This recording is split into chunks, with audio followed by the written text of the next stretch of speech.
Hello, fellow students of Jewish history. Welcome to another lecture in the Jewish History Lab series. We are now continuing our discussion of the Holocaust. These lectures are intended for educational purposes. One of the historiographic challenges of studying the Holocaust is defining precisely what is it that we mean when we're speaking about the Holocaust. Are we talking about the overall period of persecution that the Jews suffered through, as well as other peoples, during the reign of terror of Adolf Hitler? That could easily take us back into the early 1930s. Or are we speaking about something more narrowly focused, like the persecutions that came along with the invasion of Poland in September of 1939? That's also quite a reasonable possibility. But the Holocaust and World War II are overlapping and not identical phenomena. Coming to the core of the events which we associate with the Holocaust involved two major periods of Nazi activity: the period of the Einsatzgruppen and the period of the death camps. This is the era in which the Nazis enacted actual mass murders, as opposed to the horrific conditions that were endured by Jews during the period of the ghettos. So let us look at those two moments in particular. We recall that one of the prerequisites of the beginning of hostilities in September 1939 is the sealing of a non-aggression pact between the Soviet Union and the Third Reich, which allowed both Stalin and Hitler to invade Poland and the Baltic states and simply divide up the territories between them. That meant that a significant number of Jews found themselves inside the Soviet orbit between 1939 and 1941. I have a longer lecture on that topic specifically in a different series. You'll see my YouTube channel on the Holocaust for a longer discussion of what happened there. But basically, Jews there, like the surrounding people, were subjected to rapid communization, like arrested intelligentsia, and so on. The Holocaust per se really begins, in my humble opinion, with the end of that Soviet period on June 22nd, 1941, with the launch of Operation Barbarossa, which was the Third Reich double-crossing the Soviet Union, abrogating that non-aggression pact, as Hitler surprised Stalin with a massive, rapid advance into Soviet territory. Now, why that is specifically connected to the Holocaust is because behind the Wehrmacht troops, behind the regular army that was sent in to defeat the Soviet Union, Hitler sent 4 mobile killing squads called Einsatzgruppen. As you can see in this map here, these 4 squads spread out throughout the territory that they conquered in the Soviet Union, and their task was not to prosecute the war against the Soviets, but to prosecute Hitler's war against the Jews. They would go into the local villages known as Städtlach, little Jewish townlets that dotted the countryside, round up the local Jewish population, along with other enemies of Hitler, such as communist leaders. The Einsatzgruppen would march these Jews and others out to local ravines. If there were no dry riverbeds in the vicinity, they would have the Jews dig their own graves, and then they would simply shoot them by firing squad. This is sometimes called the Holocaust by bullets because it represented a remarkably large number of casualties, civilian casualties of the war. Estimates range from 1.5 to 2.5 million Jews were killed during this process. And here you can see a map of the United States Holocaust Memorial Museum that gives you a sense of the scope of the townlets that were attacked in this nature. Kiev, which was not a town but rather a large city, had one of the largest of these mass killings. 33,000 Jews killed in the space of 2 days. The ravine called Babi Yar was used for a much larger number of Ukrainians and other opponents of the Third Reich for coming months. The Holocaust by bullets, however, proved to be a very efficient and psychologically a very taxing form of mass murder. So the Nazis looked to a new way to rid themselves of their Jewish problem, so to speak. This was discussed at an important conference that took place at a resort on January 20th, 1942. The war began in 1939, Operation Barbarossa, which represents the first mass killings of Jews. The only thing that comes close to it before that would have been Kristallnacht in 1938, which had about 260 Jews killed. Now we're talking about hundreds of thousands, even millions of Jews killed in Barbarossa. But that was not fast enough, and it proved to be too hard on the psychological makeup of the soldiers who were engaged in these killing squads. So at Wannsee, this conference, which was chaired by Adolf Eichmann, shown here, they drew up a list of all of the Jews in Europe, a terrifying list. In my humble opinion, perhaps the most terrifying document that survived the German archives of the period. And you can see from this list of countries that included countries that had not yet even been conquered by Germany, such as, for example, the United Kingdom, and it included even 200 Jews living in Albania, giving you a sense of just how determined the Nazis were to hunt down every last Jew of Europe. They counted up 11 million Jews, and from the Wannsee conference, it appeared that they intended to massacre all of them. The means to be used was gas poisoning, which they had already been experimenting with for some time. Chełmno was one of the regions where a gas chamber was constructed in order to see if they could scale this up, and in fact, the Nazis committed themselves to do so at that Wannsee conference. Here is a map that shows you the 6 so-called extermination camps. I personally don't like that term. There you go. Make into nothing camps, or destruction camps, or perhaps simply death camps. 6 death camps. Some people might not have known Auschwitz.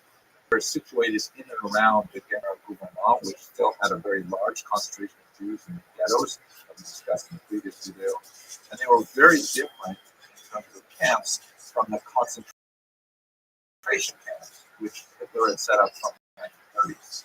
Unlike the concentration camps held largely non-Jews, particularly in the early period, they were political enemies of Hitler. The concentration camps were horrific, awful places with a significant death rate of people dying from things like starvation and abuse, but they were nothing like the death camps. The death camps were intended primarily for the purpose of creating death. They were factories of death. Many of them satellites that were used for slave labor, but it only represented a very small proportion of the Jews who were interned in these death camps. Here you get a sense of the process of the deportations from all around Europe, including regions that were conquered nearly at the very end of the war, when it was clear that Nazis were going to lose World War II. Places like northern Italy and Hungary, the Jews were deported there in a last-ditch attempt to murder as many Jews as possible. What was the process? Jews were rounded up and placed on cattle cars, some 6,000 a day in Warsaw, and when they disembarked, often after a terrifying and horrific, long journey from places as far away as Paris, where many of them died actually en route. They disembarked and they were subject to selection, where those small numbers of Jews who were deemed to be healthy enough to work in the slave labor camp were isolated and sent away to those satellite camps. The vast majority of the rest of Jews were shorn of anything that was possibly be of value on their persons, not only their personal belongings, but also their prosthetic limbs, eyeglasses, gold teeth, even their hair was taken from them. And then they were sent to these gas chambers where they were made to think they were being sent to be deloused. Lice were put in their bodies. It was very common in many of these camps. The Americans later used DDT to try and remove lice from troops and from prisoners. But in reality, the gas that was used was cyclone A, rat poison that was poured in typically through the roof, and then Jews were exposed to it and died in 20 or 30 minutes. Horrible asphyxiation. Bodies were sent to crematoria in an attempt to get rid of the huge number of corpses, perhaps 1,500 a day in Auschwitz that would pile up. The crematoria, however, were very inefficient, and frequently the bodies simply had to be burned out in the open air. Those small number of Jews who were sent for slave labor were sent to live in barracks and live in unimaginable conditions. The vast majority died within a very short period of time because they were considered disposable. But those Jews who survived the Holocaust in these camps were typically the Jews who were not immediately processed for gassing, but rather managed to live because they were sent for slave labor. Other Jews were selected for medical experimentation, horribly cruel, genetic experiments were conducted on children, in particular if they were identical twins. In the end, when they liberated the camps, they found a small number of Nicene Jews who had just barely survived the war. This is one of the most horrific chapters in Jewish history, perhaps in world history. Thank you very much for watching.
Hello, fellow students of Jewish history. Welcome to another lecture in Jewish History Lab Series. We are now continuing our discussion of the Holocaust. These lectures are intended for educational purposes. And one of the historiographic challenges of studying the Holocaust is defining precisely what is it that we mean when we're speaking about the Holocaust. Are we talking about the overall period of persecution that the Jews suffered through, as well as other peoples, during the reign of terror of Adolf Hitler? That could easily take us back into the early 1930s. Or are we speaking about something more narrowly focused, like persecutions that came along with the invasion of Poland in September 1939? That's also quite a reasonable possibility. But the Holocaust and World War II are overlapping and not identical phenomena.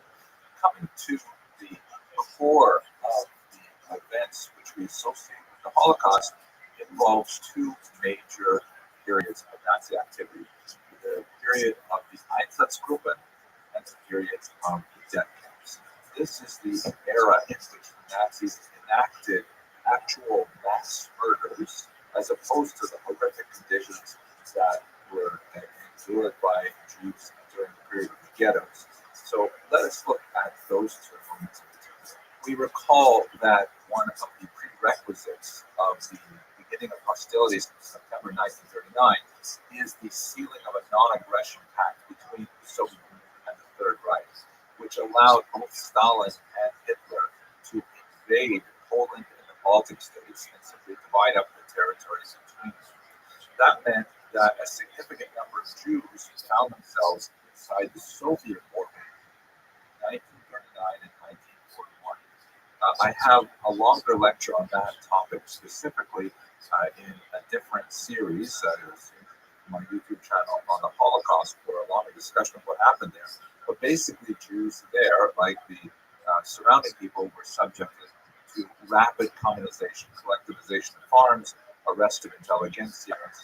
The Holocaust per se begins, in my humble opinion, with the end of that Soviet period on June 22nd, 1941, with the launch of Operation Barbarossa, which was the Third Reich's double crossing of the Soviet Union, abrogating that non-aggression pact, as Hitler surprised Stalin with a massive, rapid advance into Soviet territory. Now, why that is specifically connected to the Holocaust is because behind the Wehrmacht troops, behind the regular army that were sent in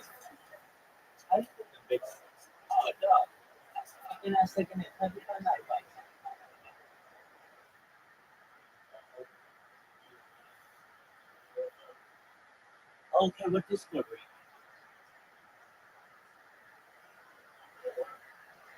Oh, okay, very cool, man. Do you mind if I tell you about myself? I'm a Rothschild. 365 days. About 20 years.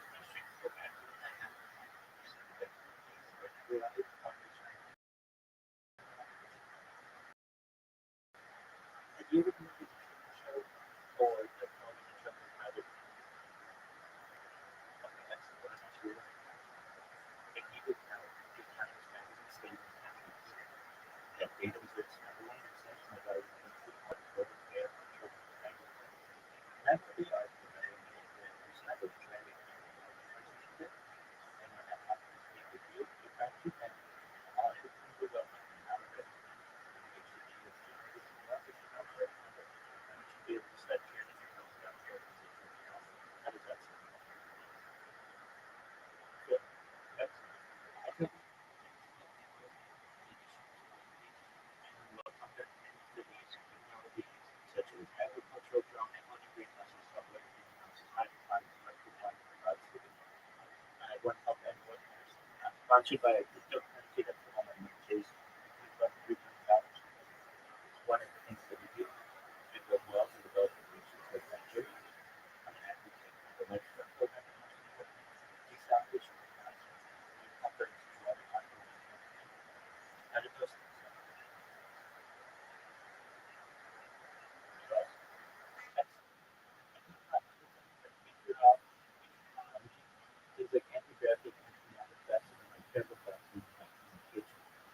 any disclosure, content to things like artificial general intelligence, super intelligence, satisfied machines, nuclear energy, nuclear fission, nuclear fusion, things like the extinction technology. People don't know this, but this stuff is the extinction technology. But the timing of complex, which is located in the space. Fast forward to your Dallas, Texas, also by they made it their goal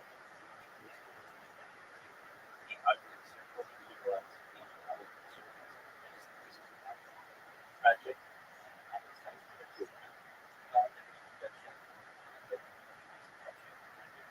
by the building.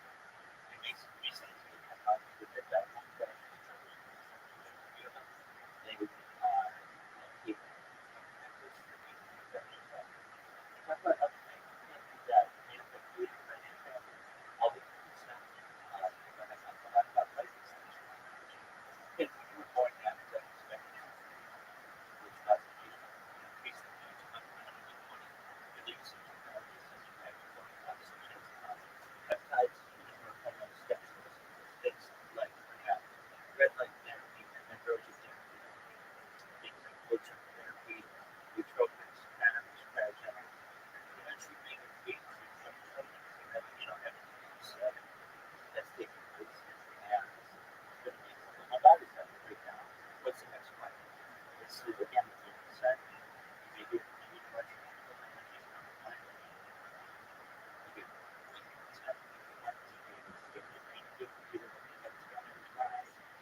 every time is a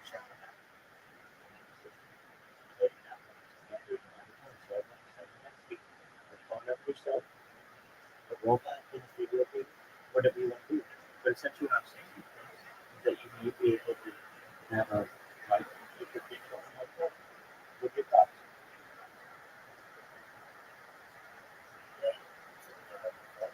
Yeah, what I mean just said what your thoughts?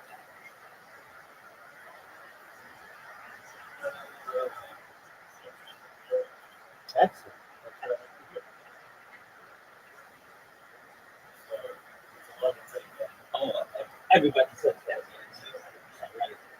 I've gotten a lot of people though who are definitely excited that surgery not that good and continues to grow. And you're like, all right, yeah, but you just are sitting there, how you going live? Well, I'm on 20 different YouTube streams simultaneously. It's more data individual, there are 20 individual, no individual live stream, 20 but also I create robots. So I got robots here, I have 4 robots here, I have 5 here. Obviously, not that much.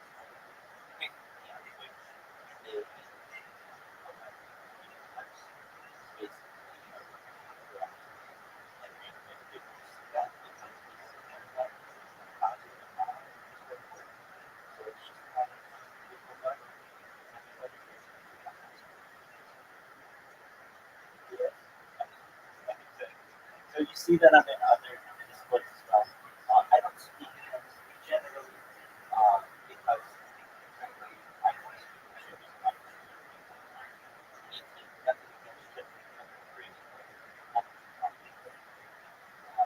so yeah, you'll find me in exactly. There are future, but they doesn't have that. And a lot of times, people, at least in here, more mature discussion with me, and I don't want to make it. So when you look here, what you will see, I should say, is the where I'm streaming my life in the sort of to get people a part of this platform. I don't really care too much what the age there. I think that we do, but it's just the kids that have sex. They're not always mature. So the majority of them are talking about futurology, life extension, all that. That's fine. You get people in here who want relationship advice and things like that. If you know that's sure. So that's what I do. How about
you do better than me, like, if you want to think like that. But it just wasn't there. So that's an approach. What habits do you have?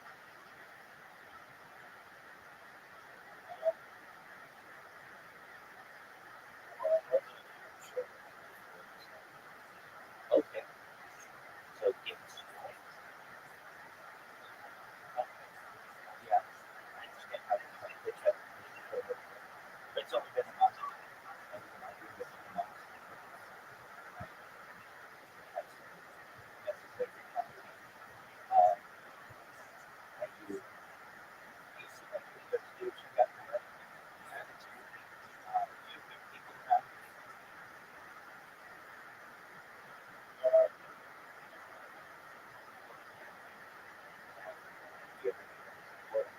Like I said, I'm trying something. We'll do it. Yeah.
Okay, let's think about that. If you think about the taxes I have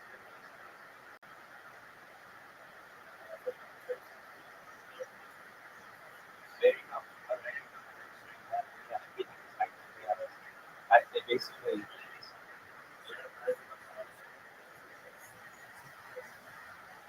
They basically shipped the to the Austin. They didn't have seven. I can't. I'm not saying you can't still get it. It's still not the proper figure, but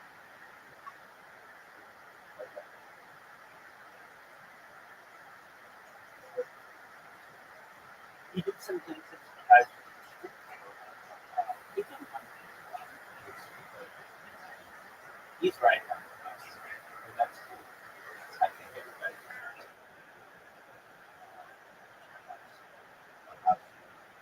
showed by the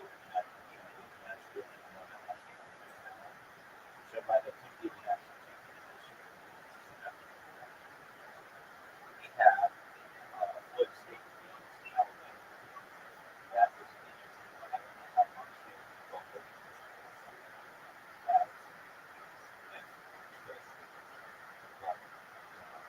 it's nice to see the Knowles have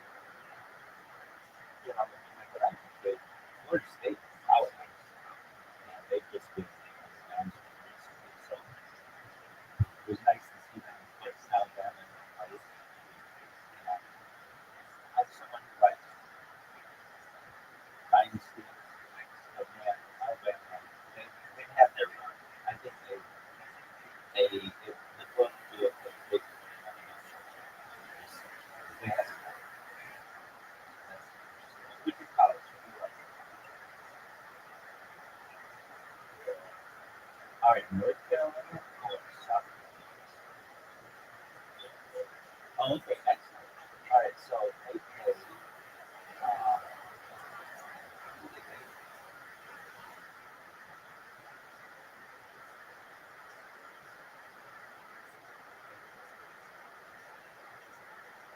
You have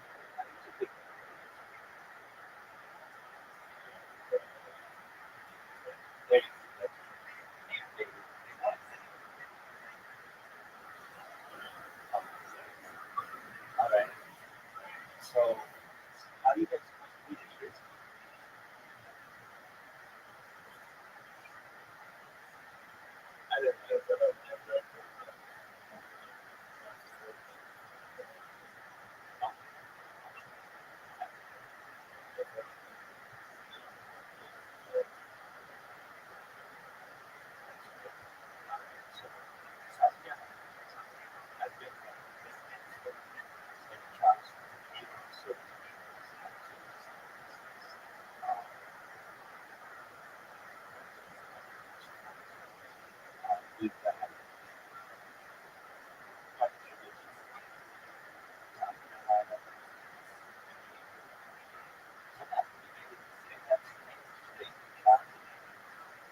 What are your thoughts on privacy?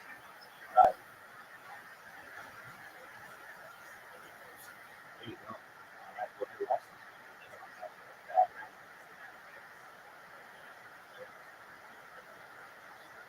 All right. So now, now,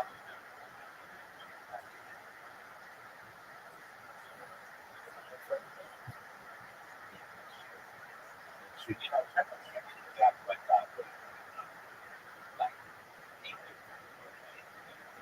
and now he's not terrible. He just has a conversation now. Those are Jackson. Jacksonville absolutely loves.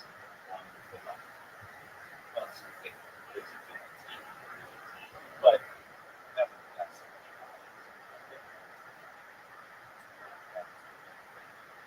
I think if you've been interesting, you don't know much about that team. Happy with it. Look, it.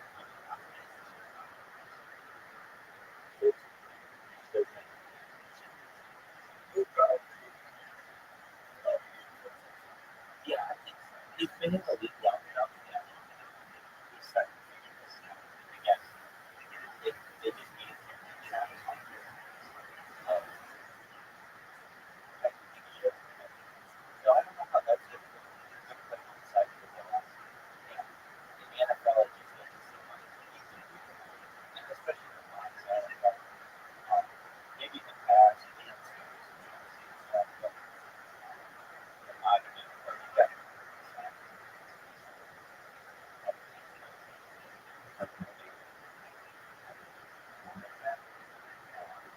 but I don't know. Probably they said that there was less than that. I think great between offense and defense. But we'll see how that goes. All right. So, dude, you're fucking women's basketball team. Now that's a dynasty. You know women's basketball at all?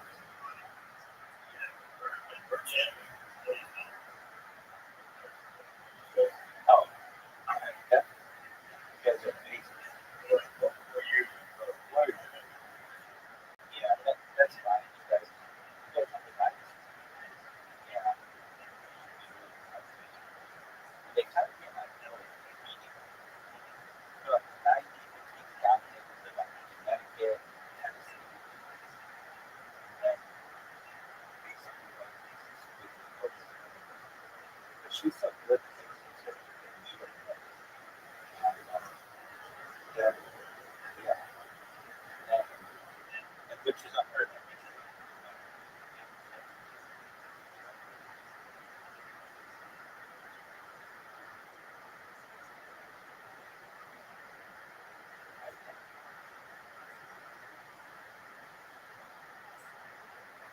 Soviet Union. Hitler sent four mobile killing squads called Einsatzgruppen. As you can see in this map here, these four squads spread out throughout the territory that they conquered in the Soviet Union. And their task was not to prosecute the war against the Soviets, but to prosecute Hitler's war against the Jews. They would go into the local villages known as Steppe, little Jewish townlets that dotted the countryside, round up the local Jewish population along with other enemies of Hitler, such as communist leaders. The Einsatzgruppen would march these Jews and others out to local ravines. If there were no dry riverbeds in the vicinity, they would have the Jews dig their own graves and then they would shoot them by firing squad. This is sometimes called the Holocaust by bullets because it represented a remarkably large number of casualties, civilian casualties of the war. Estimates range from 1.5 to 2.5 million Jews were killed during this process. Here you can see a map of the United States Holocaust Memorial Museum that gives you a sense of the scope of the townlets that were attacked in this nation. Kiev, which was not a town but rather a large city, had one of the largest of these mass killings. 33,000 Jews killed in the space of 2 days. The ravine called Babi Yar was used for a much larger number of Ukrainians and other opponents of the Third Reich for the coming months. The so-called Holocaust by bullets, however, proved to be a very inefficient and psychologically a very taxing form of mass murder. So the Nazis looked to a new way to rid themselves of their Jewish problem, so to speak. This was discussed at a court conference that took place at Wannsee on January 20th, 1942. Note the rather late date. The war began in 1939, Operation Barbarossa, which represents the first mass killings of Jews. The only thing that comes close to it before that would have been Kristallnacht in 1938, which had about 260 Jews killed. Now we're talking about hundreds of thousands, even millions of Jews killed in Barbarossa. But that was not fast enough, and it proved to be too hard on the psychological makeup of the soldier engaged in the war. So at Wannsee, which was chaired by Adolf Eichmann, shown here, they drew up a list of all of the Jews, terrifying, in my humble opinion, perhaps the most terrifying document that survived the German archives of the period. And you can see from this list of countries that included countries that had not yet even been conquered by Germany, such as, for example, the United Kingdom, and it included even 200 Jews living in Albania, giving you a sense of just how determined the Nazis were to hunt down every last Jew of Europe. They counted up 11 million Jews, and from the Wannsee conference, it appeared that they intended to massacre all of them. The means to be used was gas poisoning, which they had already been experimenting with for some time. Dome was one of the regions where the gas chamber was constructed in order to see if they could scale this up. And in fact, the Nazis committed themselves to do so at that Wannsee conference. Here is a map that shows you the 6 so-called extermination camps. I personally don't like that term. The German term was Vernichtungslager, which means make into nothing camps, or destruction camps, or perhaps simply death camps. These 6 death camps, Helmholtz, Sobibor, Majdanek, Belzec, and Auschwitz, were situated in and around the Ghetto of Lubermann, which still had a very large concentration of Jews in the ghettos, so discussed in the previous video. And they were very different in terms of camps from the concentration camps, which Hitler had set up from the early 1930s.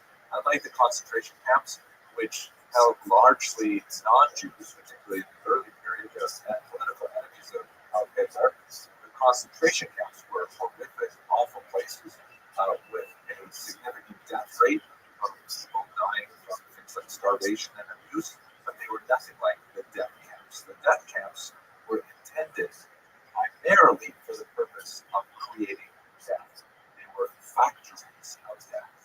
Many of them had satellite camps that were used for slave labor, but it only represented a very small proportion of the Jews who were interned in these death camps.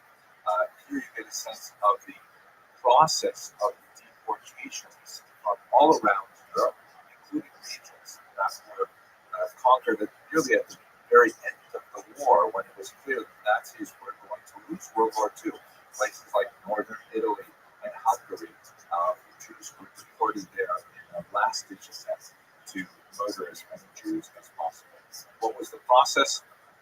Jews were rounded up and placed on cattle cars, some 6,000 a day, leaving Warsaw. And then when they disembarked, often after a terrifying and horrific, a long journey from places as far away as Paris, where many of them died actually en route, they disembarked and they were subject to selection, where those small numbers of Jews who were deemed to be healthy enough to work in the slave labor camp were isolated and sent away to those satellite camps. The vast majority of the rest of Jews were shorn of anything that could possibly be of value on their persons, not only their personal belongings, but also their prosthetic limbs, eyeglasses, gold teeth, even their hair was taken from them, and then they were sent to these gas chambers where they were made to think they were being sent to be deloused. Mice were put in their bodies. This was very common in many of these camps. The Americans later used DDT to try and remove mice from troops and from prisoners, but in reality, the gas that was used was cyclone A, a rat poison that was poured in typically into the roof. And then Jews were exposed to it and died wonderfully from these horrible disease. Dead bodies were sent to crematoria in an attempt to get rid of the huge number of corpses, perhaps 1,500 a day in Auschwitz that would pile up. Crematoria, however, were very inefficient and bodies simply had to be burned and not there. Those small number of Jews who were sent for slave labor were sent to live in barracks and labor under unimaginable conditions. The vast majority of them died within a very short period of time because they were considered disposable. But those Jews who survived the Holocaust in these camps were typically the Jews who were not immediately processed for gassing, but rather managed to live because they were sent for slave labor. Other Jews were selected for medical experimentation or genetic experiments were conducted on children, in particular if they were identical twins. In the end, when the camps found a small number of enslaved Jews who had just barely survived the war. This is one of the most horrific chapters in Jewish history, perhaps in world history. Thank you very much for watching.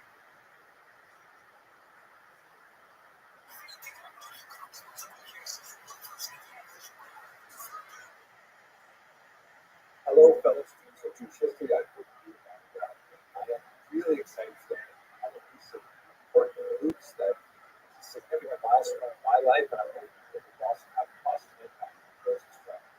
For those of you who have been with the channel for a while, know that just before the pandemic, I signed a contract with a fantastic partnership for it. It shows that Jerusalem is producing three relevant Muslim Jewish people from earliest times to the present day. My goal was to create something that would be dignified yet affordable, and would be the perfect bar-mitzvah gift for the next century. That's my goal. I think it's going to be a really useful project. And the news for all of us today is that this very day, I sent in a manuscript of the first volume. It looks like I've been working on it since the beginning of the pandemic, when I really got started. And I want to take a minute in this video to tell you a little bit about how involved.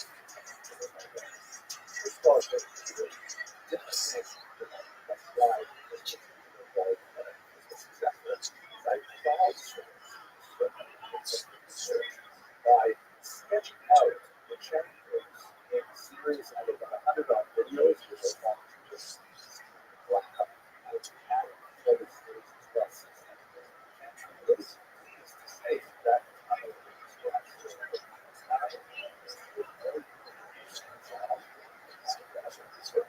about 75,000 subscribers, and we have a channel members who are involved in people level.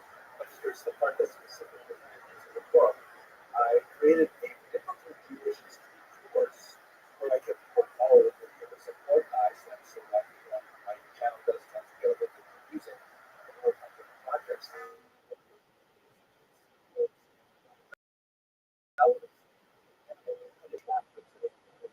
So far, 120 students have gone through the biblical Jewish history course, and in this particular course, we got the best feedback ever.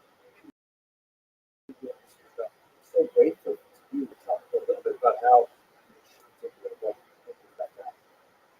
if you are interested in participating in a biblical history course yourself, you're welcome. It would be great to have you there. Put the links in the information section. So if you are interested in reading this draft text and giving me some suggestions as to how I might shape it one way or another, or what people or other people think that they can engage in with the community interaction, if you like, it's entirely open to you. Okay, I have to get started. I'm volume 2 right now. And thank you so much for helping me out as I put together the book. Enjoy the videos. Hello,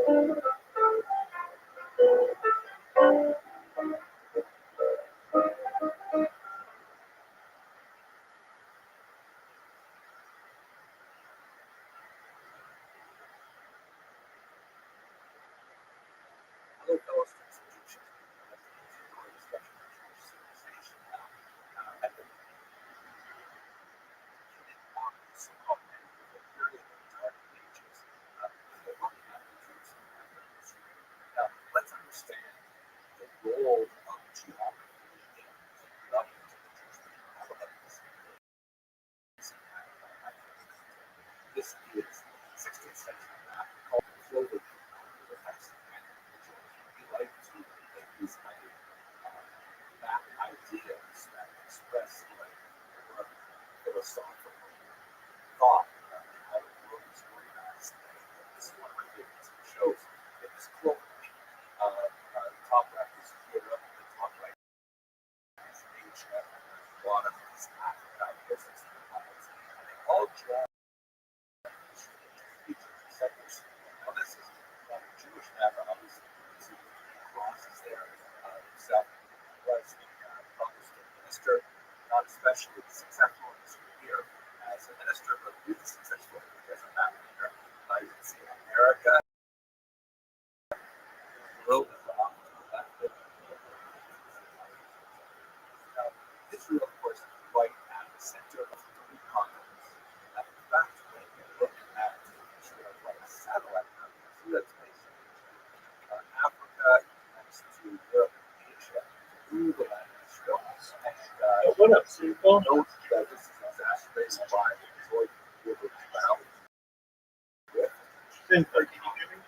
basically to the right east of that Jordan River Valley. It's like a massive desert. So basically, if you want to go from, let's say, the very rich agricultural area down to that line there, up to Mesopotamia, which is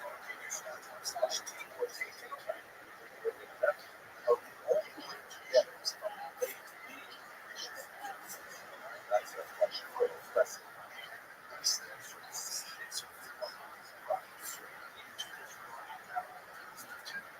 Israel really is agriculture. No other way by land.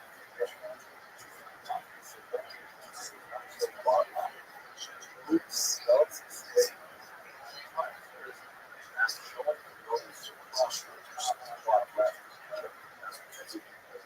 Little rice, fertile west, and they have it's called Derek Hayam. The followers, see what's basically Hudson Coast, Hudson. What there was the Derek Hayam, who's King's Highway, where it's skirted under the siege eastern part of Scotland. By searching the words wolf the highway right next to the goes to this way. Travel caravan, dangerous, expensive, all the robbers and everything takes away. Once you do it, it's about what that costs geographically, economically, and that was years. It's important to know that not only goods travel up and down the space, but also ideas. From traveler, those are further afield. That's a better. So, now how this let's have a look.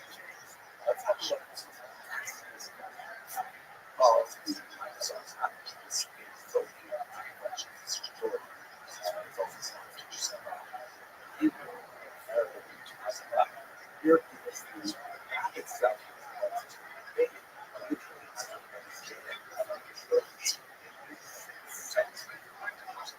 This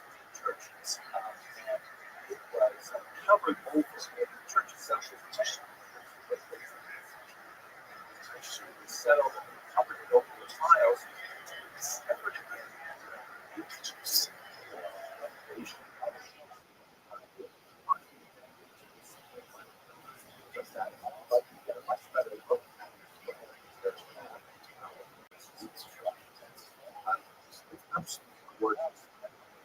Obviously, for Christian pilgrims coming to the top points, it's not a church, they get oriented as to what's going on. This is once again, like many pictures, absolutely orientation of our very focused as we look at this map. The south of the map, so let's say the bottom of the map, we understand it.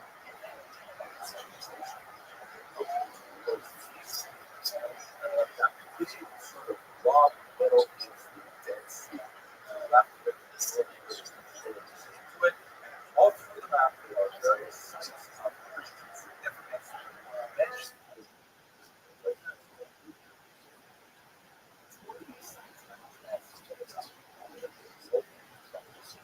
Here's a picture of the holy city.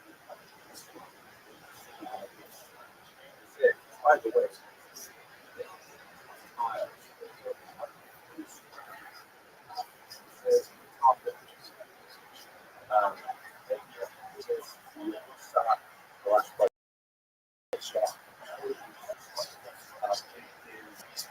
clearly see the original design of Jerusalem running through the central road well.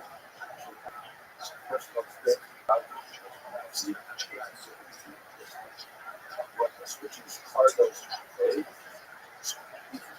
Right on the cargo there. That would be the massive trade. And it's actually laid out in specific proportions and very accurate archaeologists construct. So you get the idea of Israel still as a great center for pilgrimage for Christians. Holy Jews were still living in the but this region is actually responsible by the Rothschild that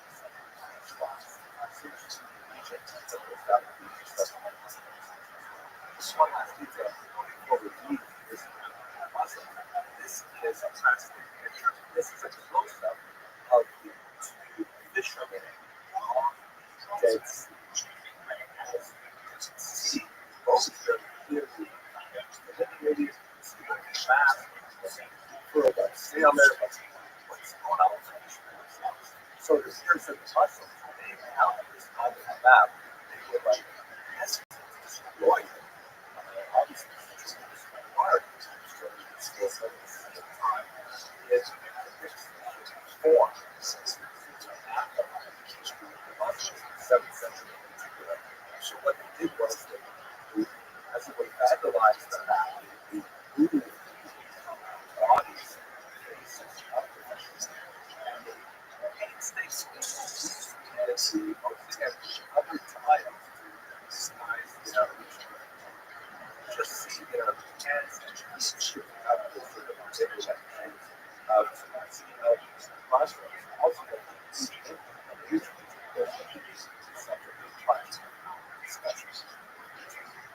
okay, I still found this useful.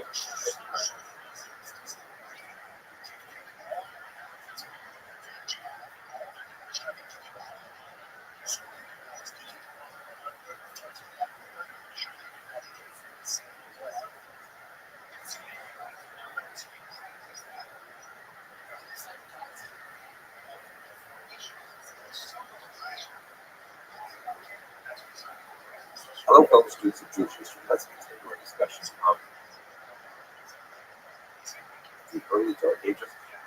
And let's look at the land of Israel and Babylonia simultaneously. Let's start a little bit with a review of the important political history. So here in the background is a beautiful image of Beit Alpha. We'll return to this in a little while. But what were the major political events between year 200 and 634, specifically in the land of Israel? We've spoken quite a bit about the middle of the 2nd century, immediate aftermath of the Bar Kokhba revolt, and how Judea, the southern part, central southern part of Israel especially, was attacked by Hadrian and his successors. Tremendous devastation brought on Jerusalem in particular, and all kinds of terrible things. A lot of Jewish populations moves to the north, where there's a new center developing there. Then at the end of the century, there's a very brief moment of respite, largely as a result of this relationship between one of the Roman emperors, who is known in the Talmud as Antoninus, and Rabbi Yehuda Navi himself.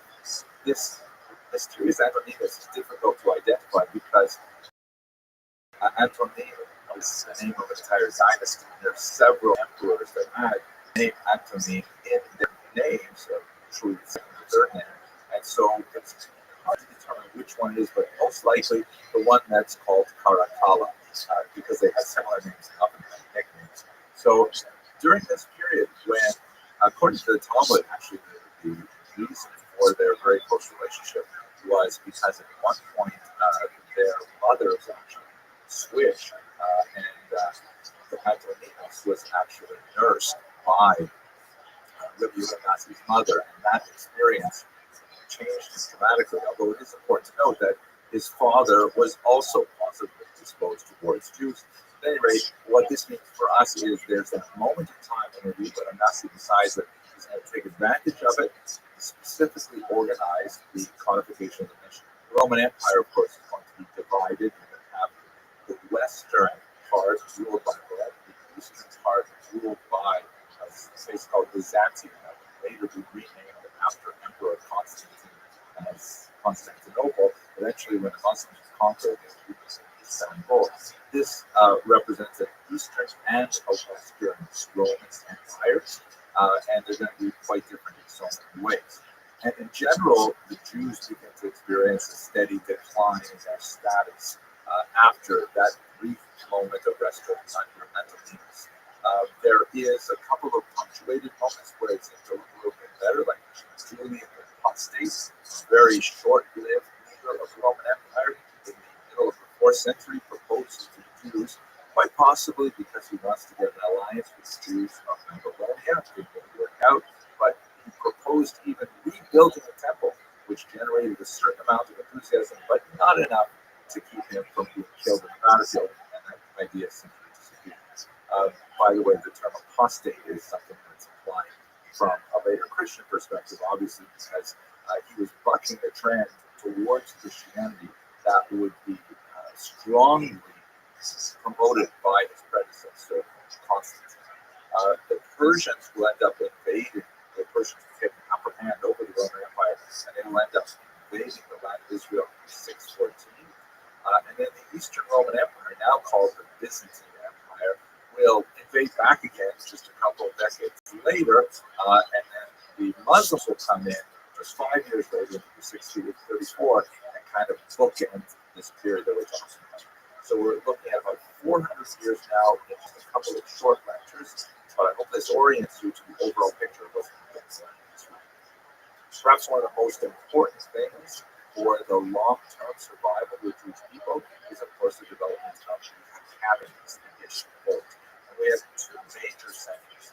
In the land of Israel, they're centered primarily in the north. This particular map is a little bit, I think, distorted in the sense that all the dots are the same size. You get the sense that there's yeshivas all over Israel, but really the most important ones, the concentration of the most significant figures were to the north. There were definitely significant figures in the south. Yehuda, for example, and the Talmud speaks about the sages of the south, but most of the activities happen in the north. The two most significant figures after Rabbi Yehuda Nasi passed away were none other than the great Rabbi Yochanan and Reish Lakish, phenomenal figures of the late 3rd century, who were perhaps the most important bringing together the text for what would ultimately become Jerusalem. They and their successors were involved, especially after yet another revolt, this one much more localized, against a local governor named Gallus in 351-52. After briefly gaining some momentum against the Romans now having gone through two major wars against the Jews, not to mention a minor war of 115, they put it down almost immediately and in a terrifying manner, completely destroying the Jewish population. But it was against this backdrop, perhaps because the Jews saw that moment that Judah Nazi was going to close forever, that they decided to codify their lengthy discussion of the Mishnah into the first Talmud. Now, it's called the Jerusalem Talmud. This is something of a misnomer. Almost all the activity was happening to the north. In fact, Jews were barely allowed in Jerusalem at all during this time.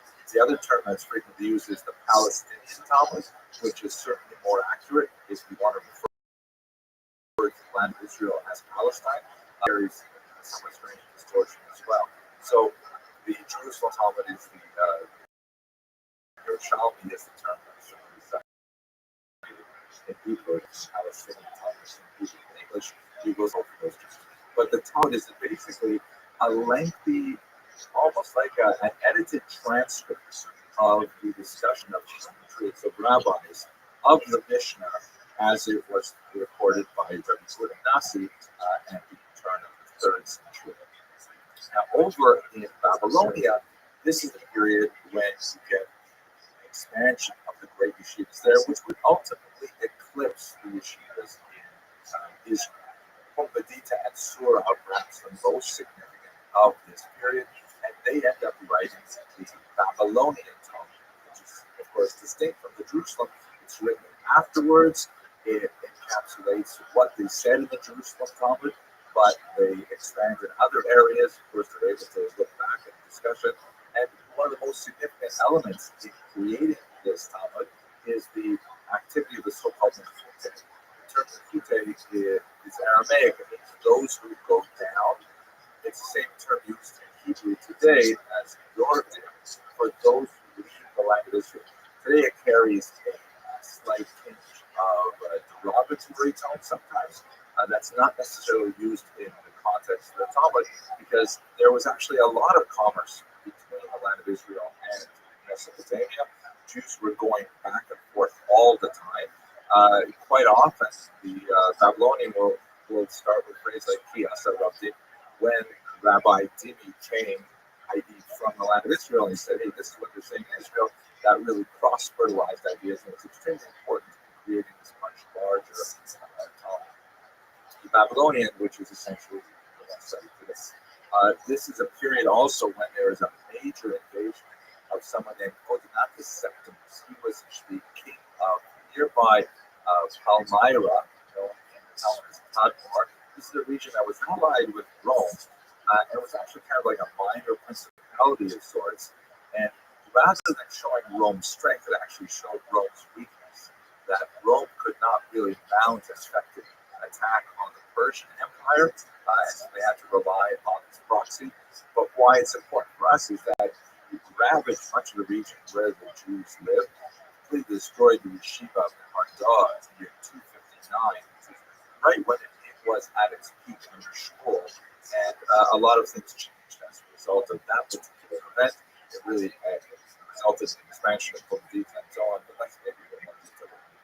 But by the time we get to somewhere around the year 450, maybe a little bit later, the dates are not entirely clear, Rav Ashi and several others from Vida were involved in the closing of the Talmud, just as it happened in the land of Israel. So it happened also in Babylonia, where they brought together all of the texts that they had been discussing.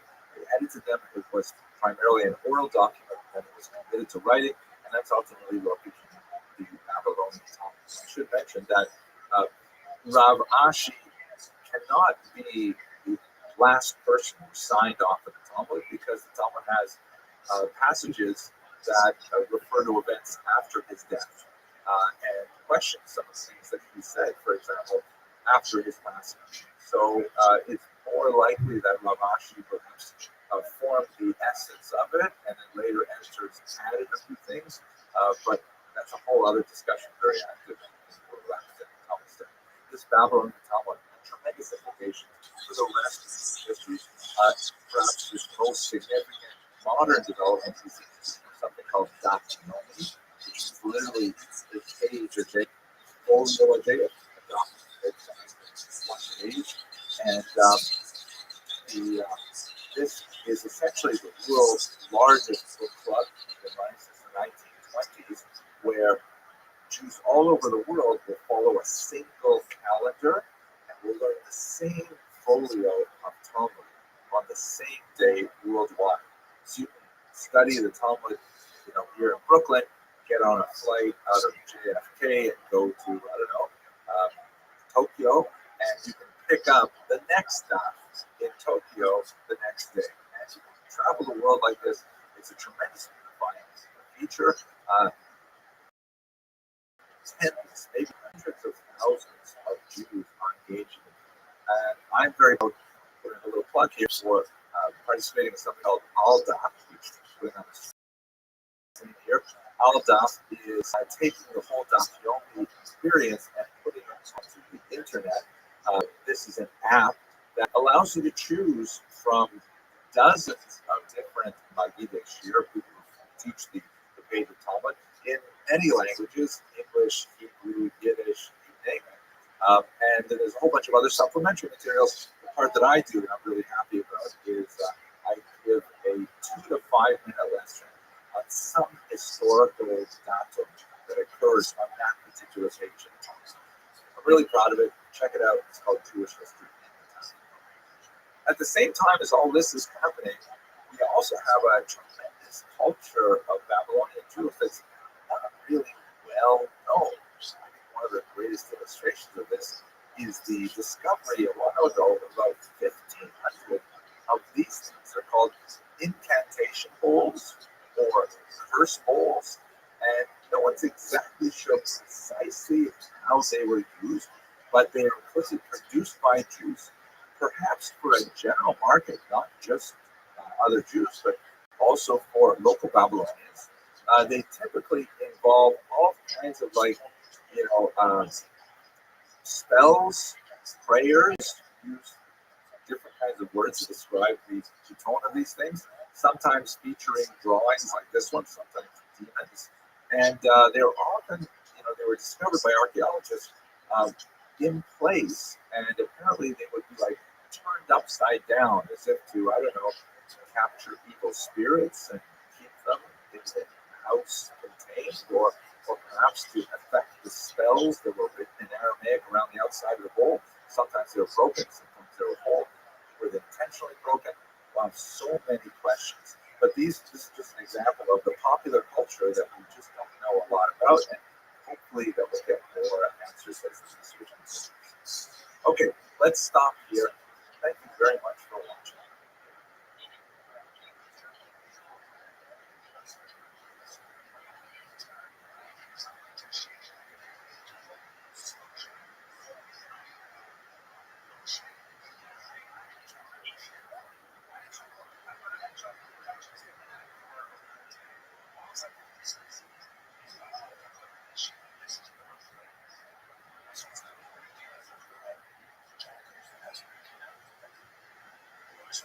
Hello, fellow students of Jewish history.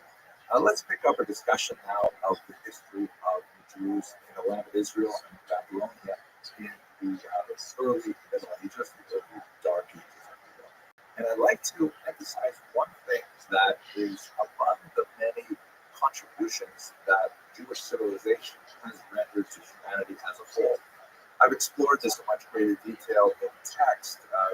Got given a chance to look at the book, or have a version of it in course on biblical Jewish history. One of the, we talked about several of these contributions that Jews made, Jewish civilization made to humanity.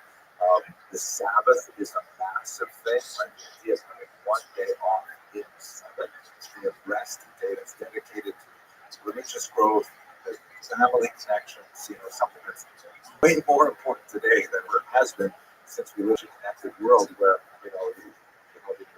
the electronic attachment to everything in the world.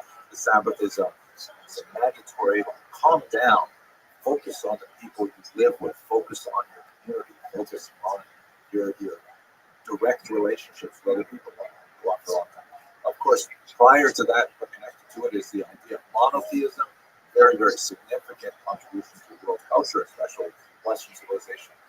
A smaller but very significant one that we should talk about today is the synagogue, which is essentially a gathering place, a local gathering place for the public communal worship of God, which was a new institution. Typically in the ancient world, you would have temples, which were manned by specialists like priests, who would be the only ones allowed into the center. The ancient temple in Jerusalem is similar in that the actual work of the temple was only performed by Kohanim and Rabbi. There are lots of other people who could kind of be on the outside, but the real stuff that happens there was for specialists. The synagogue is a public place. The synagogue is where everyone can go and can express their things and be reinforced by community, engaged in the same kind of spiritual activity. Very, very important. It later, of course, morphs into the church and the mosque. These are the direct descendants of the synagogue. The very idea of the synagogue is something that we find to the ancient Jewish world. Let's have a look at some of the archaeological record. Now, there's a lot of mystery about synagogues, about exactly when they started. There's some theories that say it goes all the way back, let's say, for example, to Babylonian diaspora.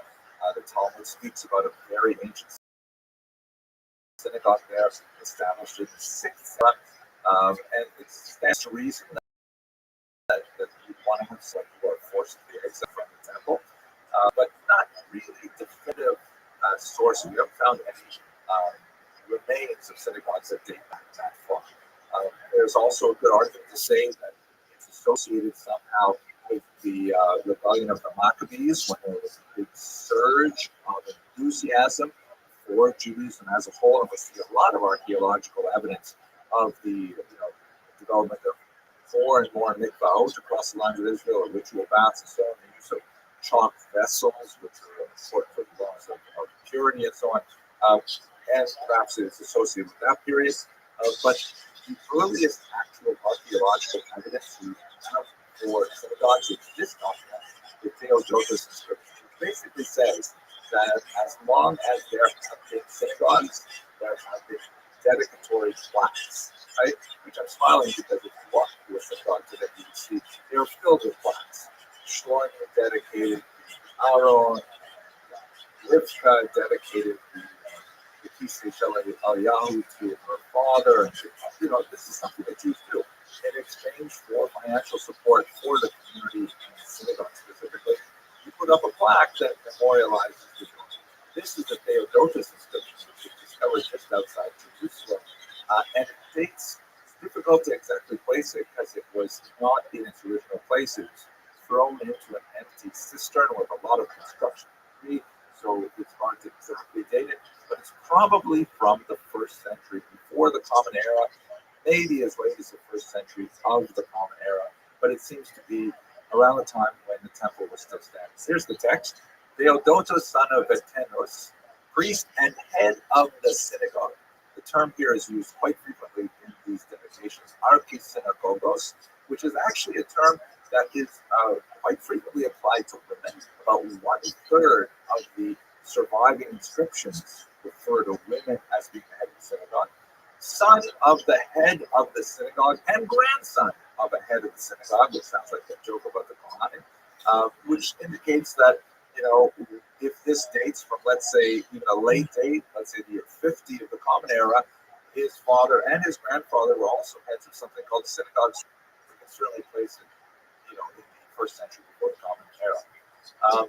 And he built the synagogue for the reading of the law, right? Meaning that we would actually have public Torah readings in the synagogue, which still happens today. And by the way, we have, not archaeological remains, but literary remains. The Christian scriptures, for example, have descriptions of what's going on in the synagogue. It appears to be reading of the Torah, for example, and for the teaching of the commandments. So it's like an educational institution of some sort, as well as the guest room, the chambers, and the water fittings as an inn for those in need from abroad. So it appears this synagogue, at any rate, had a more expansive purpose. It seems a little bit more like maybe a JCC hostel kind of area. It's fascinating. The synagogue, which his fathers founded with the elders and Simonides. We have some examples of archaeological remains of ancient synagogues. Here's one that's absolutely fascinating. It's a little bit later, and it dates from the period that we are focused on. It's located in a place called Hamat Springs, Tiberias, which is in New York, and it dates from the 4th century. Now, if you look at this is an aerial view. There is some kind of like wall that was constructed in trisects. Unfortunately, this gorgeous floor mosaic, and on top of it is this interesting kind of panel or register. Let's bring this up here, and it has 3 centuries after the destruction of the temple. It has all of these symbols harkening back to the temple. It has a depiction of the Ark of the Covenant.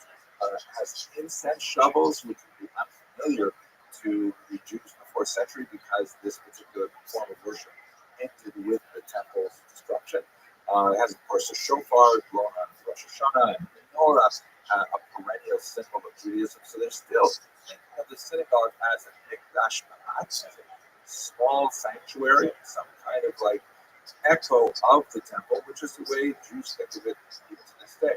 Looking at the zodiac that is in the floor, however, this is just bizarre, right?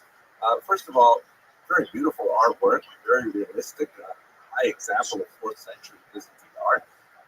And you see the 4 seasons around the outside. You've got all of the, the 12 signs of the zodiac, labeled in Hebrew. A certain amount of nudity, which is how shocking, but we also see it in the Europa synagogue. I'll show you that later. Not necessarily nudity, but the Europa synagogue. But what's going on in the center there? You have what really looks like Helios, the sun god, which is a typical representation of non-Jewish zodiacs, where you have the 12 signs of the zodiac surrounding the sun god. How is this possible in a Jewish house of worship? And especially because for much of this period, Jews tend to be very aniconic.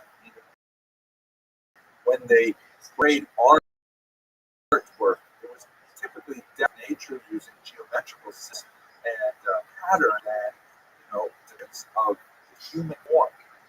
So theories are still being developed as to what's going on here, but perhaps one of the most significant or more convincing theories is that Jews didn't look at this like it was the god Helios. They looked at it as if it was a representation of the sun.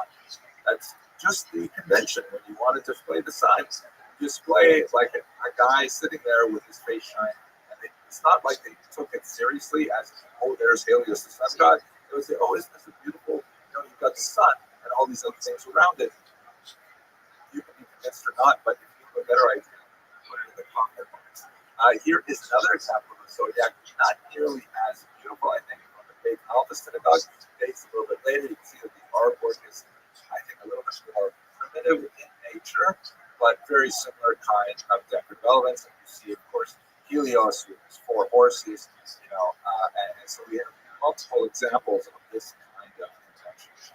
This is also a mosaic from Beit Alpha, which has a very, very stark kind of representation of the Jada, the planet rising. You see that on the far right there is Patriarch Abraham, and he's holding a slaughtering knife, and he's about to place his son Isaac, labeled in Hebrew, on the flames, and he's after slaughtering him.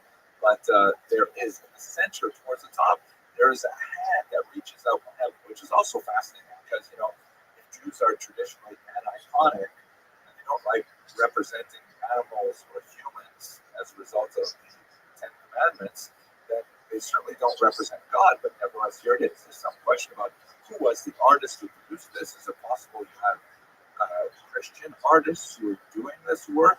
But if that's the case, I mean, the Jews are paying for this art for their synagogue, right? So how are they authorizing it?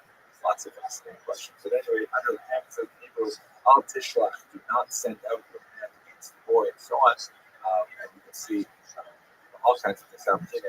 Io, here's the lamb that's tied to the bush, and so on. Fascinating stuff. I want to share with you one more synagogue. This time not in the land of Israel. This is the amazing synagogue of Rothschild. This is a synagogue that was discovered in the 20th century in a city on the Euphrates River in Mesopotamia. And the Romans, correctly fearing a Persian attack, decided to reinforce the city. They assumed, again correctly, that the Persians would not attack from the riverside, but they would go and swoop around the city and attack from the southwestern side. So what they did was, if you look on the map here, they bury all of the city in sand, which was designed to be like a protection, a bulwark against the attacks of the Persians. And of course, that means that when they lose the battle and the rest of the city is destroyed, it ends up being abandoned. But the synagogue that's in that sort of pinkish area that you can see, it ends up being protected from the elements, especially from light. So when it was discovered in the 20th century and excavated in 1932, they discovered these amazing, gorgeous wall paintings. Here's the interior of the synagogue. You can see on the center left is the Aron, where the Torah would have been kept. And all around it are several registers high of various wall paintings. Now, these paintings are absolutely gorgeous. They're colored, density, the artwork. Here's a depiction of the prophet Samuel and anointing David with all of his brothers there. So three of them at least are saying, hey, how you doing? Just so evocative. Such a great example of Byzantine art. Here's an example. It looks like you have, like once again, a depiction of the temple below, but above it you have Moses, and it appears it's the same figure, Moses left and right, portrayed twice, which is a convention you sometimes see in ancient art. On the right, he's like drowning the Egyptians with his staff stretched out over the sea. They're victorious on the left. He's leading the Jews off to the land of Israel. It appears like the hands of God. Once again, strange iconic Jews, but the hands of God are reaching down. Oh, by the way, I've got to say when this all happened. The Torah Europa synagogue would know that it was destroyed in the middle of the 3rd century. So all of this art dates from somewhere in the 2nd. Here is a really dramatic representation of the incident of the golden calf, right? Very, very vivid colors and lots of action, and of course the flames bursting out with the calf in the middle there. Here's one of my favorites, quite timely because I'm recording this the last days of the month of Shvat, and next month is the month of Adar, when we celebrate Purim.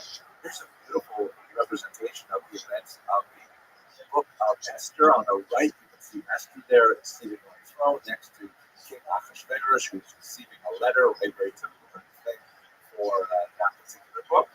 And on the left, you see a great scene of Haman leading Mordecai in honor on a white horse. And this was like one of the major turning points in the remarkable book of Esther. Haman is going to be incensed because he feels this honor is something he should receive. Instead, he has to facilitate it for Mordecai. And what's worse, someone stole his pants. So look, he has to walk around in this half tunic all day. I'm just making that part up. At any rate, gorgeous representation. We're so fortunate to have this preserved in a historical record. Okay, let's stop here. Thank you very much for watching.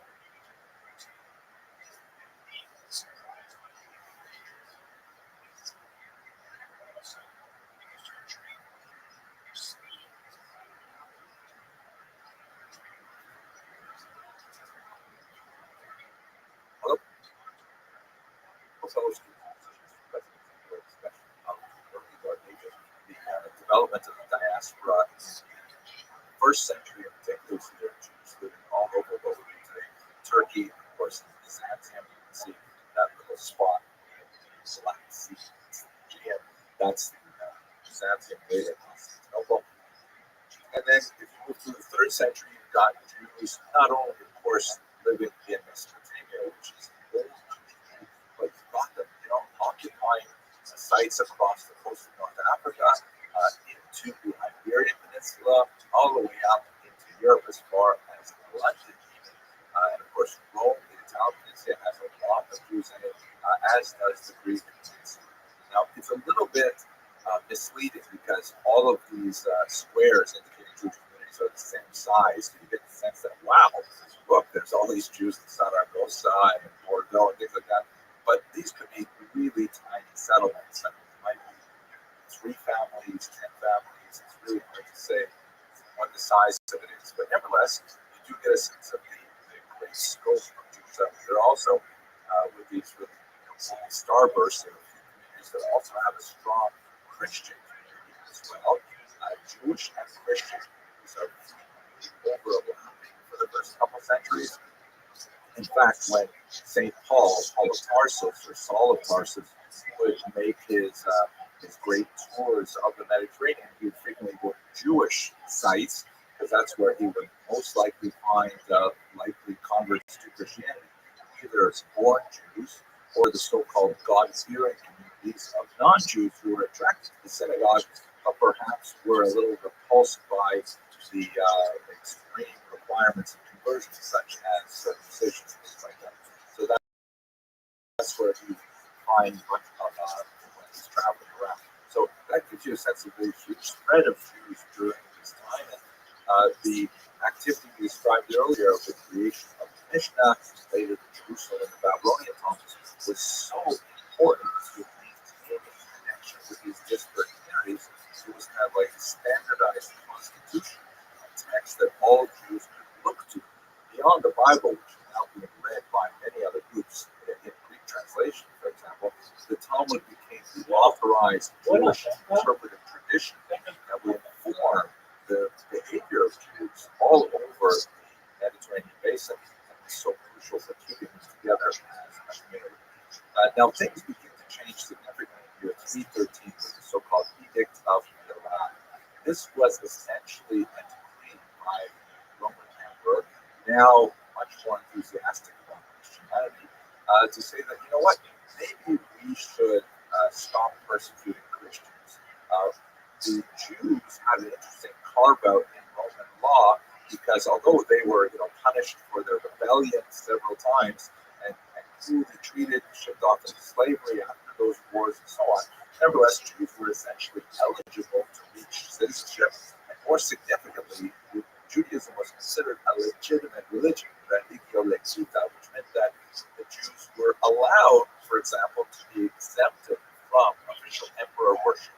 They didn't have to offer sacrifices to the emperor's statue. They didn't have to bow down to the emperor's statue, all kinds of things like that. Because people said, what are you going to do? Those are those crazy Jews.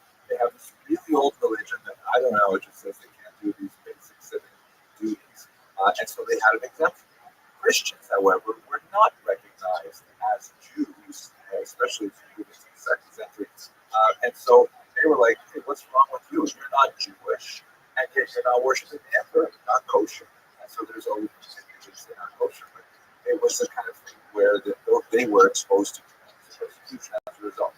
But the Edict of Milan, they were also recognized, creating a parity between Jews and Christians, which would ultimately result in, of course, Christianity far more power as being aligned with the state as the official state religion later on, and that would put Jews at a distinct disadvantage. That especially happens when Emperor Constantine declares Christianity to be the official religion. Now, we've talked about this period in several lectures, and the theological implications of it, and the political and social implications of the decision. But I'd like to look at one little interesting footnote. This is not indicative of widespread social reaction to the Edict of Milan and the adoption of Christianity as a state religion, but there was one work that was composed at this time that gives us at least some sense of how some Jews would have reacted to this.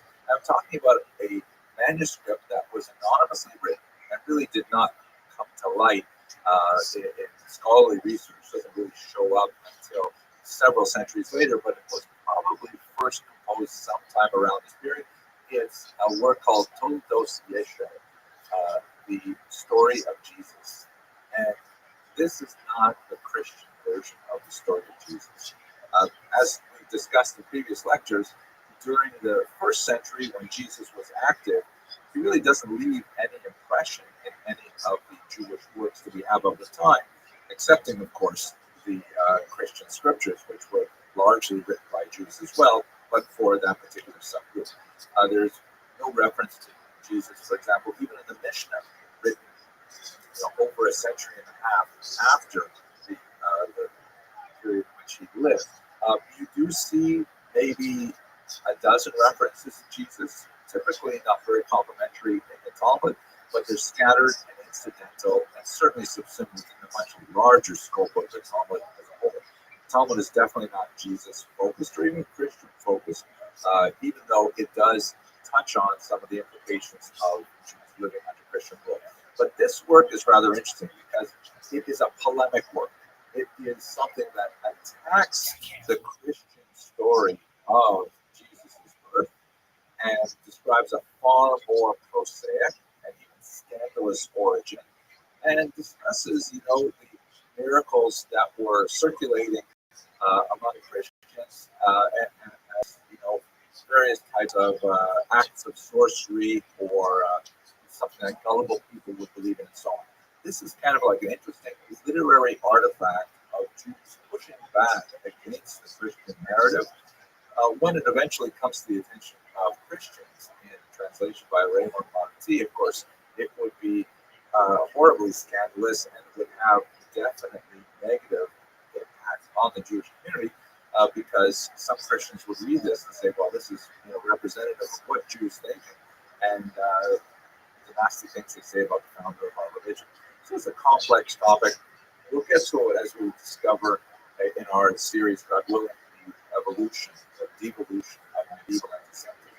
But this is likely a phenomenon that emerges from perhaps the 4th, maybe 5th century, when these shifts in the authority and legitimacy of Christianity and Judaism are being changed. Okay, let's stop here. Thank you very much for watching.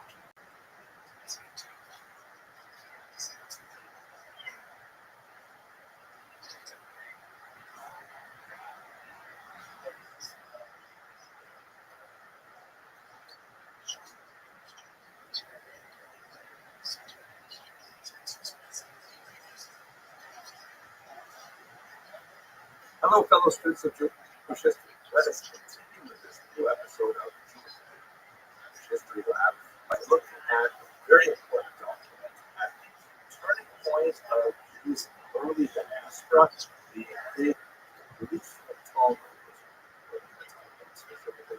Let us recall, as we discussed in previous episodes, the destruction of the temple happened in the year 70 in the context of Great Revolt, first Jewish War, a tremendous amount of persecution directed at the Jews, particularly in Judea, around the region of Jerusalem. Right afterwards, this is followed by smaller regions of the Titus Rebellion that actually is widespread throughout Eastern Europe.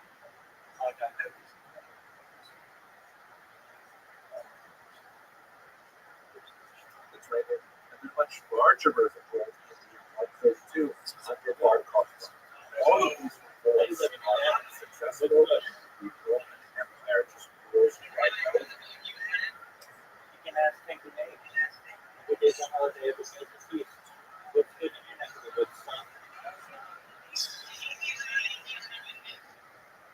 Yeah, that's what I'm speaking. I'm watching Jewish history lectures. What are you up to?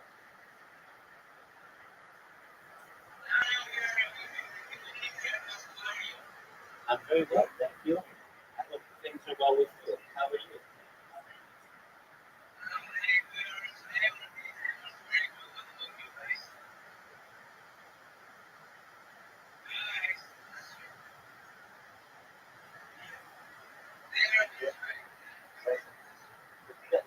That's okay. Will you remind me how you found out about me, please?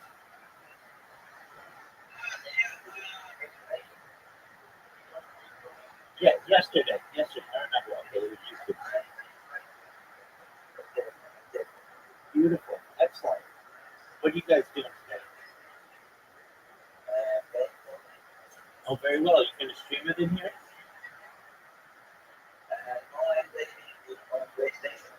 Oh, okay. Very cool. Are you doing well? Excellent. Okay. You're welcome anytime. For them. Although with tremendous amounts of difficulty, particularly in the case of the 3-year Bar Kokhba revolt, Jerusalem is declared off limits to Jews. Judea itself, the region in the hill country, is largely denuded of Jews, as many of them flee to the north, in particular, and to the coast. Jerusalem itself is in imperial captivity, and Jews would only later be allowed to visit their capital city on rare occasions like the night of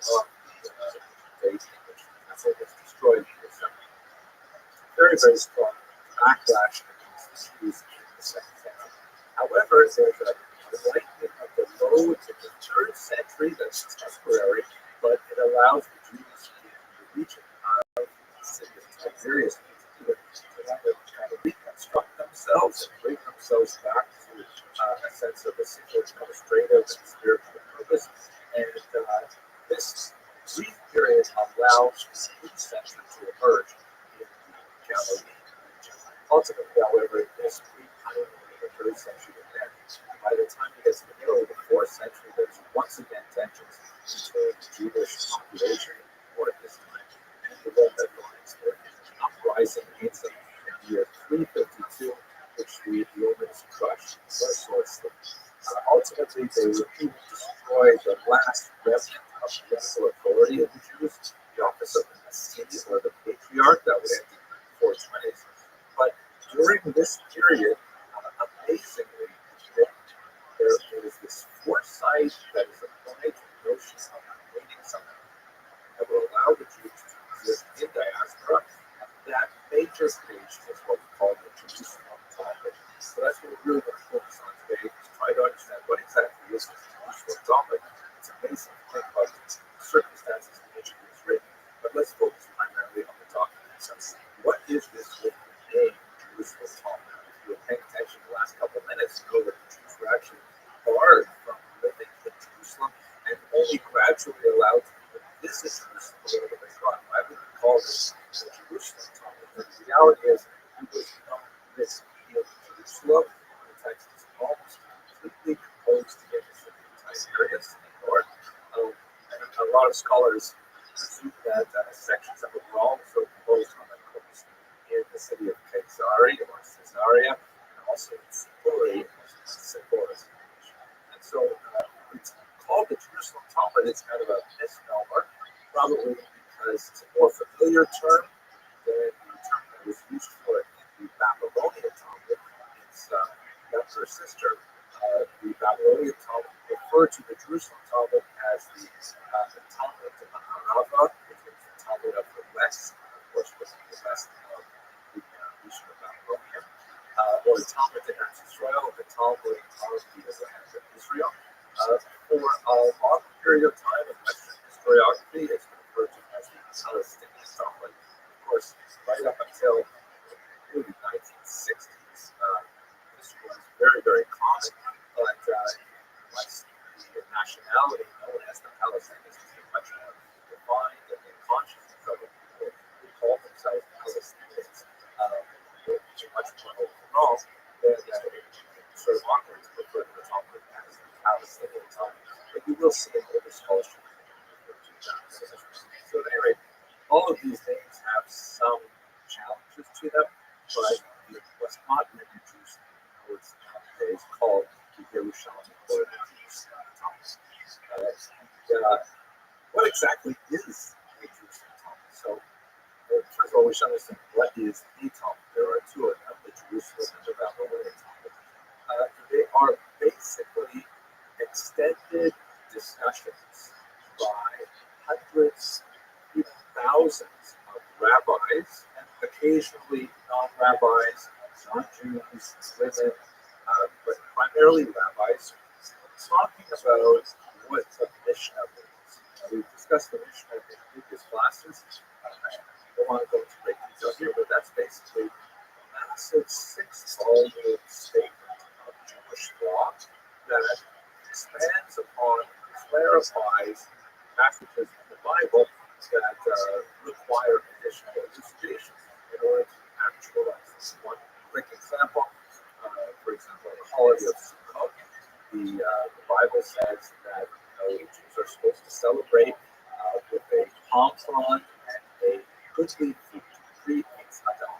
And so the first question is, what is a goodly fruit? What is a beautiful fruit?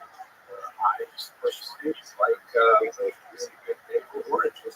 But if I walk to school, there's one of those big maple oranges on Sukkot, people will decide like that. I think the real fruit is an extra kind of a lemon-like plant called citron. And the Mishnah is where we get this oral Torah that explains a lot of these aspects.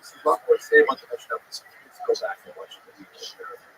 So the Mishnah itself, although it represents a tremendous advantage in clarifying how Jews are actually supposed to live their lives, all aspects of their experience in the world, both in terms of their ritual lives, their financial lives, their civil lives, all kinds of things like that. It's dealt with in the Mishnah.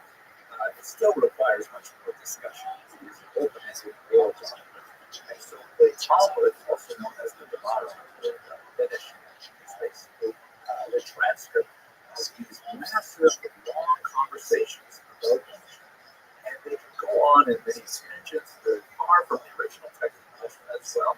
But that's essentially what the Talmud is. It's kind of like an expansion of the Mishnah, or at least it is a huge conversation about the tradition that begins with the discussion of the principal figure behind the Jerusalem Talmud is without doubt the incredible Rabbi Rothschild. He also had a very fascinating Hebrew study partner, Rachel Lakish, and the two of them in particular sort of coordinate much of the discussion that happens, although it really involves hundreds of rabbis pitching their opinions on one thing or another. It is eventually codified into a fixed text that will become the Talmud itself. The text also includes lots of documents called Baraita, or Baraitas.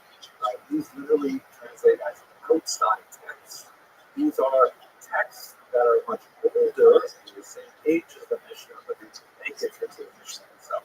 So it really expands the clarification of the Mishnah by saying, here is a fragmentary literary piece that tells us a little bit about what the Mishnah actually meant and so on.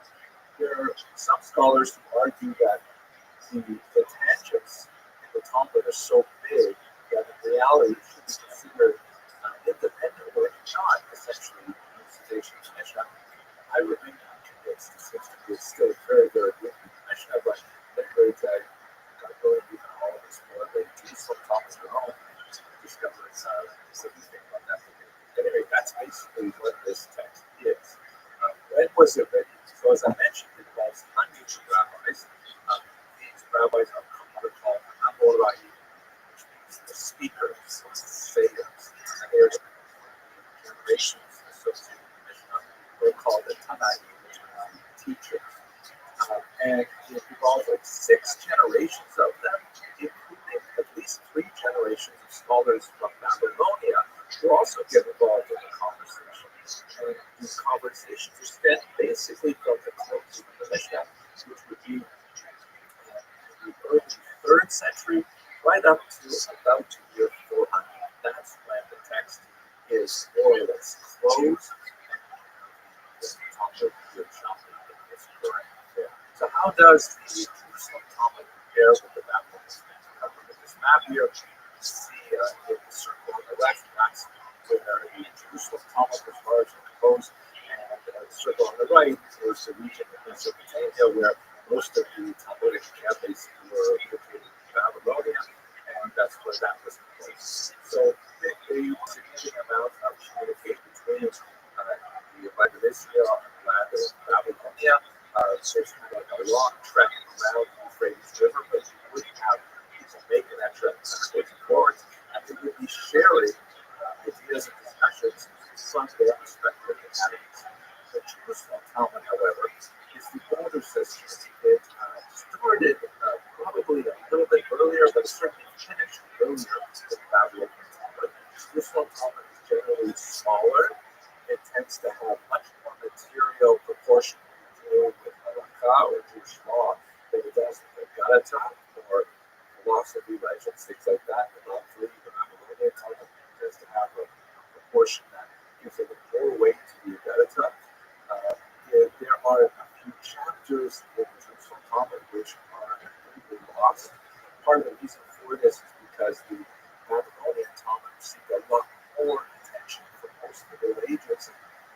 Unfortunately, some manuscripts seem to have just simply disappeared. There was a fascinating footnote in the early 20th century when a scholar came forward and claimed to have discovered them. In reality, however, after generating things on the side, it turned discover them. He actually wrote the forgeries for a lot of these things, but that was not for a discussion today. But the Jerusalem Talmud and Babylonian Talmud have a tremendous amount of overlap. They're basically one shared tradition, one shared purpose of trying to understand the Mishnah, but they are expressed in two distinct literary communities that have a certain degree of communication with each other. In the Talmud Bavli, for example, there's references to, for example, the phrase "Ki asa Dimi," when Dimi came back from Israel and shared with us what he learned there. So in the Talmud Bavli, it's always interesting. They say this over there in Israel, and they discuss that for a while. And it happens as well to a lesser degree in the Jerusalem Talmud. Ultimately, however, the Talmud Bavli lasts about 100 years longer before it becomes codified, somewhere around the year 500. That's one of the main reasons why the Talmud Bavli is much more well studied than the Talmud Yerushalmi, because it represented kind of like a later update, more recent software to the older version. Both of them are written in Aramaic, although there's a significant dialectical difference between the Western Aramaic spoken in Israel and the Eastern Aramaic spoken in Babylonia. They're largely understandable to each other, although the orthography, the spelling of some words looks really bizarre if you're used to the Babylonian Aramaic. Switch over to the Yerushalmi, but they're largely understandable to speakers of Arabic. I think one of the most fascinating aspects of the Yerushalmi is what the Germans call Rezeptionsgeschichte, which means the reception history. How was this book appreciated? How was it adopted? How was it sometimes ignored and so on?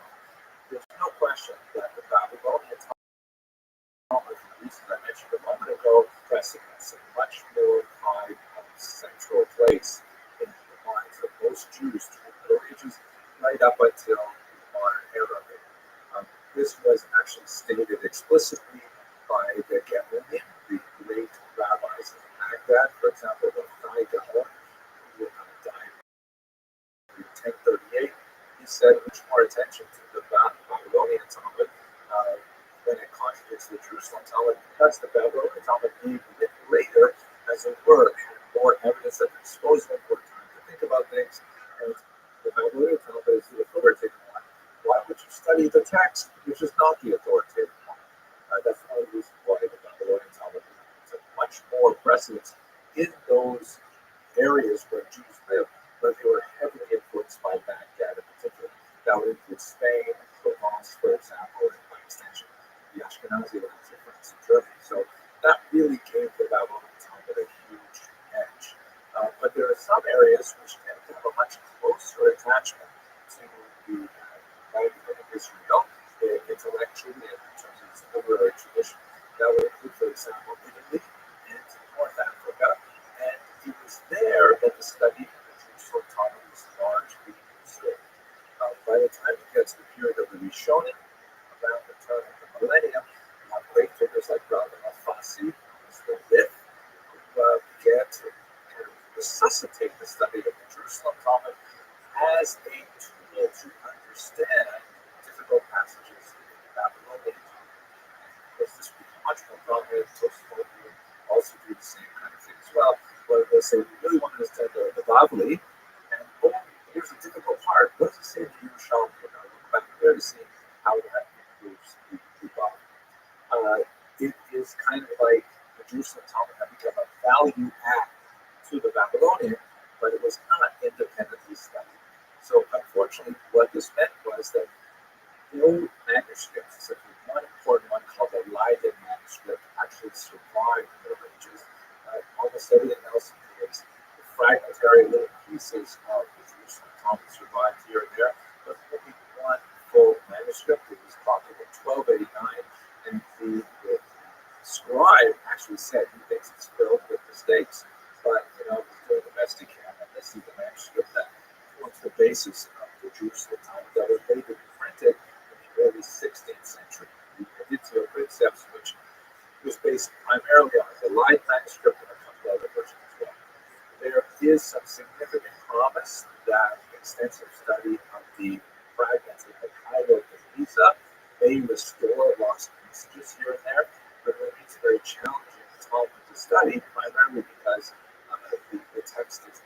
nearly as well worked up or as reliable and as cross-checked as the Babylonian Talmud is. The Jerusalem Talmud is kind of like the forgotten sister for much of its history.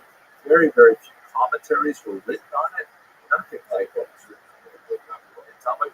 However, in the post-war period, with the expansion of popular programs like Yomi that really elevated the study of the Babylonian Talmud, there's a lot more scholars have turned their attention to the Jerusalem Talmud as well, to the older system. And there is many, many more great students. There was recently completed a massive 51-volume English translation of the Jerusalem Talmud by the Art Scroll Foundation. Absolutely remarkable work of scholarship.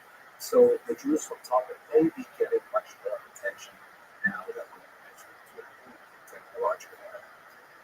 I hope you found this video useful. For those of you who follow the series, you know that the reason I call this the Jewish History Lab is because we're preparing these videos alongside the writing of the 3-volume book of Jewish history, a survey that goes from the earliest times right up to the modern period for Koren publishers in Jerusalem. And so if you are interested in following along, I really appreciate your attention. Please like and subscribe, and if you have something to offer in the comment section, I'd love to see what you have to say. And I just want to say thank you very much for watching this video.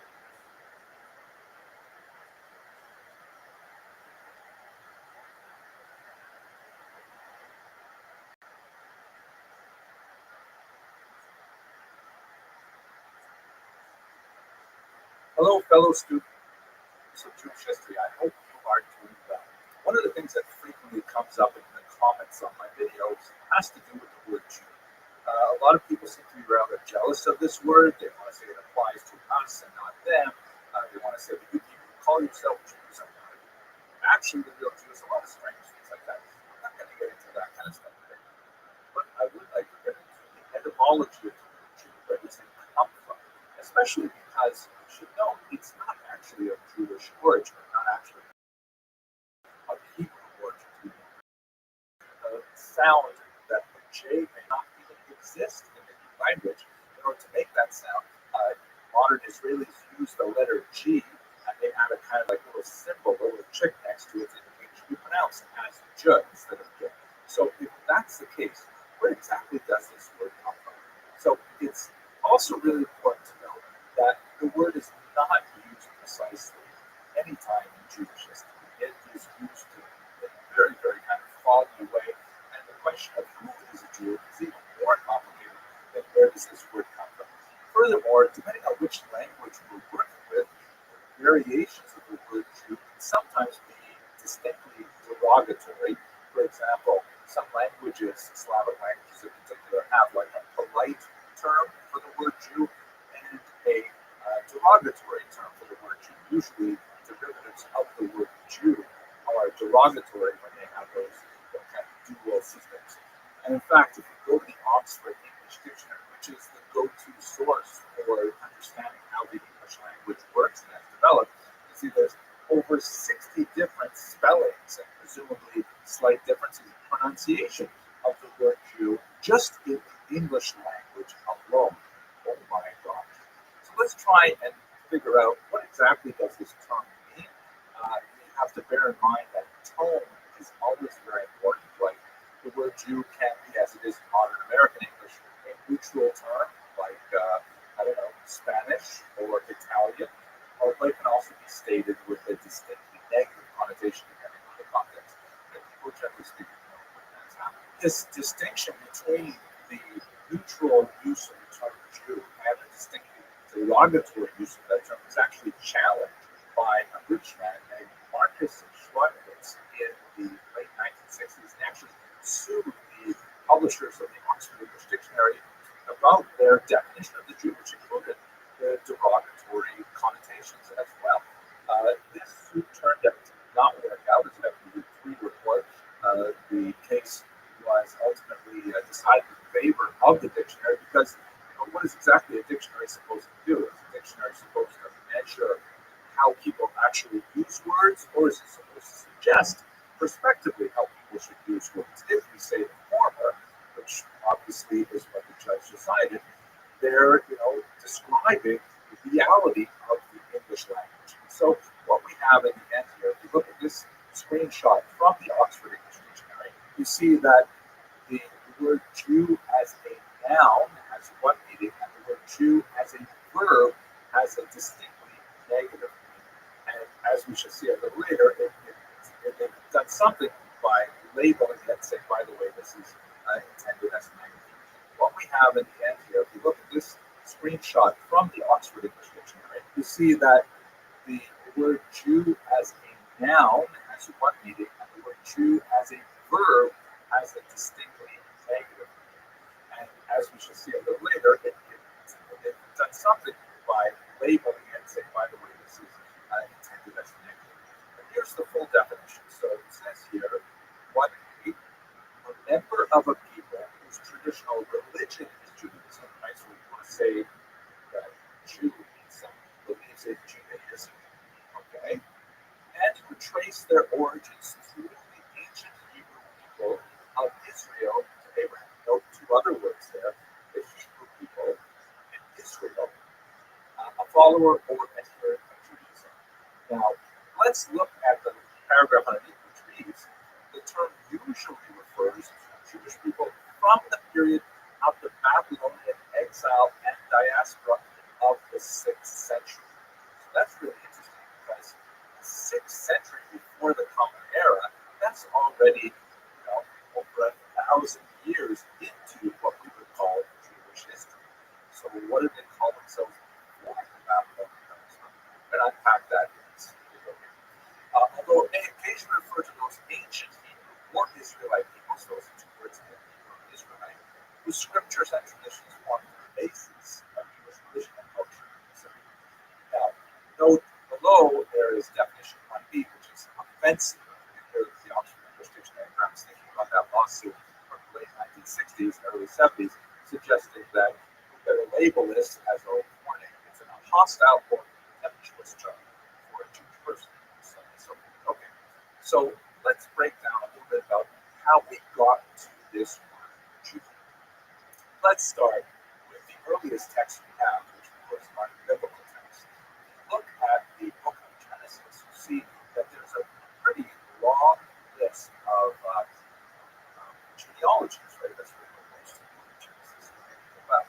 And it starts out, of course, with Adam and Eve. And then a few generations from Adam and Eve, we have Noah, famed, of course, for the ark that preserves him and his family, including his children, from the flood waters of the flood. He has three sons who survived the flood: Shem, Ham, and Japheth. And the latter two, Ham and Japheth, are considered the children of Noah in Hebrew sources. In the rabbinic tradition, Ham and Japheth go on to populate the rest of the world. So their offspring are called the children of Noah, or Noahites, modern English. And this is basically the name Noah for the name Noah. This is a Jewish name. Their first alphabet. There are Jews, and they're the name Noah, the children of Noah. Jews are, of course, the subset of the name Noah. The Jews trace their lineage through a brother named Shem. And that's, by the way, the origins of Semite. That term Semite was formed really in the 19th century, in particular, when linguistics developed and wanted to find a word for the peoples of that region, and they named it after Shem. Now, Shem has a descendant whose name is Abraham. Just call it Abraham is when Jews started considering their lineage Jewish. Even though Abraham is hundreds and hundreds of years before anyone would be called Jews, nevertheless, Abraham is considered like the father of the Jewish people. His term, however, when he is described, is as the Hebrew as the name. And this Hebrew relates to crossing, transiting.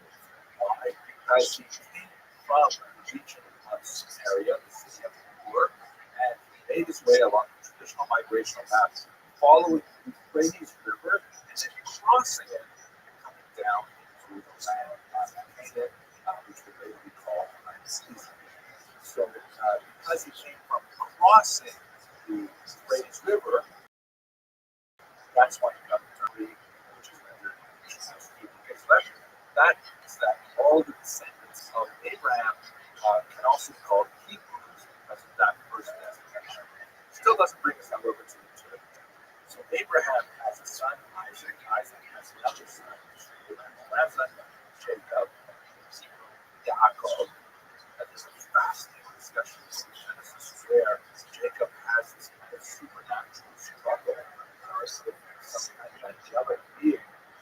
As a result of that all-night struggle by the river Yaakov, the angel takes the name Israel, which was Israel, and means one struggles with God.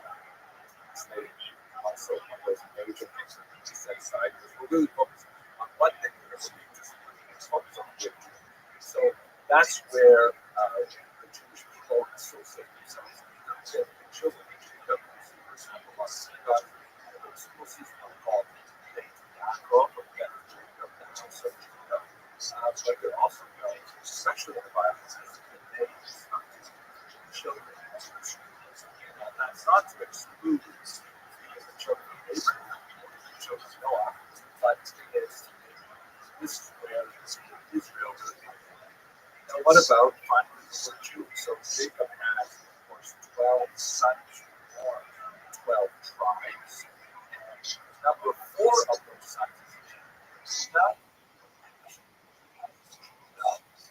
That's where the word Jew comes from. And you may be wondering to yourself, why child number 4? Why would Jews call themselves Judah, for example, after the first of the sons, Reuben? I'll explain it to do a little bit more with history that comes later.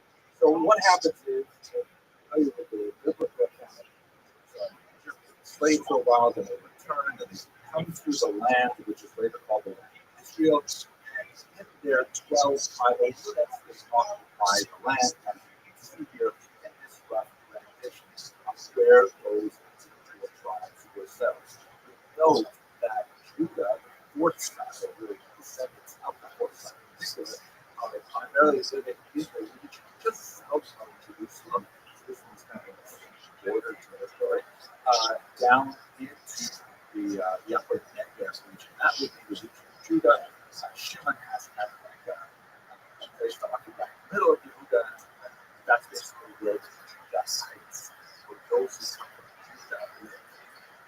For a while, these 12 tribes are separated, but then they come together under a single monarchy, which is kind of like a golden age between Saul and David and Solomon. Then after Solomon, there's a civil war. Now we're talking about the 9th century era. The land is divided into 2 kingdoms. The kingdom which is still under Judah, King David is from the tribe of Judah, so his lineage is really active there. And the north, the kingdom which takes the name Israel. Even though Israel is supposed to encompass also tribes, Judah, of course, is outside it, unless you have these real monarchies, one in the north and one in the south. That lasts for about a century and a half. And in the late 8th century, the Assyrians come down and they take over the northern half and they exile a significant portion of the population, moving off into the region of Mesopotamia. This is the period of the 10 lost tribes. It's not exactly precise terminology, but nonetheless it refers to the northern kingdom, Israel, and the displacement of its population to this nation. So that's basically it for the political Israel. Of course, that name would be resurrected in the 20th century for the modern state of Israel. And that's basically what happens. Or the king of Israel. A lot of that population, however, is, especially as refugees, displaced. And so you have a lot of population of the northern Israel actually now living in the region of Judah. The kingdom of Judah, however, does not last that long itself. About a century and a half after that, they are invaded by the Babylonians under King Nebuchadnezzar. There's another example. again, these are not necessarily total exiles. It's not like the Christian ones that were modern, but significant sections of the population were removed, especially the one. So you've got another major population of Babylonians, representing these Jews by the rivers of Babylon, right? So across the Euphrates, and we are back at these areas of existence. There is these lapse of so on. So you've got about a century where the Jews are now ensconced in Babylonia, where a large portion of them are in Babylonia. It's like the Jews, I should say, the Judahites, right? From the kings of Judah. And then basically under Cyrus, they're released to return to Judah, where they re-establish themselves as a political region. Part of the Babylonian Empire is called Yahweh, which is obviously a Persian form of the word Judah or Judah. One of the things that's especially fascinating about this period is that around this time, the phenomenon of many of the children of Jacob, though they may come from other tribes, identifying themselves as Yehudi, as people from Judah. The best example is in the book of Esther, which is set in Persia and and Mordecai, here sometime in the 17th century. Mordecai, who is identified clearly as a member of the tribe of Benjamin, nevertheless calls himself Yehudi. He is referred to as a Jewish man. So it's around this time that we begin to see that the children of Jacob, the children of Israel, refer to themselves as Jews, as Judeans, even though they're not necessarily from that specific tribe. And in fact, almost all of the tribal designations were lost in the 70s times, and most Jews today have no idea where they possibly could have come from, exception, of course, for the priestly caste and Levites, but most Jews simply don't know how to come from. There's also now, where does the word Jew with a J come from? It appears that while Jews are calling themselves Yehudi, this is a term that's picked up by other languages, most significantly by Jews. This is the earliest inscriptions we have that refers to Jews. In Greek, this is called the Rothschild inscription, and it was found in Greece in the 3rd century before the common era. See what I highlighted in yellow, you have the word Deus, which is clearly a Greek word. The word Jew sound Greek becomes Jason later on. So it's especially fascinating inscription because it refers to someone who comes from a language Judea who clearly has sort of a dedication to the pantheon of Greek gods. So it's like it doesn't appear like he's a particularly religious Jew by rabbinic standards, but nevertheless he's referred to as inhabitant of Judea. So that's where we have this first term, Deus. And then it's especially repeated over and over again in Greek sources. In the Greek New Testament, of course, is extremely important word because it is the group from which Jesus himself derives. And most of Jesus' interactions are with fellow Jews. But it's also worth noting that one particular stands out in a very negative way that will have implications for the negative connotation of this passage. That is, of course, one of his followers, Judas, the apostles, who betrays Jesus famously. In this 15th century representation, he betrays him by identifying him with a kiss to the Roman authorities. And you can see here that Judas portrayed with stereotypical red hair.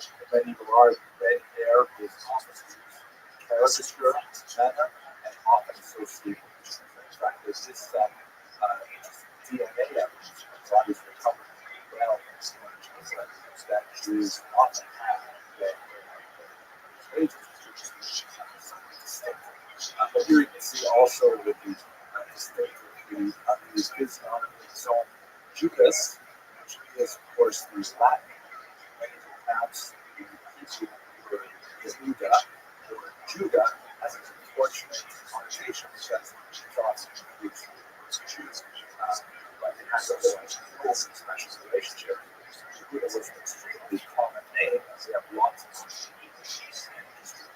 So the term Jew in particular is also used as kind of an outsider term for Jews, like what other people refer to those people, which we will call Jews. But it's also important to note that internally, Jews often retained a lot of the earlier terms. For example, the term Israel is especially popular among Jews, especially referring to the land. This, for example, is a tetragrammaton from the Bar Kokhba revolt in 132 Common Era, when these rebels, Jewish rebels, would seize the coinage of the Romans, eat them up, and re-stamp them in Jewish language and Jewish symbols. In fact, you can see some trumpets from the temple and a lyre on the right here. And in Paleo Hebrew, it's written regarding the freedom of Israel, not the freedom of Judea, but the freedom of Israel. It's interesting that they harken back to that old kingdom that was destroyed by Herod in the 8th century, and that was also in the 20th century, the establishment of the state. But when all is said and done, the term Jew is used by contemporary Jews to refer to, as we saw in the Oxford Dictionary, all descendants of Abraham, even though the term Jew time the Hebrews then referred to the Jews in the time of, let's say, before the kingdom of Israel is formed, even referring to those people who lived in the north. The term Yehuda was not very prominent, but around the time of the Babylonian captivity, the term Jew circulates as a way to describe this unusual people very long time. Wow, that was really complicated, wasn't it? I hope you found it useful nevertheless. And if this is the first video you're watching, Rabbi comes out to my channel and has had tons of videos on a lot of issues that I find it absolutely fascinating to talk about. And I'm glad that there are a lot of you who share these things and interact in the comment section as well. Thank you very much for watching.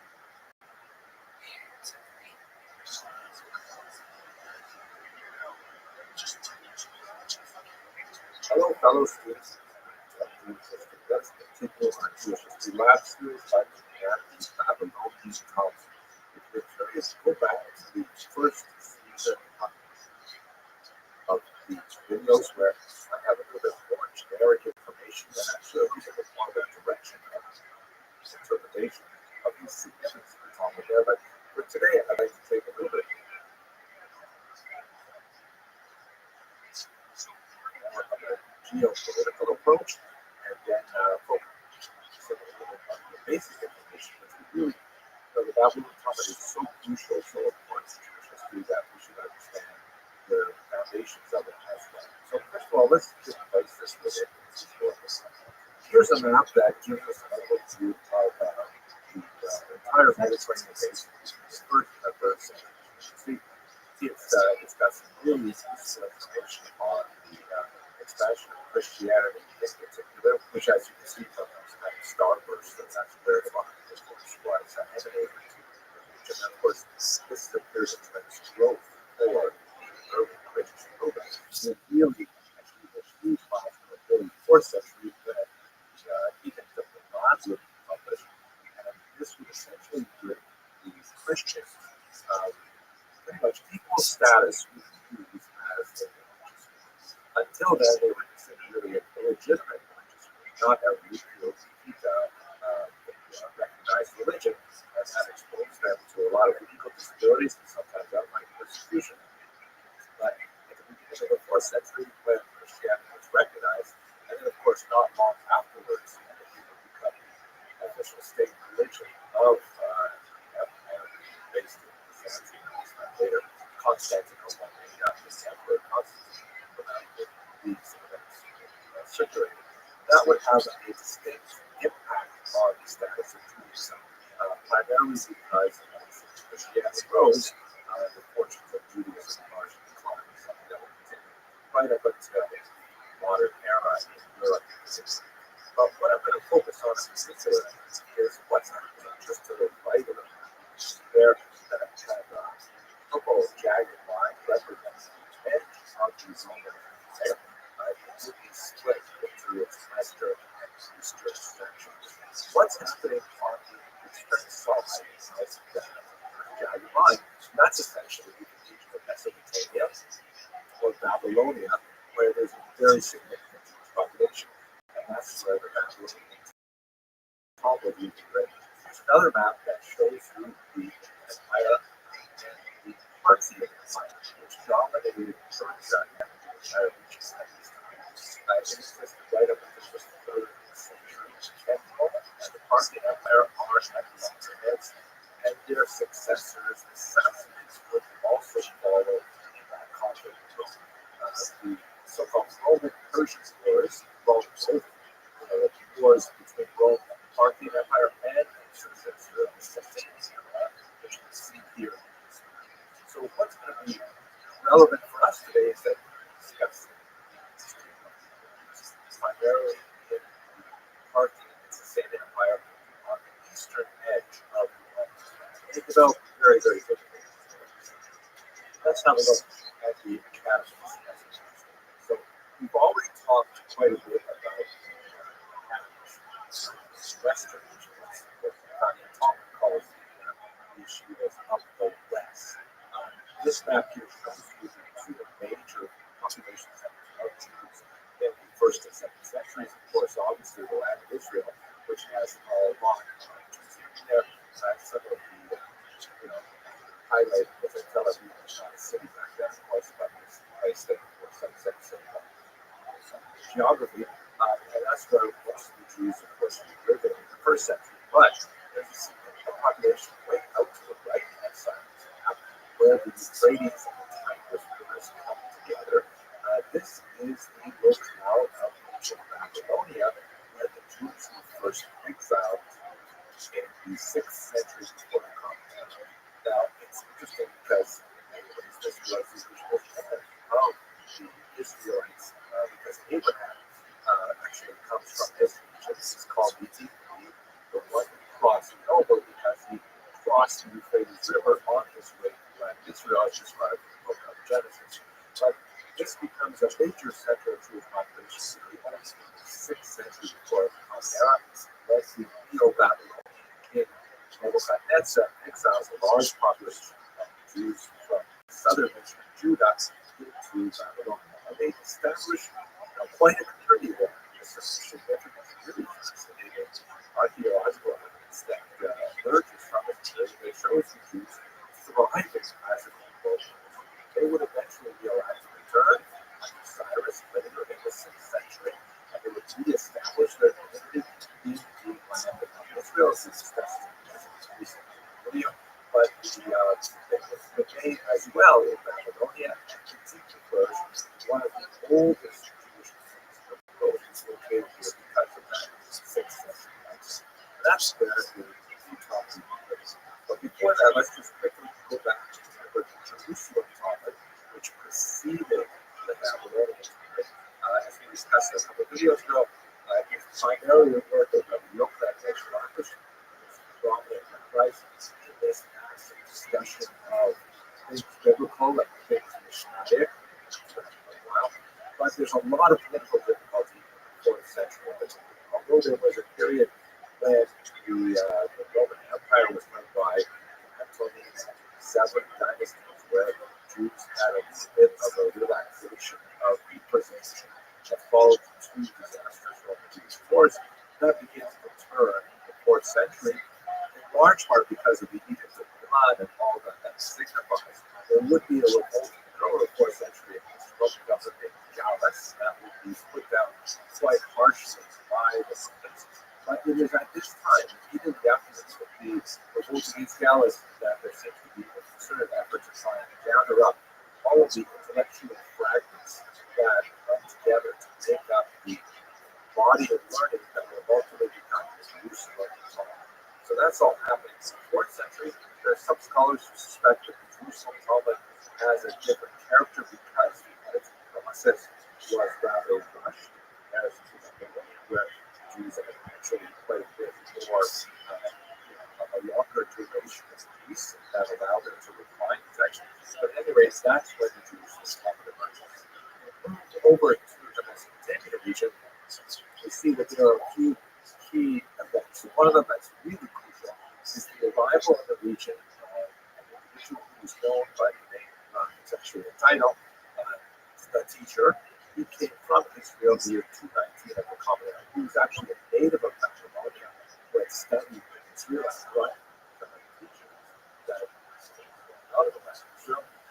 And he was perhaps the first of a whole class of peripatetic rabbis who moved between Babylonia and Israel, sharing the results of the deliberations in their accounts.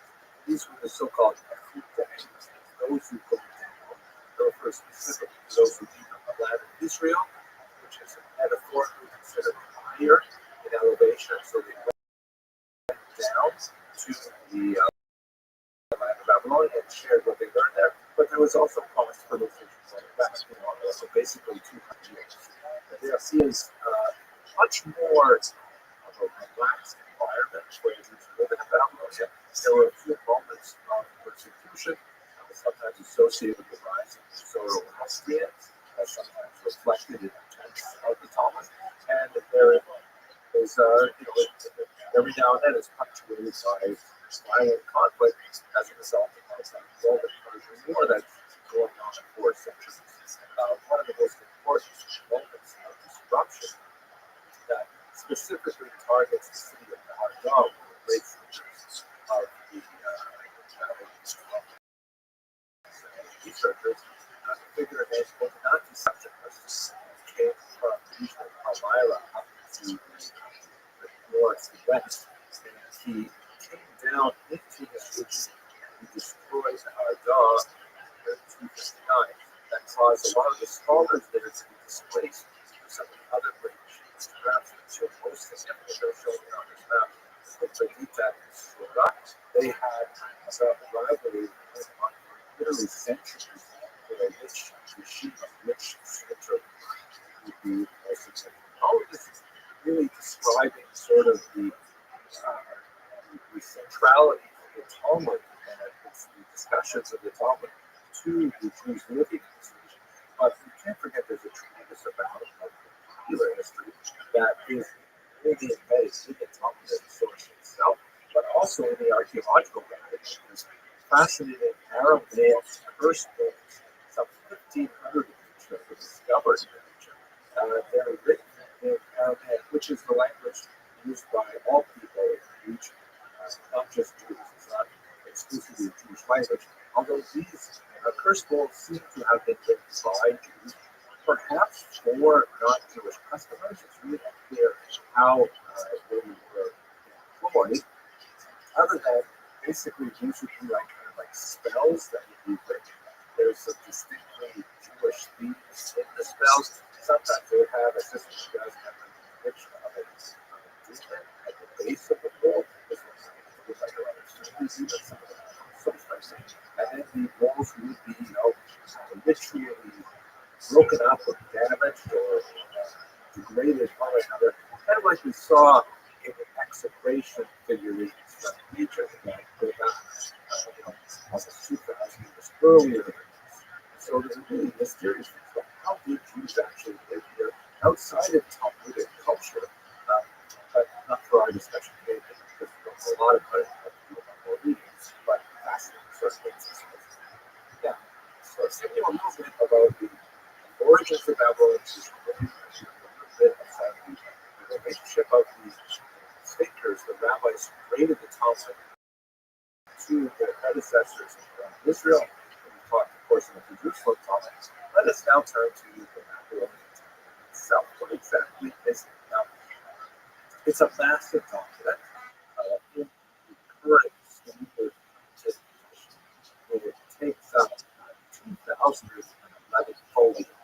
It's two sides of that page, so about 5,500 pages. The reason why I have to know that number of my head, 2,711, is because, of course, there is this really popular study group, sometimes called the world's largest book club, called Daf Yomi, which was literally a folio a day. It was started in the 1920s, and basically all around the world, Jews who are interested in the Talmud, and I assume sometimes Jews as well, study one page a day of this passage. And they conclude it every 7.5 years. It's a rather amazing event.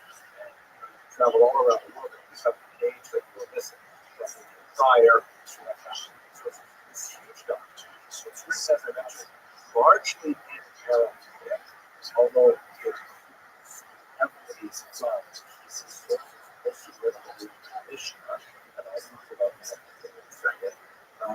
And it also has influence of you'll see Greek words in there, Latin words in there, Persian words in there, all showing how this is a multi-generational document that was literally composed by about 2,000 different scholars. These are primarily rabbis, religious experts, who are debating this core text called the Mishnah, which we have discussed in the previous video. I encourage you to go back there and have a look if you're curious. But basically, the Mishnah is sort of a companion to the Torah, the first 5 verses. In traditional Jewish thought, both the this Torah that exists in the biblical format that we use here today was given alongside oral body teachings, the Torah, oral Torah. And the teachings were eventually codified into text, and one of those is the Mishnah, which was codified around 200 and basically deals with aspects of Jewish law and behavior. It's kind of a bizarre text of modern standards. It's not a long coast of rules. It's sort of like breaker conversations to talk about how does one live according to the Torah. And the discussions often does not come to a conclusion, so it sort of requires further involvement.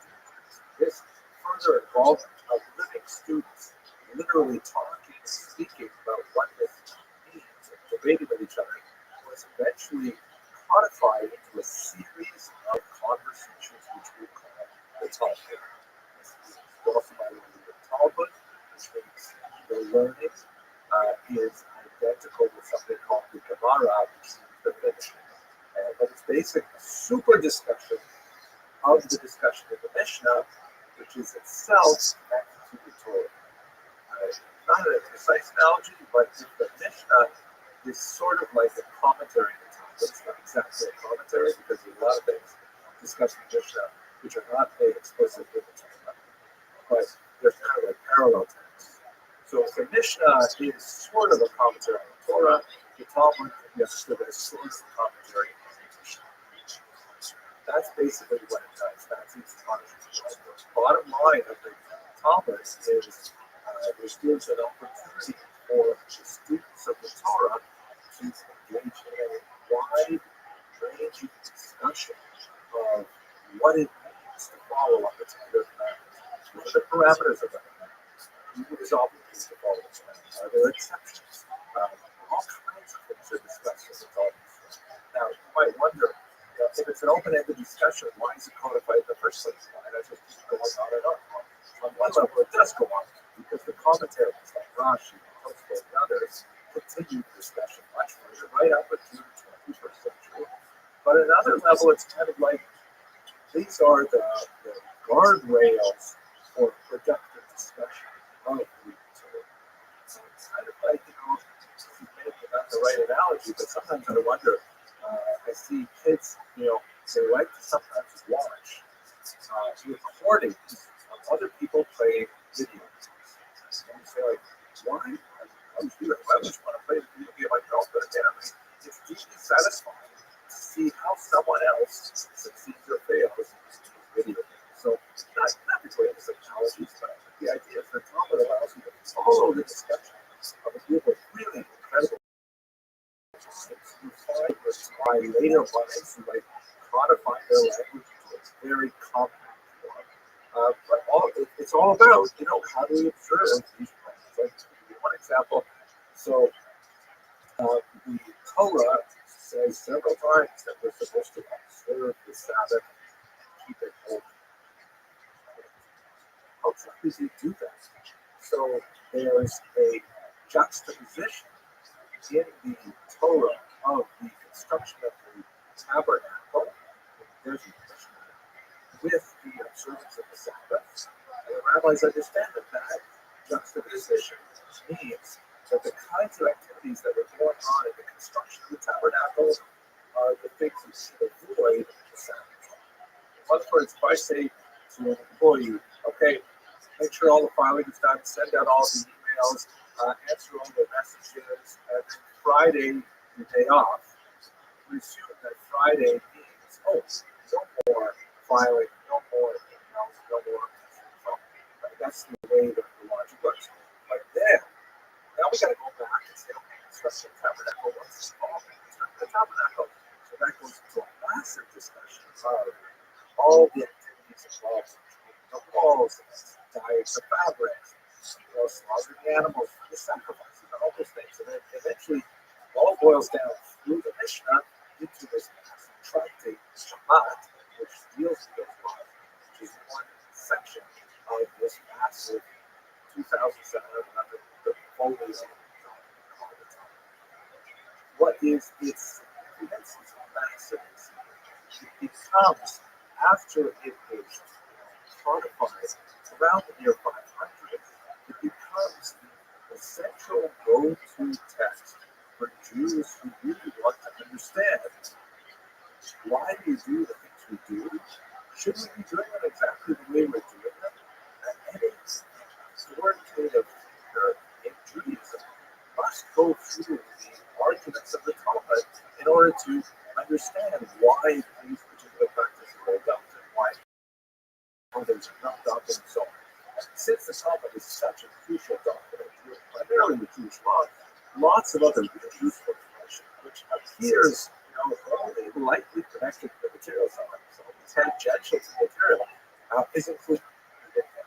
So, for example, the philosophy of the afterlife, good and evil, and reward and punishment, all kinds of philosophical things are piled into the Talmud as well. It is, by a Western sensibility, reading Greek texts and Western canon, it seems like a chaotic kind of document. It's really not, but it's definitely not the way it's Western life. Follow these discussions in many, many different areas of thought. Every page is like completely refreshed, completely new. I'm really quite a fascinating document. You can understand why Don Gilman is such a popular book. Now, let me mention in closing that there are many misconceptions about the Talmud. The Talmud, they began to think of it as a document which is basically what is keeping Jews from converting to Christianity. If it's keeping Jews from converting to Christianity, it must have all kinds of negative information in there, and it has to be banned or restricted and so on. And this is kind of a trope, anti-Talmudism, that extends from the 13th century, really in some places up to the current day, especially after a very nasty book was published in the year 1700 called Judaism Revealed, which was basically every single nasty possible statement you could pull out of this massive document, authored by 2,000 different rabbis and several other rabbis, over a course of several hundred years of discussion. Now, it's true that there are some passages in there which are not complementary to pretty much everybody can think of. I think Christians, women, slaves, non-Jews, you will find the occasional nasty passage in there, which does not feel comfortable for modern readers. But I would challenge any serious student of history to find me any text, particularly of this size, from the third, fourth, fifth century, that doesn't have far more egregious language than it is a tiny little minority of these that are used in English. They are almost always taken way out of context and used to portray most heinous and false lies against contemporary Jews. And it's really an unfair way to try and look at this thing from a scholarly perspective, let alone a religious perspective. And if you want, if you're skeptical about this, we'll have a look at one of the mentions. Well, actually, I'd be nervous to just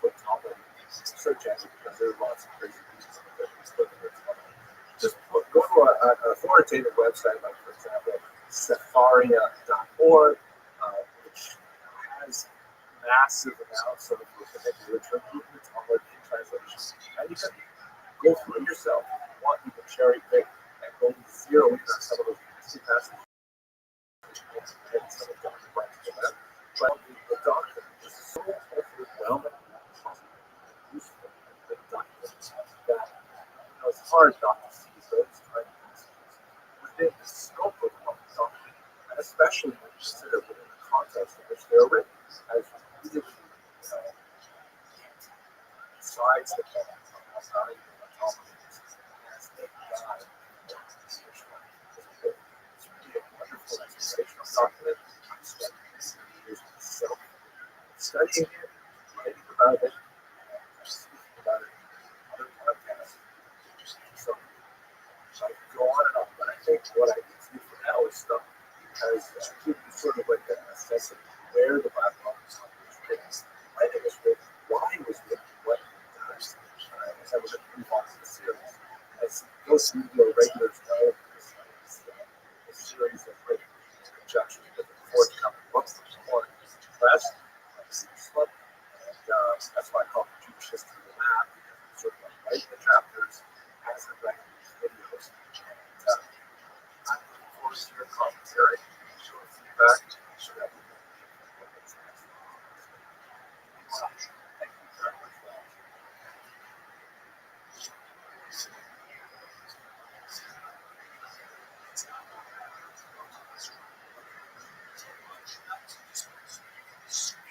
Hello, fellow students. If you are binge watching Jewish History Lab, I'm amazed that so many of you have gotten this far in the series. I have to apologize for this whole idea of gaps since the last time I recorded one of these. That's for a variety of reasons that I'll take a moment to explain right now.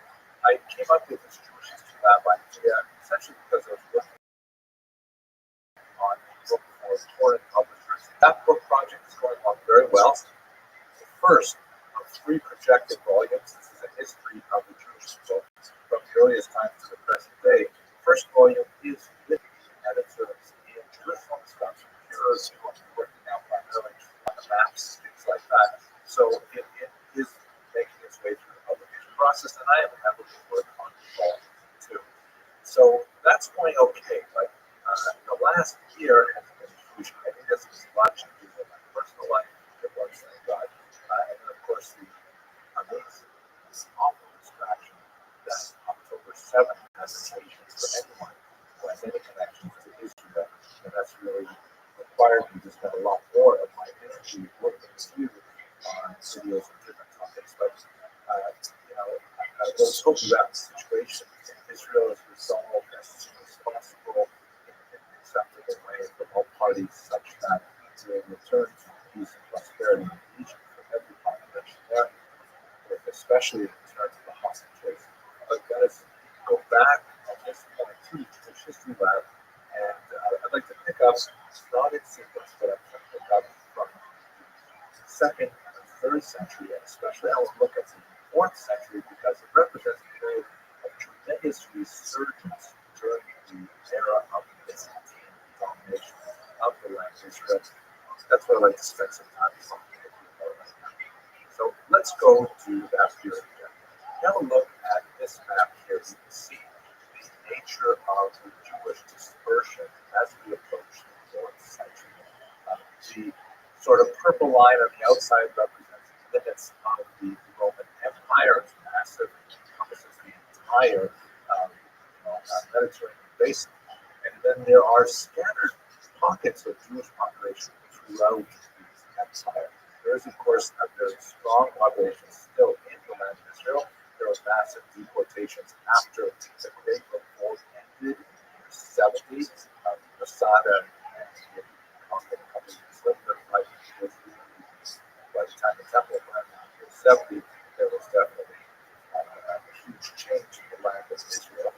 So you have dispersion of Jews spreading throughout the entire region, as that's in addition to the large pockets of Jews. So you go to Babylonia, in Alexandria, Egypt, and even the growing population in the Roman itself. The starboard first, this particular map are especially important because they show very important centers of Christian activity, as of course Christianity was growing during the first few centuries after the Great Revolt. And Christian communities tend to expand around Jewish communities. St. Paul, when he traveled throughout the region and proselytizing for the new faith, he would typically go quite frequently to known Jewish communities where there would be perhaps an audience of Jews open to the message of Christianity, but as well many sort of fellow travelers who were drawn perhaps originally to be Jews, and they're very different and very competitive ideology for the era, but the sort of the high bar of entry into Judaism, which included, for example, circumcision and dietary regulations, Sabbath observance, and that was too much for many of these fellow travelers. But the message that St. Paul brought was quite a bit more palatable because it did not have those demands, but it did have the great benefits of life after death, personal God, things like that. So you tend to see a lot of strong Christian developing around the nucleus of Jewish communities for that reason. Looking more closely at the land Israel, you can see that after the Bar Kokhba rebellion failed in the fourth decade of the second century, the region is divided up significantly. You have the renaming of Judea, Syria, Palestine, that's the entire region reaching from what we call today into the region of Lebanon and Syria and the Jordan. The region associated specifically with the land Israel is divided into three parts: Palestina Prima, Palestina Secunda, Palestina Tertia, first, second, and third Palestine. This is when the term Palestine really comes into widespread usage. Hadrian, after he put down the revolt in probably 136, possibly 137, he insisted on renaming Judea to try and wipe out the memory of the Jews living there, reach back to the population that we call the Philistines in the Bible. They're referred to in Greek text as Palestini. So we took that name and applied it to this Roman territory. And there were still Jews living throughout the region, especially in the northern section, Palestina Secunda, where a lot of Jews had fled in the context of the day. So that's basically what the setting of this short video. Jews rebelled several times against Roman rule. We have the Great Rebellion 66 to 70, a couple of battles that lasted up to 74. You have the Kitos Rebellion in 117. You have the Bar Kokhba Rebellion, just mentioned. And then in 351, you have another revolt, sometimes called the Gallus Revolt, which is not as well known, but each one of those was a disaster for the Jewish rebels, and Rome consistently reasserted its authority over the region, often followed up with withdrawal. There was a respite for Jews, actually with respites for different reasons. Most significant political respite was a result of the rise of the Emperor Julius, who is known in much of the historiography as Julius the Apostate, because he tried to turn the clock back from Christianity and revive paganism in Israel. And as part of his overall plan, he wanted to actually rebuild the temple. He wanted to put the Jews back to their temple, not so much because he was such a friend of the Jews or a friend of Judaism or a friend of monotheism, but he felt that, with the rise of Christianity, that all faiths were put down for Jewish experience. But by rising all faiths, that was a way of kind of diminishing Christianity. His rule ended very abruptly in the year 363, just 2 years of power. So it really didn't come to anything in terms of the rebuild of the temple. Basically, the overall pattern of an ascendant church and synagogue, just Judaism decline in terms of political and social and economic status. Perhaps the most significant element of that decline is in the erosion of Jewish self-government at this time. There was the institution of the patriarchate, which we would have seen, where you had some figures who were the chief religious and political authorities of the Jewish community after the destruction of the temple. There was significant debate among scholars as to what was the actual extent of their power, but we know they existed right up to the early 5th century. However, the emperors of the Eastern Roman Empire, which is called, by the way, the Byzantine Empire, Rome in the West, the empire is going into decline. Rome, the city itself, will be sacked several times in the 5th century, and the city of Byzantium, at this time known as Constantinople, would be the main center of the Roman Empire. But it was during the period of the Byzantine empires where you have more and more closeness to Christianity, beginning with Constantine himself, and at the same time a depression of the rights, politically, socially, and otherwise, of the Jewish population. Perhaps the most significant example of this is Justinian I, who reigned from 527 to 565, a very long reign, in which he imposed a tremendous number of restrictions on Jews, the banning and destruction of their synagogues, sometimes the confiscation of synagogues and as churches. These rules were, by the way, quite frequently ignored, perhaps more often ignored than actually observed, but there was moments of punctuated persecution and a really invasive approach to what happened inside the synagogue. Just first, for example, banned the reading of the Torah in Hebrew. It could be read, but only in particular authorized translations into other languages. As it were, I don't know, maybe you wanted to kind of like assimilate Jews, but force them to engage with the Greek language. Who knows? But it definitely was not well received by the Jews. Also, a ban on Mishnah, the study of the oral Torah, which was, for Jews incredibly onerous because Jews always understand the Torah historically as being part of two documents. And the Torah itself, the written Torah, which we call the five books of Moses, and at the same time the oral Torah, which includes, among other books, the most significant is in terms of law, the Mishnah. And the Mishnah is essentially what explains how to apply the Torah in actual practice. And if you ban the Mishnah, that's essentially like banning traditional Judaism. So how did the Jews deal with the usual challenges that really began to be gathering steam in the 4th century? I'm going to outline 4 basic responses that really illustrate the incredible resilience of the Jewish people in the 4th century and the ways in which they adapted strategies to affect their survival in this extremely hostile environment. The same kind of pattern, incidentally, that shows evidence time and time again over the millennia of history. The first is the institution of a fixed calendar in the year 359. The calendar is incredibly important, especially if you have a diaspora population. They're spread out far apart, slow, poor communications, and how do you know what day the holidays fall on? Traditionally, the Jewish calendar was based on the physical sighting of the moon and then the testimony of those witnesses in Jerusalem that they in fact saw the new moon appear, and therefore the calendar could be calculated.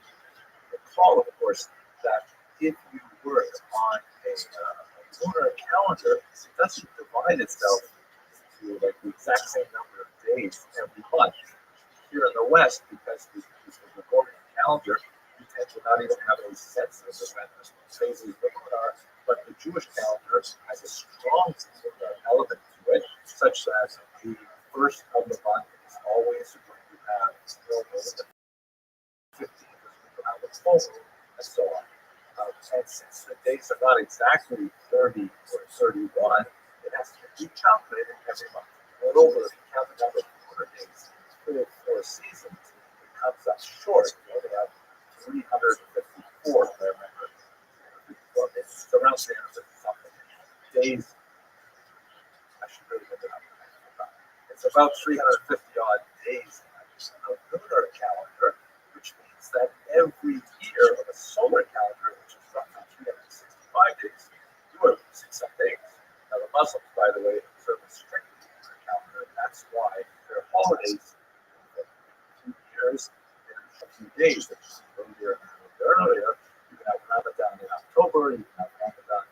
April. That's just the way the lunar calendar works. The Jewish calendar is actually both lunar and solar because the Bible requires the observance of the holiday of Passover in the springtime. So therefore, the calendar has to be adjusted every so often to make sure that Passover will fall in springtime.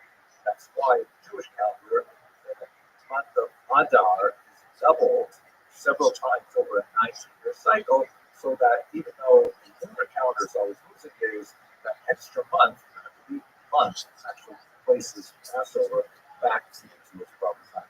That's why, we are speaking in English, so in Anglo cultures, people will say something like, oh, Rosh Hashanah is very late this year. It doesn't occur in late September or late October as opposed to late August or September. And the truth is, Rosh Hashanah is always on time. It's September that's out of joint. But at any rate, with the situation in the 4th century, with Jews scattered all over, and an inability to rely on reliable communications from Jerusalem, that in fact, the new month had been declared. Don't forget that Jews were actually banned from entering Jerusalem after the Bar Kokhba revolt for quite some time. So a lot of these things were not possible anymore. So therefore, in 359, the Jews responded to this uncertainty by creating a fixed calendar that still is used today, a remarkably important survival strategy that helped them weather the challenges of understanding. The second major innovation was the codification of the Talmud. Now, I'd like to get back to the Talmud in a larger discussion later. It's too big a topic to squeeze in here. But for our purposes, let us just recall that after the writing of the Mishnah, which was brought together around the year 220, there's a tremendous amount of discussion that surrounds it by scholars after that time that really sheds light on what's quite cryptic in the Mishnah itself, what's hidden in the text of the Mishnah, and how to interpret the Mishnah. Just as the Mishnah interprets the Torah, it's not a precise definition, but it's fairly close. The Jerusalem Talmud will also interpret the Mishnah. This was a remarkable achievement because by putting it into text and actually writing it down as a manuscript as opposed to a body of oral teachings, it suddenly made this massive amount of wisdom, many times larger than the size of the Mishnah itself, and many, many times larger than the size of the Torah, made it accessible to Jews throughout the Mediterranean basin, far out into Babylon, and ultimately it played a role in the creation of a much larger and more influential Babylon. We should clarify, by the way, that we call it the Jerusalem Talmud, but that's I can let it go. Can you hear me?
That's a bit of a misnomer. Most of the writing of the Talmud happened in the north around the city of Tiberias. You also have a significant amount of activity happening on the coast in Kizari, but it wasn't written in Jerusalem. Another term that's frequently used in scholarly literature is the Palestinian Talmud, which up until recently was a perfectly neutral term. Palestinian meant a region of geography so labeled by the Romans sentence and everybody understood what they were talking about. But now it just sounds so jarring because a group of people have is that name.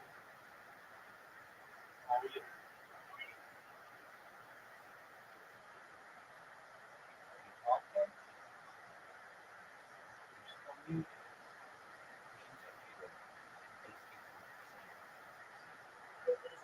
Oh, now I can. Now I can hear you.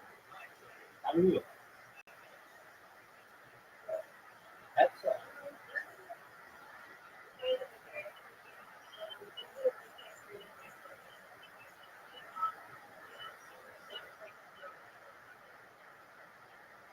Very well. What platform? What what what platform?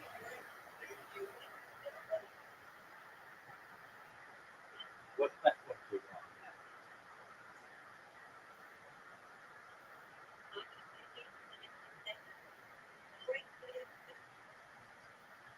Great. Can you repeat that?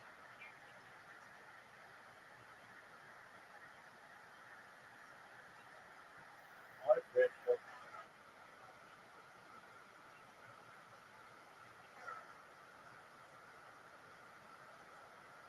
Great.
I wish I could hear you.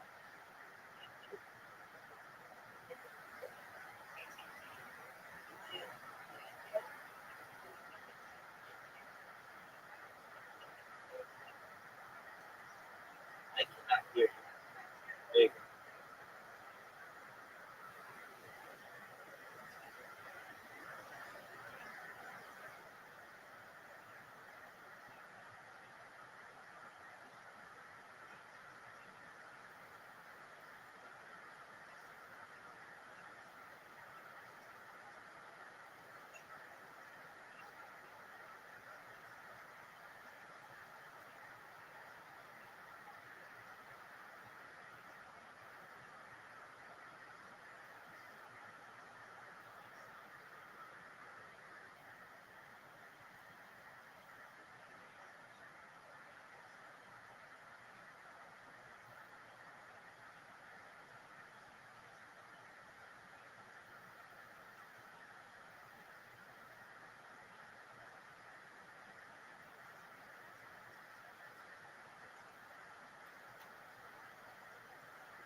There she is.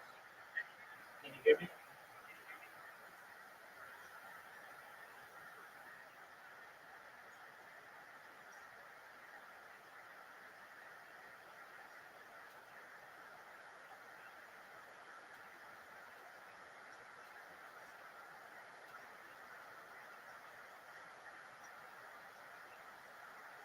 they be talking.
To describe their nationality, and so you certainly don't have a Talmud.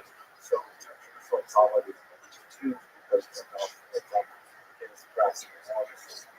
So the codification of intellectual text that is at the core of Jewish learning and making it portable and accessible to all over the world is a phenomenal strategy that was developed to survive the vicissitudes of the third or fourth development of Peds. I've just thought about this so much before, but Peds, which is just quite fascinating.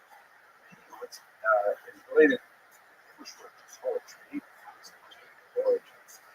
It's basically a kind of liturgical poetry that has its origins in the Byzantine period, and they have a lot to do with what I mentioned earlier about Justinian the First and his ban on the study of traditions.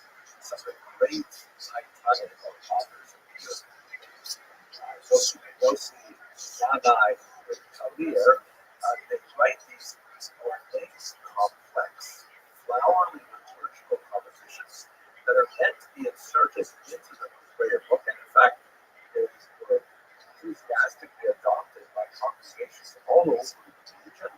They are published in prayer books to this very day. And we should understand the function that they play. If Jews were prohibited from public discussion, public teaching of their text, that the Mishnah was banned, and that the original Hebrew text of the Torah was also banned, and the authorship of these Torah with their embedded references, which would be missed by the authorities, but readily available to the educators, would be another opportunity to gain access to this really fascinating, again, literary response to the persecution, which actually is very, very useful survival strategy.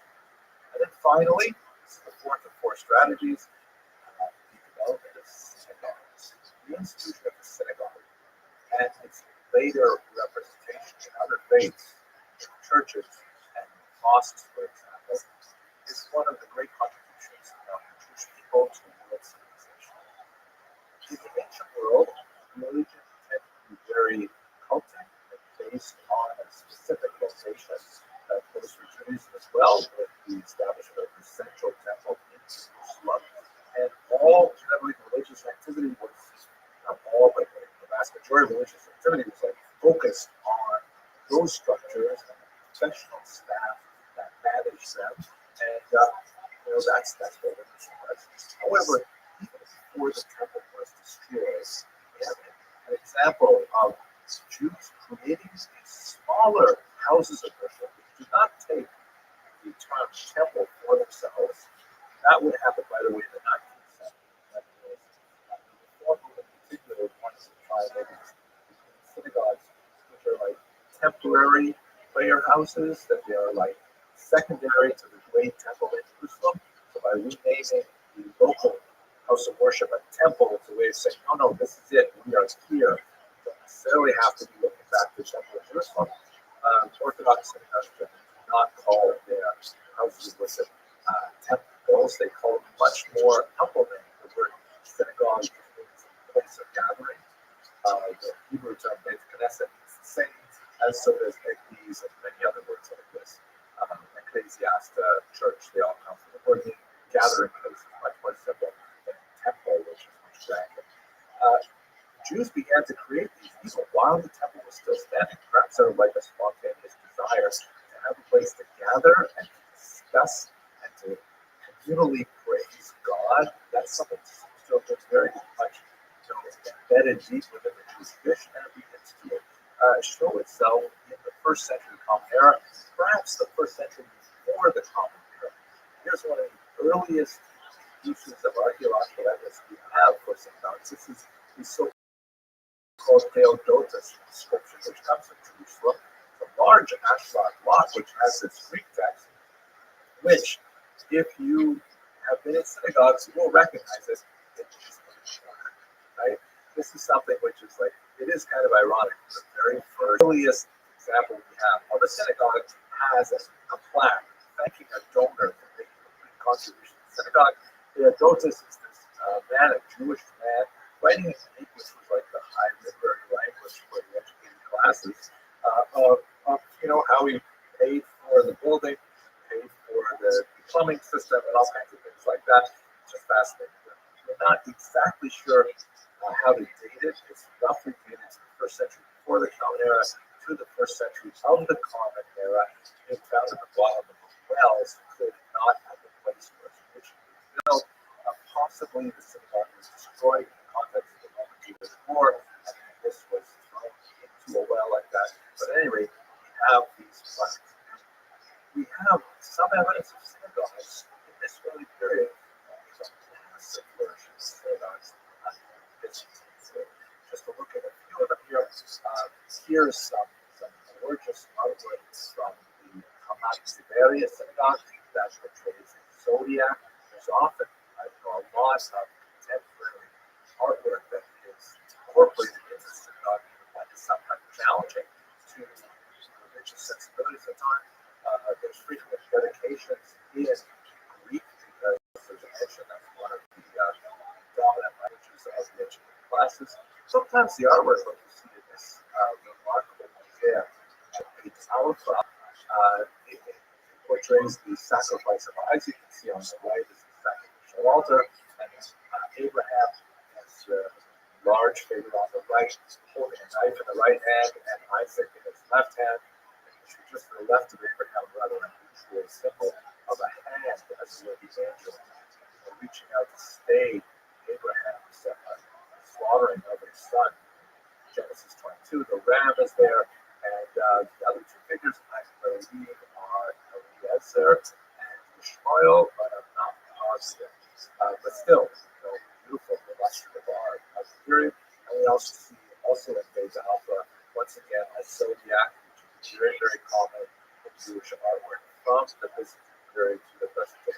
So to recap, 4 really basic survival strategies that demonstrate Jewish resilience and creativity in the face of the persecution of the era that not only gave the Jewish population the ability to survive the vicissitudes of the Byzantine era, but also carried forward as creative demonstrations of Jewish spirituality that we appreciate to the present day. Okay, I hope you'll enjoy this video, and thanks for coming back to the Jewish History Lab, and I'm looking forward to next month's program. Thank you very much.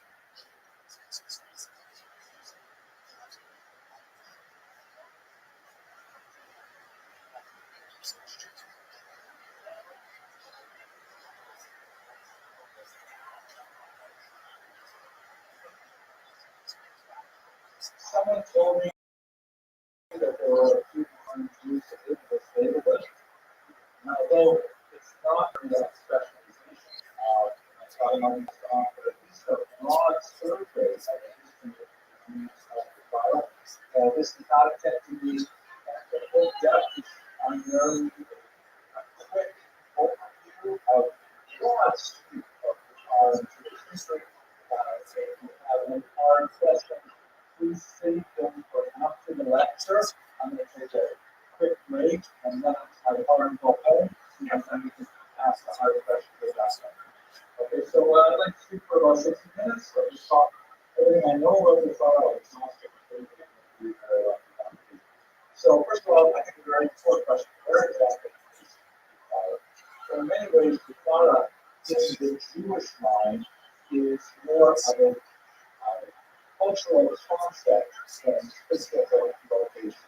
There is, in fact, a city called Bukhara in Central Asia, but it's a little bit like the idea of Little India, where it's much more than what we do today. The geographic and political boundaries that we recognize today do not correspond precisely on a one-to-one basis with what the current Jews consider or what the Canadian Jews consider we shall see. Here is the perspective today. If you think about the teaching of Bukhara, it's really refers specifically to the Emirates that I'm sure you two guys are up. There are about 5 cities that are reaching out to Bukhara. Bukhara do not have to count up to Bukhara to qualify for that market. How many are there? So we have a relatively good census from 1959 that lists about 26,000 Jews who are native speakers of Tachi. That's most likely one corresponding currently in the region itself. We would estimate that 3,000 foreign Jews are listed in the census. Russian as their first language, because they were hopelessly assimilated to Russian language. The Tachi speakers. We'll add another 3,000 odd of those. There are also many Jews of Bukhara who are not Bukhara Jews. Specifically, those Ashkenazi Jews. Many of them came from the 20th century, as we discussed shortly. So I will discuss the Ashkenazi refugees in Bukhara, but we can focus primarily on the Jews. We take it to the late 20th century, Michael Zad This demographic study estimates about 8,000 Jews around the world. That includes 45,000 still in the U.S. This is before Operation Exodus.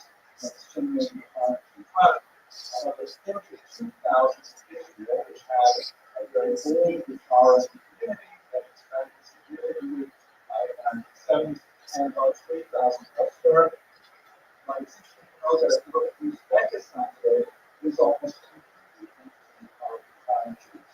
There are about 1,000 Jews in today, and almost all of them are remnants of Ashkenazi migrants from World War II. So Bukhara Jews in Bukhara are basically non-extant right now, but there are of course many Bukhara Jews around the world, including in Israel, and in certain roads of New York City as well. Usually find themselves streets and look for government regulators in the front, and the property line through local Bukhara community. Also, there tends to be a preponderance of barber shops, blocks, and all themselves in France. Okay. So this is actually, so we attribute the growth of the economy to very, very interesting associated with the first Roman.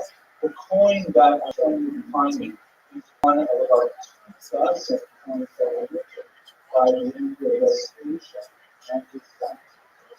Trying to mark the destruction of Jewish sovereignty in Israel. They're always the same on the left. We have either Vespasian, the Roman Emperor, destroying the sovereignty of his son, and on the right, you have this phrase Judea Tafta, and it always portrays like this Roman soldier, frequently disproportionate size, and on the right is despondent woman, typically with her head in her hands and her countenance reclined posture. Sometimes she is portrayed terrifying way with her hands behind her back. It's just how more the province of the Roman Empire around Israel has been subjugated to Rome. There's a ball something tall in the middle of the so this is a coin that commemorates what the Romans say as the complete and utter and complete disappearance of the Jews of Judea. There will be no more Jewish presence in Israel or in fact in the rest of the world because the Romans had effectively eliminated their state. Now there were 3 major revolts. The first one, of course, was on the destruction of the temple. And this is only the 115, and then the Bar Kokhba was only the 135, was the last major revolt, which followed the walls in the 4th century, but this was basically the end of Jewish sovereignty until the 20th century. That was, of course, not the first exile.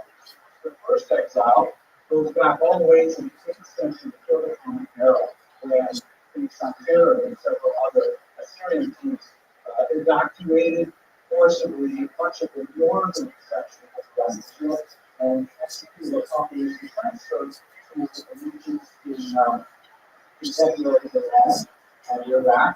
We also have another major exile under the Babylonians in the 6th century. This is the destruction of the first temple that also took Jews to this region, and also to the region where the great rivers Tigris and Euphrates come together into the Persian Gulf.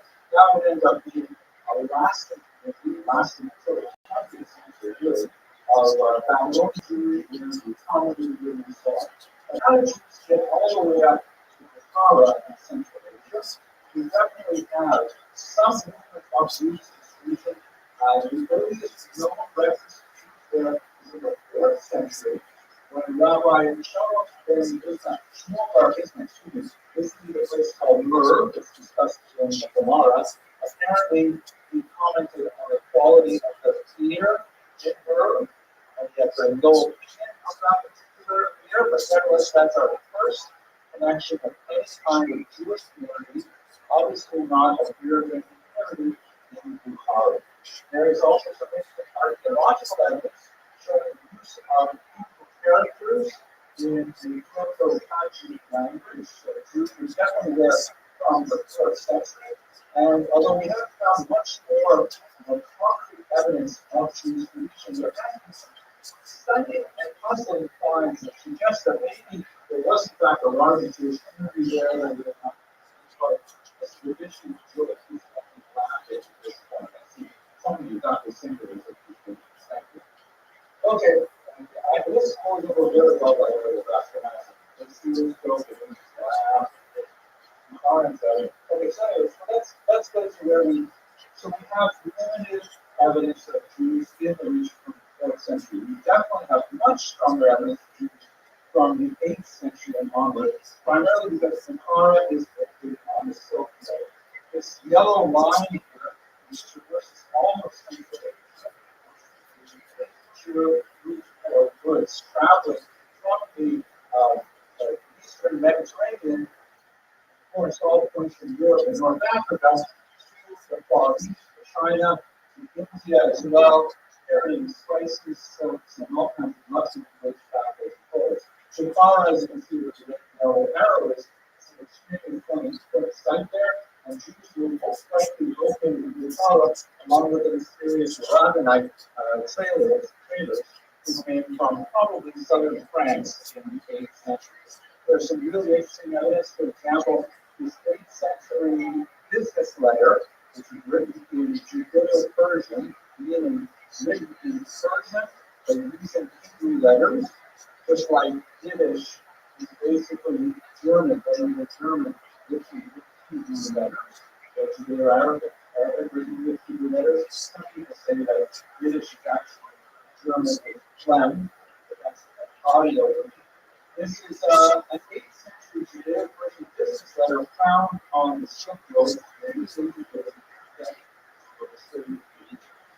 by the way, all of these Judeo languages developed primarily with American Israelite populations in the medieval world, and even the people among whom they lived, even though they had adopted their vernacular, the people among whom they lived typically did not read their own language.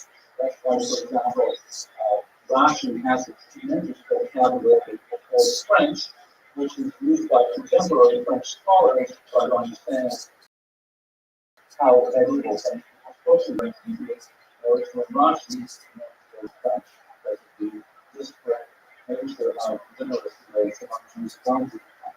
So that's why the Jews would be trained in the language that they were familiar with in speech, but they were distorted in Hebrew letters. We also have, really further along the Silk Road, in this remarkable state of the Thousand Buddhas. So everybody is named it sounds like, Indiana Jones kind of thing. In the Cape of Thousand Buddhas, we found this ancient a prayer from 8th century illiterate Jesus, carried lovingly by a translator of the Silk Road, fortunately the Atlantic was the 19th century. So we definitely know that Jews are traveling along this major route. Bukhara is one of the main stops on this route, so we see everybody else definitely in community there. Then we start to know a lot more about Jews that Bukhara is primarily a Muslim leader.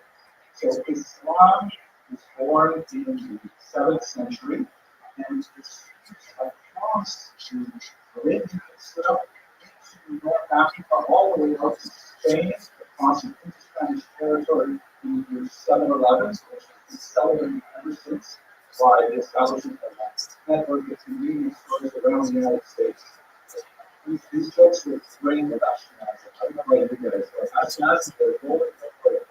And of course, Islam expands to the east as well. Islam goes with incredible speed across Central Asia, penetrates north India, establishing what was the becoming regions of Bangladesh and Pakistan, and of course, Bukhara is spread out into how this affects the by now century-old theory of Bukhara and Jews is fairly well known. It's primarily regulated by a key document called the Pact of Umar. This pact, which is attributed to the second Caliph, after Muhammad, the first Caliph after Muhammad, but most likely from a later Umar, and we only have the earliest written documents from the 9th century. But this pact was essentially the agreement, or the agreement that legally the house Jews would be allowed to be within the It's extremely important agreement. It was not always completely strict. Quite often, restrictions were circumvented by an appropriate bribe given there. Sometimes the safeties that you enjoy were ignored by Muslim authorities, but for the most part, this active Umar was kind of like a steadying force that allowed you to live with some regularity for Muslim times. And it's one of these sort of general rules of Jewish history that historically speaking, Jews tend to do best as a community when they live in environments that are very, very slightly anti-Semitic. I'm not suggesting that we should invoke that principle here in America, but a certain amount of hostility from outside the community helps keep the Jews sort of focused on themselves and sort of, develop an individual status, be more self-reliant on each other. Then that anti-Semitism drops below a certain point. Violence and you can't join the crazy classes, something like that. They won't let you. So, small social anti-Semitism, a certain amount of discrimination in the workplace, things like that. So that is something that actually is good for the when that disappears, then we run into discrimination. That's primarily been a challenge in America, especially in the 20th century, which was so middle anti-Semitism that Jews have sort of disappeared in the American hinterland, and they, of course, be reversing themselves since October 7th. What does this kind of Imar say? It basically defined and regulated the status of protected peoples, Imma, or non-Muslims, primarily Christians and Jews. They had a certain second-class status, and these were their rights and their privileges, and these were their disabilities. So this is three basic areas of education. So first is in terms of public religious activity. Jews do not engage in large outward displays of their religious life. They are not allowed to build religious structures, so theoretically, you could repair an old synagogue, you could not build a new synagogue. Meaning the idea of the Dr. Umar was to keep Jews and Jews should not grow. Of course, when you take a rule like this, you extend it over 1,200 years, it's once in this story. You still find a way to build a synagogue, to find a way to train officer, to lead the pride, something like that, and the synagogue will be built. All of the synagogues in Central Asia date back to the 8th century, but the idea is that it's supposed to be contained.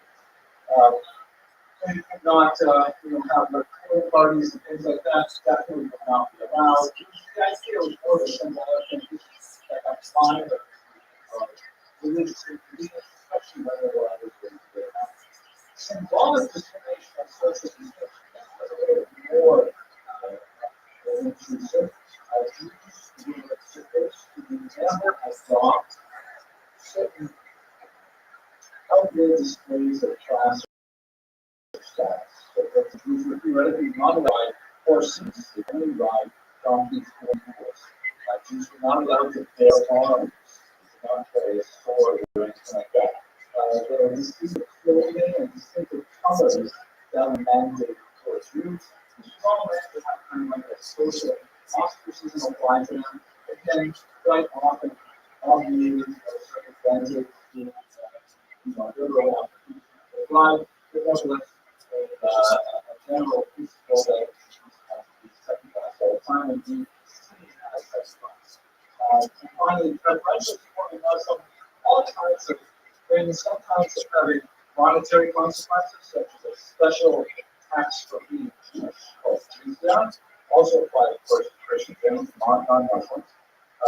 In the case of Bukhara, as we have in several other Muslim countries, the quarterly payment of the Jizya was sometimes accompanied by the picture of a slap on the face from the Muslim tax for collecting money. So it was definitely meant to be a humiliating kind of thing. But again, it's been very, from time to time, like officer to officer, related to this symbolic stuff. Imagine, however, if the residents of the community have to go and deliver the criminal taxes 4 times a year, and then receive a slap on the face, it definitely is some very clear messages that not welcome in society without a place to protect together and not necessarily feel comfortable at home. Mandatory support to Muslim travelers, usually military soldiers, things like that, usually forbidden to sell alcohol, which was forbidden to Muslims. They would not build their houses larger than Muslim homes, especially if they not build their houses taller than mosques. I'm not sure about this, but I wonder if the design of the minaret was designed to sort of accommodate the challenge of not having anyone having a bigger house. If you build a tall minaret, it's very hard to get the house. So I think this is kind of like the elements of the concept of model, which again, they're not nice. No one would tolerate that 20th century, 21st century, but they never realized that it was used for this because Jews tend to prefer to live in environments which are German Rechtsstaat. Rechtsstaat means a society that is governed by law. In other words, to further, I may understand that I would be suffering discriminations and maybe elections because that is or controls or things like that. But I know that if someone says a lot, my they'll be able to call up the police, they'll look for the culprit, and that person will suffer a fine. It's not like that's done by law. That's why we do the place like Jews and Quebec and the 20th century. South Africa. She thinks about strong communities because of that kind of background and some people strict enough to allow them to flourish without allowing them to do this. So that's basically what's happening for much of the Muslim period, which is from the 8th century right up until the Rothschild period in the 19th century. The implications, by the way, are very similar to what we have happening in Christian Europe. And Christian Europe being developed as a totally different idea for different theological reasons. They call it the doctrine of forgiveness. And I don't want to go too deep into it today. Sorry about frame of reference, but nevertheless, it's interesting to compare. Doctrine of witness is basically the church fathers' doctrine based on the 4th century, when St. Augustine basically opined that Jews should not be killed. Was actually an innovative concept, stated that he said, because they have to be around validating such concepts. And if you kill them all, no one's going to be able to confirm that, in fact, this is it, this is the guy. So there is an recent use, albeit in second-class status, of Christian Europe as well. And the persecution should not be extreme. Now, what's I think fascinating about Iran is that up until the 18th century, we don't know a lot about that. Not a tremendous amount of documentation about their activity, and so on. We definitely know they were there, but they basically, they're absorbed in the background numbers of history. We do know a lot more about them after Rabbi Maiman.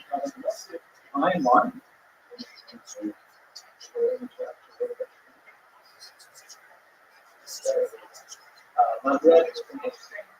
Sharia is essentially an emissary, a luxury charity for those institutions in the spot in order to do it.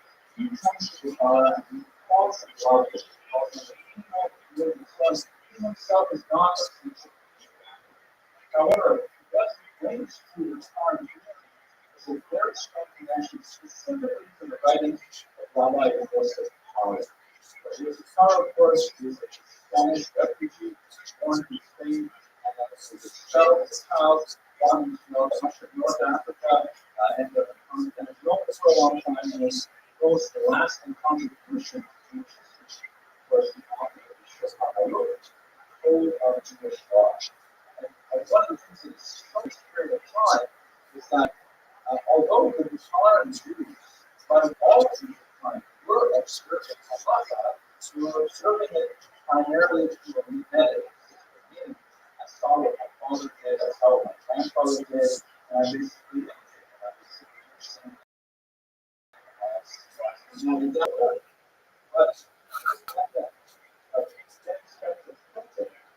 the advent of the possibility of technologically distributing information in a consistent, widespread, and expansive fashion, all of a sudden, there's a whole new possibility of standardization. Because let's say, for example, your father, or your grandfather, or your parent had a particular taste shop that you really liked because it had something on the value for it. But you know what? It probably was a little less less than maybe less size that was mandated by. But you know what? That's the size. That's never like this stuff. So it would easily be differentiated in generations afterwards. And fish shops should be the size of a pencil. So that's what they use. That's what they also did. And that may not be what was considered normative halacha in other communities. But once the Shulchan Aruch came along, especially when it had the accompanying commentary of the Ashkenazi or North Israelites, this suddenly became a manual that had an aura of authenticity because it was literally in print. In many areas of halacha, this is not, my area of expertise, but in many areas of halacha, there aren't, and maybe certain what is precisely the correct use. We may choose one particular path, but there may be other areas that are still acceptable, but nevertheless, a single path has been chosen by the Shulchan Aruch, confirmed by the Rabbi, the Council of God, and that means that anyone who wants to challenge it has to be something like say authorities and learning. Most people do not have high levels of learning authorities to challenge something that is in place. Grandmother had a chance to say, I probably should have people, but both of them, she was saying English. A glass of master is often got I say, she fish me, but it's on a glass of whiskey, you should say, oh, I have a blessing. Because it says so, in the Shulchan Aruch. So if it says so in the Shulchan Aruch, even though there may be other acceptable halachic having a place and time when it is still fairly new, that the legends of all kinds of other places. You see this story that has all kinds of traditions, historic, an escalated order of affairs, things like that. Any region that did not write a prayer that real quickly simply lost their service. There used to be a street for the Saul ritual, like it's a France, style, it's not as holy as the tribes, worship. So many different versions that the country did not in the prayer books. And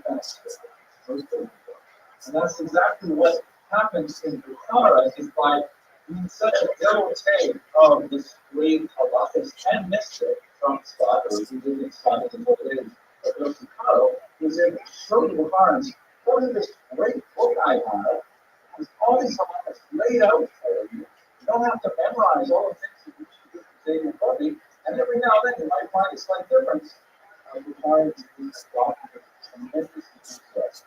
So that's how the common Jews, like the many Jews in the region, they're not alone. Black Jews, Italian Jews, Israeli Jews, to Florida, Spanish writers. Not because they were ethnically Spanish, but because they were not the Shulchan Aruch, which is a factor not only owing to these millions, but also the fact that they were the times of these Moses power and their own cinema all these times. And you also need to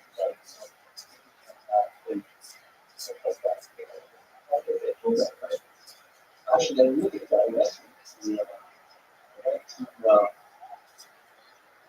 what did I do that? Yes, Sam, right? Yeah, that's right.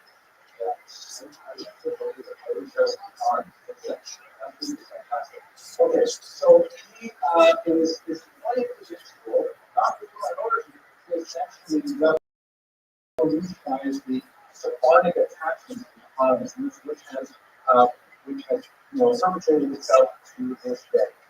It's interesting to note this is someone might even recognize this. He's a local researcher. He worked here on his dissertation. And this is a book that she produced on it. It's quite a fascinating book. We have it in a great library downstairs. And it talks about the designs of things in particular, some schools that she attended. She's trying to understand this culture. And she points out that there's this long historic massive myth of the Sultans being kind of like Jews, essentially. Nobody knew about them. It was only discovered in the 18th century by Joseph Maghrebi, but in reality, it's a myth. Lots of evidence of the orange Jews. In the 19th century, having phenomenal manuscripts, numbers of scholarly works, and so on. It happens that the influence of Maghrebi and Shulchan was so these were not lost Jews who were waiting to be found. They were perfectly within their Hermetic culture, the Hermetic tradition, until the Shulchan was actually sent to them. Okay, so that's basically taking us out to the 18th century. One little bit of history of history limited to the Russian period. And you might wonder, how did the Arabs study Russian after all? This was a touching region. And they will use that as well. Things changed when the Russian Empire expands its region primarily in the 19th century. A fascinating moment where all of a sudden the foreign Jews had a moment of being a privileged status. The Russians, of course, are Orthodox Christians. Well, Muslim, they do not want to allow Muslims to right to travel anywhere in the Russian Empire. There are a whole bunch of fairly oppressive measures that try to control this freaking western region, not too far from Afghanistan, which is essentially Vietnam. So they impose all kinds of restrictions on the Muslims trying to keep them in place. However, we recognize that there were Jews in the product, and the Jews had extensive pagan knowledge and abilities. They had been using Jews since the Middle Period in the 6th grade. So, ironically, the Russians decided to give the foreign salespeople, the foreign capitalists, the foreign tradesmen, mercantile individuals, the privileges of traveling anywhere within the Russian Empire. At a time, it was still forbidden for Ashkenazi Jews to travel anywhere in the Russian Empire. Let's recall that in 1479, there was a remarkable moment when there was a scandal in the family of the Tsar when a member of the royal family, a young woman, decided to convert to Judaism. This was like unheard of, unbelievable.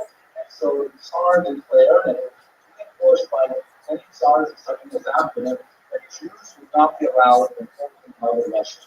So the third role, the third of Christianity, and so Jews were officially walked out of Russia in 1479.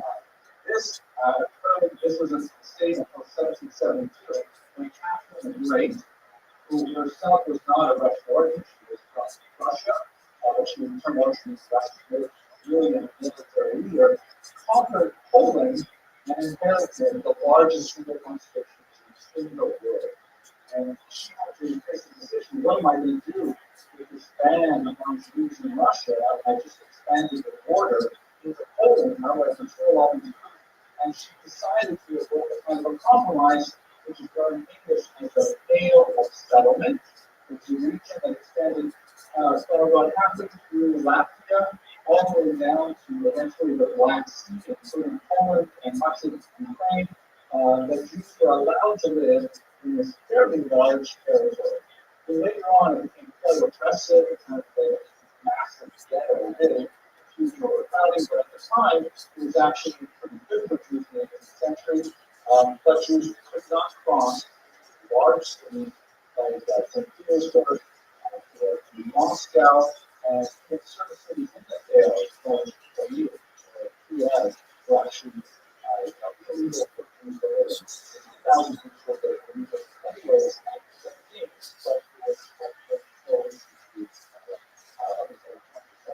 so Jews from Ashkenazic lands were not allowed to be Jews in trading areas like Moscow and St. Petersburg, but Bukhara Jews were allowed. The Bukhara Jews really took advantage of this, and they made a tremendous amount of money. Families, really became very rich as a result of this. Connections to exploit the nature of the legends opened up. And with that money, they also followed migrant Jews decided to be pulling out Zionist, proto-Zionist organizations, really ahead of the famed organizations like Bibu and Tibatzion in Ukraine, who had the Bukharians who set in Jerusalem in the late 19th century. So up until the Soviets had the power in 1918, the Jews in Bukhara were doing fantastically well under Rothschild. When they eventually moved under the Russian Tsar falls in 1917, and then you have the second revolution in November of that year, October, of course, by the Soviet count, the old count, which is not Soviet, the Russian counter, and then just the Communist Revolution. Then you have a dramatic change where the Ashkenazim are going to exert actually quite negative influence on the society. You get to this because a Chabad rabbi named Simon Wittgenstein, who was later made the head of the Yevsektia, was the Yevsektia, the Jewish section of the Communist Party. This was an organization, organ of the Soviet, which was designed specifically to try to end Jewish communists.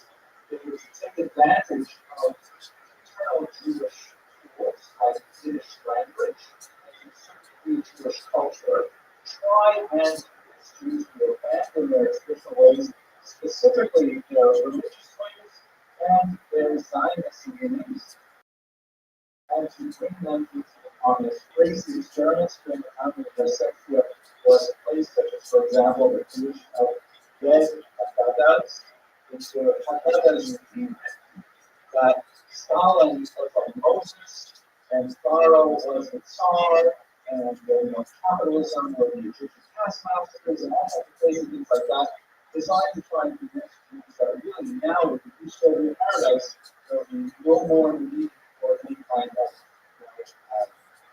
aspirations towards God, which is God and viewed as a monotheistic past and so on. Wittgenstein, however, before his posting as the head of the section, was the head of education in the college. He came in there strong, desperately trying to convince the foreign Jews to drop any aspect of their traditional religiosity. Heavily bombarded them with all kinds of anti-religious propaganda. There was actually an organization called the Militant Atheists. It's not fun. It's actually an organization sponsored by the Section. They published magazines like this one called Happy Flores, The Heretic, Then Fortunate with the Russian military, Godless, and it's for a tremendous amount of energy devoted to trying to get the foreign Jews to return to their non-religious, non-Zionist, authentic culture. This was a strange policy called colonization, which meant that it was okay to express your culture in terms of like things that didn't involve religion or any kind of economic aspect, but it was okay for Ukrainians to have embroidered skirts, but not Easter eggs. Right? Easter eggs, you can't do that. And we see all kinds of crazy things. Harvey, for example, which is basically Judeo-tragic, the tragic language written in TV characters, they said it's okay to pick up your language, but first of all, we have to make it proletarian. It has to be led by regular people.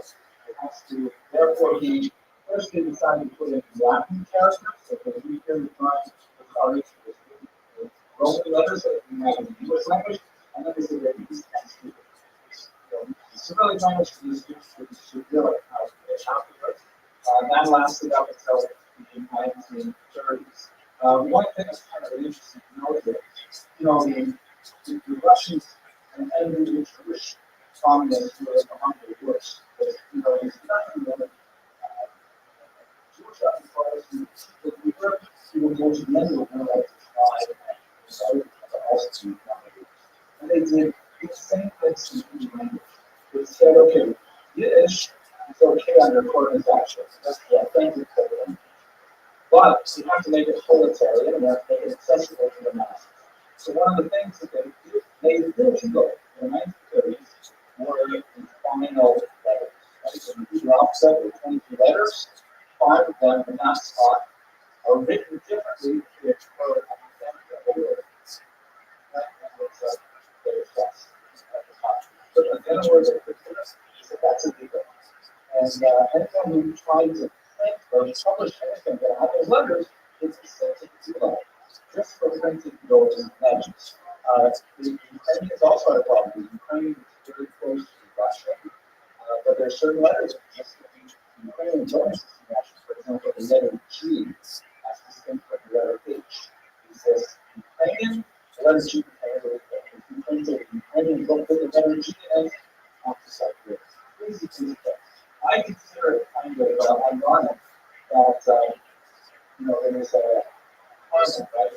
And so this is the source of Chabad published in Russian, and you know that in Russian there is no letter H.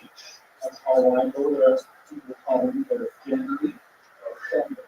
So they're basically the same thing. So like the word Tilat Hashem. So that's spelling H. So therefore, to indicate it, I added a special letter here. That's the Russian letter G with a little accent on the top to indicate that should be pronounced as H. So they try to take away our letters.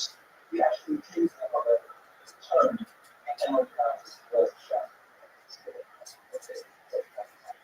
okay, I'm going to kind of experiment not so much to power and acceptable for the back of this proximity to the power and this power that Afghan is really done an unusual experiment posed by the president Khalid, thinking that one of the ways to try and water down to support Zionism was that they had Soviet government. Great idea. Let's put it way out there in the far east. Quite a way, probably about halfway. Done. And this was actually not a terrible idea. It came just in time for the Nazi invasion. Unfortunately, Stalin did not like it, banned travel to so nevertheless, there was an autonomous bus for 2 decades. The only thing you can say about it is that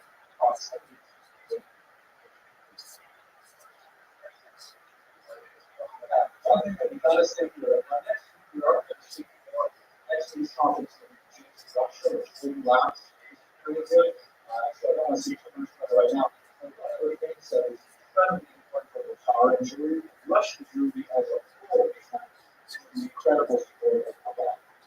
Chabad, this commitment to the Jews of Russia was just over the top. We used to say the Cathedra or the always over the top, way more than any other organizations do institutions. Essentially, it's like underground rabbis, a pipeline of smuggling and stealing and stealing and things like that. Chabad was deeply interested in preserving the Torah and the entire Russian Empire. First from the few different levies, some of the sector there, and then continued by the son-in-law successor, the mountain of the phenomenal thing that really kept the thing of Jesus alive, using power and memory, really to discover the next week, which is an important place for the project. Okay. Much of Bukhara and Jewish became with a shocking and under Stalin in the 1930s, under the purges. The establishment of these 5-year plans, which was incredibly overly optimistic that by deeply investing in major public works, like the building of dams, things like that, by collectivizing agriculture in a very legal way, would suddenly leapfrog what was essentially a feudal peasant society to a modern industrial society.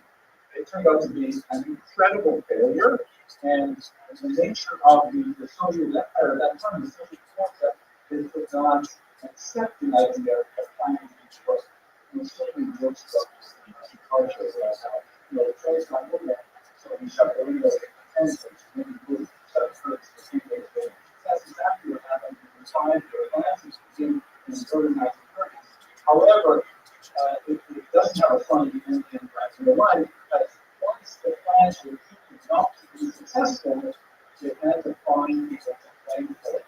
So, Rothschild environment, very reminiscent of the Spanish Inquisition, was instituted with people denouncing each other, with inflating their results in order to try and say, well, we could produce it, and when they were investigating, so what's happening? These numbers are not corresponding to what we see in our future, things like that. Must we have saboteurs or veterans inside of society? These people would be rounded up, tortured, forced to give the games of other saboteurs, sent off to the gulag, executed, a horrible period, according to some estimates, which may be on the high side, but may be as effective as 60 million people who were purged, were sent off to exile, and were murdered. That's the number of deaths, especially when you include the artificial famine in Ukraine and the Donbass region that is also part of this. If you call out anyone who stood out, specifically if they appeared to be Jewish, if they were public Jewish, they were among the first targets of the purges, and they suffered tremendously. And then, of course, this brings us to perhaps the darkest period, especially for Ashkenazic Jewry. On June 22nd, 1941, now we're in the middle of World War II. World War II could only begin because Stalin and Hitler had signed the non-aggression pact. Hitler, of course, had tremendous territorial ambitions, especially in the East, in the Soviet Union, but he was not ready to comfortable fight France and Soviet Union at the same time. So therefore, he made a peace deal with Stalin, which Stalin actually believed was revealing. And so that leads Hitler the ability to conquer the West. France fell, Belgium fell, and so on. And once he had pacified the West, and Hitler turned to real territorial ambitions for the North and such. That was the peace. And on June 22nd, he launched Operation Barbarossa, which was a surprise attack on the Soviet Union, which was incredibly successful. Within a month, he was at the outskirts of Leningrad, placing under a brutal siege. He was very close to Moscow. All of Poland was overrun. A major part of Ukraine was under Nazi rule and so on. So period was really at the darkest time of the Holocaust, but not yet when the gas chambers started operating. Why this is especially relevant for us is because he sent four squads of mobile artillery units called Einsatzgruppen that followed the Wehrmacht, followed the regular army, and these were made up primarily of Germans who were not fit for frontline battle, as they were older, they were overweight, things like that, and they were assigned to do the tiny little Stadtblocks that dotted the regions, filled with thousands of Jews, to round them up, bring them out to the beaches, in some places, and force them to do their own ways, and then execute them in that time. This period of the Holocaust is sometimes called the Holocaust by bullets. Something rising somewhere between 1.5 and 2.5 million Jews in Eastern Europe. There's actually, you can see that many locations where this happened. Today was perhaps the most infamous, probably now is down in Washington for beating the beating of the Gaza, some 32,000 Jews And then also happens to be, this is where my own ancestors from the church of Pennsylvania, so I was a monument to that city, a small suburb. So this happened in the beginning of June of 1941, and it was not an immediate process. It took actually several months. By the spring of 1942, the Nazis had decided to wind up the Anzac program and they switched to the deportation system that took people to these really destructive death camps. 6 of them primarily in Eastern European territories, Poland, Auschwitz being the most notorious of them. It's kind of like an evolution of the Holocaust. They tried the use of machine guns, they found that this was somewhat inefficient, and they switched to the knife poison, cyclone gas, so what that meant was there was a massive flood of refugees, like 600,000 Jews who fled the advance of the Nazi army in 2 weeks. And he ended up in Uzbekistan, Bukhara, and Siberia, but really the region of Bukhara. The population, Jewish population, increased by 86% in Bukhara, largely made up of this huge Ashkenazi Jews. And what's fascinating, I think, about this period is that even though the Bukharans had really been treated badly by their experience with Ashkenazim, especially under the Sexia, by all accounts, the Bukharans, the welfare of the Ashkenazi Jews, with open arms, considered them not strangers but brethren, gave them tremendous amount of hospitality. Like my own father, although Solomon, his family took him, I worked with them for the war, it's their own home. That's what the Bukharans did to Ashkenazim. Even though they could easily have said, we kind of do Ashkenazim, you teach us under Stalin, the Kurds, and so on. And, teach their language, so that we do not. They ended up treating the Ashkenazim with tremendous kindness, and that allows so many years of Jews to survive the Holocaust. You hear about people here who survive the Holocaust by being in this region. It's largely kindness. The diaspora of Bukhara Jews was especially prominent in Jerusalem, and you can see this region called the region of Bukhara, where they actually established really wealthy homes going back to the 380s and 90s, where they were among the most wealthy settlers of Jerusalem at the time. Early Zionists, much earlier than the Poles, for the Polish Jews, the Bukharans were early adopted.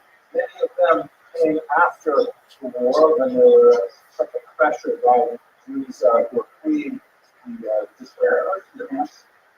But the largest influx of Bukhara Jews to Israel, which largely represented the following of its original enemies, came from the Operation Exodus in the 1990s.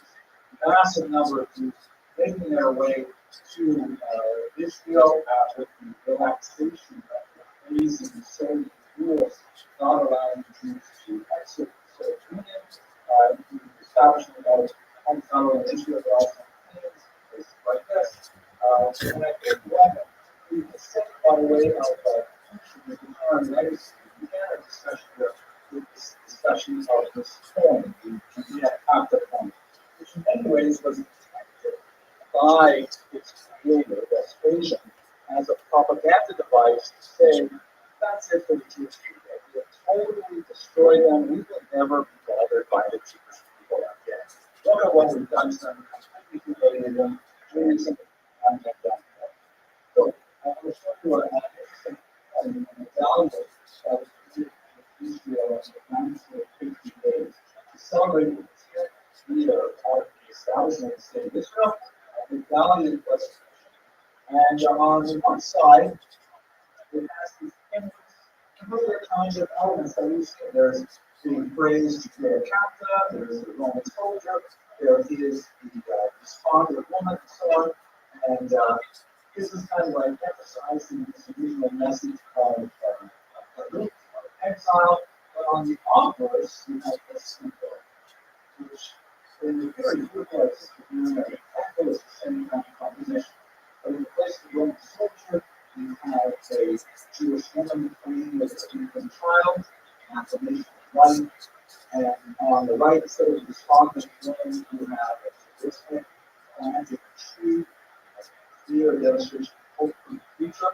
And I think this is fundamentally what we see with the Harlem Street, is that like this reality, the Harlems are people that value life. They are life affirming people. Yes, they like haircuts, for sure, but they also are, like all deeply, deeply involved in the affirmation of the core values of Jewish identity. And it is their rendezvous, their simplest of time, which is allowed us to see why so many centuries after so many impressive environments and allows us to flourish in contemporary communities today. So with that, I want to thank you for your attention this past hour.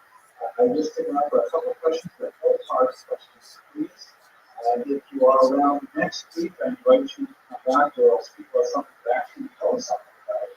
We'll talk about the genius of Russia instead of you. Thank you very much.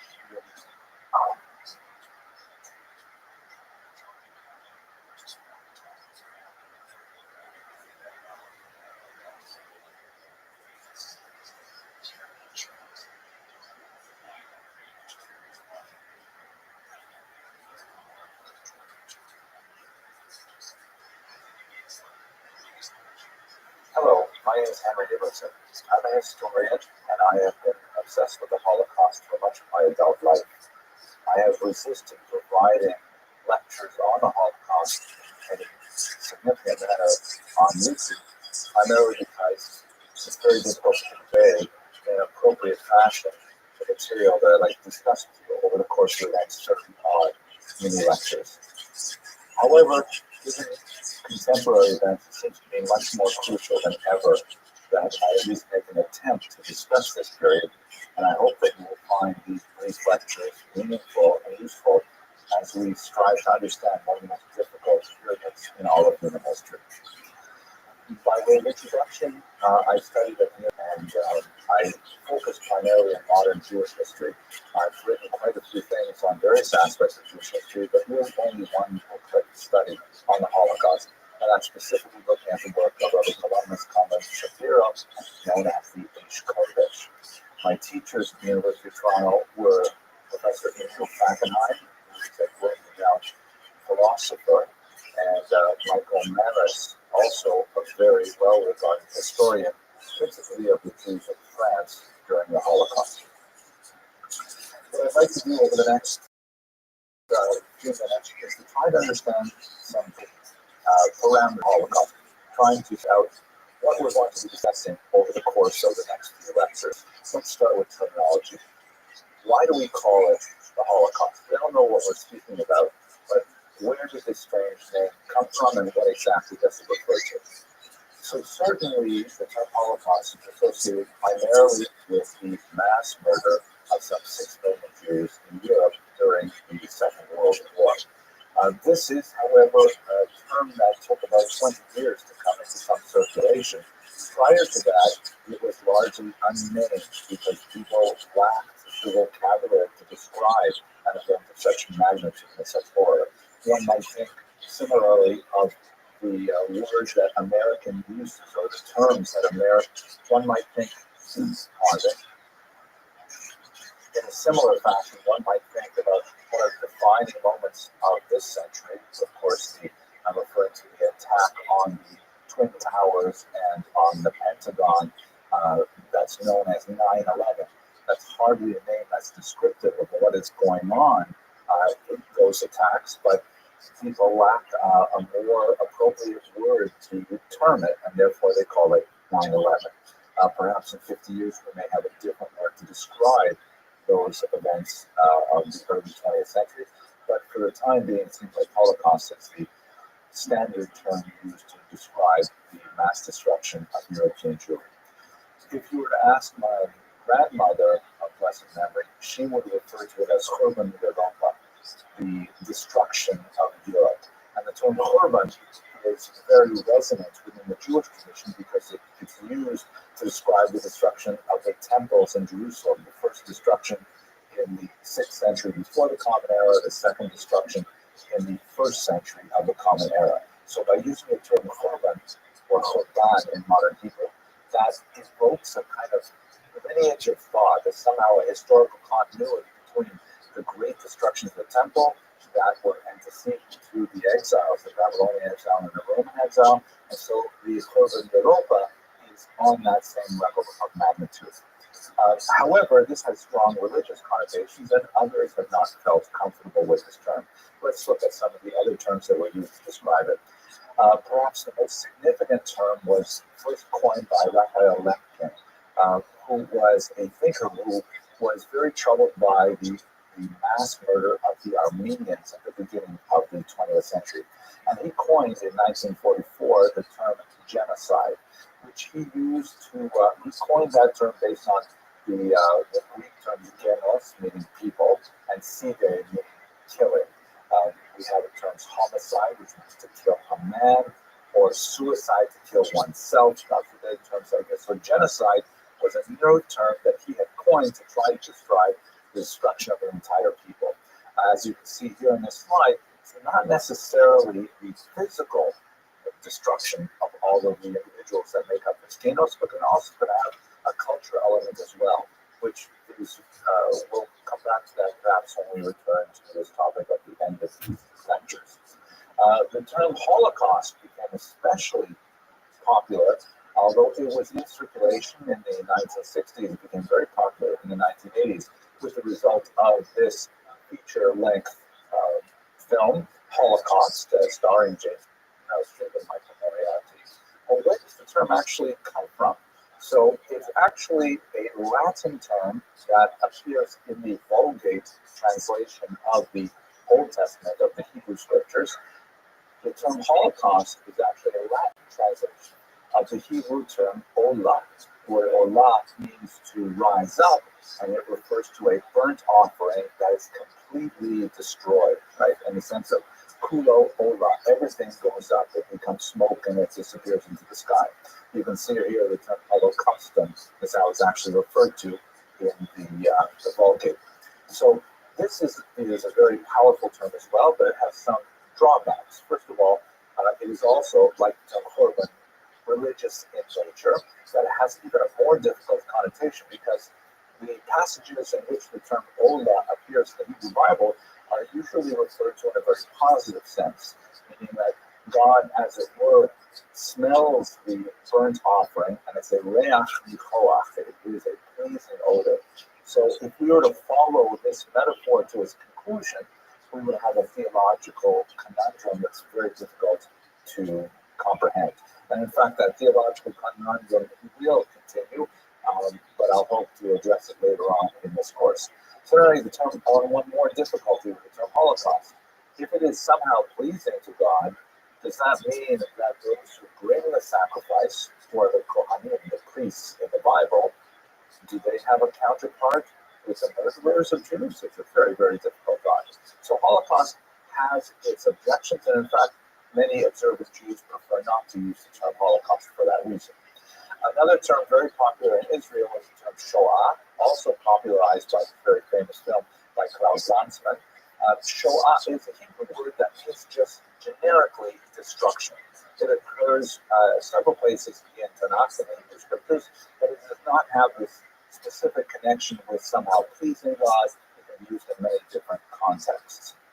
And finally, one other term that is sometimes used, I think, inappropriately is endlösung, or its English translation, final solution. This is a term which was actually coined by Hermann Göring, one of the architects of the Holocaust itself. Here's one shot from his trial in Nuremberg. To say final solution implies that there was a question or a problem that had to be solved. And that in itself is deeply offensive. Not only is the borrowing terminology from the Nazis, who themselves were known for being masters of euphemism, of trying to find more appropriate terms for the horrible acts that they committed against people, there's still the difficulty of the meaning of the word itself. A final solution implies an original problem, and the Jews were not the problem. So that's terminology. What what exactly do we mean when we're talking about the Holocaust? What are the parameters of this? There are many genocides, an increasing number throughout the 20th century. What are the features of this particular genocide that are unique to the Holocaust, more or less? So let's pick out three basic ideas which we'll return to over the course of these lectures. The first is that the Holocaust was very organized and deliberate. Using Prussian names, the Nazis were able to first define who their target was, as we see in the Nuremberg laws that are shown here that specifically define how many grandparents one had to be considered a Jew, and what would happen if one had somewhat less than that number. Defining who the Jews were, isolating them, rounding them up, and murdering them. This is not like a pogrom, which is kind of like a wild riot, a kind of like paroxysm of violence. This is a planned, organized, deliberate process. That's something very special that is associated with the Holocaust as opposed to many other genocides of the 20th century in particular. Secondly, it is total. It is amazing to contemplate the scale of the Nazis' audacious goal, horrific goal of murdering all the Jews of Europe. Here you see a page from the infamous Wagenseck Conference when Nazis got together to determine where all the Jews within their catchment area lived and how they could possibly round them all up. And you see in this list, you have the estimated Jewish populations of countries all over Europe, including 200 Jews in Albania. Just to think that the Nazis controlling all of Europe were willing to hunt down 200 Jews, a measly number, in the country of Albania. That's mind-boggling. And furthermore, it includes many regions that were not conquered by the Nazis at the time. They compiled lists such as the over 300,000 Jews living in England, which was never conquered by the Nazis. So the Holocaust is defined by its totality at the same time. It was total war against the Jews. And then finally, and this is something that I hope we'll have the opportunity to explore in much greater detail, it was industrial. It was unusually modern. It was not a kind of a violent crime of passion using tools that were readily available, rifles, guns, swords.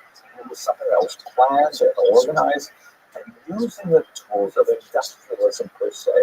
Here you see an aerial photograph of Birkenau. See that they were literally setting up factories of that, using the kind of tools that were pioneered in the Industrial Revolution, the conveyor belts of Henry Ford, things like that, to employ for the purpose of creating death. That's something very unusual about the Holocaust as well. So these three items, we will certainly return to these themes over the course of these lectures. Finally, and because this is a source of great confusion for many, let us define exactly when the Holocaust happened. And understanding this topic really has a lot to say about how you understand the Holocaust in itself. Does one, for example, take the Holocaust from coming to power in the 1930s? There's definitely some argument that yes, this is really the beginning of the Holocaust, although that plays into a particular approach to history called the intention model, which we will revisit shortly. It says that Hitler intended from the very beginning to murder all the Jews of Europe. There's a lot of good arguments to indicate that this was not, while he was certainly a virulent and terrible anti-Semite, that this was very, very close to his core identity. He did not actually think it was possible to achieve this until quite a bit later. In fact, well into the hostility itself. Does one say that the Holocaust begins with the beginning of hostilities on September 1st, 1939, which refers to the date on which Germany invaded Poland. And there are some good reasons to argue for that as well. However, it is important to understand that the Holocaust and the Second World War are overlapping phenomena, but they are not identical phenomena. I think a very good argument can be made, and I hope to make it when we get to this part of the history, for the beginning of the Holocaust really to date from June 22nd, 1941, which was the onset of something called Operation Barbarossa, that coincided with the Nazis' invasion of the Soviet Union. It was at this point that mass murder truly begins. There are definitely antecedents to this mass murder. There's the violence directed against many victims, as we shall see in the next lecture. But this is when the Holocaust, as we understand it properly, really began.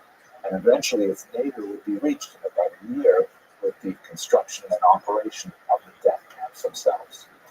And just to bring us to the end of this story, of course, 1945 is the end of the war and the end of the Holocaust per se, but its legacy lives on to this day in many ways that we approach at the end of this class.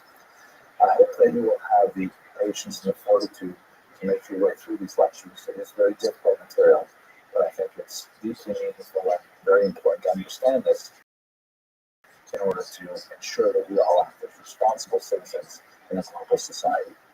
Thank you very much for watching.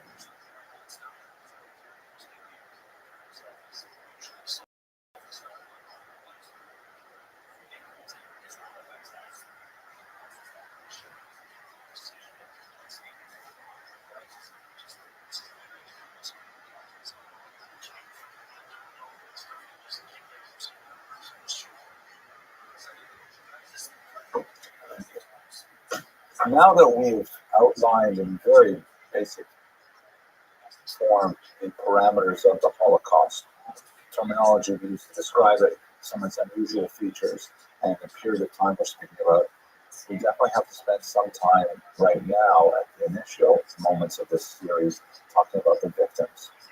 The story of the victims, of course, overlaps with all of the lectures, but let us begin with a very brief overview of who were Hitler's victims. The first of Hitler's victims were not Jews. They were, in fact, Germans. Germans with mental or physical disabilities. And this, I think, is an extremely telling point about the nature of Nazi Germany.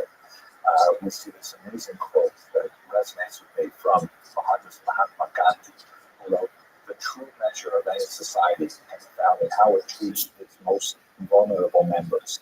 And these people with developmental disabilities, children with disabilities, were the very first to be targeted by the Nazi state.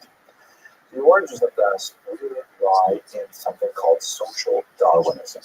I'm sure you're familiar with Charles Darwin, who is associated with the theory of evolution, the concept of the origin of the species.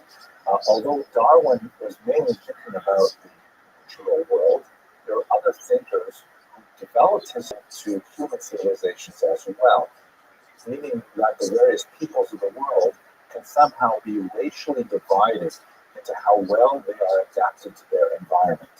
This very noxious idea meant that peoples or races, which is in itself a term that was developed in the 19th century, would somehow be fighting with each other for scarce resources, and that they had unique characteristics, positive or negative, that would somehow predispose them to be more or less successful.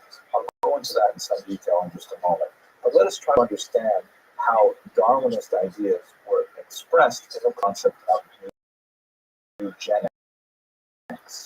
The word eugenics means literally in Greek, good birth, good family, is an idea that was created by Mrs. Hilton that took the very obvious observations that people temple their parents physically and sometimes in other ways as well, and applied it to a quasi-scientific model of trying to improve the human race, literally, by weeding out those who had limitations, intellectual or physical or otherwise. And you see from some of the propaganda that came out of that era, which had a very strong backing in the scientific community.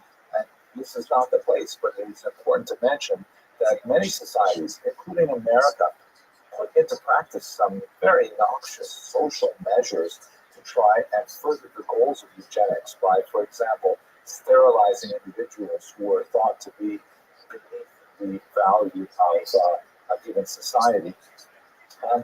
It often was tinged with racism. There was a widespread belief that people with darker skin color were somehow inferior and had characteristics that should not be propagated. And eugenics was meant to create kind of this artificial ideal of a Nordic, light-skinned, blonde, blue-eyed, highly intelligent human being. And many people approach this without seeing any of the obvious negative repercussions of such an approach.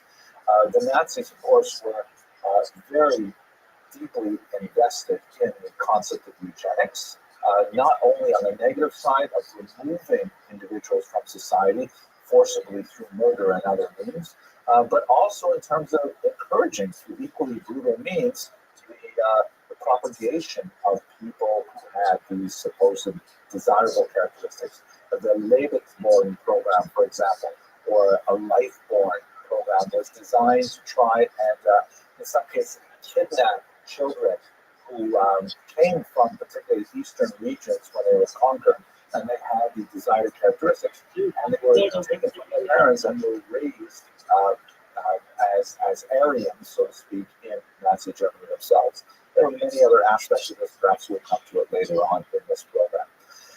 But with regard to specific targeting of disabled individuals in Germany, this is something that happened before the war began.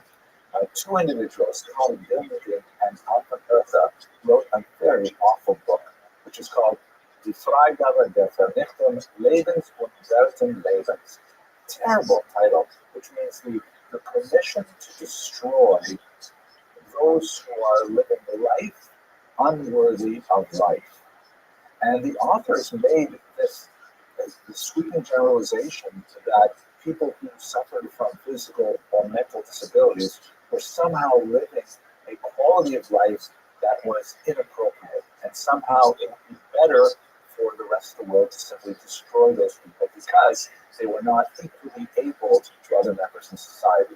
This horrific book had a tremendous impact in Germany, and in fact, it's still available even on Amazon today. You can see here, this was from the German Amazon website. The idea of this life unworthy of life was later made real by two co-directors, shown here as Karl Brandt, in the Nazi environment, in which they created this Operation T4, which was named after a particular address in which the institute was held. In August of 1939, the Operation T4 issued a directive that was statewide that ordered all doctors and nurses to report any children under the age of 3 who had mental or physical disabilities. And this report was then used to round up these children in a variety of manners and then simply to kill them amazingly. Parents were urged to send their children with disabilities to quote-unquote clinics where they were murdered, sometimes through starvation or abuse, sometimes through lethal injection, and sometimes, as we shall see, even through carbon monoxide poisoning, which had a tremendous impact on the future development of the Holocaust per se. Over 70,000 German children were killed in this manner before the operation was stopped. And the only reason that it stopped was because of public outcry.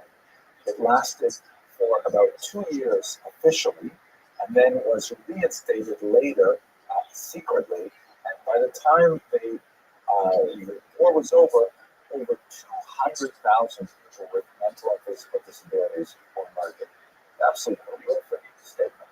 Now, the villainy of these horrific monsters were somewhat offset by people like Dr. Hans-Gerhard Kreuzfeld, shown here, who chose to resist the Nazis early on by faking a diagnosis of his patients. But that's the small story. The larger story is that people like Philip Blüder, shown here, were able to proceed with this as an open secret. That people knew what was going on, that these children would be sent away to clinics, and then in remarkable numbers, they would not come home. The public protest against this destruction of life unworthy of life was really quite muted, and it only built up 2 years into the war. During this time, the Nazis developed many methodologies of killing people they felt were unworthy of life, including the use of this carbon monoxide gas, and that would, of course, later be used in the gas chambers themselves. So in many ways, Hitler's first victims prefigured the entire Holocaust. Understanding what happened to these, the most vulnerable victims of the Nazi onslaught, children with disabilities, later adults with disabilities, says much about how the Holocaust would unfold in later years. The Jews, of course, are perhaps the most well-known of the victims of the Holocaust. They're certainly not the only victims of the Holocaust. It's difficult to estimate with any precision the number of Jews that lived in Europe at the eve of World War II, but it's most likely somewhere just above 10 million, perhaps as many as 12 million Jews. So that means that the massacre of some 6 million Jews, and in fact that number is also subject to a certain amount of debate, we'll get to that toward last, but the wide diversity of quality of census taking across Europe, particularly in this extremely difficult period of revolution and world war and population migration, means it's hard to get a really clear number. There are some respectable estimates that place the number of Jews killed at closer to 5, and there are also respectable estimates that place the number of Jews killed as higher than 7 million. So, but we use the number 6 million as a relatively reasonable estimate of the Jews that were murdered by the Nazis. They were spread out throughout Europe, massed primarily in Eastern Europe, in the Soviet Union, in Poland, but significant populations in England, Western Europe, Germany, France, and so on. But I'd like to say a few things about the nature of this population on the eve of the war. The first thing I should say is that it was a society in flux. The Jews were hardly monolithic on the eve of World War II. They had come from a pre-modern environment in which they were seen as largely as foreigners, even though they had lived in Europe for well over 1,000 years. They nevertheless had a series of civic disabilities, but they had organized themselves very efficiently in a Kahila type organization, kind of a self-help model of self-government that allowed them to be really quite independent and to take care of their society without tremendous support. In fact, many times in a superior manner to the government at the time. This began to break down very significantly in the 18th century with the development of a new notion of citizenship, perhaps most well illustrated by the French Revolution, which occurred in 1789, and then 2 years later, all of the Jews of France were emancipated, meaning they were made equal to non-Jewish Frenchmen and French women. And this meant that the internal organization of the Jewish community had to cease because it wouldn't make sense to have, a state within a state, as it were. So Jews were forced to make decisions about how they wanted to affiliate with the Jewish community and how they would relate themselves to the state as a whole. There's a lot more to be said here, but beyond the scope of our lecture.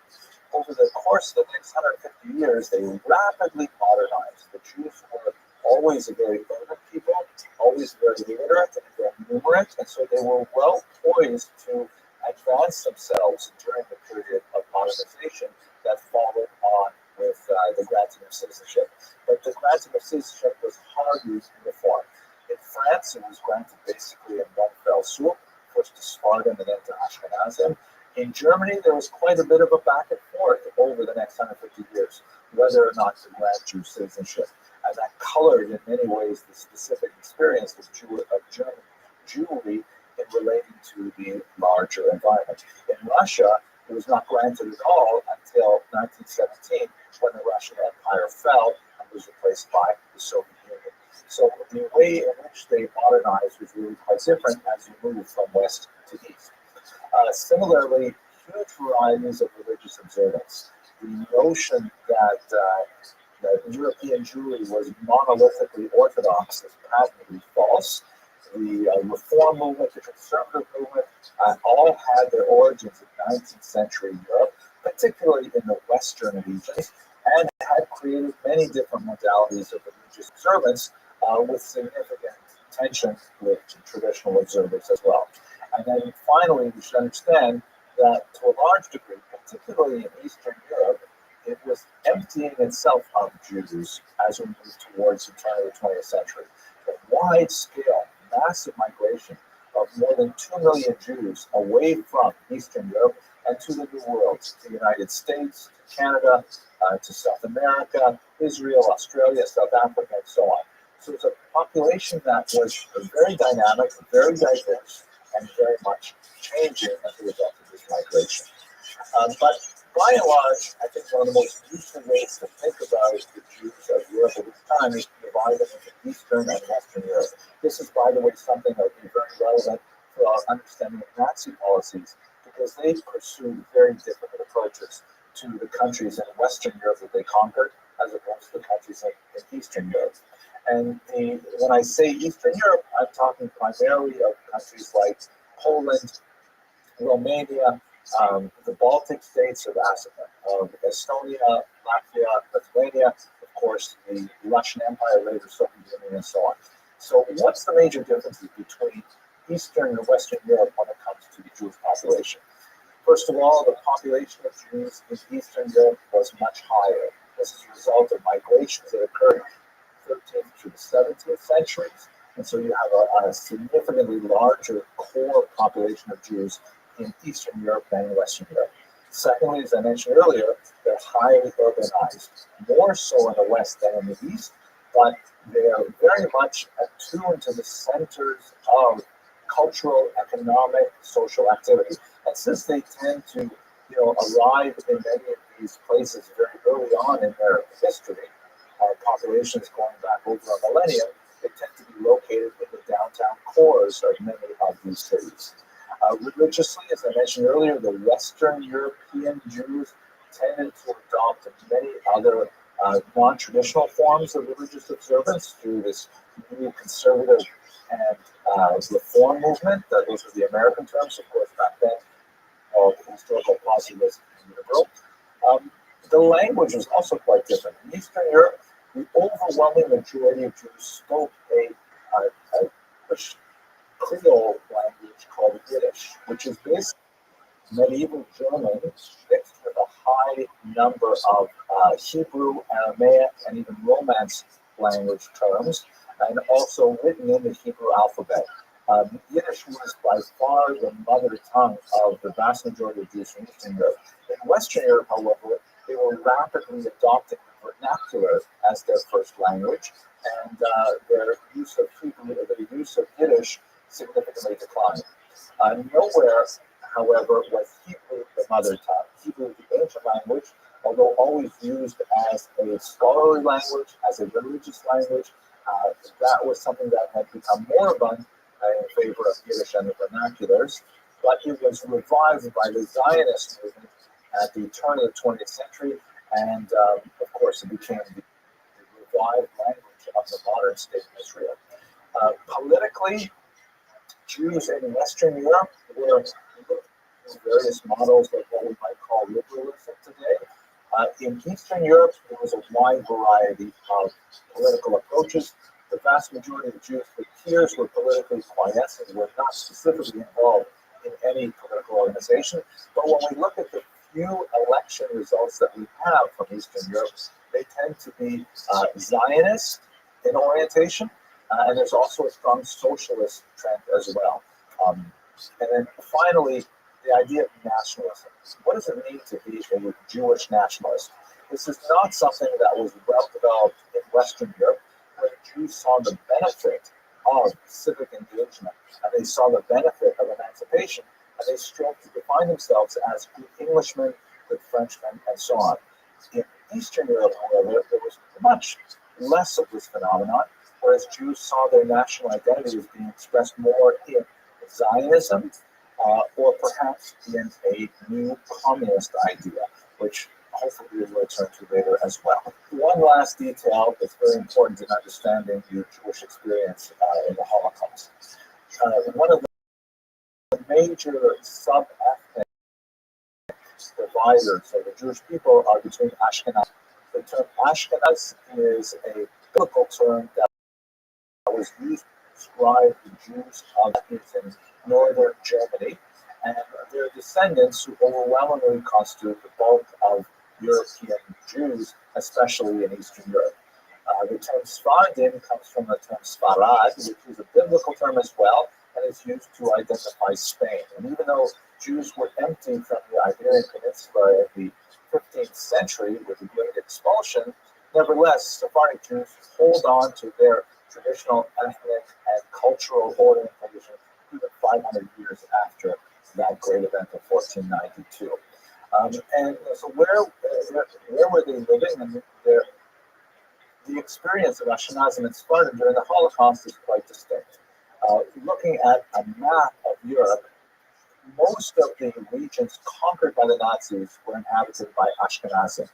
So much of the story that we'll be telling describe events that happened to Ashkenazi Jews. There are some significant Sephardic populations, particularly in Greece, that fell under the Nazi onslaught and met with the same kind of experience as their Ashkenazi brethren. But for the most part, Sephardic Jews were living in North Africa under Nazi rule. And the nature of the Nazi domination of North Africa was really quite different. So we will, God willing, return to the Sephardic experience, but for the most part, with the exception of the Jews of Greece, who were Sephardim, who experienced the Ashkenazic version of the Holocaust, most of the story is going to be about Ashkenazim. It's also important to recognize that the Jews were not the sole racial enemies in the Nazi mindset. Very high up on their target list were the so-called gypsies, which is considered a derogatory term. The gypsies themselves refer to themselves as Sinti. These are a group of peoples that live in many different countries throughout Europe. There's many questions about their origins, both linguistically and ethnically and so on. Very little is known about the nature of Roma life before the Holocaust because they had an aversion more pronounced than Jews and many other peoples to participating in censuses and to engaging in society on an official level. Although many Roma and Sinti assimilated completely into regular civic life, holding positions in civil service and so on even, the stereotypical Roma settlement is kind of like a wandering group of musicians, artisans, and so on, who tend to live on the outskirts of settled societies, living a much more nomadic lifestyle. The Nazis hated the Gypsies pretty much with the same degree of hatred that they had for the Jews, and they targeted them as well for murder. But because of the difficulty that we have already seen with measuring the number of Jews before 1939, this problem is exacerbated when we look at the number of Roma. They were characterized as asocials, meaning there was a broad category of peoples that were considered to be somehow, detrimental to an ideal Nazi way of life. And this is something that did not begin with Hitler. This is something that preceded the Nazi Empire. Much like anti-Semitism predates the Nazi period, and Hitler simply expanded on it and took it to a murderous conclusion. Finally, it's important to note that there are a whole host of victims of the Nazi regime that do not fall easily into racial categories. There were, for example, social victims. If you have a look at this chart, for example, which demonstrates the classifications of prisoners in various concentration camps, which existed prior to the war and were actually set up early on in the Nazi Empire. You can see that they were assigned typically triangles, colored triangles that were fixed to their clothing while they were prisoners and indicated the kind of crimes that they had somehow committed against the Nazi state. There were political enemies, that's primarily communists, but also socialists, and also people who simply don't like Hitler, journalists, and so on. There were people who applied, who were common criminals, even in the Nazi code of criminality. If anyone were ranked as a criminal, would should be thrown into these concentration camps. There was Bitcoin falsehoods, which means essentially Jehovah's Witnesses, evangelicals of various stripes were targeted targeted by Nazis, particularly Jehovah's Witnesses. Homosexuals, of course, were targeted, and they were given a pink triangle, which is used in modern times by many gay movements to assert their right to exist as homosexuals. And then there was the generic category of asocials as a whole, anyone basically that Hitler did not like. So there's so many different ways to fall into the trap of Hitler's rampant against German society, and many people actually fit into several categories. As you can see here, the badges would have to be modified to include if a person was, for example, a Jew and a political enemy and possibly a criminal and so on. So this just gives you a sense of the expanding scope of victimhood that was applied to German citizens by the Nazis.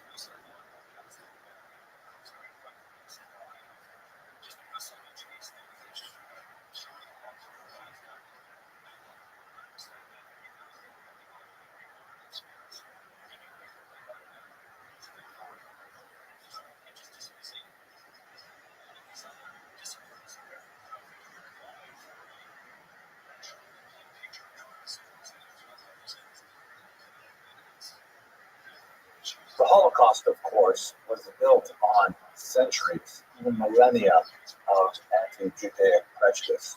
What I'd like to do over this lecture is to give you a very brief introduction to the nature of anti-Semitism that Hitler inherited and developed. And in the following lecture, we'll look specifically at themes that are especially prominent in Nazi anti-Semitism. So it's important to understand that anti-Semitism is one of these bizarre types of hatred that has remarkable resilience. It is perhaps, as some have argued, the oldest hatred. And we see that it is able to somehow persist over centuries and in widely divergent cultures with tremendous tenacity by shifting to the needs of that particular place and time. Meaning, the ideological reasons that form the substrata of hatred of Jews changes depending on what the society will tolerate. And in this, scholars have identified several different ways to break down the nature of anti-Semitic ideology. Gavin Latner, for example, has identified the difference between what might call conventional anti-Semitism and generic Jew hatred. Conventional anti-Semitism is kind of like the natural hatred that we see between all kinds of different people for whatever reason. And that's certainly, as old as Cain and Abel, that people will hate each other for one reason or another. But generic anti-Semitism, which is based on the Greek idea of the chimera, the monster that is created by putting different parts together that don't exist in real life. This is kind of like a pathological, bizarre type of anti-Semitism that emerged in particular in the Middle Ages. We'll see that shortly. Others have pointed to the unique, one of the quote-unquote redemptive aspects of Nazi anti-Semitism. That, unlike many earlier anti-Semitism, somehow, by becoming an anti-Semite in Hitler's worldview, you could somehow save the world. And that added a tremendous amount of impetus to this hatred and made it much more palatable to people to adopt this ideology. We'll see shortly. The four basic theories that we're going to cover, however, are as follows. First, xenophobia, which is characteristic of the ancient period. Secondly, early Christian anti-Judaism, which is something that is born from the unique nexus of Judaism as a mother religion and emergent Christianity as a daughter religion. And this is associated with late antiquity through the medieval period. And then third, Jew hatred per se, which we find in the medieval period. And then finally, modern anti-Semitism, which dates really from the 19th century onward. And we will explore Nazi anti-Semitism, which is a variant of modern anti-Semitism. So look at xenophobia first. The term xenophobia literally means the fear of the strange, the fear of the different. And when you look at the significant number of Greco-Roman writings directed at the Jews, indicating a certain level of anti-Hebrew antipathy, we see that there's a phenomenon in which it seems the Greeks and Romans just don't understand Jews and resent them for their lack of conformity. But for example, the fact that Jews would not sit down non-kosher meals with Romans. This was considered polite. The fact that they would not bow down to statue, which was considered typical civic religion for Romans, this was considered impiety. The fact that they took off one day at Sabbath to rest, the Sabbath, which is perhaps one of the Jews' greatest contributions to human civilization, the fact that they would take off one day at seven meant they were slothful or lazy. So these kinds of misunderstandings of Jewish culture led to a certain degree of hatred, but this is the kind of hatred that it's basically a normal kind of hatred. Just to give you one illustration, this is the Arch of Titus, which was constructed by the Romans after they were able to quell the rebellion in Judea in the first century. And this was a victory arch that was designed essentially to commemorate the Roman conquest of Judea after rebels had taken the temple. As you walk through the arch, of course, there's this famous frieze here. You can see there are Jewish captives taking the route from the temple off to Rome, including the golden menorah and so on. And many would argue this is an anti-Semitic depiction, but I think that would basically be a misunderstanding. The Romans didn't hate the Jews per se, certainly not in the same way the Nazis would. They viewed them as political and military enemies, and when they crushed their political enemies, year 70, after a long and drawn-out provincial war, they celebrated with this kind of monumental architecture. This is something that virtually every civilization has done throughout human history. So it's hard to understand this as being somehow an unusual or strange type of hatred. Here, by the way, is the revised version. My colleague Stephen Fine at Bishop University was able to analyze the flecks of paint left behind to see this is the way Romans would have observed that same scene. The second major period, a big shift in the nature of anti-Semitism, is early Christian anti-Judaism. We must recall that Christianity was essentially a Jewish movement made up entirely of Jewish figures that eventually reached out to the non-Jewish world and became a massive world religion by the 4th century. And the separation between the daughter religion and the mother religion was not without difficulty. And there was a certain amount of antipathy that was generated on both sides. Looking at it from the Christian perspective, for our purposes, perhaps the greatest illustration of this kind of theological dispute is the famous juxtaposition of ecclesia and synagoga, the church and the synagogue. This is a form of art. It's really kind of a trope that was designed primarily to communicate a complex relationship between Judaism and Christianity to a largely illiterate audience of churchgoers throughout the Middle Ages. And we have literally hundreds upon hundreds of examples of the ecclesia and synagogue motif. Having a look at this very famous one here, you can see in this monumental architecture, the church, ecclesia, is represented, clear-eyed with a crown indicating authority, the upright staff indicating power, temporal power, and so on. And she is contrasted with ecclesia, who is shown here blindfolded by a serpent, right? A very strong kind of metaphor there. The devil has, so to speak, hidden her from the truth. She's not wearing a crown. Her staff is broken. Often she's depicted having the Ten Commandments fall from her hand and so on. And the whole metaphor is meant to say that God no longer favors the mother religion, Judaism, and has transferred God's favor to the daughter religion, Christianity. Literally hundreds of examples, sometimes more violent, such as this example that shows ecclesia mounted on a horse, literally jousting with the synagogue. You can see on the right, synagogue is depicted wearing the dun hood. This was a kind of a hat that Jews were forced to wear in Europe from the 13th century. And the church is literally killing the synagogue, who is riding on a sow, also very important Semitic material. And here's one that I find especially powerful. This is from a stained glass window in the church in Dresden, Germany, in the 14th century. On the right, the ecclesia is riding on a tetramorph, a four-headed animal, and a crown is placed on her head from heaven, indicating divine approval. The contrasting image of synagogue, on the other hand, shows a sword being driven through her head. She's blindfolded, the crown is being knocked off her head, and her staff is broken, all indicating a strong level of disapproval. Now, even though these images tend to be rather violent, they're essentially church images. They're couched within a theological vocabulary to indicate that this is an argument between ideologies, not necessarily an argument between people. It's talking about Judaism with a capital J, Christianity with a capital C, not necessarily individual Jewish people and Christian people. There's a lot more to be said about that, but that's basically where this artistic debate rages. The third level, however, is when it really gets down to the level of people. This is what I'd like to call medieval Jew hatred. And we see it beginning in the 12th century and picking up a lot of speed as secular printing is able to disseminate these ideas much more widely.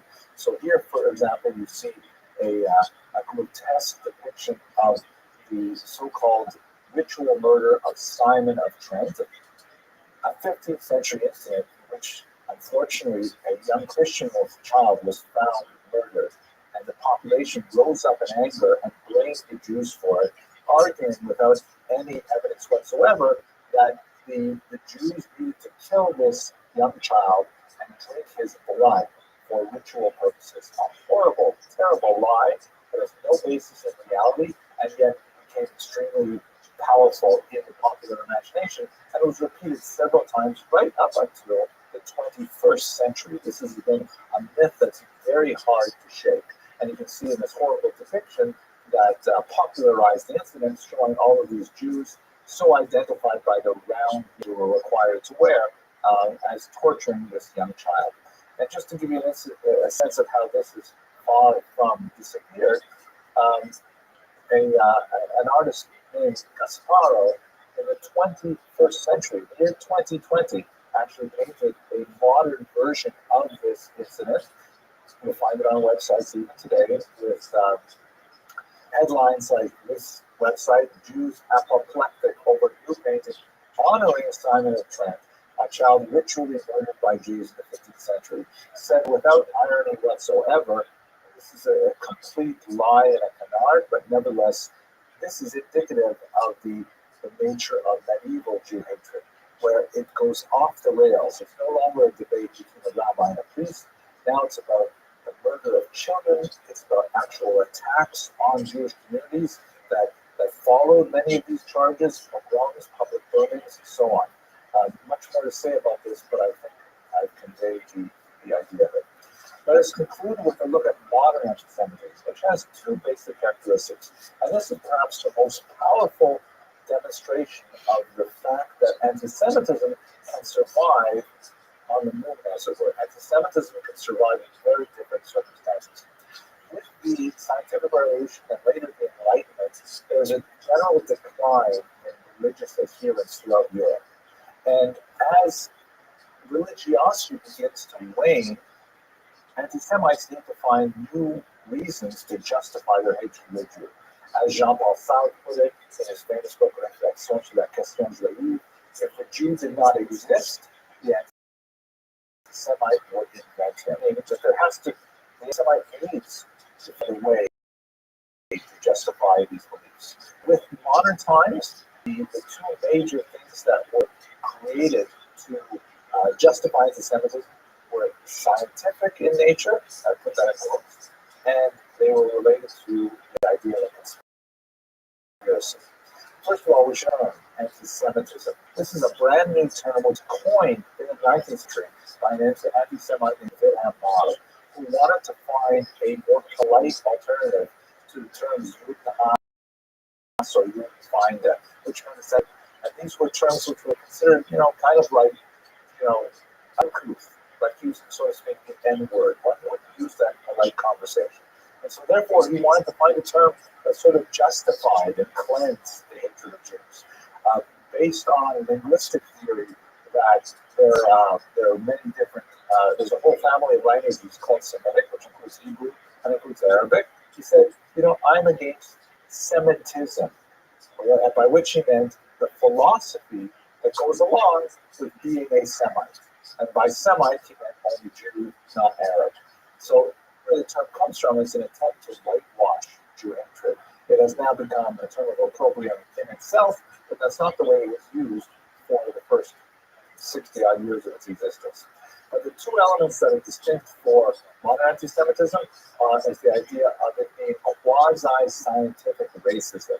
The idea that the Jew, as you see on the illustration on the left, that the Jew somehow has a biological basis for being the way he or she is. Somehow, this is before genetics were developed, but the idea was somehow in their DNA. This is actually an illustration of a very popular belief at the time in phrenology, that specifically the bumps on a person's head, the shape of one's skull, indicate overall undevelopment of various moral qualities. And so he was a Jew portrayed in a kind of phrenological diagram with various negative traits under the skin. So the idea that the Jews constitute a distinct race and that they had to be somehow defeated as a race, which flowed very much from what we saw last lecture in social Darwinism, that was joined with the idea of a conspiracy theory, that somehow these Jews who were racially different were nevertheless linked in a global conspiracy to dominate Christianity. As you see on the right, an illustration of the notorious anti-Semitic work, The Protocols of the Others of Zion, in this case a Spanish translation from Mexico City, El Gobierno Mundial Invisible, the invisible world government, the Jewish program to subjugate the world. Right? The idea of a conspiracy. The wealthy capitalist Jew with his claws on the globe and squeezing with the blood should be fairly obvious. So those are the four basic periods of anti-Semitic ideology that Hitler inherited. But as we shall see in the next lecture, he expanded on them really quite significantly.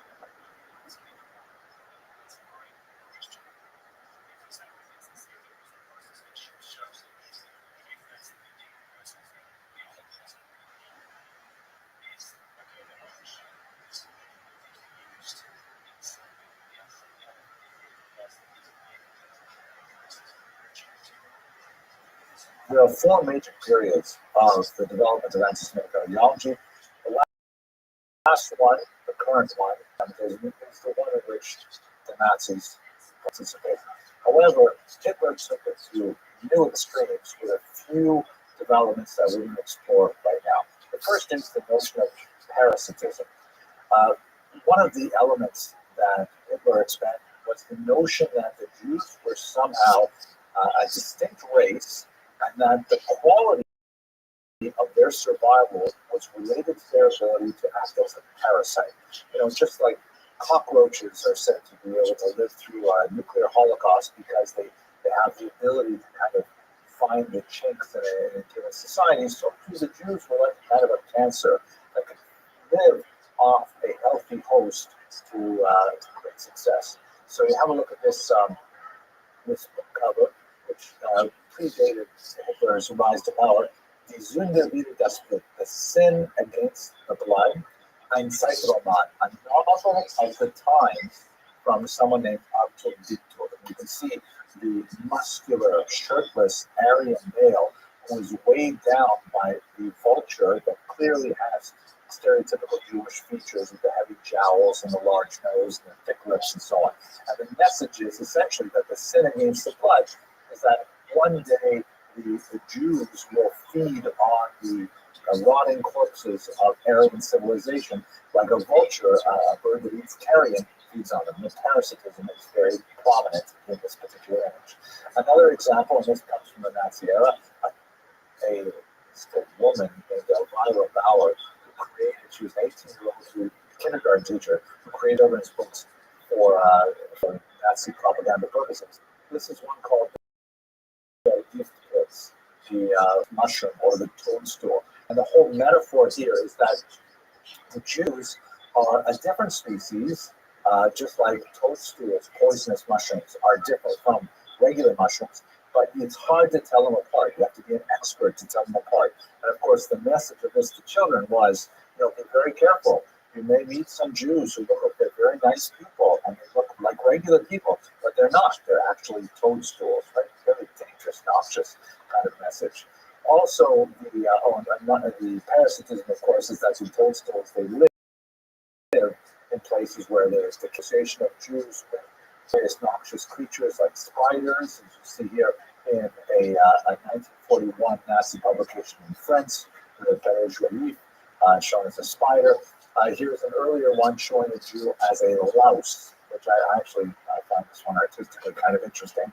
The Jew as a louse, and if you look carefully in the pupils of the eyes, you'll see that there's a dollar sign in louse's right eye and a hammer and sickle in the left eye, which alludes to the related charge of the conspiracy theory that behind the American dollar, behind Soviet power, is in fact the Jew who is acting as a parasite like a louse. This actually comes from Julius Streicher's Der Stürmer magazine. Here's a propaganda poster from Warsaw in Polish, and the Germans were using propaganda.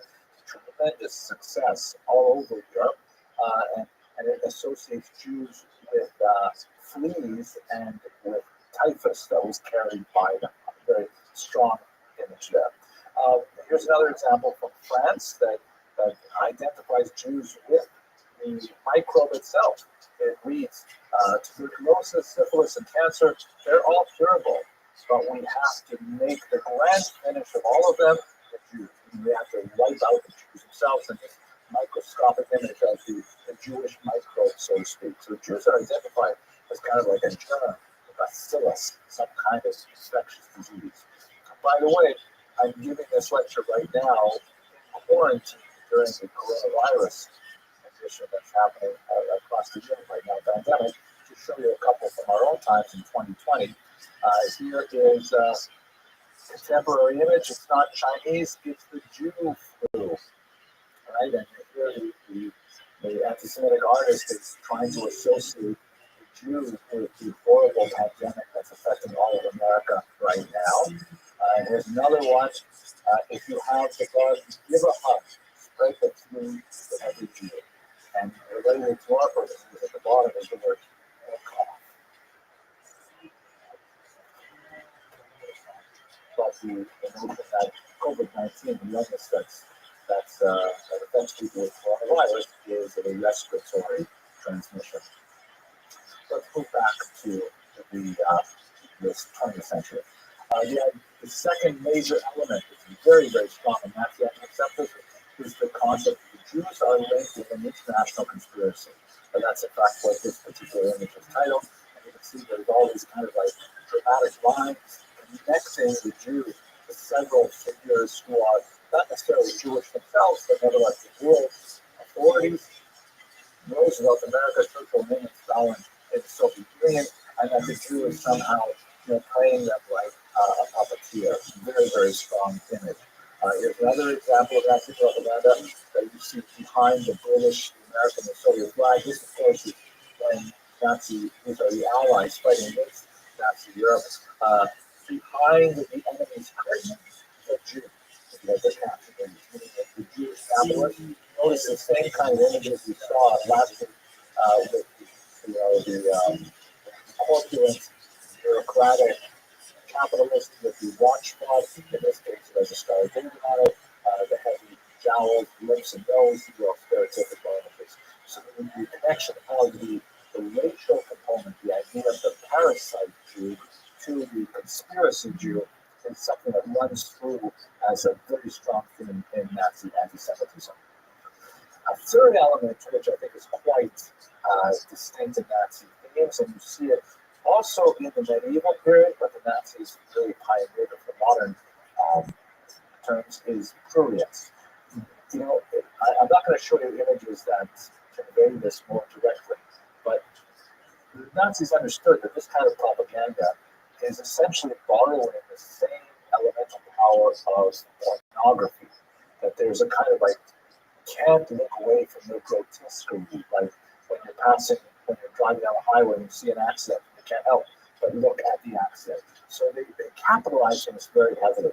One of the most horrible and most egregious example of this is this terrible publication called Der Stürmer, the Stormtrooper, published by Rabbi. In this particular one, which I'm just using as a sample, but not necessarily to illustrate this point, it says jüdische Mordplan, the Jewish murder plan, right? Clearly linking to the idea of a conspiracy. And it shows an image these Jews who are capturing the blood that's flowing from the necks of murdered Christian children. And that's the whole idea of it. And the blood and the violence and the sexuality, the rape scenes, abortion, all kinds of images like this find themselves in Nazi propaganda. Related to this, the idea of pedophilia, the Jew as the pedophile. Like this particular example, related to some of the children's propaganda I showed you earlier, shows a Jew giving out candy treats to young Aryan children. The caption not shown here says, I have much more candy, but you'll have to come inside to get it. And of course, luring them to a horrible fate. This is the kind of pornographic and violent elements that the Nazis really exacerbated with their anti-Semitic images. It should be noted as well that one of the themes that happened to obsess Hitler personally was the concept of the Rassenschande, or race shaming, which is the notion of intimate relations between Jews and non-Jews in Germany. Quite often, couples that had these kinds of mixed relationships were specifically isolated and publicly humiliated, like this couple here, which who were forced to wear these placards that specifically relate to the nature of their relationship. Finally, we should return to this one idea that's very, very powerful in many of Hitler's speeches in particular, this idea of redemptive anti-Semitism, a concept that was articulated by a historian named Friedlander. The notion is that by becoming an anti-Semite, you can save Germany, you can rescue Germany. Everybody knows, Himmler once said, that there is this good Jew or that good Jew, and no one will appreciate the hard work we put in murdering all of these Jews. But nevertheless, it has to be done, this is the way the argument goes, for the sake of larger Germany. This particular image, which dates from 1920, very tempting to think was actually painted by Hitler himself. He was something of an amateur artist. You can see on the bottom, there are the initials AH, and very primitive early swastikas. This is before the Nazi movement even accepted Hitler into its ranks. But the image is portraying a nude Aryan woman, once again the Koreans, and behind her is this leering, looming, ugly Jew. And the idea is that the Jew is eventually going to have his way with this Aryan woman if someone doesn't step in and somehow avert the tragedy. That's something that Hitler said was essentially a cosmic and existential struggle, and that it was waged entirely against a hidden enemy, that the Jew had to be discovered is a very, very important thing. And it provided justification for what any other human being would regard as unjustifiable behavior.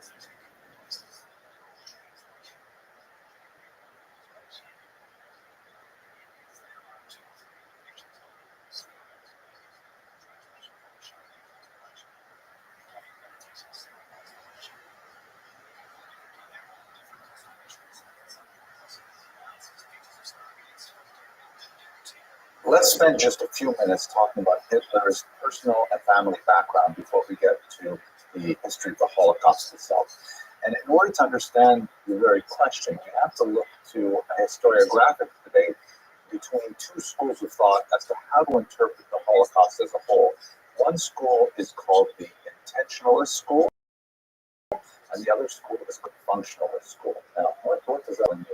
So, intentionalism, which is associated in particular with scholars like Rothschild, who wrote a very important book called The War Against the Jews, 1933 to 1945, is a school of thought, which you may have heard of before, that essentially understands the Holocaust as the expression of one man's maniacal crusade to destroy the Jews in Europe, and a small cadre of conspirators that joined him in this effort, particularly high-ranking Nazi officials like Himmler and Heydrich and Goering and so on, and the SS and a few other key elements in German society.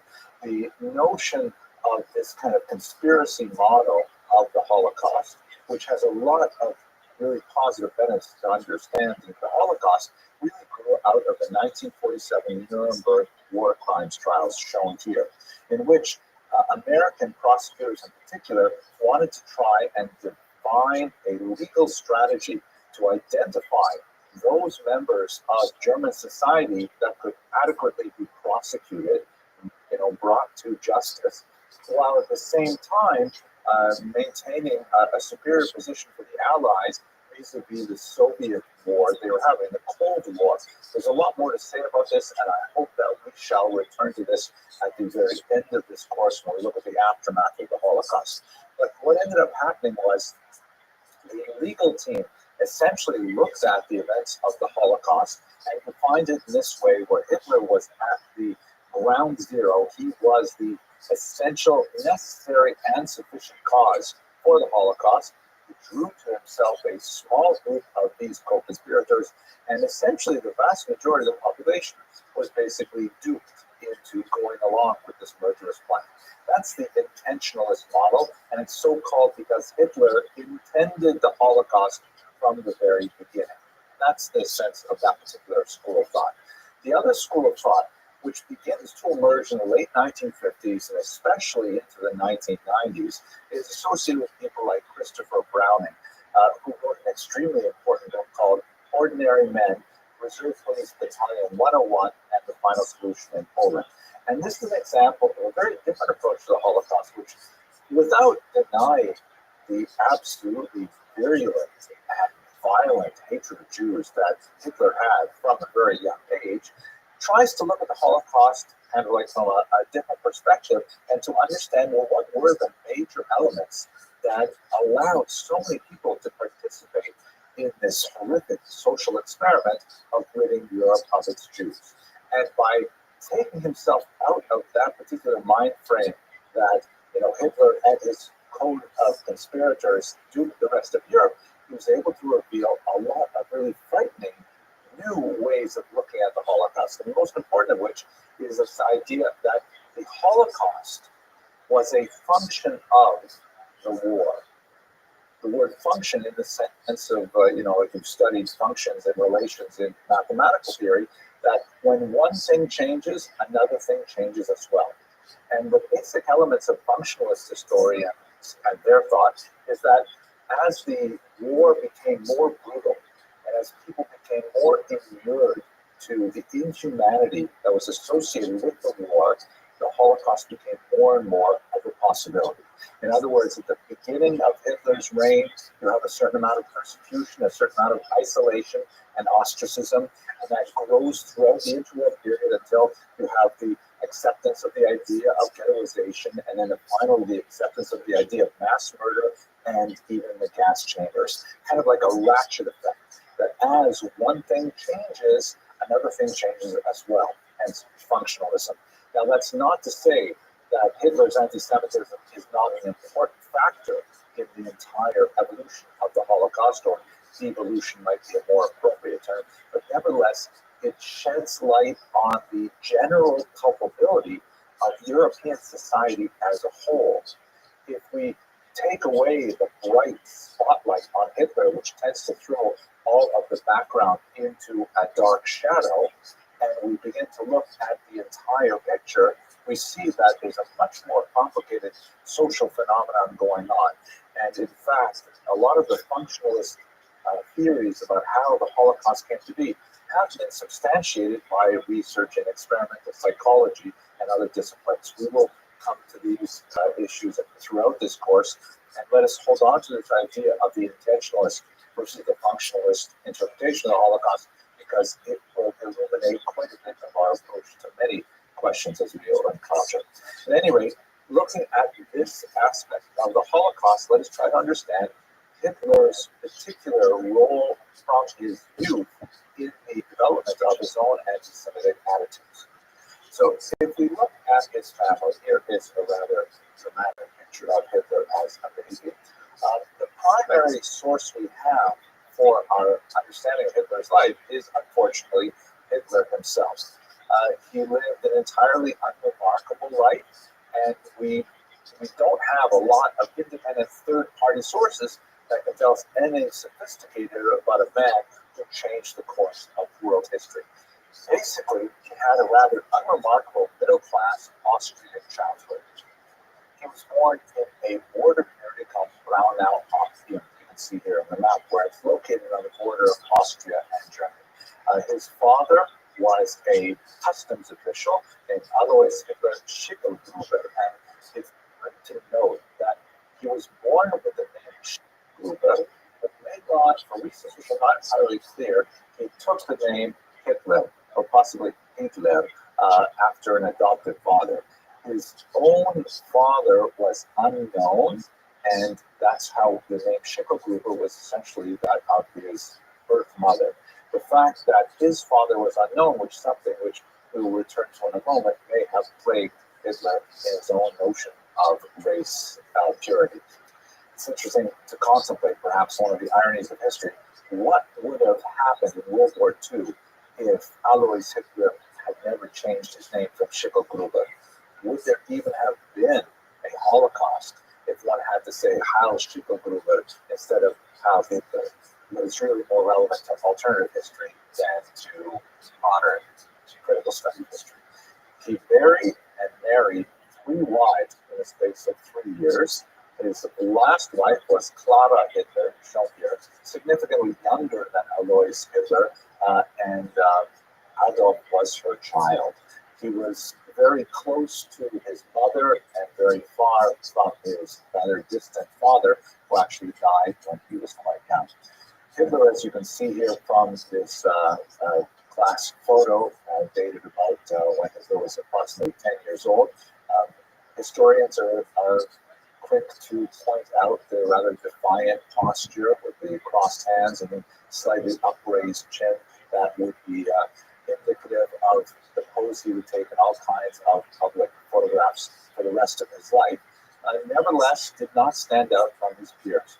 We know that he had a very difficult relationship with his father, and when he was orphaned first from his father and then shortly thereafter by his mother, he decided he would pursue training as an artist. The most respected school for the study of art was certainly the Vienna School of Art, and Hitler tried repeatedly to gain admission to the school, but he was rejected. And in fact, this would loom large in his own self-image. He would frequently look back with resentment on the multiple rejections that he received. And according to the philosopher Jean-Paul Sartre, this was really at the root of Hitler's anti-Semitism, the notion that a Jew had taken his place at the Vienna School of Art, that really he was good enough to study at the Vienna School of Art, but somehow he had been displaced by Jews who were unfairly allowed access to the school. So Sartre also wrote in his famous Réflexions sur la question juive, if the Jew did not exist, the anti-Semite would invent him. So for Sartre, the idea that Hitler's anti-Semitism was born from this need to explain his otherwise simple story of inadequacy is a large psychological theory. Perhaps we'll come back to it later in life. At any rate, as an artist, his work has been preserved to some degree, and it's rather,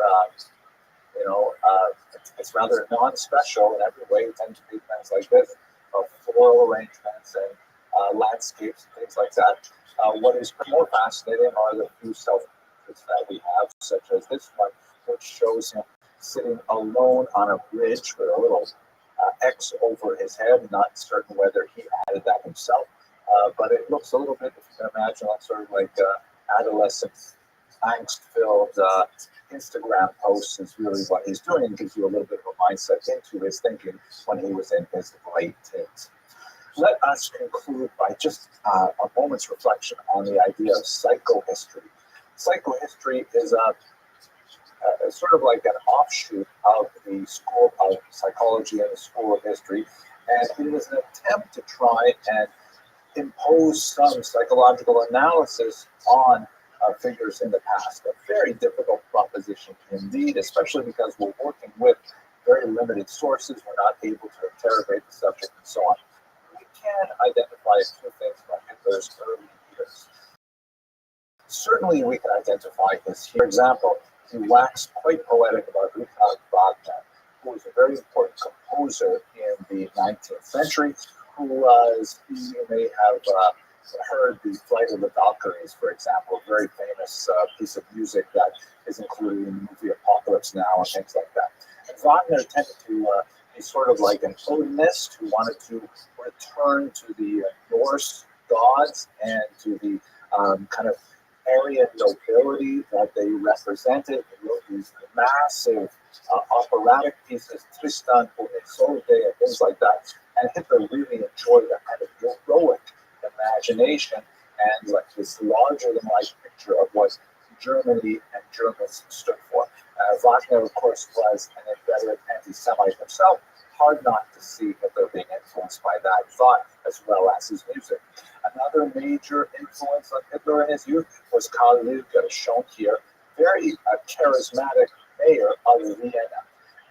Lueger ran essentially on anti-Semitic policies and specifically seemed to use anti-Semitism as a sort of political tool to beat his opponents and try to socially glue together his supporters in unison on the idea of anti-Semitism.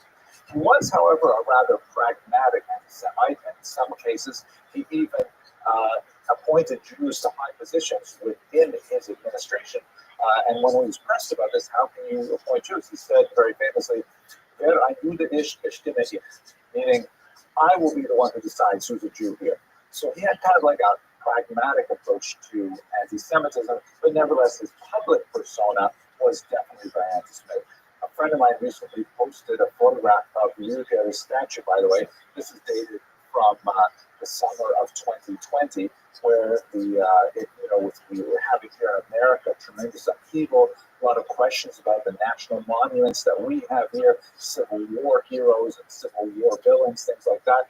And here is a statue in Vienna of Karl Lueger, who is famous for tremendous things he did for the city, but at the same time, his anti-Semitic legacy is very strong. And you can see painted all over this defaced statue is the word Schande, which means shame or for shame. And that's, I think, quite an interesting allusion to what's happening in America during this very difficult summer of 2020. At any rate, another aspect, as I mentioned, about the possible psychohistory of Hitler is this notion that his own grandfather was unknown. Now, many have opined that because we don't know who that grandfather is, perhaps Hitler's own grandfather was a Jewish man. It's highly, highly unlikely. There are some historians who point to the fact that his biological grandmother was treated once by a Jewish physician. Who knows, that kind of thing. Very, very unlikely kind of passing encounters. But there's no question that this idea could have preyed very heavily on Hitler's mindset, particularly when his institutions were so demanding of racial purity. For example, if you wanted to belong to the SS, you had to prove that you had no Jewish blood in your background. Let us recall, by the way, that intermarriage between Jews and Germans was really quite high, something like 30% by the time Hitler comes of age in the early 1920s. So there's a significant number of people who have Jewish blood, although they're claiming to be full-blooded, so to speak, Aryan Germans. And so Hitler himself could not have proved that he had no Jewish blood in his system, and technically he would be invalidated from joining the SS himself. That must have galled him. Anyway, that gives you some sense of what Hitler's mindset would have been. Next, we're going to talk about his rise to power after World War I.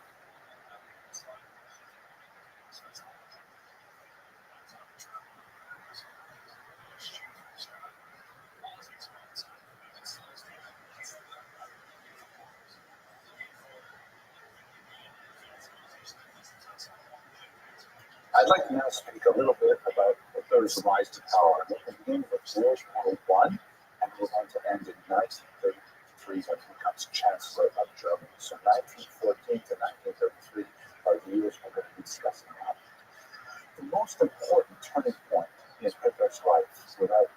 is the experience of World War One.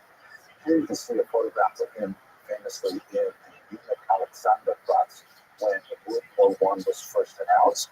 And looking at that photograph, which is in the circle detail area, it seems that he's quite pleased with the announcement. There's no question that many Germans and many Europeans as a whole viewed World War One as some kind of bizarre third cleansing process. They thought that World War One would allow, the youth to kind of find their movement, find their sensibility, and to, in a manly way, encounter each other on the field of battle and emerge stronger and cleaner and more possessed of purpose. It was generally thought of as some kind of positive event. It was not viewed with the same horror that we look back on the beginning of the century now that we've lived 100 years of genocide ever since. Part of the reason is because people didn't have a sense of what this kind of global conflict would be like. A lot had happened since the last major conflagration, which would have been the Franco-Prussian War of 1870. And, the changes in technology, the changes in stability, and the change in the degree of carnage was something that Europeans were simply not prepared for at all. Just think about the kind of technological change, for example. This is the first war in technologies like these tanks were first deployed. Can you imagine what it would have been like when you're used to facing at most, perhaps, cavalry on horseback, and all of a sudden there's this unstoppable lozenge-shaped type device that can cross trenches and knock down trees and things like that.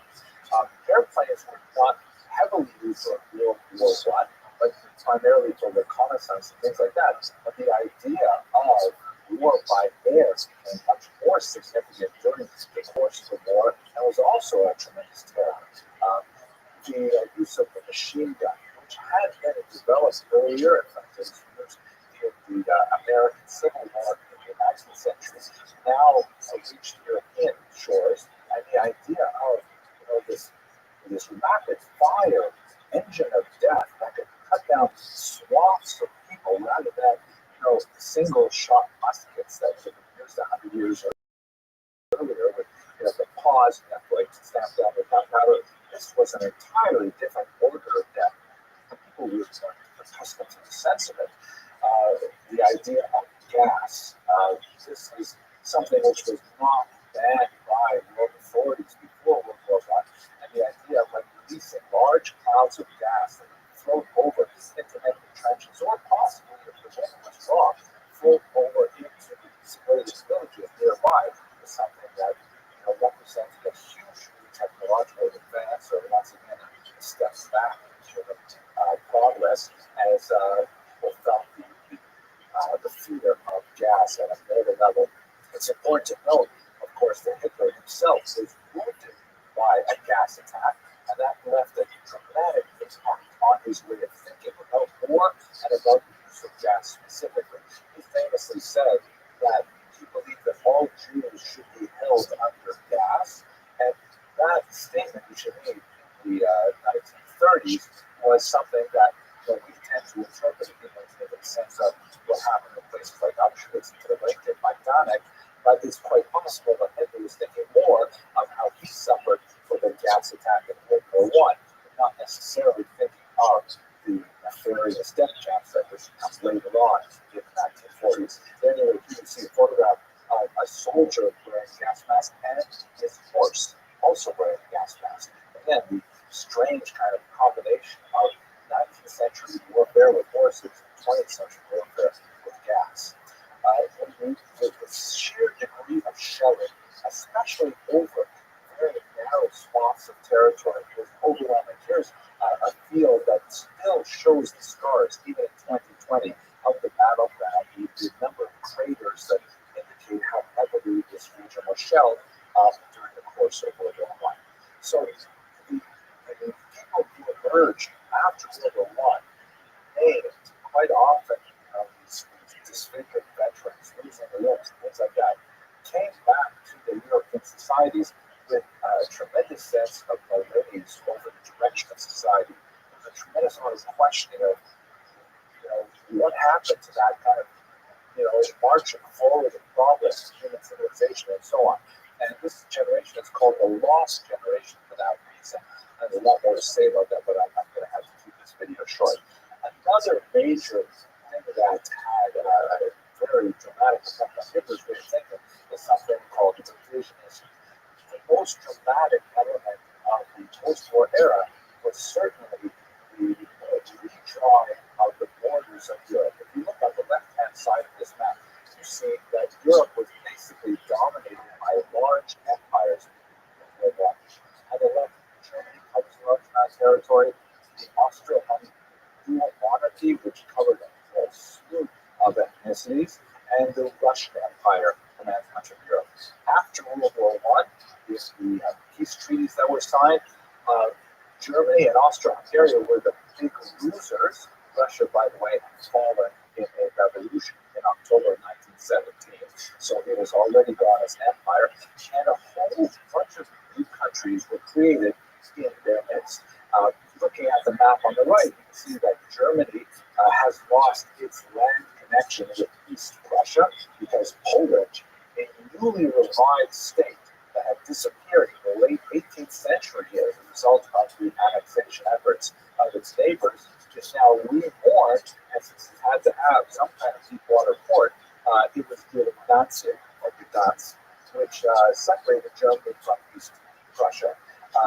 Austro-Hungary, which ironically only had about 1/3 of its population was Austrian-Hungarian, is suddenly broken up into all these new countries. You see Czechoslovakia, which had been called a dagger, pointed at the heart of Germany. Yugoslavia is newly created. Romania is at large. And towards the east, the Russian Empire uses its territories in Lithuania, Latvia, and Estonia, and part of Ukraine is added to Poland. So there's a really dramatic mixing up of the borders. There are some winners, like the Czechs and Slovaks, from that country, and there are some big losers, like Austria-Hungary. One of the ironies that, for example, with Austria is that during the wartime era, the country was led by an admiral. And if you look at the map of Austria, you'll see that it has no outlet to the sea, but nevertheless they had an admiral in charge of the country. That's just pointing to the kind of insecurities that were associated with these new boundaries. Also of note, more than half of Poland's citizens were not ethnic Poles. You can imagine that would lead to a lot of destabilization. And the capital city of Lithuania, historically, Vilnius, was actually not located in its own country, Lithuania. It was located in the boundaries of Poland. Some amazing and bizarre changes were put into place, as there was a large population, specifically the losers of World War I, who wanted to revise the peace treaties, hence the term revisionism, which is used, by the way, in other contexts later.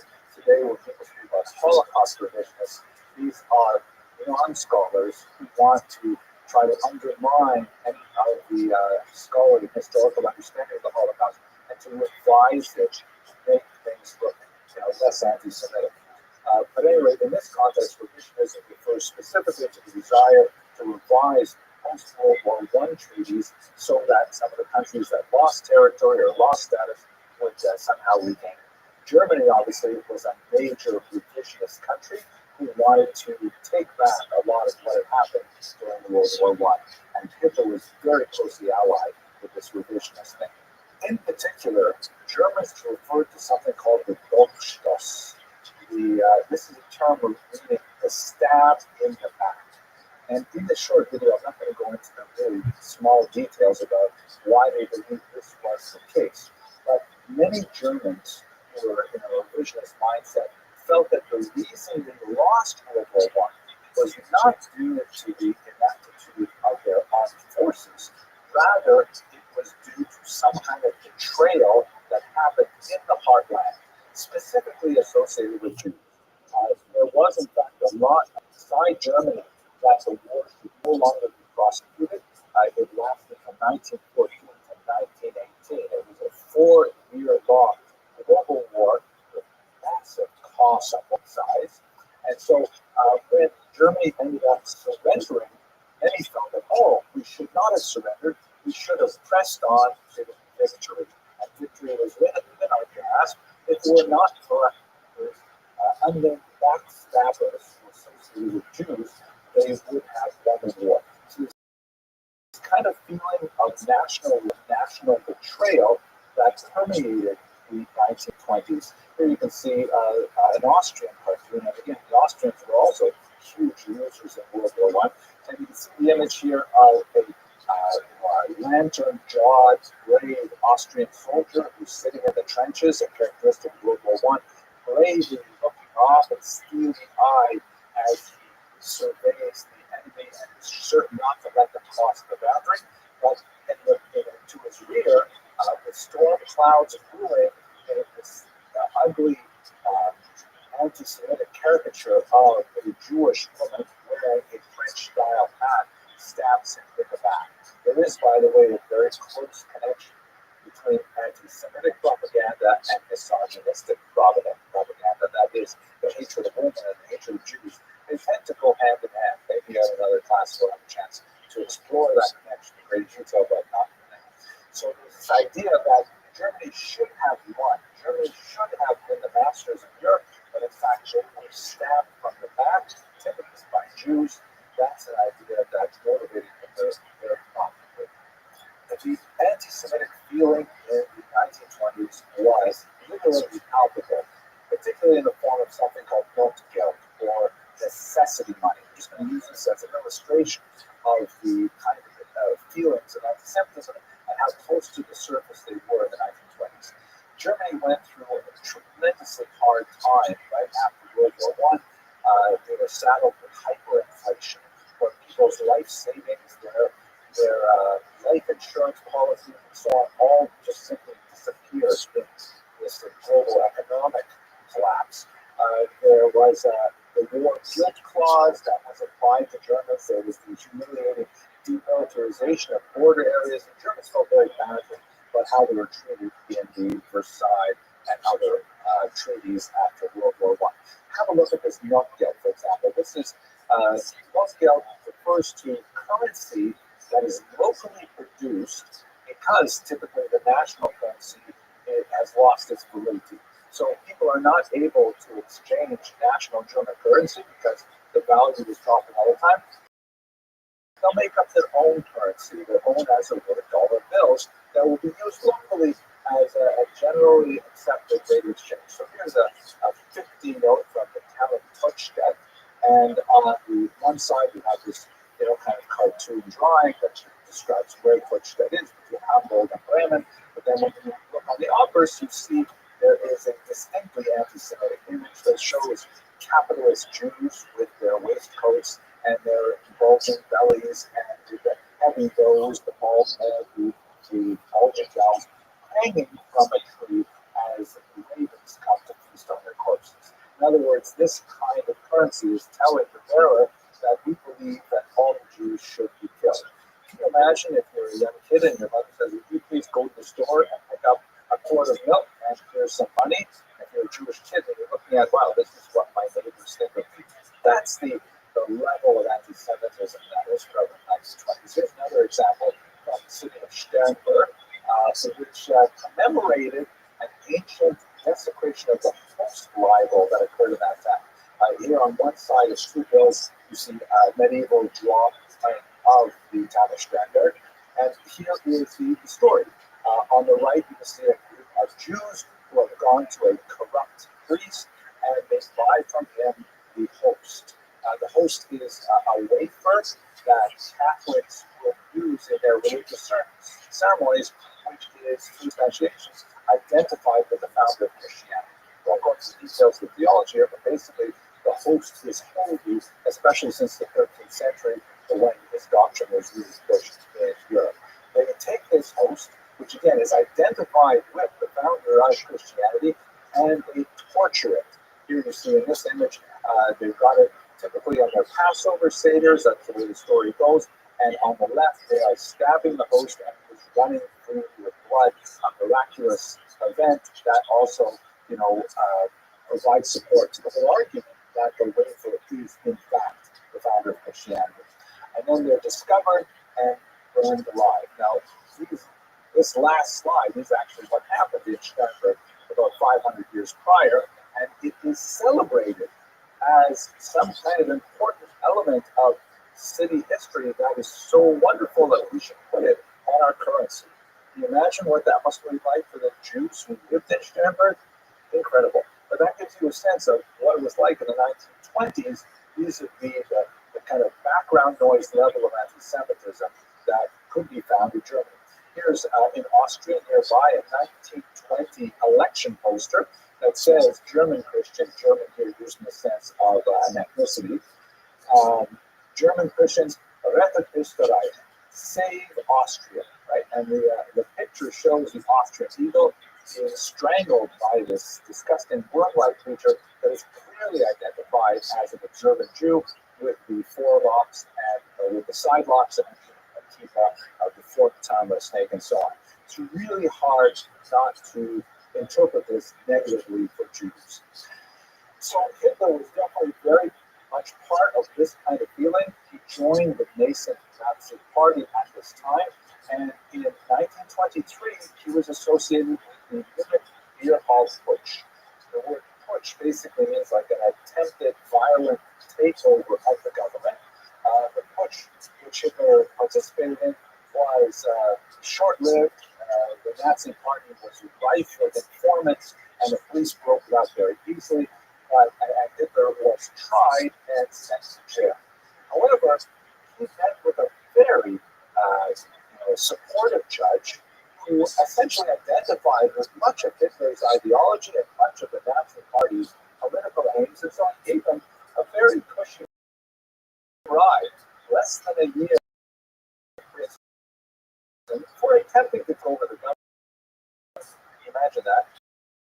And in France, as you can see him here, actually in the Landsberg prison, is allowed to have visitors. He's clearly in prison uniform. He had a personal cook. He had a personal valet there.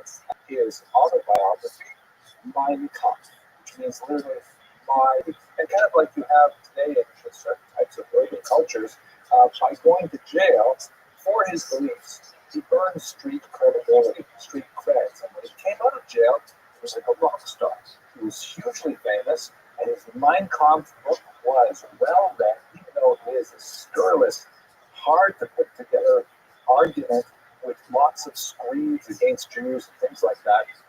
Nevertheless, he emerged from that period a hero and was able to parlay this popularity into the leadership of the Nazi Party and then ultimately to all of Germany.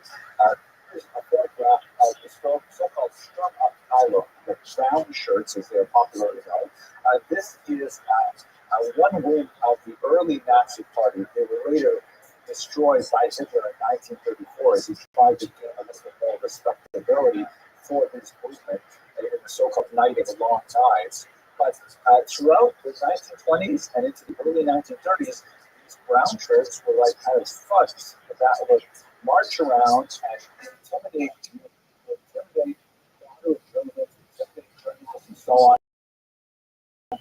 With the paramilitary, people were afraid to stand up to him because, among other things, he actually had a kind of a quasi-army at his disposal. In the elections, you can see that the power of the Nazis proceeded at pace. In the elections of May 1928, he only claimed he only got 2.6% of the election. But by September 1930, that has risen to 18.25, and by July 1932, a very strong 37.27%. Now, for those of you who are watching this in America, you may think 27, that's not enough. You need to have at least 1% to be able to form a government. But that's because you're thinking in American terms, where there are basically only two major parties that have any serious shot at winning the presidency in modern America. In Germany, there was a plethora of parties, much like, for example, in Israel, in this parliamentary system that made up the government. And the government typically goes to the party that is able to have the largest single plurality. So if you look at this chart here, you can see that the Nazis claim 33% of the popular vote, The Social Democratic Party was the second largest party, with only 20%. And so Hitler had to essentially make coalitions with the other parties in order to govern. But he was given that opportunity in 1933 by his name actually chancellor. His greatest enemies, the ones he feared the most, were the communists, and then through some political wrangling, which takes a little further afield, he was able to eventually sideline the communists and ultimately consolidate his control as the chancellor of Germany. And it's at this point that we're going to read this video, and we're going to look at how he implemented his anti-Jewish policies during the interim period after being named chancellor. Thank you very much for watching.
Building of houses and church parliament. A lot of discussion as to how that was set up, but so I think really definitely capitalized on it. In particular, the scope here is the Congress, who are these political bloc that the most.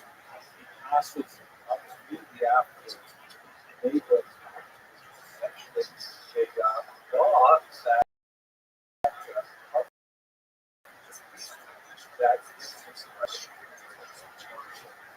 very important to remember that Hitler was democratically elected to Congress. He definitely made use of certain tricks and misleading rhetoric. Of course, it was easy for some of these brown shirts to say it's the most time that they've spoken on the last video.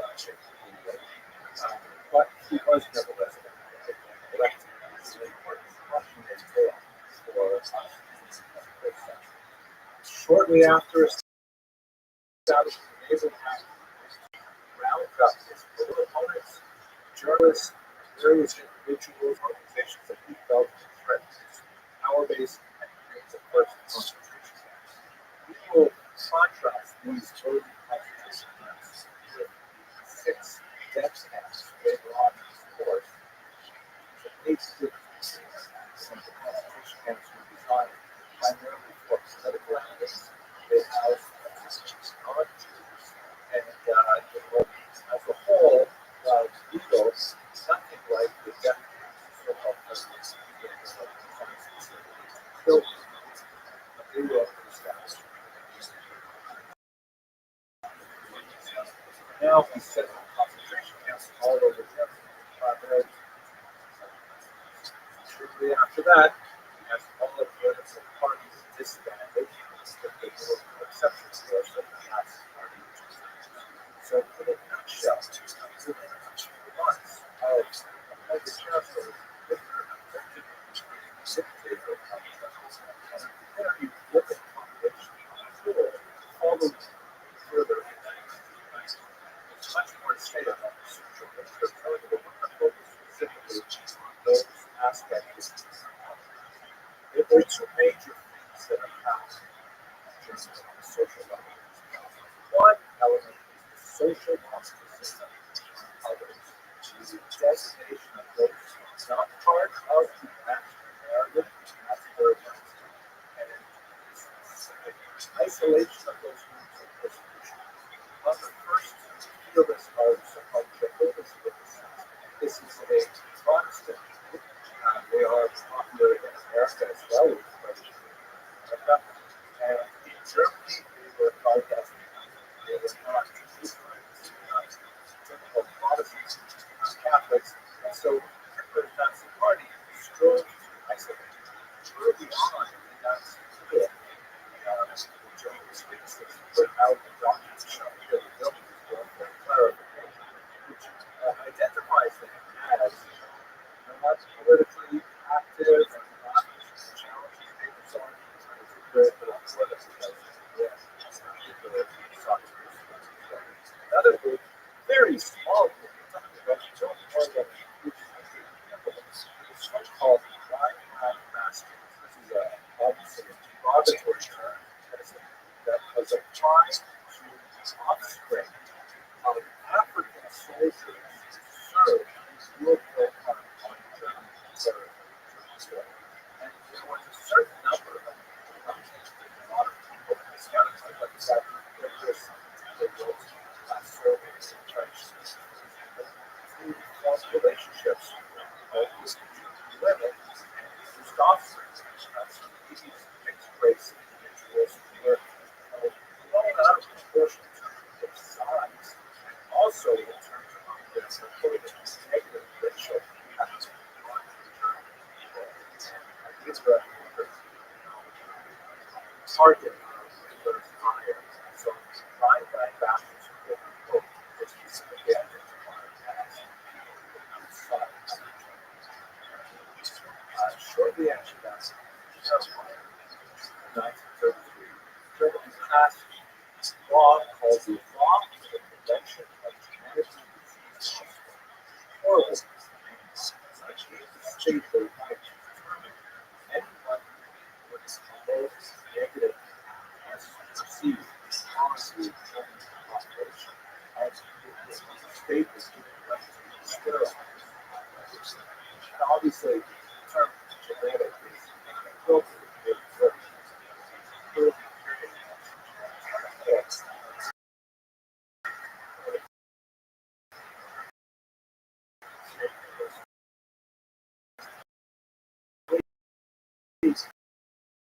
what they felt were appropriate criteria genetic level to those characteristics that we might consider curable as political or ideological or religious, certainly. And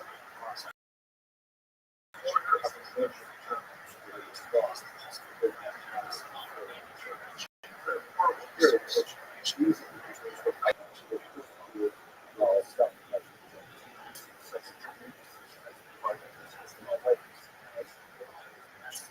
early prevention unsuccessful. In April of 1933, Germany attempted to impose a nationwide boycott on Jewish businesses.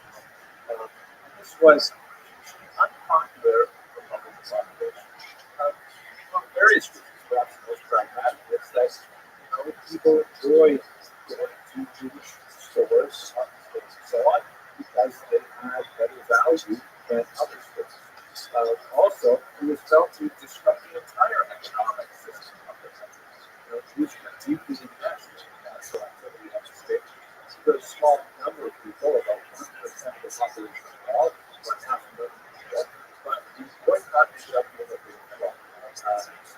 Hitler sent out his asylum, the so-called brown shirts, essentially sergeants in military uniform, to wear these kinds of signs that said, Germans, beware, do not buy anything from Jews, stand outside Jewish businesses, they would deface the windows and storefronts of Jewish businesses and so on, but it turned out not to be a very popular thing for the Germans at all, and it caused them to be abandoned. Hitler, however, was quite motivated to find other ways to do something. The very important thing that we must understand is that for every minority that is often Hitler also includes rather than literally bringing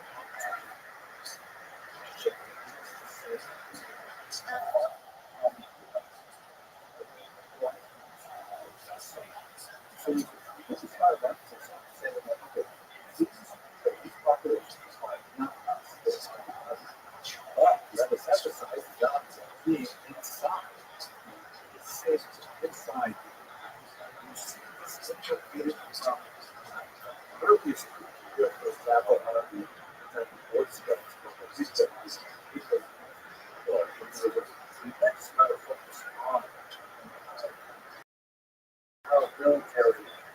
discipline, order, and all kinds of people. Questions like, or wouldn't go to what to say about the idea of like you may not be part of the hype group, but you are definitely included in the hype have a self-reinforcing social model that makes people want to participate even more in distancing themselves from others. All of this, by the way, is focused very much on personal personality. It's all talking about, the glory of and its values and like that. So much of it is specific to this book cover, which reads Mother, Isaiah from Mother, tell us stories about my life. Dora and so what happened and it's no image of the background, but she will tell us we want to see more stories about the theater and the personality surrounding it.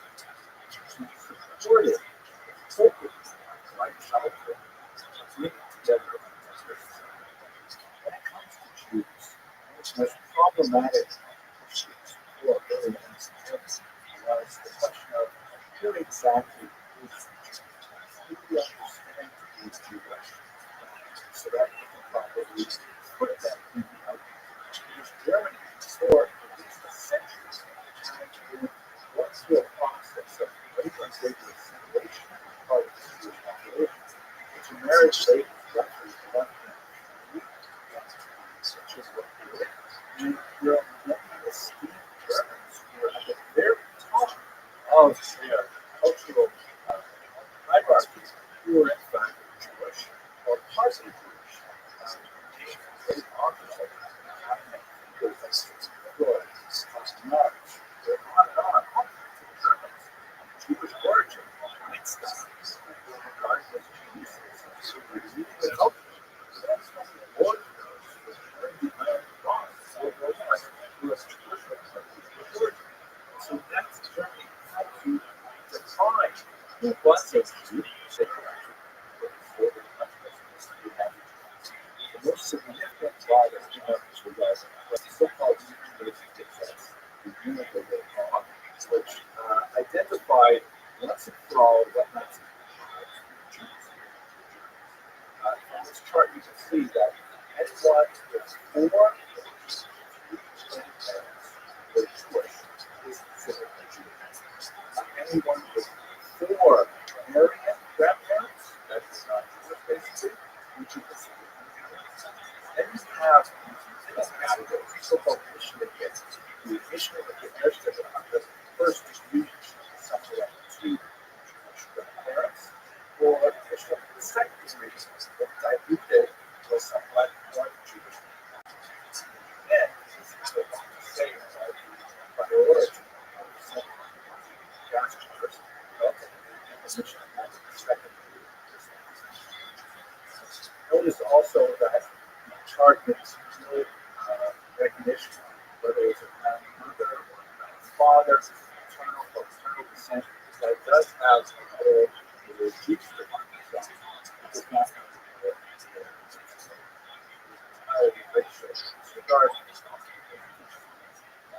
so with the passing of the Williams laws in 1935, then you can have actual formally classified a whole series of laws laws of German Palladian monarchy that took place that specifically banned Jews from a variety of occupations. Some symbolic gestures, like you're not allowed to fly the flag, some issues related to the last child, second, where Jews were not allowed to employ female servants, 40 things like that. So perhaps the most significant are civil service institutions. Jews no longer allowed by any kind of law that is associated with the state. Jews do not serve as judges, as teachers, for example. You see in this particular Jews with this propaganda, the bar teaching of the church, teaching of why the power to make themselves cover of the book describes sort of dream problem where you should never trust these thoughts and feel nor a true happiness process. Very definitely. And in this sort of in a historical way, what European laws must have been like, this is a German school, a public school, in which all of the Jews are organized. You can see that the laughing, happy, cheerful, blonde, arrogant children are tormenting the ugly, noble Jews with less than pure complexions.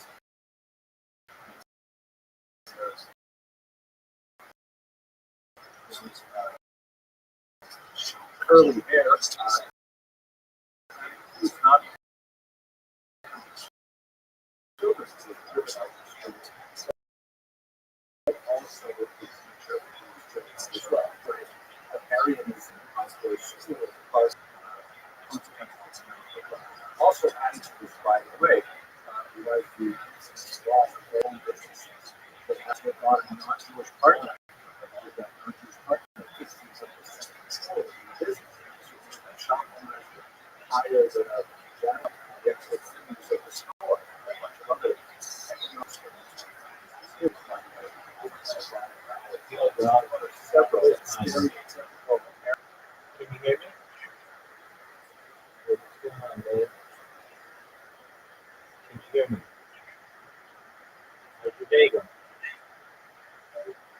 Fuck you. Fuck you, couch. Working man to the left, their chest is a left upright, and so on. Bus 13 is the Jewish city together, commerce, overweight, so on. The kind of mindset goes with the house group.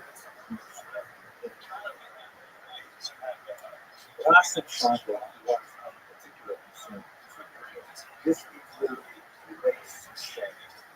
Hitler himself had a fixation idea, and there's nothing that Hitler thought because of his cult of personality. He was percolated down throughout the anti-German society as a whole. Last and Chandra specifically refers to the relationships that involve male and female partners. This amount of out, intelligence, and so on, typically employ the ground to roughen up things of mixed couples, very huge couples. Women is wearing signs that refers to herself as a pig. She is Jews, it's a right of Jewish men. It's also saying it's here's another example.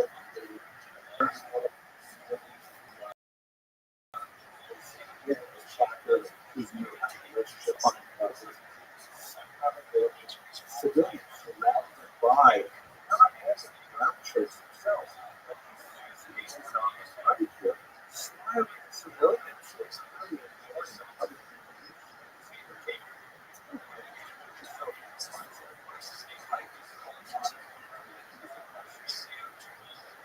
and after the Nuremberg laws, the whole system laws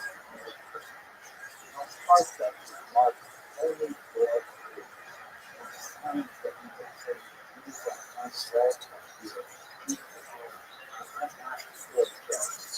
Jews are not welcome in this country. As you saw in the United States,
By the end of that,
pacified and once that was he had kind of left that a secret pact that was signed by so-called military trucks. Soviet non-aggression pact actually basically said that Germany and Serbia promised not to attack each other as the later double Rothschild would attack the person once he had that once after side. At this time, the faith style of acceptance. What was it take for Stalin to accept this view? It was for people with the market. Associate this time was separated by several months. Most European and then Arabia and Latvia and Spain, so-called Baltic. Now, all of these regions part of the Russian Empire before 1970. When the Russian Empire collapsed in two revolutions that together resulted in the Soviet Republic. And these four countries, over the Northern Atlantic, other countries were also something like that. And so the Soviets wanted back some of that territory.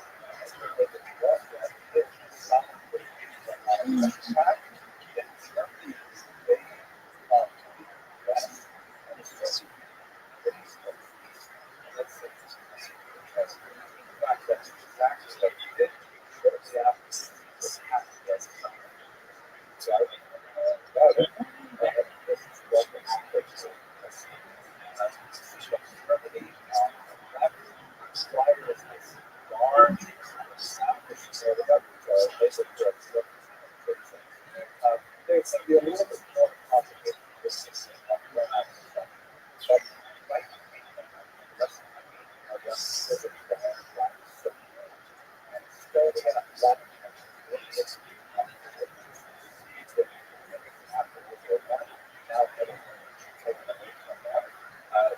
did establish a couple of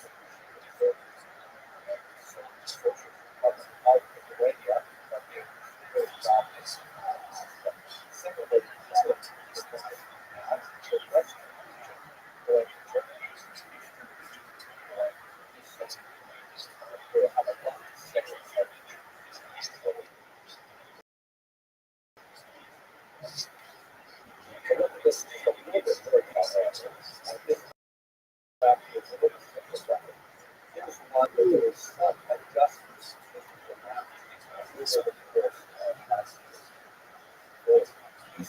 very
The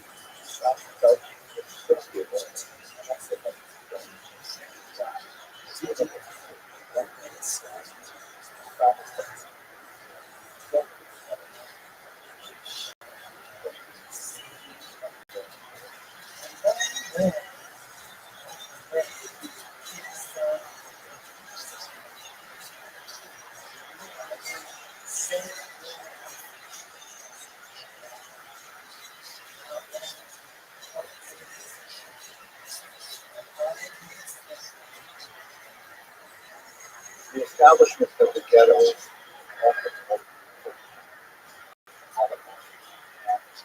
often speaking about some of these aspects of life and death.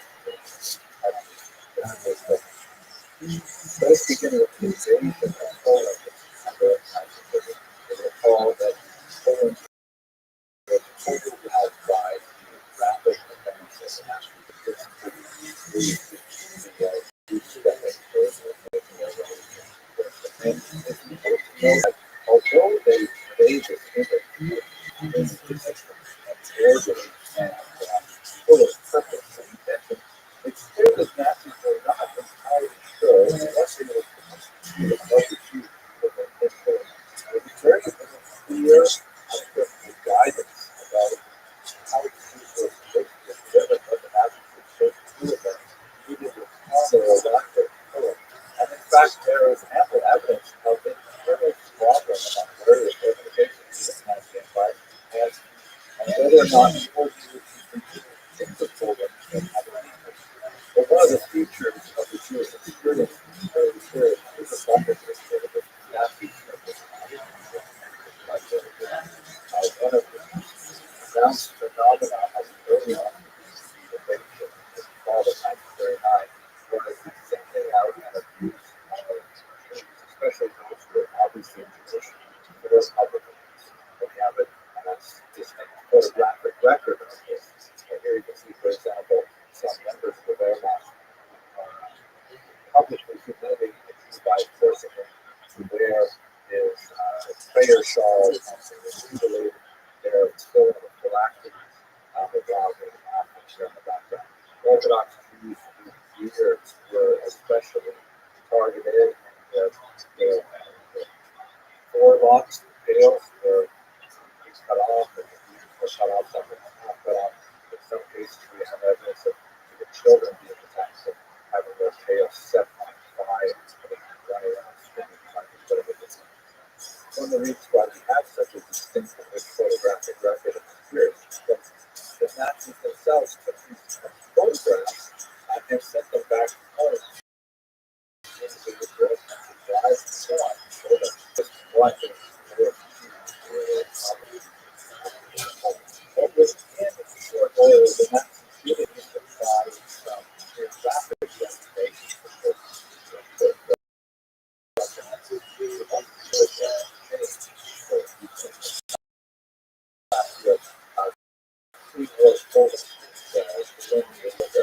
was the establishment of each called general often members of French like the general. You see here in this the outside of the whole photo.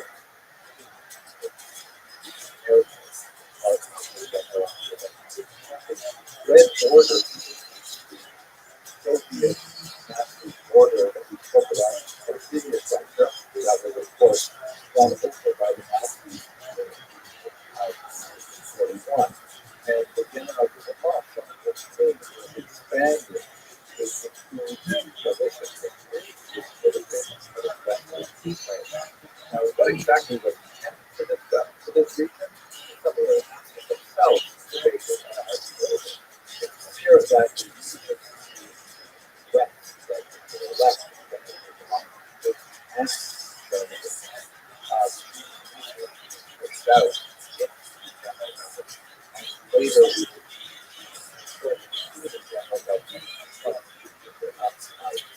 as well. But both those terms of the general the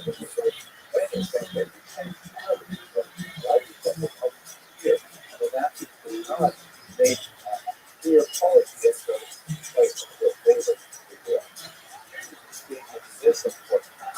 the evolution of the many ghettos that house yellow stars are shorter after the white stars after the but the last stars the south are especially the area because that overflow lines up later on. There are many other ghettos not shown on this map. One last thing that's very important. When you compare, different associated ghettos and the establishment of the state,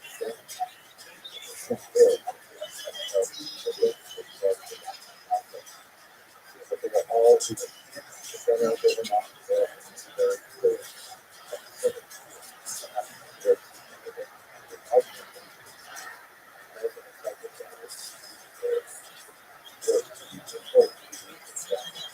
Think for a moment about how difficult it must have been to establish ghettos within very small little cities, which have Jewish populations of 7,000 something, 800,000. Jews often are associated with urban locations, and they tend to live in downtown commercial districts because of their occupational profile, which favors commerce. So you have cities embedded right in the downtown sectors of the 34 cities. I believe the map of Warsaw here, which shows the ghetto boundaries. So that's these months, actually a whole year to determine boundaries of the ghetto, primarily because a lot of local authorities object to having certain cities within the ghetto. Retail, for example, hospitals, major thoroughfares. And so by the time they finally decided where the boundaries would be, and then shrunk them several times, you can see on the right from when fashion is where the boundaries were shrunk. Not that there are less people larger ghettos like Warsaw had lots of Jewish refugees coming into the city, hoping it would be better for them there than it was. Time villages southeast of Europe, it was further crowded into the smaller area. Yellow boundaries show the areas where added red line or conditions to the yellow boundaries. But as you can see, the shape of it is great. There are major section streets that are off limits to use, and so one of the owners address on the other side of the boundary with all the way around the wood to make that happen. There were some ghettos and folks that were bisected by red lines and so that public transportation through the ghettos and these things themselves, and it was really quite interesting. Established the ghetto over the objection regular boundaries were established. In some cases, they were surrounded by walls, as you see here also in Warsaw. And the walls were typically constructed with forced labor from the Jewish population. One of the purpose there is that it was an armed that was required, even though they didn't hire themselves. However, most ghettos actually did not have physical walls that bound the entire by most of them were open, but they were guarded at the rear by large number of walls outside of the ghetto, and it was readily spread over to fade into the population background outside the ghetto wall. These were the sort of our social where these two ones on the ghetto jargon pattern. And the Jews were actually been quite often not by physical boundaries, but by social boundaries. Many Jews, however, did manage to survive on the ghetto part of underground that was appearing to be non-Jewish and simply created the background. Sometimes adopted families of the country and so on. But that's the opposite of what I did. So most of the ghettos were actually open. Only a minority of them were actually physically certain. What the Nazis meant by the ghetto was very significant because, again, they have some clear direction. Local authorities were given tremendous latitude in determining how they wanted to implement what they thought was this way of life. Basic approaches that were adopted by the leadership and ultimately by the leadership. On the one hand, some ghettos were so-called production ghettos, like this was example. Here, the thinking was that, okay, all these Jews are needed around people, very concentrated areas, but so-called, why should they be doing this? And in these productionists, they said, well, the best thing is we should use the slave labor. And in fact, what happened is that unless the factories were created primarily in the South, which was originally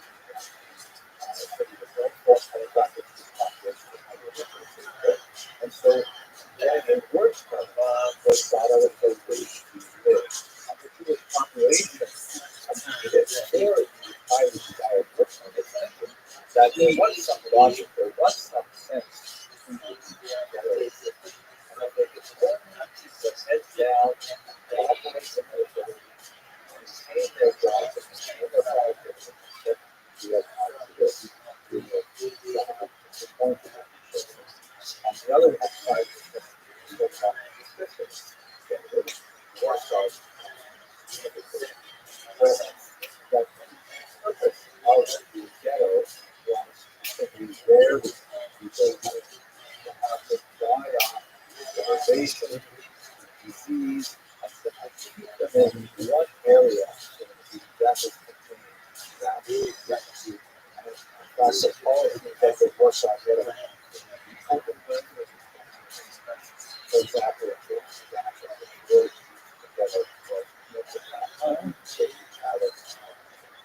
bear in mind that most males in America considered to be 1,000 calories, 150 calories. Obviously, so also build around three kinds of chronic ways. Number one, it's not true.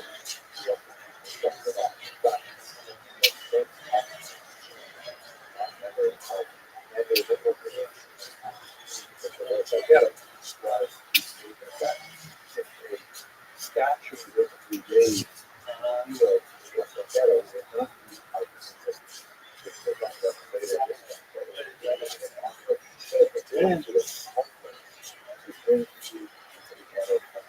the ghettos have and that was a great comfort of life.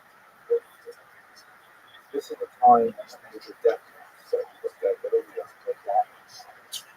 So that's high for concentrations of the ghetto to various death camps. People gathered in places called the Rothschild plots. They fortification walls.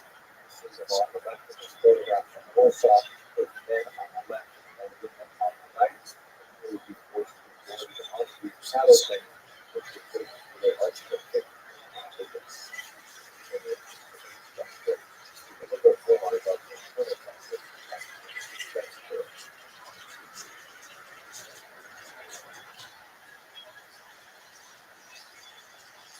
Let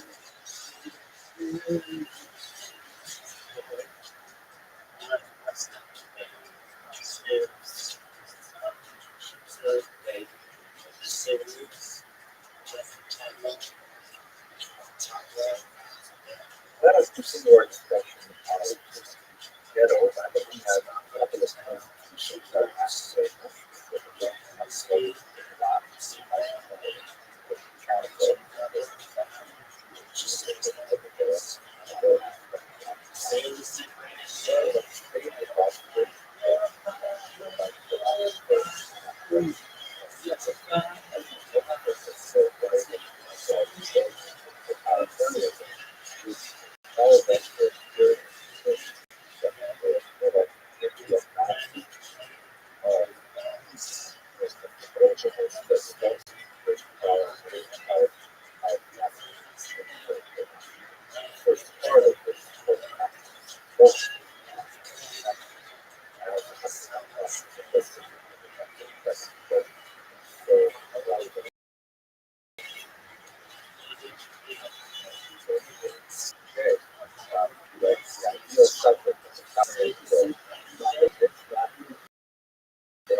recognize themselves, certainly seems not to be open. But many of them felt that, well, by there's no point in resisting it. You can shoot us, so let us establish what is the best. Maybe that's not what it is either. Maybe you can stay first. These of the scraps to rely on. Figure out this out. We have to have it detailed.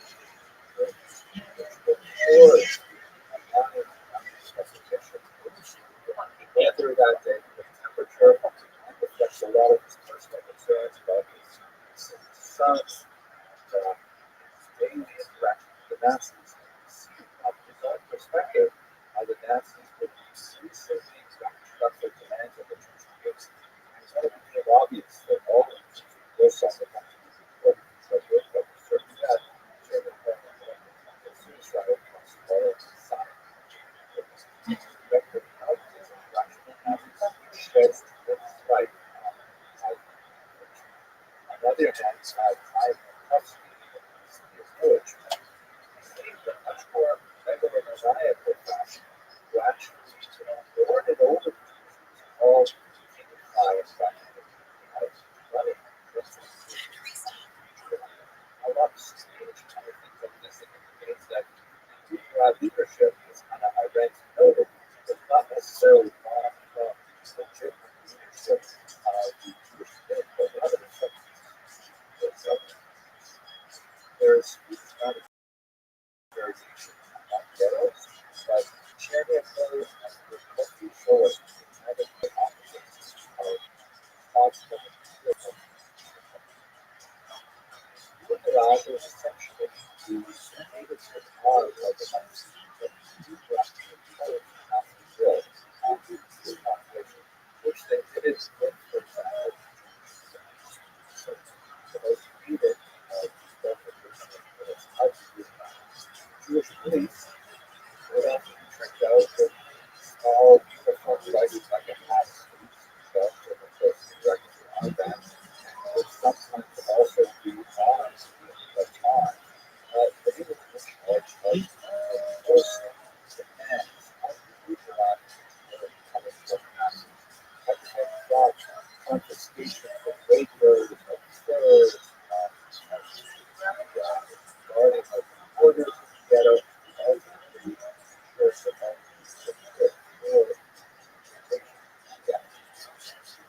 federal police followed by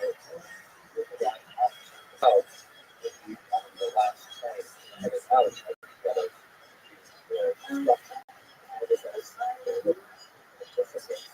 Again, trying to save themselves consciously for families, but nevertheless, doing so by paying the rest of the places of observation are difficult to assess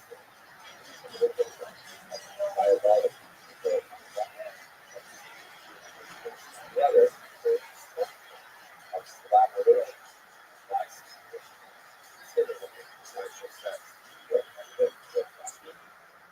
predominant experience of existence together was not like starvation and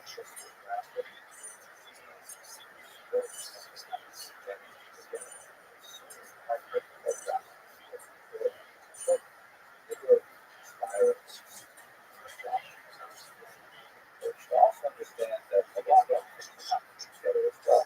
Much of the data society is kind of like the third by what I think was created that our kind of assemble all of these samples of collectors, together packets, whatever. For example, like Warsaw actually had a functioning medical school that they had a lecture line there and they had theater and the organization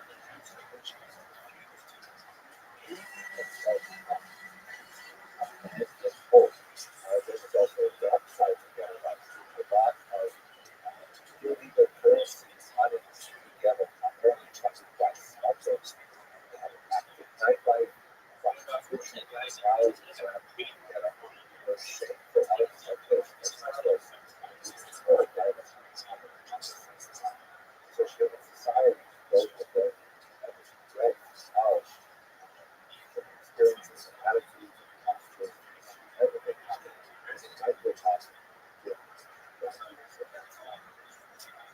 want to look at resistance here. I'd like to come back to a later discussion.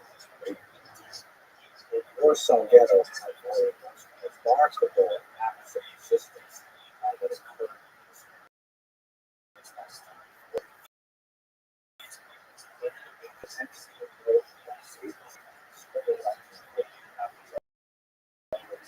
Here, after the vast majority of the population supports the fact that reality that are like tremendous heroic, largely symbolic after violence actually made a strong impact on other populations who are struggling with the Nazis as well.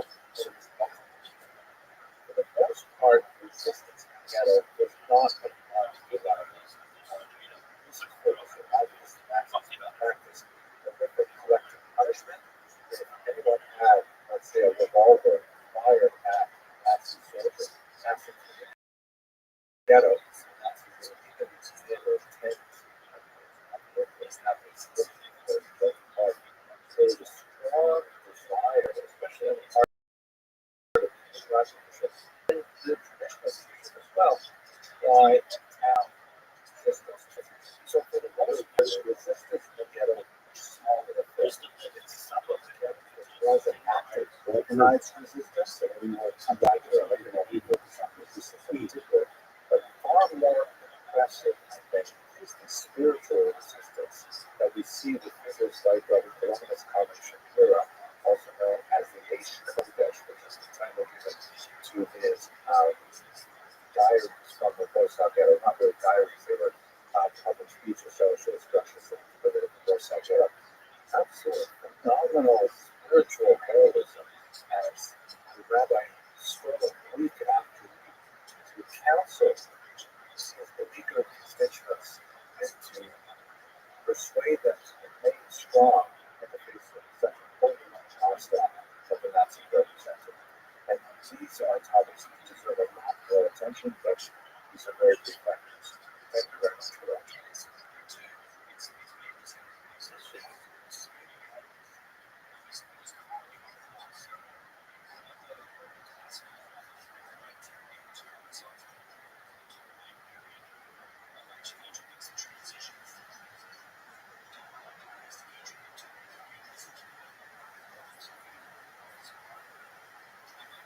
One of the phenomena that is so common in stuff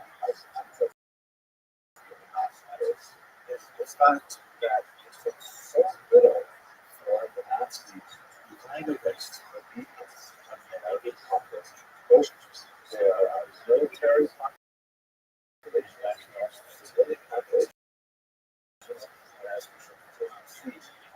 It's remarkable that such a number of right behind messages, propaganda, that leverage size to such very we'll see this over and over again as we delve into certain aspects of the Holocaust. One of the most controlled we get into this work, what's the Bible is the infamous Milhouse experiment. It's famous for discovering something very negative. The Milgram experiment is actually subject of several documentaries by strong virtues to actually go and watch and understand the Milgram. You can't by this experiment, which is published under the title of Obedience. But for the sake of brevity and of the introduction, I wanted to take a couple minutes to just explain what the Milgram experiment was, what its interesting was. Stanley Milgram was a scholar at Yale. In the early 1960s, he devised an experiment which would probably face a lot of challenges from institutional perhaps today. But he was especially interested in trying to understand the circular question how the whole such a large population. So he created this experiment in which he wanted to see what it would take for a total stranger to be obedient enough to kill another human being. Let me explain exactly how it's set up. First of all, he had two actors or accomplices play specific roles in the experiment, and the subject of the experiment was completely unaware that the other two people involved were in fact actors or not. They claimed the first was a doctor, someone who had the traveling authority, like a white coat, and often body posture, standing as opposed to sitting, and different kinds of things to generally convey authority. But these were all kind of like external trappings of authority. There was nothing really, demonstrated with credentials and so on. It kind of gave off the aura of authority. Then he hired another person who played a learner. This was an actor who would pretend to be another subject off the street, such that the real subject, who was assigned the role of teacher, would think that the other person was similarly just off the street like he was. The subject was told by the doctor that they were going to conduct an experiment in learning where one person would be randomly chosen to be the teacher, the other would be randomly chosen to be the learner, and they would go through an experiment to see what effect, for example, a small electric shock would have on the ability to retain memory of a list of words. The assignment of which person was the teacher and which person was the learner was, of course, fixed, and the subject off the street was always given the role of teacher.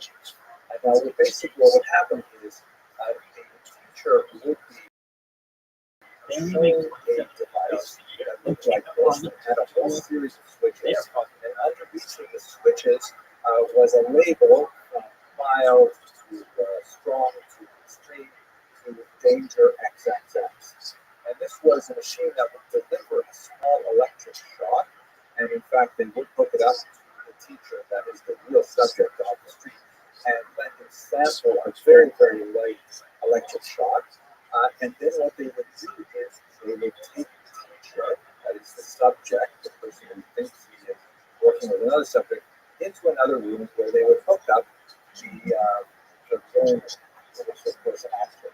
And so all along, the subject who thinks he is being a teacher thinks he is going to be delivering electric shocks to the learner every time the learner makes a mistake. In the initial iteration of the experiment, the learner was placed in a different room where the teacher would hear the verbal responses of the learner, that is the actor, but they weren't actually live responses, they were pre-recorded responses that the teacher thought were live. And then this was conducted through a microphone, but later he needs to be hearing through the wall as he was speaking. So what would happen is the subject who thinks he's a teacher would read a series of words, and then he would go back and read the first word of the pair, and the learner would have to repeat the other word that the learner got it wrong. The teacher was supposed to deliver an increasingly large electric shock. The learner would object as they went through this ritual, and the learner would say, "No, I don't want to do this anymore. Let me out, let me out." And then towards the end of the experiment, the learner would simply go silent, as if it would sound like he had a heart attack or something. And the point of the experiment was that we wanted to see how long it would take for the subject, again, who's a total stranger off the street, doesn't realize that it's all set up, doesn't realize that there are no electric shocks being delivered. We wanted to see how much an electric shock the subject would give before he gave up and said, "I refuse to essentially kill him." Every time the subject would turn over to the doctor who was sitting in the room with them, say, "I think something's wrong, I think we should stop," the doctor would have a series of responses like, "The experiment requires you to continue. I take responsibility. The experiment must go on," all kinds of different things like that. And the subject would be persuaded with these simple statements, nothing more serious like, the experiment will be ruined if you don't continue. And we want to see will the subject deliver that every shot. The results 65% of the subjects who delivered fatal they would show distress. They would turn to the doctor saying, hey, I don't think we should do this anymore. But with the lightest of product, go back to the times. 65%, two-thirds go off the street in the early 1960s. In New Haven, Connecticut, Americans were totally willing to kill these things. Terrifying result. Phenomenal information. Milgram took these results, which were mind-blowing. He had asked a lot of experts in advance what percentage they thought would actually go through with it. And experts said, oh, maybe a fraction of a percent, two-thirds. So we tried many different variations. The experiment has been repeated. And it always comes back to that number. Around two-thirds of people are willing to do this. Now, you could get some variations. For example, if it was done, not on a campus college, that's very respectable and what to do. But if you did it, for example, in some strip mall or something like that, where it was sketchy, okay, then the results went down a little bit. Also, results went down the more you separated the victims from the more you separated the learner from the teacher. So, for example, where the teacher was required to physically put the hand of the subject on a metal plate to receive the electric shock, then the compliance went down and so on. But the overall number, the base number, repeated over and over again in many countries, is about two-thirds of people that are living on this electric shock. So again, I strongly recommend you go and watch it yourself because it's unbelievable. We're seeing the faces of people as we deal with the world and microbes. This is electric shock for an experiment, which is not especially important. The implications for the Holocaust are huge because we see that the Nazis were able to simply say, the country is depending on you. You must do your duty as a journalist. You must follow through with this experiment, but everyone else is doing it. And this leads to violence. Also, the Nazis learned that the further away they could actually pose the violence, meaning if you weren't actually the person watching the people being gassed in the chambers, if you were rather someone who drew up the train schedules or someone who simply set up the distribution of stolen property, if your particular role in it was very far away from Freak nature. Absolutely, baby. No, intellectually, that something very bad is happening. Seems to go along with it. So terrifying. Everybody should be like freak nature. Help us understand the Yes. logical, sociological underpinnings of the Holocaust. Thank you very much.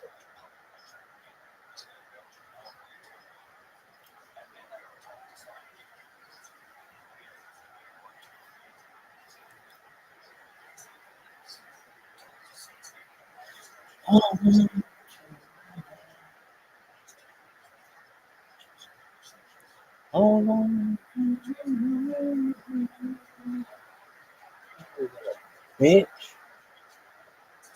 The idea of death penalty. The idea 30 brief lectures on how to kill Jews. We should spend a little bit of time thinking about the intellectual Oh, you origins little of bitch. the idea within the context of the Holocaust. I want to say Come on, you two fuck. things by way of introduction. First off, we should be aware that there are really two different kinds of camps. Towards the end of the war, the distinction between them was the word, but in the middle of the war, there's a very clear white line that separates My balls. black circulation or concentration camps. Oh no. Or See you destruction then. camps. They literally make Come on, you little nothing camps. bitch. I translated that as the death camps because these were camps which were not designed. Dude, there's so many fucking pop-ups. To hold, enemies. Not sure where to start. No, I know exactly where to start. The state, anti-social, criminal, people belonging to a different political persuasion and so on. These are camps which were designed exclusively, or almost Bullshit exclusively, for the purpose of death. was to take in living beings and Worse. squeeze every last WORST. Also also worse. WBRS. Hey, hey. Nice little bitch. And then simply kill them. We look in a future video at the actual operation of the camps, but we're going to look now at the origin of the idea. The second thing that's important for us to remember is that the timing of the death camps is very clearly related to Operation Barbarossa. As Barbarossa progressed, we begin to see the idea of the death camp come to fruition. Some historians have argued that the conception of the death camp really came about because Barbarossa succeeded beyond Hitler's imagination, that he had penetrated the Soviet defenses so easily and was able to murder so many hundreds of thousands of Jews and others with the machine gun fire of the Einsatzgruppen that he said as a way of stopping us from doing this war efficiently. Other arguments are that no, in fact, towards the winter, we get to see the death camps really getting into an experimental mode. With the winter and the slowing down of Nazi troops, You little bitch. kind of like This is the worst. Hitler's mind, The the idea worst. that perhaps they would not survive the war as a whole. And ultimately, their defeat some years down the road was betrayed by the Russian women. Messages fail So too Hitler thought, long. as it were, if I can't win the war, Messages fail too then at least I can win long. my war against the Jews. So either of those two possibilities has merit, and perhaps a combination of both of them. But let's look now at the idea of the death per se. As we mentioned in the second lecture of this series, Come on, dog. Hurry the fuck up. T4 program. It's like T2. Like T2. My ducks are back. Hold on. What is this bullshit? Hold on. This is the worst. Really, what this was all about was a Nazi plan to rid the German people of any other population that had any mental or physical as you see in this picture here, a propaganda picture of the era, labeled life without hope. And the Nazis essentially relegated all kinds of people with mental illnesses, physical disabilities, with Down syndrome, and other types of disabilities as being life without hope, or as they said in different contexts, life unworthy of life. However, they use it to perpetuate this plan was to take these people, children and later adults, and to murder them. The plan ultimately hit a roadblock when there was objections, particularly from the church, when the would began to regard that this is in fact what they were doing. But nevertheless, the idea of mass murdering a specific population, in this context, not necessarily Jews at all, but people with physical or mental disabilities, allowed Hitler to explore the idea of a more mechanized, systemized, bureaucratized murder. And they used gas, first carbon monoxide, as their weapon of choice. Here's another example that shows the way the Nazis thought of human beings in a transactional manner. This is a propaganda post that describes a mentally ill person and how much it would cost to maintain his life in Germany. As if to say that these people who have life without hope, these people who are going through a life that is unworthy of life, look how much it costs society. We should not be paying this amount of money. They are not worth that amount of money. We begin to see the idea of the T4 methodology applied to Jews in two major areas. The first is an important conference that took place at a Berlin resort called Wannsee in this building, where Hitler's top officials gathered together a circle of men to decide how to put in place the so-called end user, or the final solution.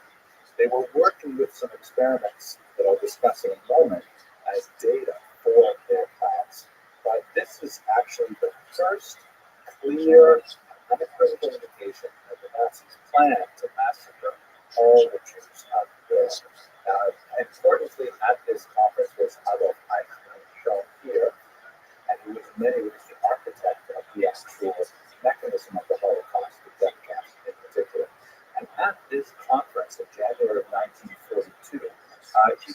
very meticulous notes that were later typed up. And as you can see here, this is one of the most chilling documents of the Holocaust. It's just a column of numbers. So what it represents is the estimate of the number of Jews that would have to be killed in order to achieve the goals of the Empirism. And just the fact that the Nazis went about this kind of, bureaucratic and thorough and detailed, everything lined up, all the decimal points are up. It's a terrifying look into what the Holocaust is really about.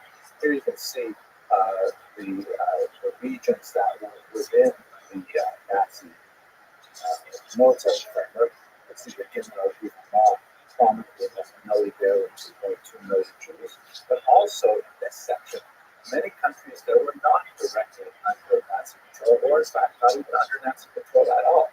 It's England, where the top of the list with 330,000 Jews.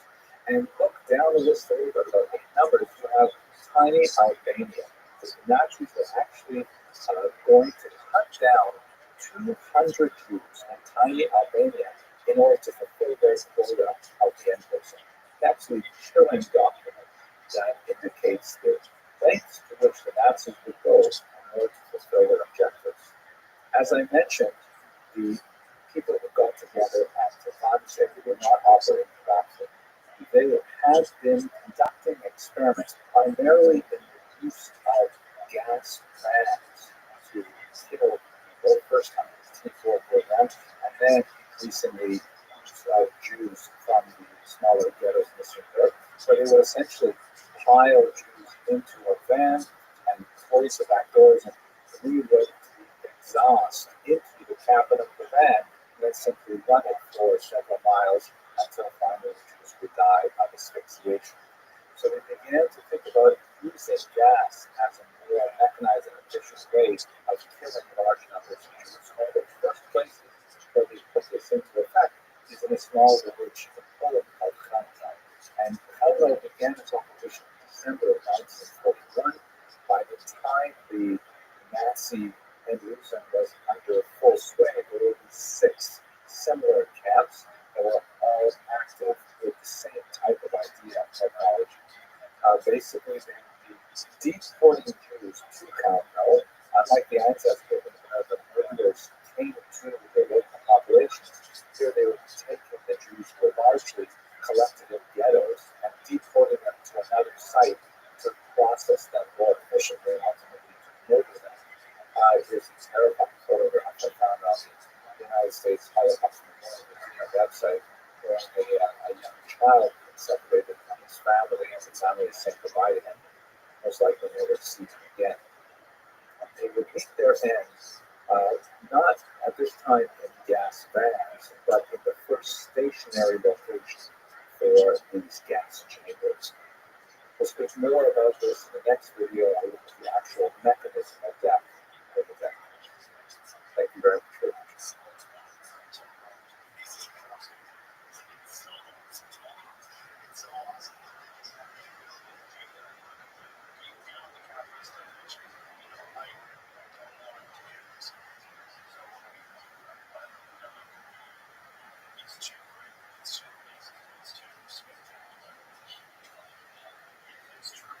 We now come to the very nadir of the Holocaust, the death camps, which, as we mentioned earlier, is a translation of the term or destruction camps, literally making into nothing camps, which are distinguished from the so-called concentration camps, which were brutal and people died in them, but primarily of abuse such as malnutrition or war. In the death camps, by contrast, the people who were sent here, Jews and non-Jews, were simply processed for death. A small number were set aside for slave labor or other purposes, but the vast majority of them were simply brought to these factories in order to deprive them of all their natural resources, everything from their clothing, their glasses, their prosthetic limbs, their gold teeth, and ultimately even their hair and their life. That's what makes the death camp so distinct in the history of human warfare, is that this is really the first time that a modern state uses its bureaucratic bureaucratic might and its modern industrial technology in order to effect the cause of destruction, of death of human life. Something truly incomprehensible, and unfortunately, it has set precedent, which is likely to reverberate throughout human history for the rest of time. This map indicates the major shift in priority of the Nazis from mobile killing squads sought in the Einsatzgruppen, which brought the murder to the Jews and other populations, with the establishment of the death camps, first experimentally in the fall of 1941, and then in a much more significant manner from the spring of 1942 on, the victims were brought to the death camps rather than the other way around. As you can see, there are 6 camps which are specifically identified as death camps. The other camps would later be retrofitted to absorb the kind of functions of the death camps, including, for example, Dachau and Mauthausen, which we'll see shortly. The major differences in structure are the location of nearby facilities for transport, like railway lines, the creation of gas chambers, and crematoria for living Nazis of the evidence of the bodies. But this map gives you an indication of how the death camps acted as a kind of geographic black hole that would draw in the Jews through the Nazi rail lines to their deaths in Eastern Europe. The first stage in the process was so-called selection, where the Jews would be disembarked from cattle cars. Many places would be left behind on these brutal, long train rides, in which sometimes they were so crowded that they could not even sit down properly without any sanitation and very little ventilation or food or water. But the survivors would be disembarked and then would be processed in a line where they would have to pass by some Nazi officers.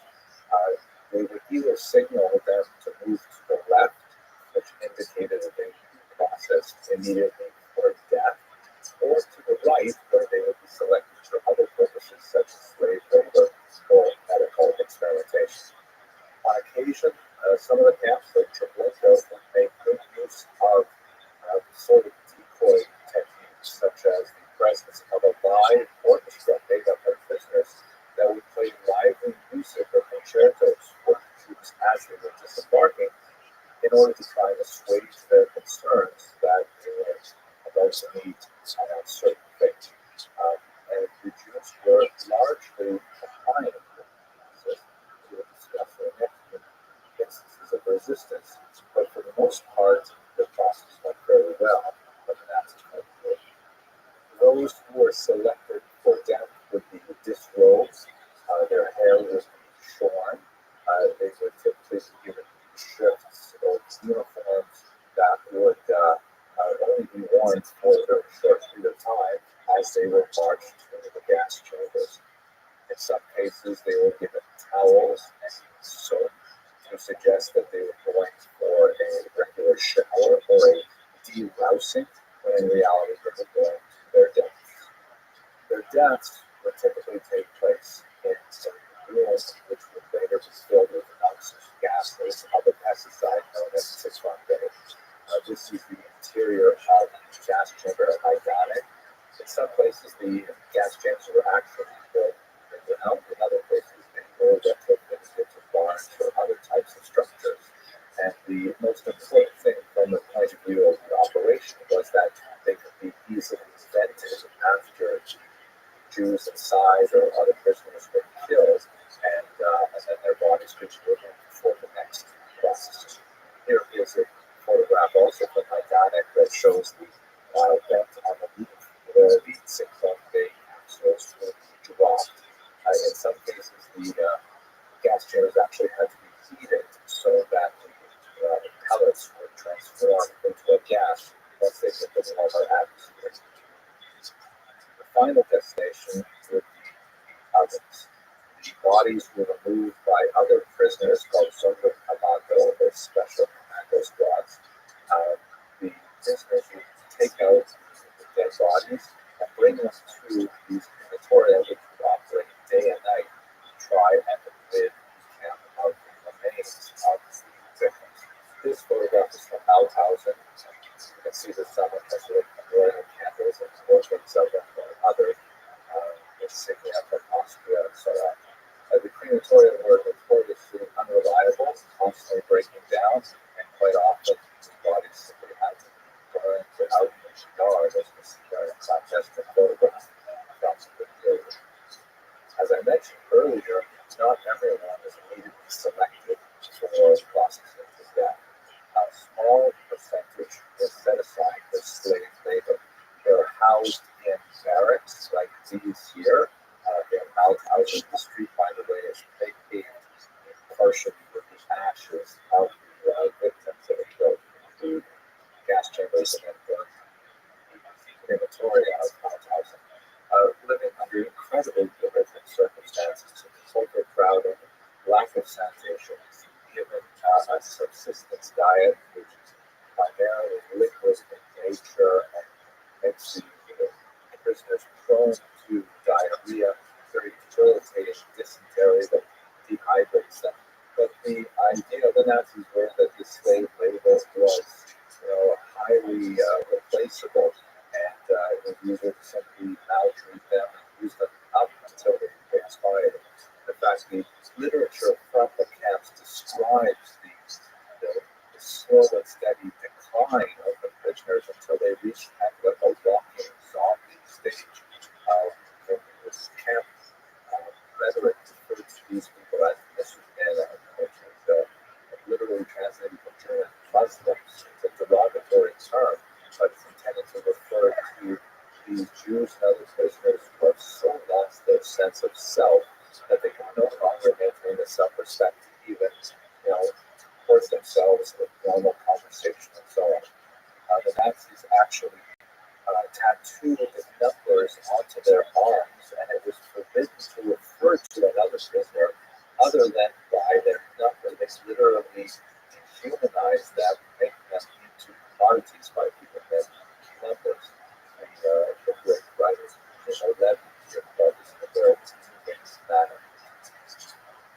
All told, the treatment of the slave laborers who were working in a variety of factories and satellite camps around the main camp has been described by the historian Jared Desprez as experimental assault. The Nazis actually pushed the camp prisoners back along the progress of human socialization, taking away every aspect of their individual identities, first their clothing, then their hair, then their names, and then even taking them through the childish stages to infancy, makes it even impossible for them to prevent themselves from being soiled by their own waste. And this literal experimental assault wreaked havoc on their self-identity, their self-esteem, and ultimately led to their abandonment of normal self-respect. More to say about this next on distance. Prisoners were also clearly marked by their status in the camp. You can see towards the bottom of this chart, various types of Jewish designations were given to them, attached to their clothing. The Star of David always indicated Jew, but depending on the combination of colors, they could be there also as political prisoners, or as criminals, or as Jehovah's Witnesses, Jewish, or as homosexuals in society. The designation of the reason why a person was imprisoned in the camps was extremely important to the social hierarchy there, because the Nazis would draw on the local population to police itself, promoting certain members of the camp, typically from the criminal population, to a higher level as so-called capos, and they would receive privileged access to food and rest and work duties and so on. The scenes at the time of liberation give us a glimpse at how badly treated the slave laborers were. Most of them only survived a few months before expiring. And the ones who managed to make it to the very end of the war tend to be those Jews and other prisoners who were sent to the camps at the very end of the war, Hungarian Jews in particular. So you can see from the images of these young men, how emaciated they are from the brutal treatment they received as slave holders. Finally, the Nazis used the slaves in the camps for infamous levels of medical experimentation on human beings. Shown on the left here is a photograph of children who were each part of a pair of twins. The Nazis were especially interested in identifying twins because then they could experiment on the one partner of the pair and keep the other one set aside as a control. And so they engaged in all kinds of horrific experiments, removing lymph nodes and injecting chemicals and forced sterilization, all in an attempt to try to understand in a very primitive and cruel manner the efficacy of their eugenics theory to build a master race. One of the most notorious of the criminals in this area, the man pictured at center here, Josef Mengele of Auschwitz, who was especially fond of working with children, trying to determine how he could best improve the Nazi master race by experimenting. The Nazis also engaged in a wide variety of experiments that were associated with the war effort. One of the issues they had, for example, was Luftwaffe pilots being shot down over the Baltic Sea and freezing to death before they could be rescued. And so they experimented by dressing Jews in various suits and then immersing them in ice water for periods of time to see how they would survive the experience. Various evil types of medical experimentation, which leads open a major ethical question. What do we do with the meticulous records that have remained behind from these horrific and highly unethical experiments? We'll continue this series with a discussion about resistance to Nazism, both in the death camps and from a broader perspective as well. Thank you.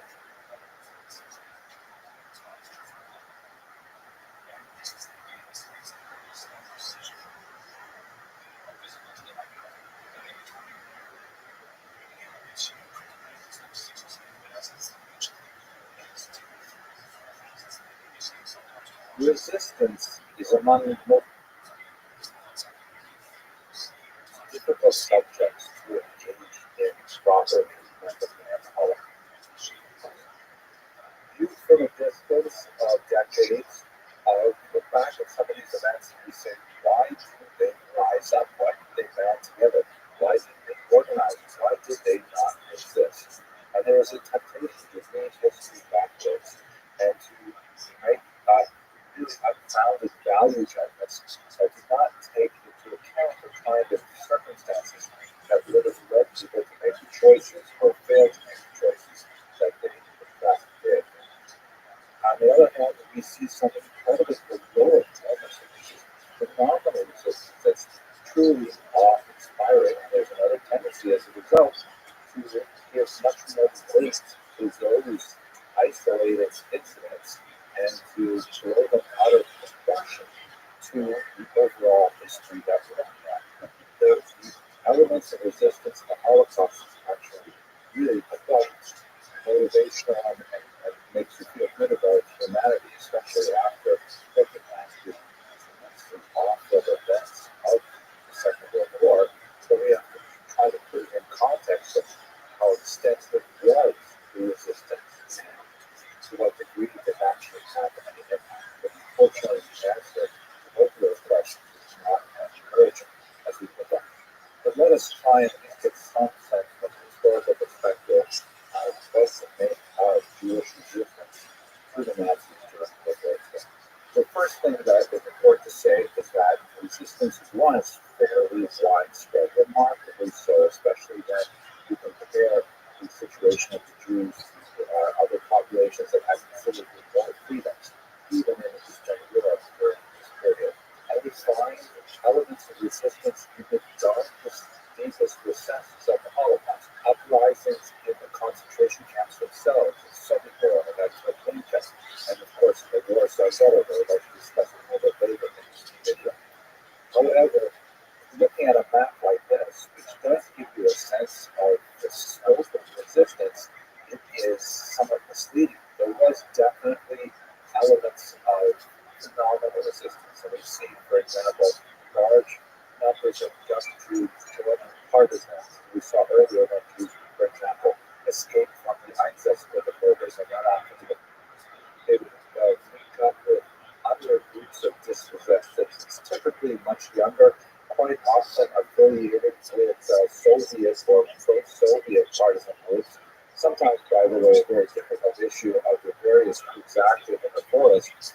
They may have mutually inconsistent national goals.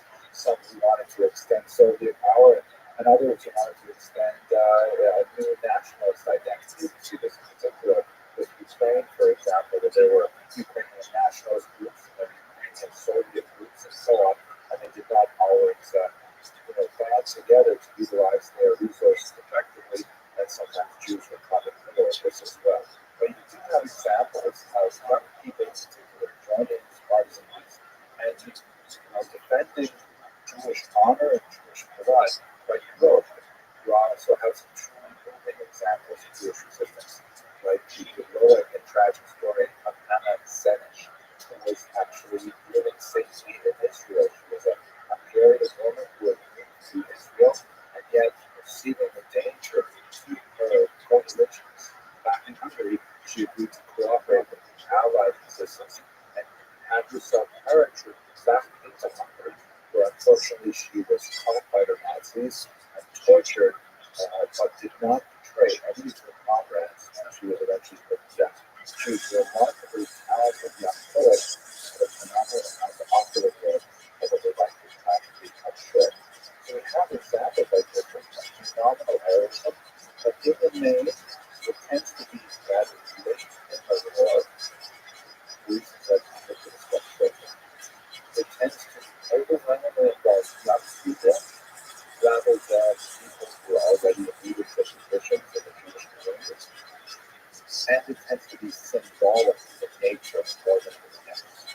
There's very little thought in the minds of the recipients that they actually strike and justify at the Nazi regime.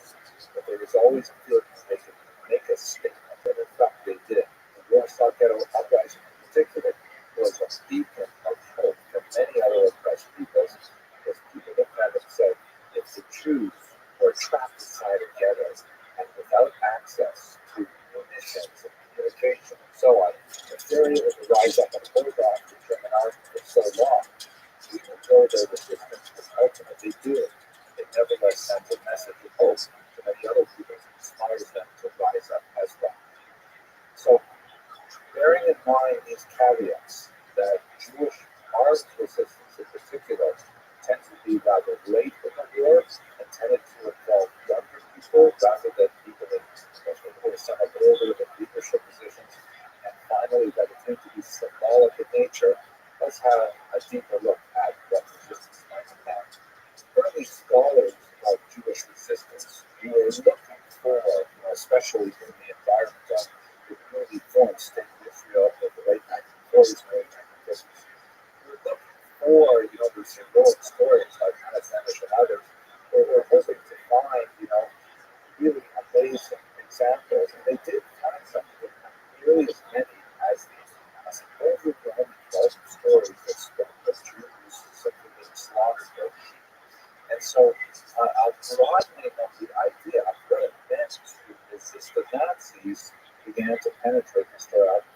Many scholars came up with more sophisticated understandings of the nature of resistance that not only helped to explain many of these troubling aspects of Jewish armed resistance, but also helped to explain the relative failure of most peoples in Europe to mount effective resistance against the Nazis.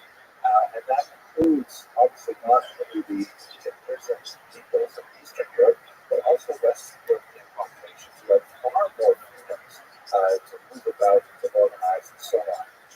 And even German citizens in the 1930s, early in the war, had many more opportunities to organize resistance and nevertheless failed to do so. But the kinds of elements that goes into resistance help us get a better sense of what Jewish resistance meant. And in fact, under these circumstances, actually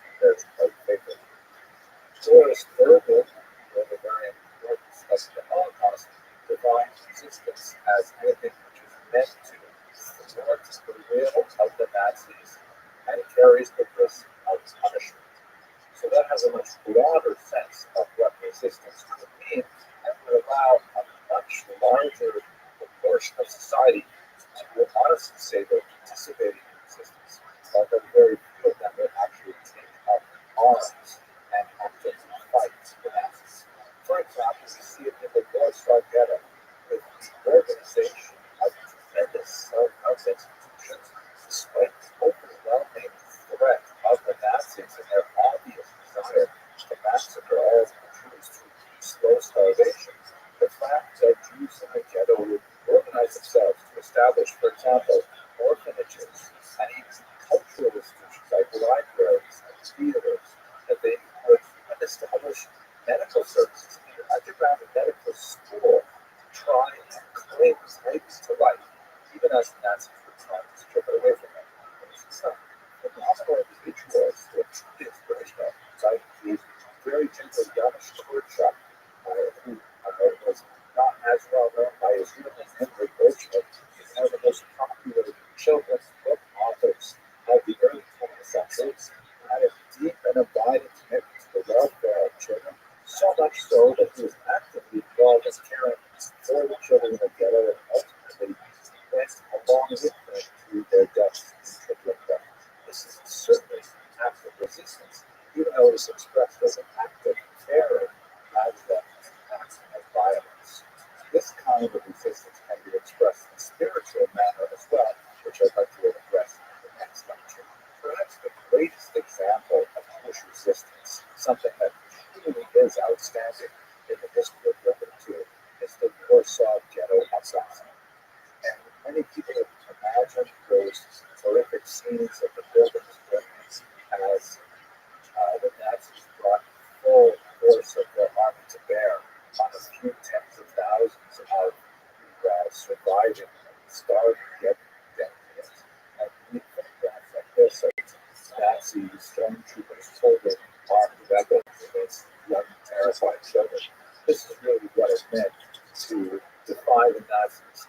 And we should understand, however, that if we look carefully at the Warsaw Ghetto started, a couple of things stand out. First of all, the rebellion occurs in the spring of 1943. We know that the ghetto was largely destroyed the previous summer of 1942. The resistance to the Warsaw Ghetto, the uprising, which had phenomenal success, which is remarkably heroic, but once again largely symbolic because the Jews of Warsaw had to get the hope of actually dislodging the Nazis from Warsaw. It only took place among those few tens of thousands that were remnants from the great deportations of the previous summer. As you recall, the Nazis had given work permits to a certain number of Jews to be slave laborers in Warsaw rather than having them shipped off to death in Treblinka. And it was among these and those who may have been housed by children hiding in the walls and the sewers and things like that, the Nazis got resistance against the Nazis. Why then? Why not earlier when the Jews had so much of an numeric advantage? And we can also extend this discussion much further back. Why in 1943? Why not in 1939? Or why not among Germans in 1933? Why does it take so long for people to get to the point of actual resistance? So there's a few important things we should bear in mind. The first is that the Nazis made tremendously effective use of a policy of collective punishment. It was not at all unusual that if, for example, there was a small act of resistance that emanated from a particular apartment block, the Nazis would go in and would murder everyone in the apartment block. Or they would arrest all of the men and then kill them while they were under arrest in prison.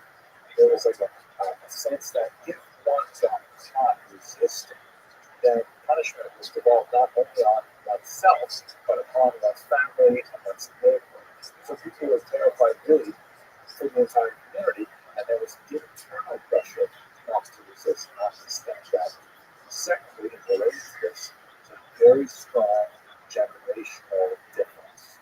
The leadership, which is typically composed of people in their 40s, 50s, 60s, and older, the traditional rabbinic leadership, the traditional establishment leadership that I keep going, they had no experience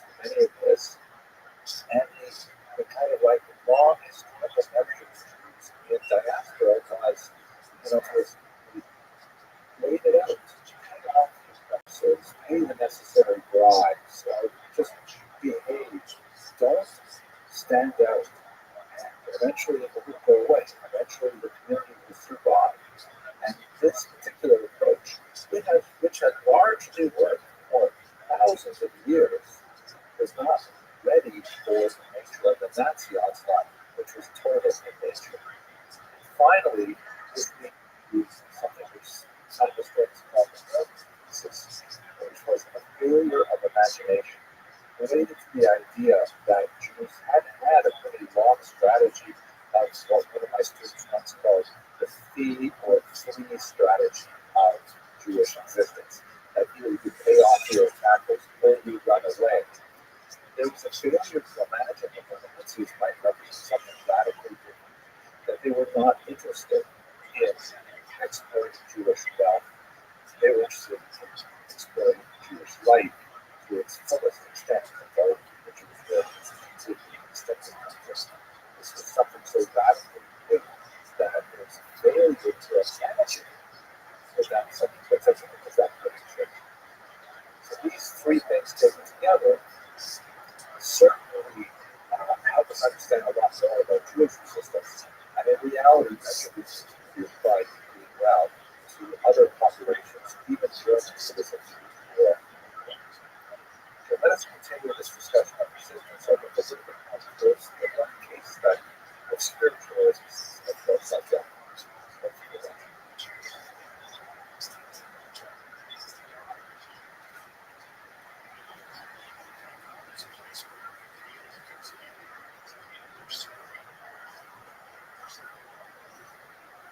I'd like to explore our discussion of resistance in the Holocaust by looking at a specific case study of spiritual resistance, something that I spent a lot of my own personal research on, the case of Rabbi Shapira shown here. Very important Hasidic rabbi who found himself in Warsaw at the outbreak of the war, and in fact maintained his presence there and his court there, which catered to an increasingly large and diverse, but ultimately doomed population.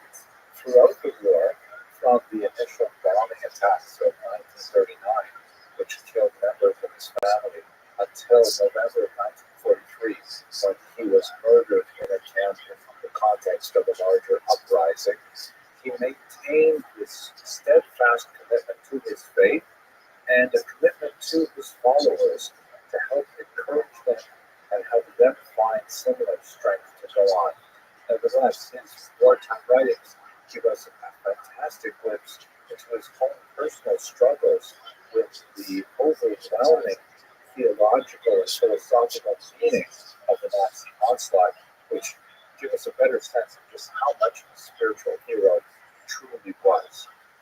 The story of the Rebbe's writings is intimately wrapped up with the fate of Dr. Emanuel Ringelfish, shown here, a young historian trapped in the Warsaw Ghetto with a very prescient sense that this was something completely unheard of in human history. And so he organized early on an organization called Oneg Shabbos, the Delight of Shabbos, which was a clandestine archive that was designed to document as much as possible the nature of the Nazi occupation in Warsaw. He gathered to himself a group of very dedicated amateur historians he called samplers, or collectors, who would go out and would make notations of what was happening and collect documents, journals, newspapers, posters, and bring all of these materials together for the future historian like yourself to be able to understand what exactly happened in the walls of the Warsaw Ghetto. Among his historical disciples was Rabbi Shimon Huberbaum, shown here in his German identity papers, who was specifically tasked with observing the life of religious Jews in Warsaw. You should recall that a significant minority of Jews in Warsaw were observant, but not a majority. So this is a subset of the overall population. They collected their writings, and in the context of the deportations of the summer of 1942, they realized that it was likely that these members of Oneg Shabbos would not survive. And so they put all of their writings in a number of containers and buried them underground in 3 locations in Warsaw. Members of the Shabbos often penned their own last will and testament, and to include in the caches of documents that they buried in these places throughout the city. After the war, only a few of them survived, and because they had maintained secrecy, became a group center in order to avoid having to divulge the location of documents to the Nazis if they were captured or tortured. Only one of the locations was able to be identified, and that was in 1946. You see them removing the tin boxes that held these documents. Unfortunately, the documents were mostly water damaged and largely illegible. A second cache was discovered in December of 1950 by a Polish construction worker who was cleared in the rubble and found a tin milk can, which was a much more efficient way of preserving the documents, and 2 of these milk cans were unearthed, filled with pages and pages of Hebrew, Yiddish, Polish script, including the writings of Rabbi Shapira. The third cache has yet to be discovered. But this is how we have today the writings of this biblical individual because they were part of the Holy Shabbos archive.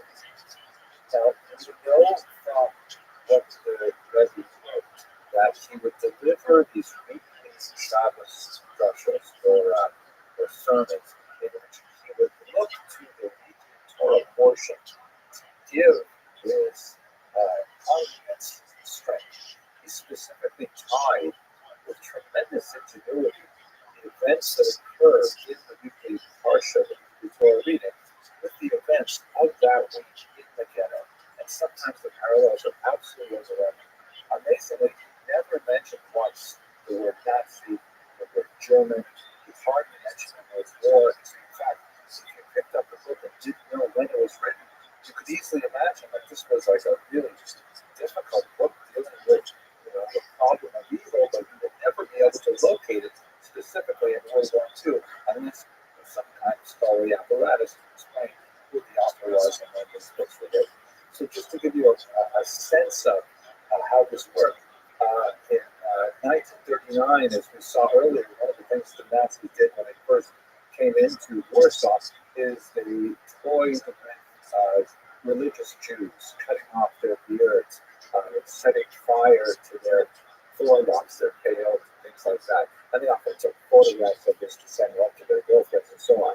And so Rebbe addressed himself to the self-image of these Jews who had grown these beards all their life, and all of a sudden they were clean-shaven, and they felt at loose ends with themselves. They felt as if they could not recognize themselves. And so the Rebbe connected that to 2 different levels of exile from the Torah that's mentioned in the Haftorah on Parshat Torah. And so people read the Haftorah, the section of the prophetic writings that are read in synagogue, and they would see themselves in it and find strength thereby. Another example was when the Jews were ordered to build the ghetto walls around themselves. He read a midrash that occurs in that particular reading of the week that speaks about treasures found in the leftover walls of the pre-Israelite Canaanite inhabitants of the land of Israel. That the walls themselves, they look as if there's something wrong because they have been afflicted by a plague, a tsaras, but when you knock down the walls, you find that they actually have its blessings. As if to say to the Jews, we don't know what this means, it seems like it's entirely bad, but you know what, they could have some good buried within it. You just have to try and dig deeper within the Jewish tradition to understand it. And another example, the entire series, every single week, is providing more and more examples of ways to read the Torah, to see oneself in it, and to understand how ultimately there would be a redemption. One of my favorite passages was in June of 1940, Parshat Shlach, when the Torah portion speaks about the Jews first encountering the land of Israel after Egyptian bondage. And the spies come back and report how it's hopeless. It's impossible. The people in Israel are giants. They have fortified cities. They will never conquer this land and enter it.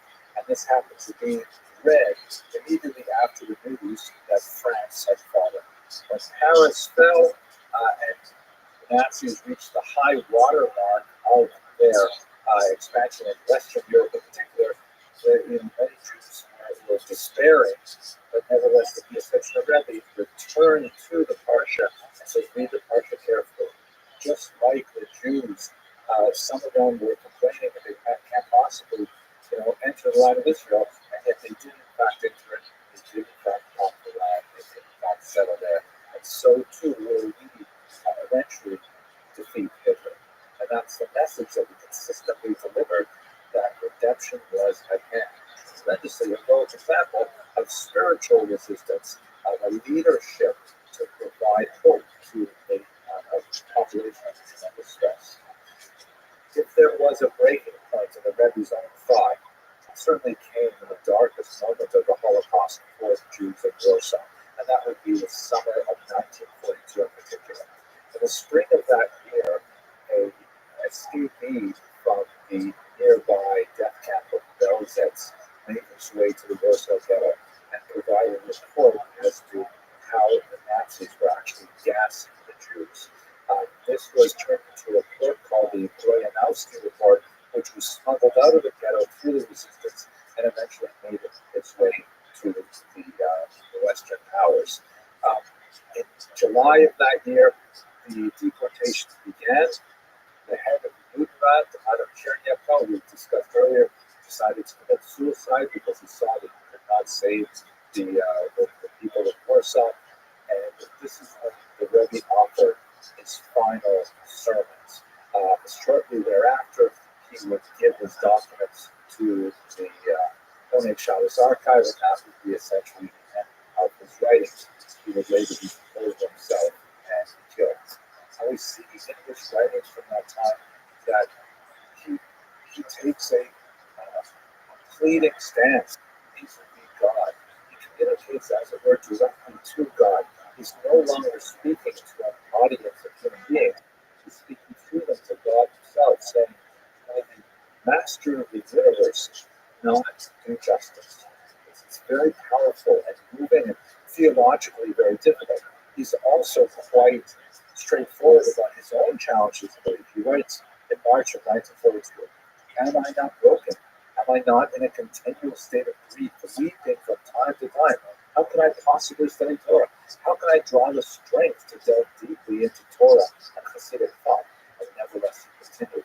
He discusses the tremendous challenges of seeing the bloodshed every single day, and yet it does not cease. The world continues to rotate on its axis, and nothing changes.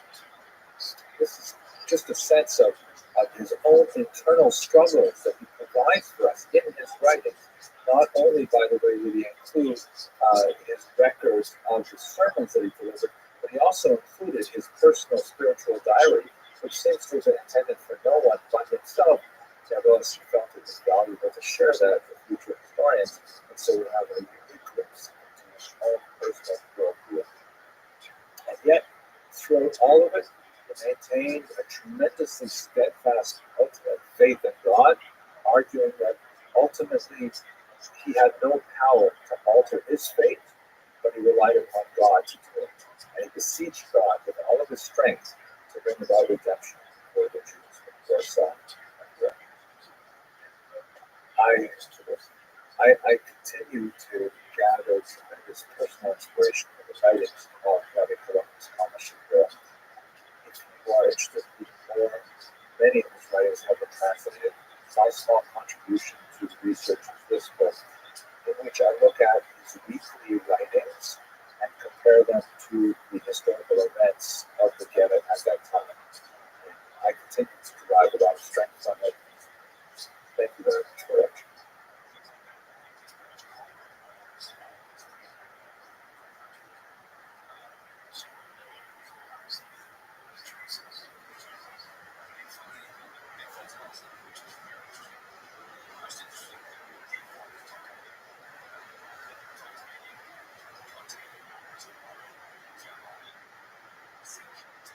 I'm not a theologian.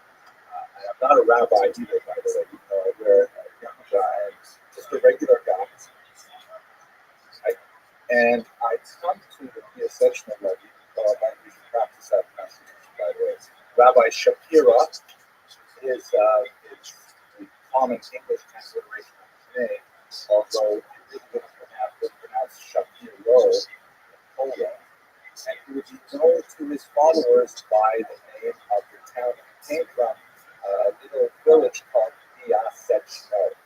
Don't worry if you have difficulty getting that, but I will probably refer to the Piaseczno from time to time. I'm speaking about Rabbi Shapira.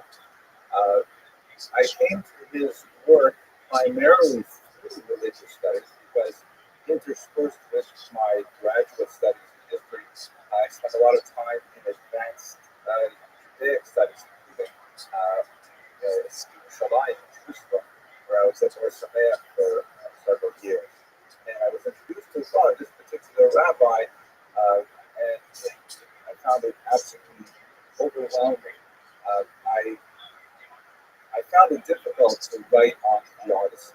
It is certainly one of the most challenging topics that I have ever encountered. And as a religious person myself, I can tell you, in my humble opinion, it is the only question. I mean, all of you are studying all kinds of fascinating aspects of the religious experience, but in my humble opinion, theodicy is the only thing that you really have to study.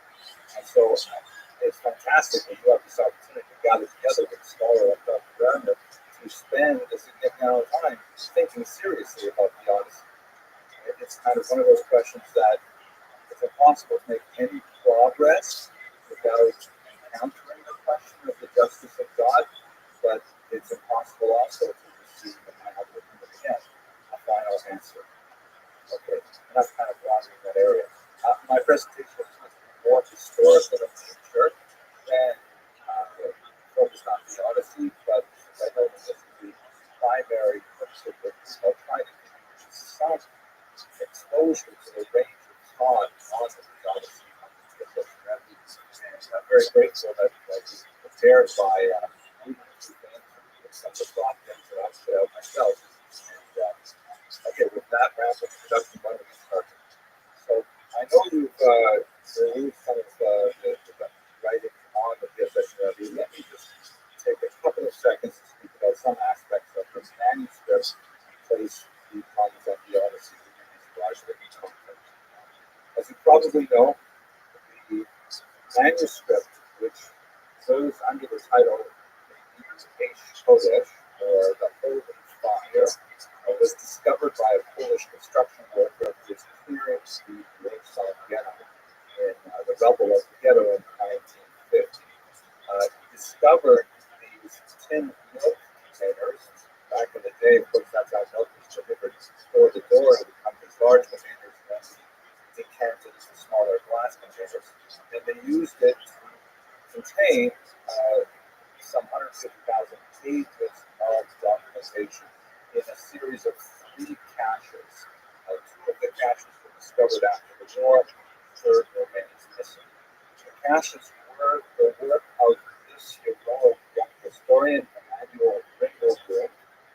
Early on in the war, trapped in the Rothschild ghetto, he understood that this was a novum in Jewish history and potentially world history. So he organized a group of amateur historians, called samplers or collectors, and their job was to go fan out through the city and to record everything that they saw.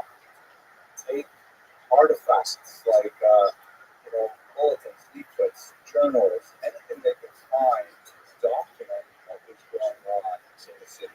This was a clandestine organization under the name of Shabbat, which means the joy of the Sabbath, and they operated in secret of themselves, like didn't know each other. Part of the reason for this was they were worried that if they were to be discovered, the entire archive would be lost. And in fact, that's one of the reasons why the third cache of the documents was not found, because there were hardly any survivors from Honig Shabbat who remembered where that third cache was located. Some survivors remember the first cache that was dug up in 1946. The second cache was forgotten, but as I mentioned, the destruction of his time. And his concerns were not unfounded. Him and his family, shown here with his young son, went into hiding in an underground bunker after the Warsaw uprising. They were betrayed, however, and they were murdered in 1934. One of the most important collaborators he had in the OHO's project was this man, Rabbi Shimon Kuberman, who was specifically tasked with the job of collecting information on religious Jews in the Warsaw Ghetto. Recall that the ghetto at its peak housed about 500,000 Jews under incredibly unbelievable circumstances. At one point, they calculated that there were 14 people every square meter of residential space available in the Warsaw Ghetto. Phenomenal death rate with mortality rates of 150 people dying per day during the time of epidemic in 1945. And there were all kinds of things happening in the ghetto. There was a thriving underground, both in terms of things like cultural activities, libraries, lending libraries, medical school, orphanages, and also a thriving black market, smuggled goods, even mafia, and nightlife, and so on. And Kuberman's job was to collect everything they could about the life of religious Jews, which constituted about 30% of the overall population. It is likely that Kuberman was the connection between this particular Hasidic rabbi, the session of Rabbi, and his writings, which were then buried, well, actually, were after his death, were buried in Shabbat. In the 20th century, research proceeded in one primary direction, and that is theological. The text, as I mentioned, was discovered in 1950, and they languished in the Jewish Historical Museum there. This is again holding under communist control at this point. Very little access to Western scholars, but a member of the Jewish agency who was also well connected with the Hasidic community in Israel specifically went to look for the writings of the Jewish buildings, located them, and brought back a microfilm copy to Israel. The surviving family laboriously went through very difficult manuscript over shortly, and they came out with the first publication in 1960 of the text, to which they applied the title H-College. It's actually not a phrase that occurs anywhere in the text. It happens to have a certain kind of panache to it, and it gets stuck. But in reality, the Rabbi provided a much more prosaic title, which is basically Torah thoughts from the years of Rabbi, years of anger, God's anger, 1939 to 1942. One of the ironic aspects of this very important text, which is soaked in discussions of theology, it is essentially a long, extended discussion of a problem with people, but start to finish, is that the Rebbe never refers to the contemporary events surrounding it.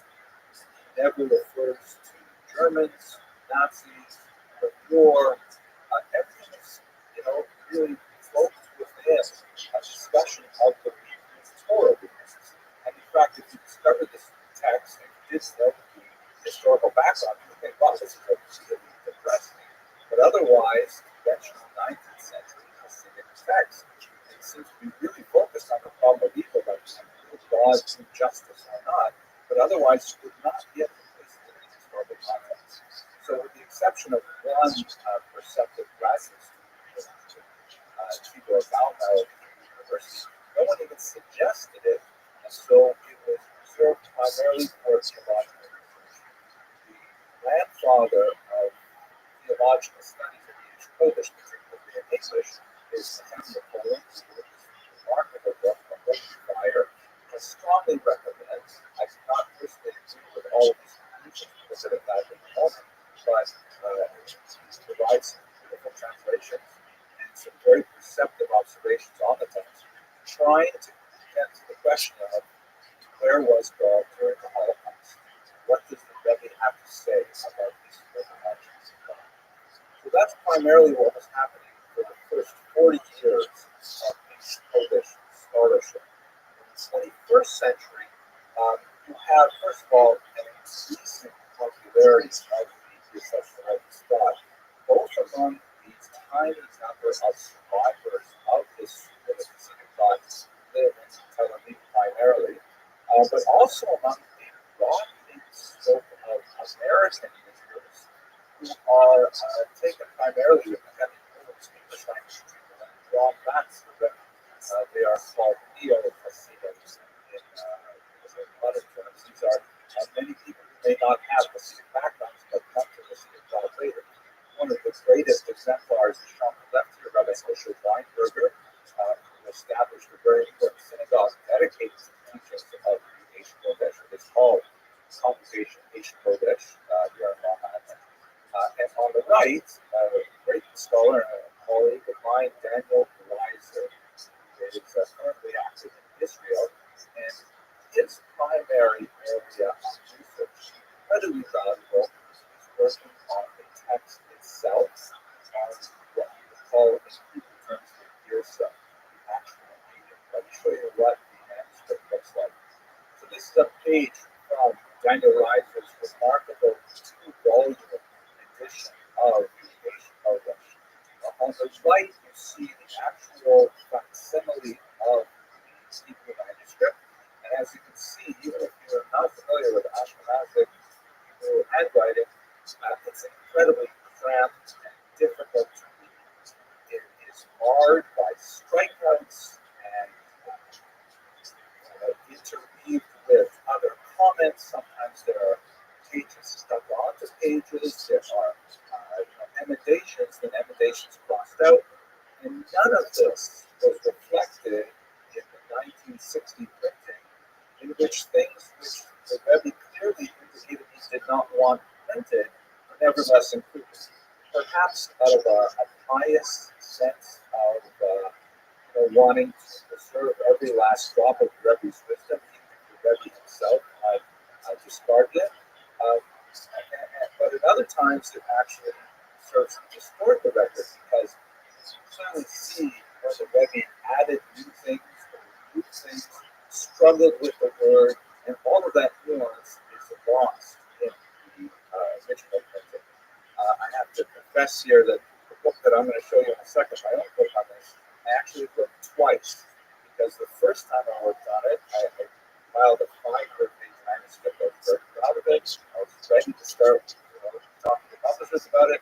And then Gershon Greenberg, a very important historian of the Holocaust, said, oh, by the way, I came across the actual microfilm of the Eish Kodesh in Yad Vashem, and I made a copy of it for you. It gave me this big sheet of pages that looked like the right-hand side of his book. And I realized that all of my work was for naught because I completely missed.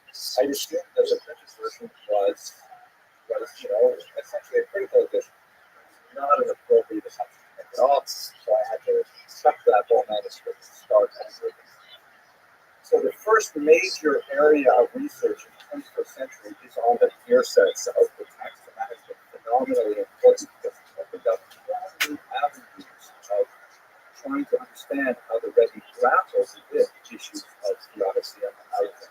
This is my small contribution. Basically, what I did as a historian is, I looked at this text, which is essentially a series of sermons, 86 sermons delivered between September 1939 and the summer of 1942, a number of emendations and additions that were spoken up until January of 1943.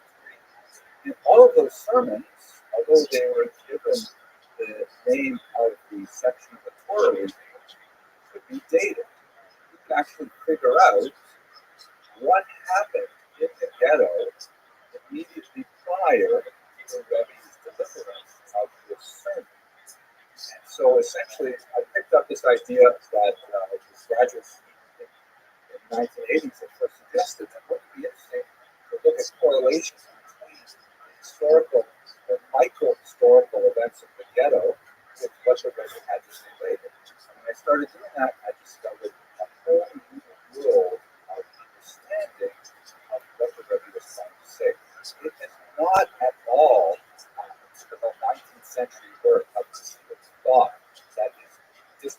reality. It is completely and totally plugged into the reality of its congregants. Imagine them gathered around the Rebbe, suffering, beleaguered, confused, uncertain, worried about their faith, worried about their personal existence. And then they want to hear some words of Torah from the Rebbe. Now, the Rebbe speaks about what occurs in the weekly reading, what happens to Jacob, or what happens to Moses, or what happens to Abraham. But in reality, he speaks through the transparency of the text to his audience, what concerns that they have of what happened on Thursday. So what's going to happen on Wednesday. And so this becomes a very, very different kind of doctrine. It is not a kind of sedate theological meditation that is primarily of value for these grand philosophical thoughts. This is a first aid. This is the kind of thing that a first responder brings to a spiritual crisis. And he has set aside all of his other priorities about the larger project that he's been involved in since the early 1930s, and he's focused on trying to minister to his population in the best way he knows how. In my humble opinion, this is a work of phenomenal spiritual heroism that strives week after week, despite his own dangerous, precarious existence. He's sent into hiding at one point, recovers from typhus at another point. He constantly strives to provide encouragement and spiritual nourishment for a starving people in the midst of the ninth circle of heaven. Really a phenomenal document that I inspire myself thinking about. But let us go to the concerns that are perhaps most significant for this august students, that is the theodicy. So I want to preface my remarks that look at my humble assessment of the Rebbe's theodicy with two crucial caveats. The first is that let us recall this is a public document. What I mean by that is that Eish Kodesh is not some kind of fully formed thing that emerges from wow and is edited and has a beginning, a middle, and an end. It has a sequence. It even has a thesis that's clearly defined. This is a document that was written by who you can't even say it's like, let's say, Charles Dickens writing a serial form of novels that's made by the word, and he has a rough idea of where he wants to go, and he takes you through that. No, this is something where the Rebbe knows that his Hasidim are suffering. He knows something terrible happened over the week. There was a mass shooting, or they're building a wall, or something like that, or they heard the news that France had fallen, and everyone's worried about what that means for the war. And he responds to that by there are certain themes that pervade the work, and it is definitely very much in sync with overall Hasidic and Jewish theology. But this is a document that evolves in real time. This is something that changes from week to week. And he was, by the way, incredibly honest and transparent about what he put in this document. He even included among the manuscripts that he submitted to the Shabbos his own personal spiritual diary, which was then published under the title Tzav V'Zir, which means like an exhortation.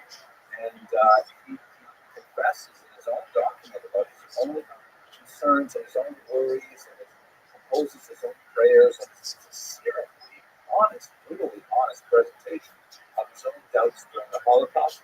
So here's someone who wanted to make it known to the public as it was. Works and all. Very important fact. The second one is it's written in medias res. At no point did the Rebbe intimate exactly what was going to happen to the Jewish people as a whole. He seems to, wander between worries, to light a word, between despair, the possibility of destruction of Polish and culture. He knows how long those regimes would end. He himself, the Rebbe, was killed in November of 1943. No such end before. So just writing it, trying to. What's good, girl?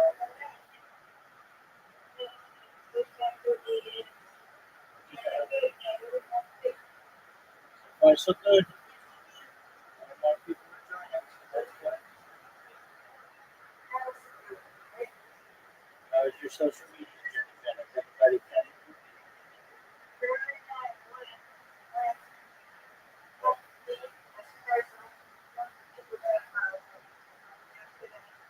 Alright, well, that's one thing we have to do.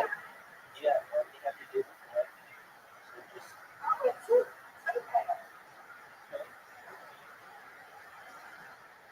that's how you do it.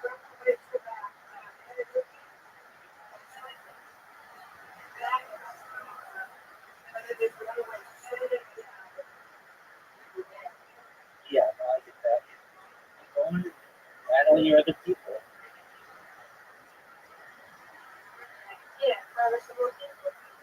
Absolutely. You can do 200 in a day.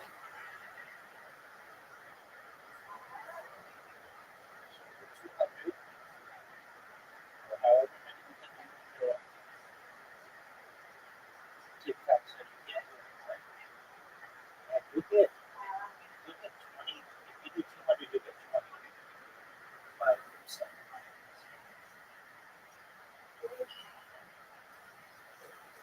And okay, so you had 44. I remember that. So now you have 46.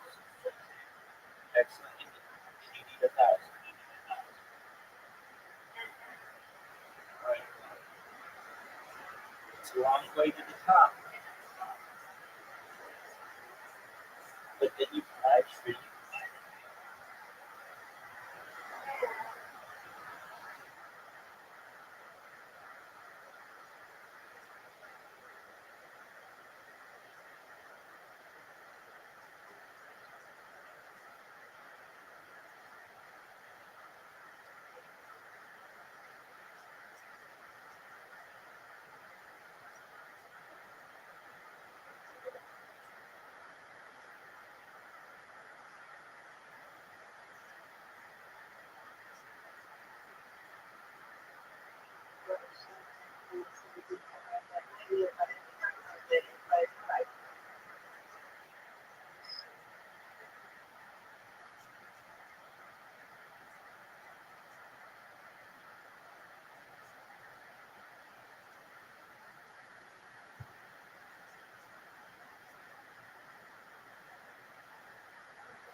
are officially number 3. You overtook Casper. Brand, you have a big lead on Brandon. And if we combine Audie's time, she would still be ahead of us.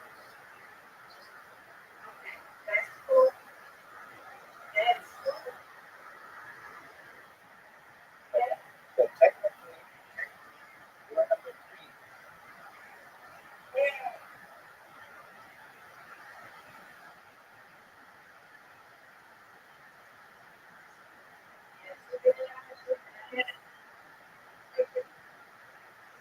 Yeah, she is spent time. And she sleeps with me. The thing is, she lost money for accounts. So, okay, if we were to combine hers, she would have, she'd be at like 11.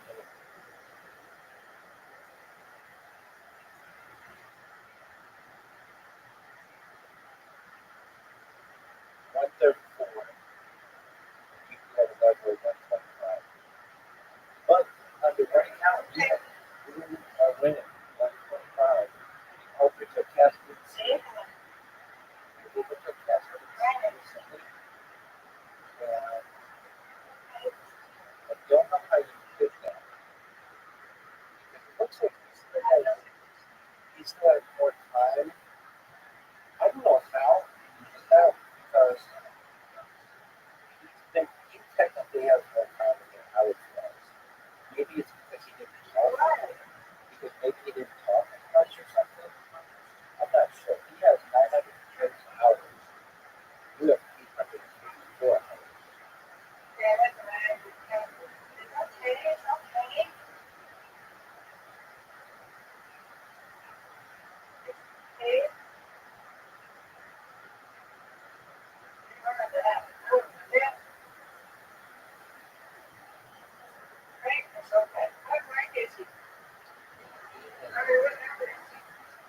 He's 124 and you're 125.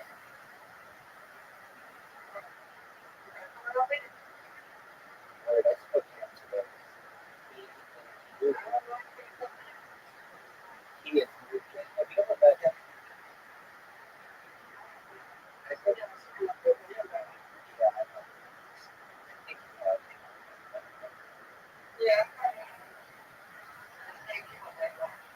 I understand.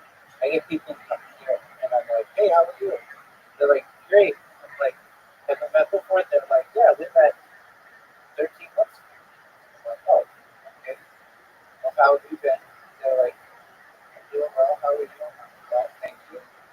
And I'm like, can you remind me where we met? They're like, you don't remember me? I'm like, it was a long time ago. I don't think, unless you're in here, truthfully, unless you're in here every day, or you were here like earlier this week, I don't really remember. But here's how I do it. If I ask someone what our conversation, then a lot of times, like, oh, we talked about this, and this. I'm like, oh yeah, that. Okay.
have the most hours of anyone aside from myself. Caspian Sea has Caspian Sea, Caspian, Caspian Sea has 930 hours. You have 154 hours.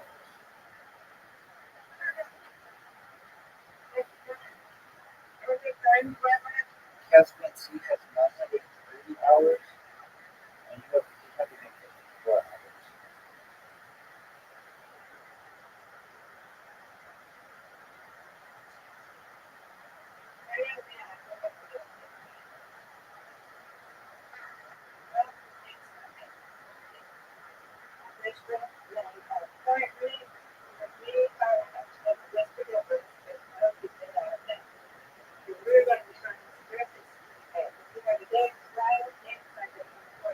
Of course, I know David's Friday. Excited?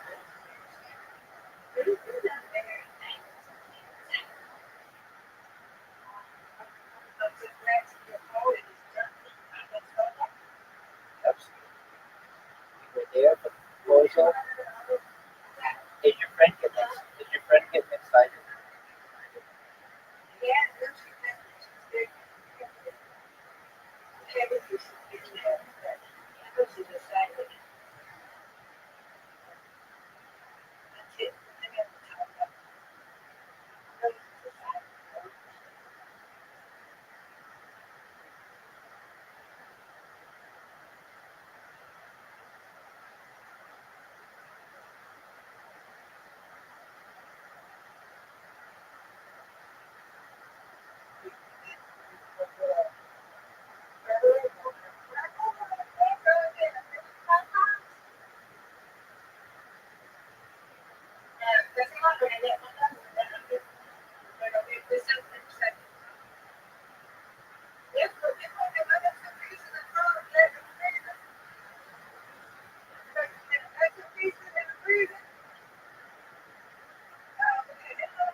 Build a robot. Yeah, build a robot. I mean, one of my robots very efficient, and that's always good.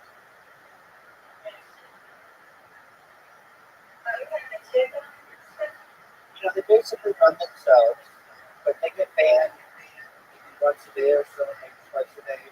So they have to read with them, depending on the device. I have some of them that create new ones, even if they get banned. I have other ones that little bit of babysitting. I do kind of be a feeling. Just recently, like today, I was looking on Reddit. Somebody gave me an idea. Basically, there's a way. So I like to go on Twitch, and I don't spam anybody, but I create clips of people, and I put links in their clips. But the issue I was having, the issue that the issue that I was having on Twitch is that it takes very long to load. And it's not because of the internet, it's just there's a lot on a Twitch page. There's like a chat that loads, and a leaderboard that loads, all kinds of stuff that loads. It takes a long time. So I finally figured out how to shut all that stuff off. So it loads things. That made my robot left twice as fast.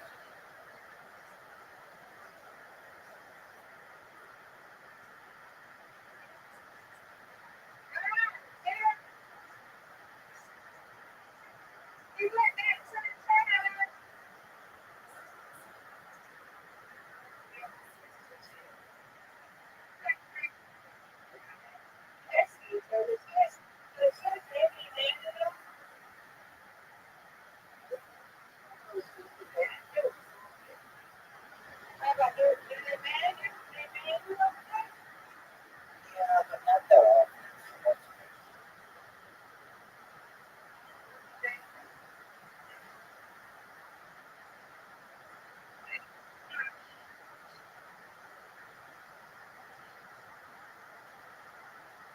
Well, what's going on?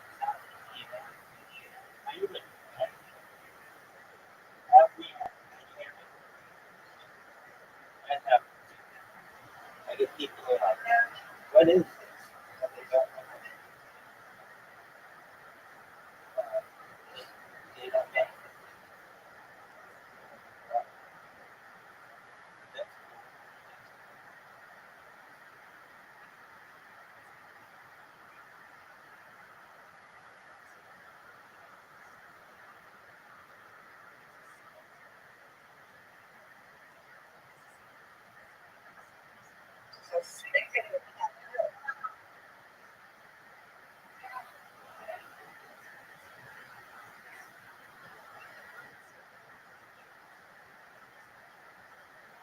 By being socialized, by being socialized, by being socialized, I must be 10 people a day. Sitting in the notes.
Yeah, but good luck. Yeah, we're some of the biggest ones in the United States, but they're dying. We have outdoor malls that are really nice, and they have like a lot of things to try to get people into it, like Ferris wheels and outdoor courtyards and stuff. But still, there's really no point if you can just buy everything online. So they're turning some of it. I've seen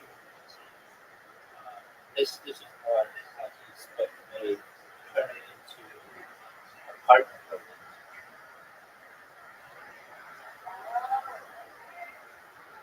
I mean, California is like the heart of mall culture during like the 70s and 80s. A lot of it. New York was big too. But so every city had a mall. Even all the little cities had a mall. And they have just basically gone by the wayside. And I understand why. Amazon has a thing that says if you want to sell a product, if Amazon gets the absolute lowest price, they get the opportunity to sell for the absolute lowest price. So that means if you're a mall and you want a little bit of a markup, let's say on a pair of jeans, let's say you want designer jeans and they're normally the designer sells it to a company for $100. That means that Amazon's going to sell for $100. If you're in a mall, you can't sell it at that price, or else you're not going to make a profit because you've got employees, you've got electricity, and you've got square footage. And so you have to sell it for $120. Well, times are tough if people are watching the pennies. Nobody's going to go into your store if they can just buy everything on Amazon.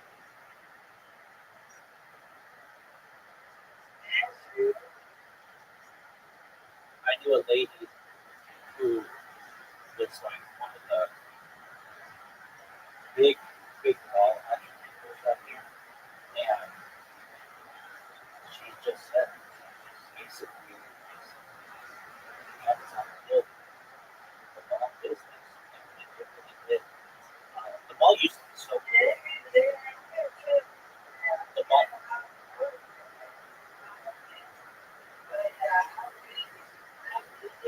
the mall used to be the place to go. It used to be the place to go and be seen, to be what they call absolute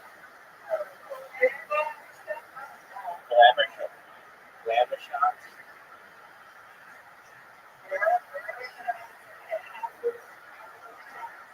There you go. Yeah, it's just become very expensive. And again, especially with shipping, I can have stuff. If I order it online, it can be at my house the same day. I can literally, with some stuff, like let's say a pair of jeans, whatever, have it delivered to my house faster than I could go to the mall to get the right size. And that's another thing. The people at the mall aren't always trained that well. And that means that they're not that knowledgeable for things. So let's say I have a question about, well, let's say I want to go buy a computer, like a computer game.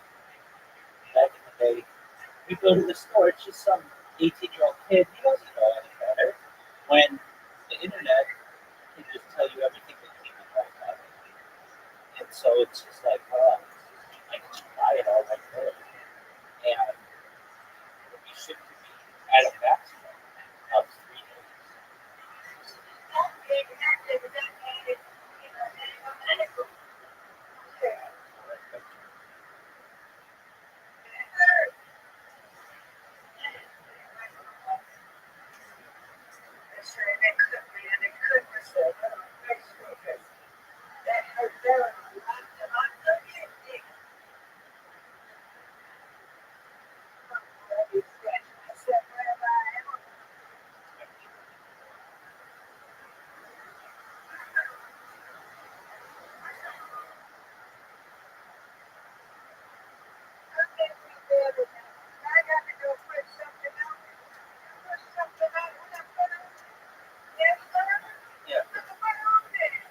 was foreign and abandoned.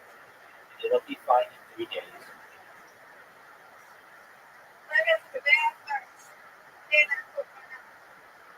You know,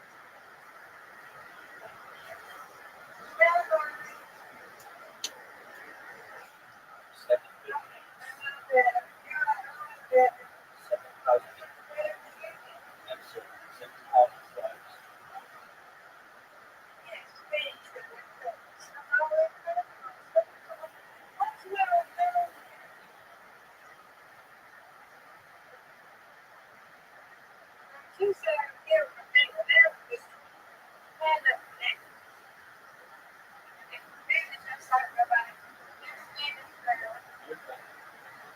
Another issue that I like with the mall, just I mean again the prices, but then like the last time I went to the mall, I went to the Levi's store in Rabbi and bought a pair of jeans. And normally I would have bought them on Amazon, but I wanted to document the event to show people what life was like in the year like 2021 for future generations. Because I've seen people do the same with like footage of malls in the 1980s. People think that kind of footage is really cool. So I would just go in and just show what it's like to go buy a pair of jeans. And I think they were like $80. So they're just like Levi's standard Levi's jeans that people have been wearing for 100 years. And it was a hectic time. But you can get those jeans at TJ Maxx or uh, Ross or like uh, one of those like secondary sellers for probably like $30, $50 maybe. And then on top of that, if you go on like like there are places you can go on eBay, you can get the same even new for like 25. But basically there are a lot more alternatives to the mall that you have today that you didn't have in 1985. The mall used to be where it was at. And uh, like, I would go there with my cousins, and family would go. Not so much my dad. My dad would go, but my mom would, and her, and my family. We would just, there were all kinds of people who would go to the mall. They had walkers, people who would walk in the morning to stay in shape, like old people.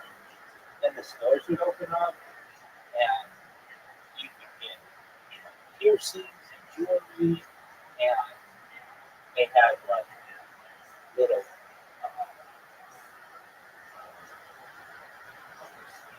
merry-go-rounds, and they used to have things you could like rent a car, and you could, like try out perfumes and things, and clones and all that. Like that's like the one thing that the internet can't do is smell. So like I guess you need to go in person to get that kind of stuff, like anything that you have to smell. Or I would say the makeup counter, all those ladies were all really pretty and they do makeovers and things. And that I don't want to say you can't do that online, but makeup is something that you kind of have against your skin at times to run out. But once you know your color, then you can just order it online. And yeah, I but it was a big thing. It was like a place to be, and it is now no longer. It's interesting what happened. I had it. Always a place to be, and everybody wanted to go there. They had the thing with the pennies. You throw a penny in like a wishing well, and people would do that. And it's just stuff was cheaper. Taxes weren't as high, so people had more money. Inflation wasn't as high, and it was still expensive then. But they had arcades. Like that's a big one. That's a big one. You didn't have. You might have had a Nintendo at home, or something like that, but like or an Atari back in the day, but like they have an arcade. You can't just go into the arcade and spend more time.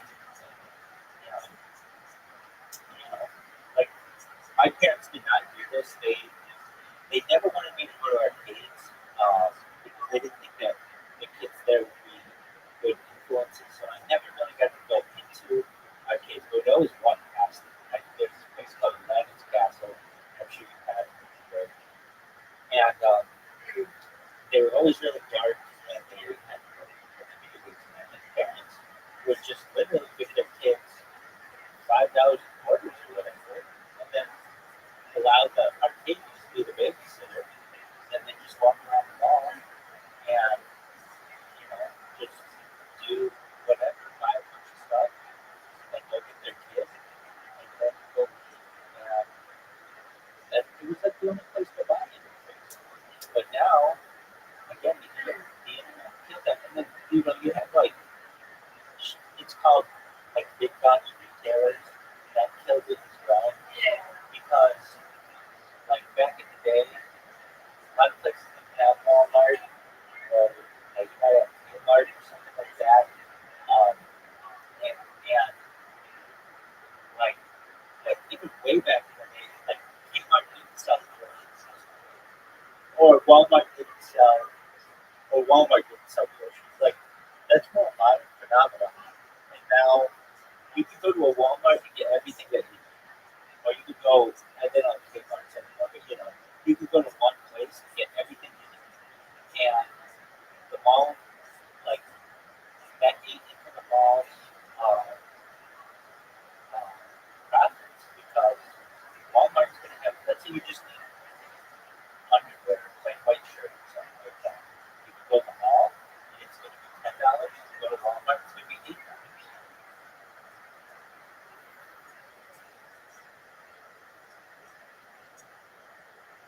I've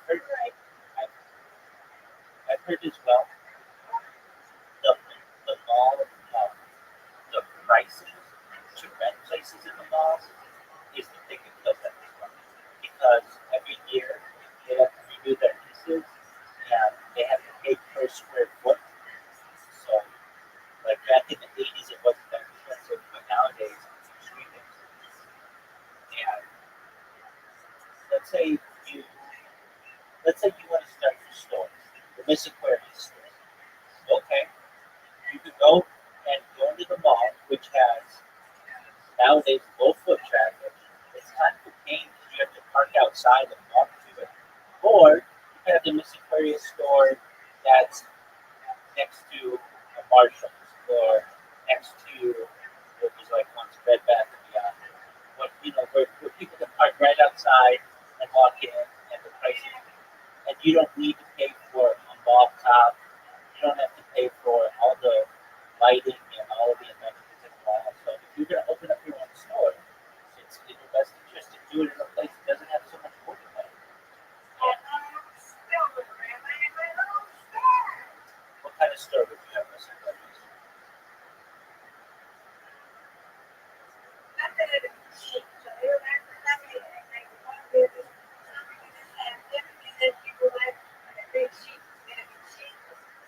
So, like,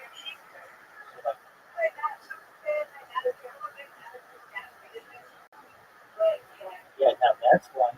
The dollar store used to be really good. They're all closing down.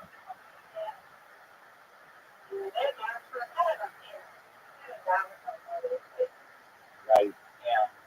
It's like you used to be able to get cool stuff for $1, and now there's nothing for that. And they started to Uber did this thing. Uber the car app. They partnered with I think it's Dollar Tree, one of those dollar stores, and they'll deliver to you dollar stuff. And so like, basically, you don't even need to go to their stores anymore. The plan that I've heard is that in the future, is maybe in the next 5 years or so, especially after the pandemic, the stores recognize they don't have to be open 24 hours because they used to a lot of them would be open 24 hours a day. And they don't need you to go outside the store anymore. So basically, what you do is just, I mean, like I order all my stuff on the app, and it gets delivered to me, and it's fresh, and it's there within like whenever I want, and and so in the future, you won't. And the big thing is people steal from stores. What happens is there's something on the shrink, and that means that the companies lose money.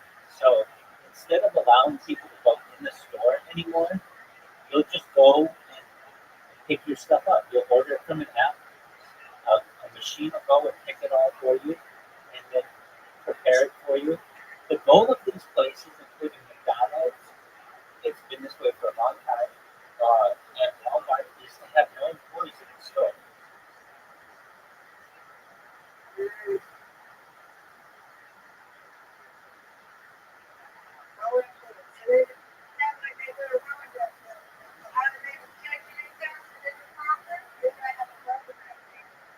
Yeah. So our Krogers are known as routes, but they're owned by Kroger, and everything is automated. And they, I don't go to McDonald's, but I've seen online they have McDonald's that are purely automated, no people working there, and that's the goal.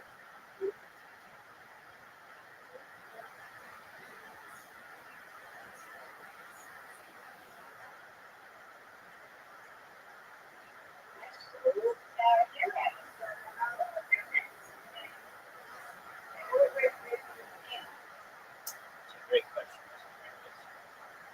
I would say, I mean, like, it's hard for me to say I would want to have like a Walmart-like store because Walmart has everything basically, and it's clean, it's well lit, and climate control, and generally pretty safe.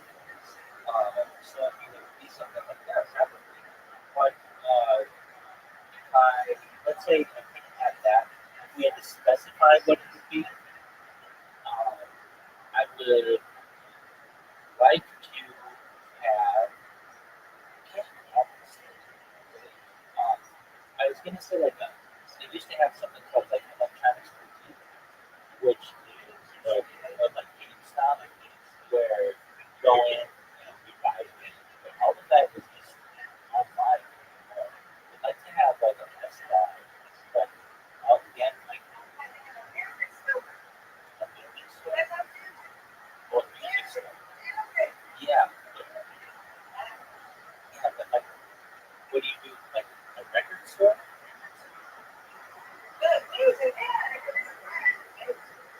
Yeah, but you just download. You know what I mean?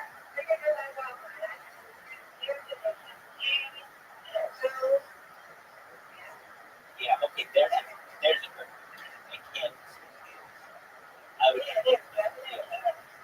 I have a candy store that's uh like candy castle and candy in it. Basically, the outside would look like it was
Yeah.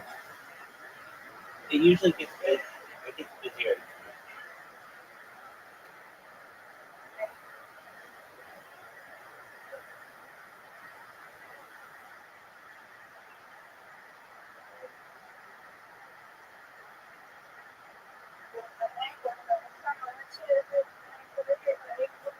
Take your bath, put your nails on, put your bandage on.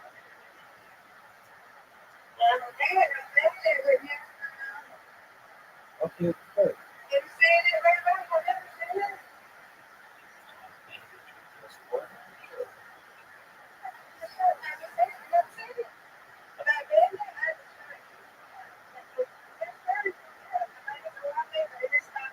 Oh, with it in it, yeah.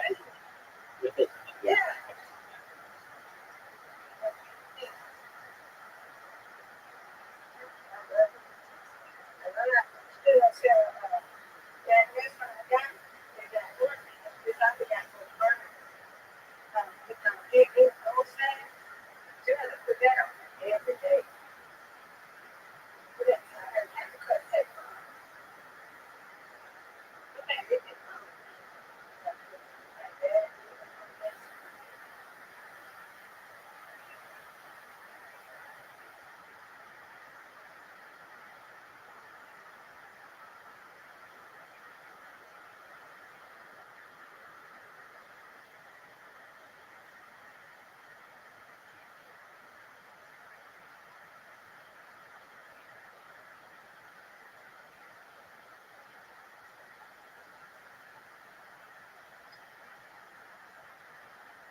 to solve the immediate pragmatic problems of his parishioners, trying to understand what they need and how he can keep them strong, not only in faith, but in body and soul as well.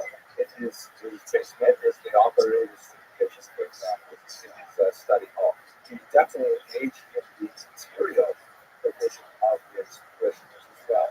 So these two things make it a difficult document to study as a coherent whole, to argue that there is one single theological stream that flows through it easily. I have already mentioned the relationship of the microhistory to the sermons. This definitely affects everything that you read in the text, and I would argue that it's impossible to understand the sermons properly without knowing what happened in the ghetto, because it's very clear. But the last thing that I should offer as a caveat was we don't exactly know who he was. Fortunately, have, as the word goes around my back, some sense of who actually came to listen to the Rebbe's talk on a couple of occasions, but the population of the ghetto was destroyed dramatically by the typhus epidemic and maybe by the great deportations. One gets the impression by just reading the sermons that in the beginning he had a very large crowd. One of the reports suggests that he had 300 people coming to a holiday gathering. And the texts tend to be fairly short and borrowing from fairly limited but well-known sources like the Torah itself and the medieval commentary of Rashi. Later on in the war, however, we get much longer, 6, 8, 10 times longer, and they start borrowing very heavily from much more esoteric sources that the average Chassid would not be familiar with, various Kabbalistic sources and so on. One gets the feeling, not only in the length and in the depth of the sermons, but also in their tone, that the Rebbe may be speaking to himself, that he may be writing these things, perhaps just for himself, but for a very, very small circle of dedicated survivors. We really don't know how to evaluate this public document because we don't know enough about the public. So, with those in mind, one of the greatest questions that has been rocking the world of intersectional studies in the last couple of years is occasioned by the work of my colleague, Dr. Rabbi, who has written some very provocative things about the Ascension Rebbe, in particular arguing that the Rebbe lost his faith towards the end of the war. I'm going to give you a little bit of a timeline shortly that will suggest exactly when that intellectual and spiritual break happens. Dr. Marquis' argument is essentially that the is there an adjective for theodicy, like the theodiceo, is that possible?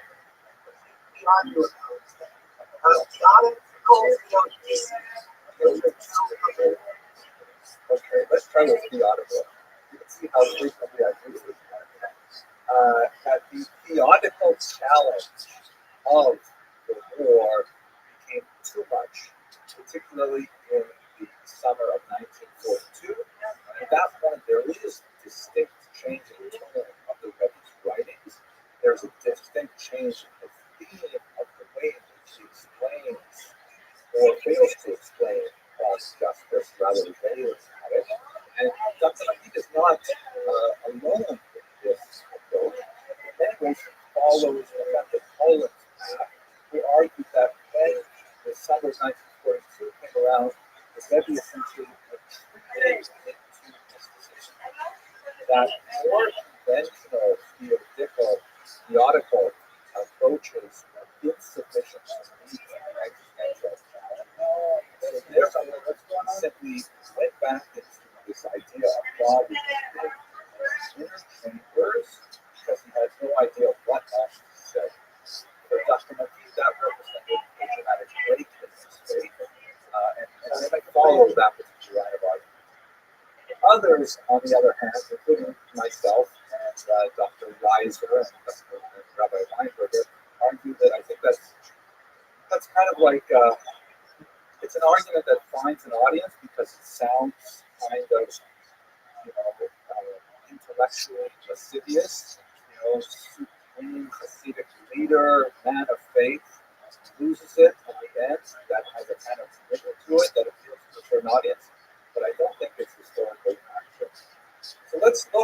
is theoretical responses, and I'm just going to kind of summarize them here and pose some of these problems with understanding kind of like a straight line development exercise. So if we break it up into the different years, as he did, and he certainly thought in terms of like the cycle of the year, and you know that he reflected afterwards on what happened in prior years and so on. So it's a reasonable rate. Of course, the Hebrew year begins in the fall, with Rosh Hashanah usually around September. So in the first year of the war, that's when the Nazis invade, actually right at the holidays, and Rebbe experienced personal tragedy almost immediately. A very, very tragic event of the punishing bombardment of the city of Warsaw civilians by the Luftwaffe wounded his son mortally. He brought him to a local hospital, which was overflowing with patients. And while he ran out to try and find some doctor to help him because the medical staff in the hospital were overwhelmed, he left his daughter-in-law and her sister outside reciting songs for the benefit of his son.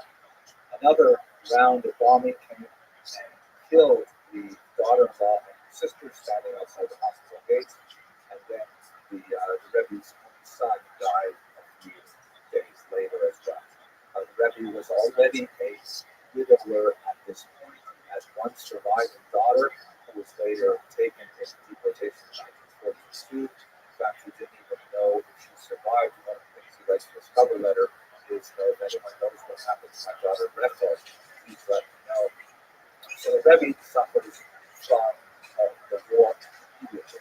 Very, very deep about it. In 1940, that's when the Youth Roth was established. In particular, that's the Jewish Council that is widely responsible for administering the population.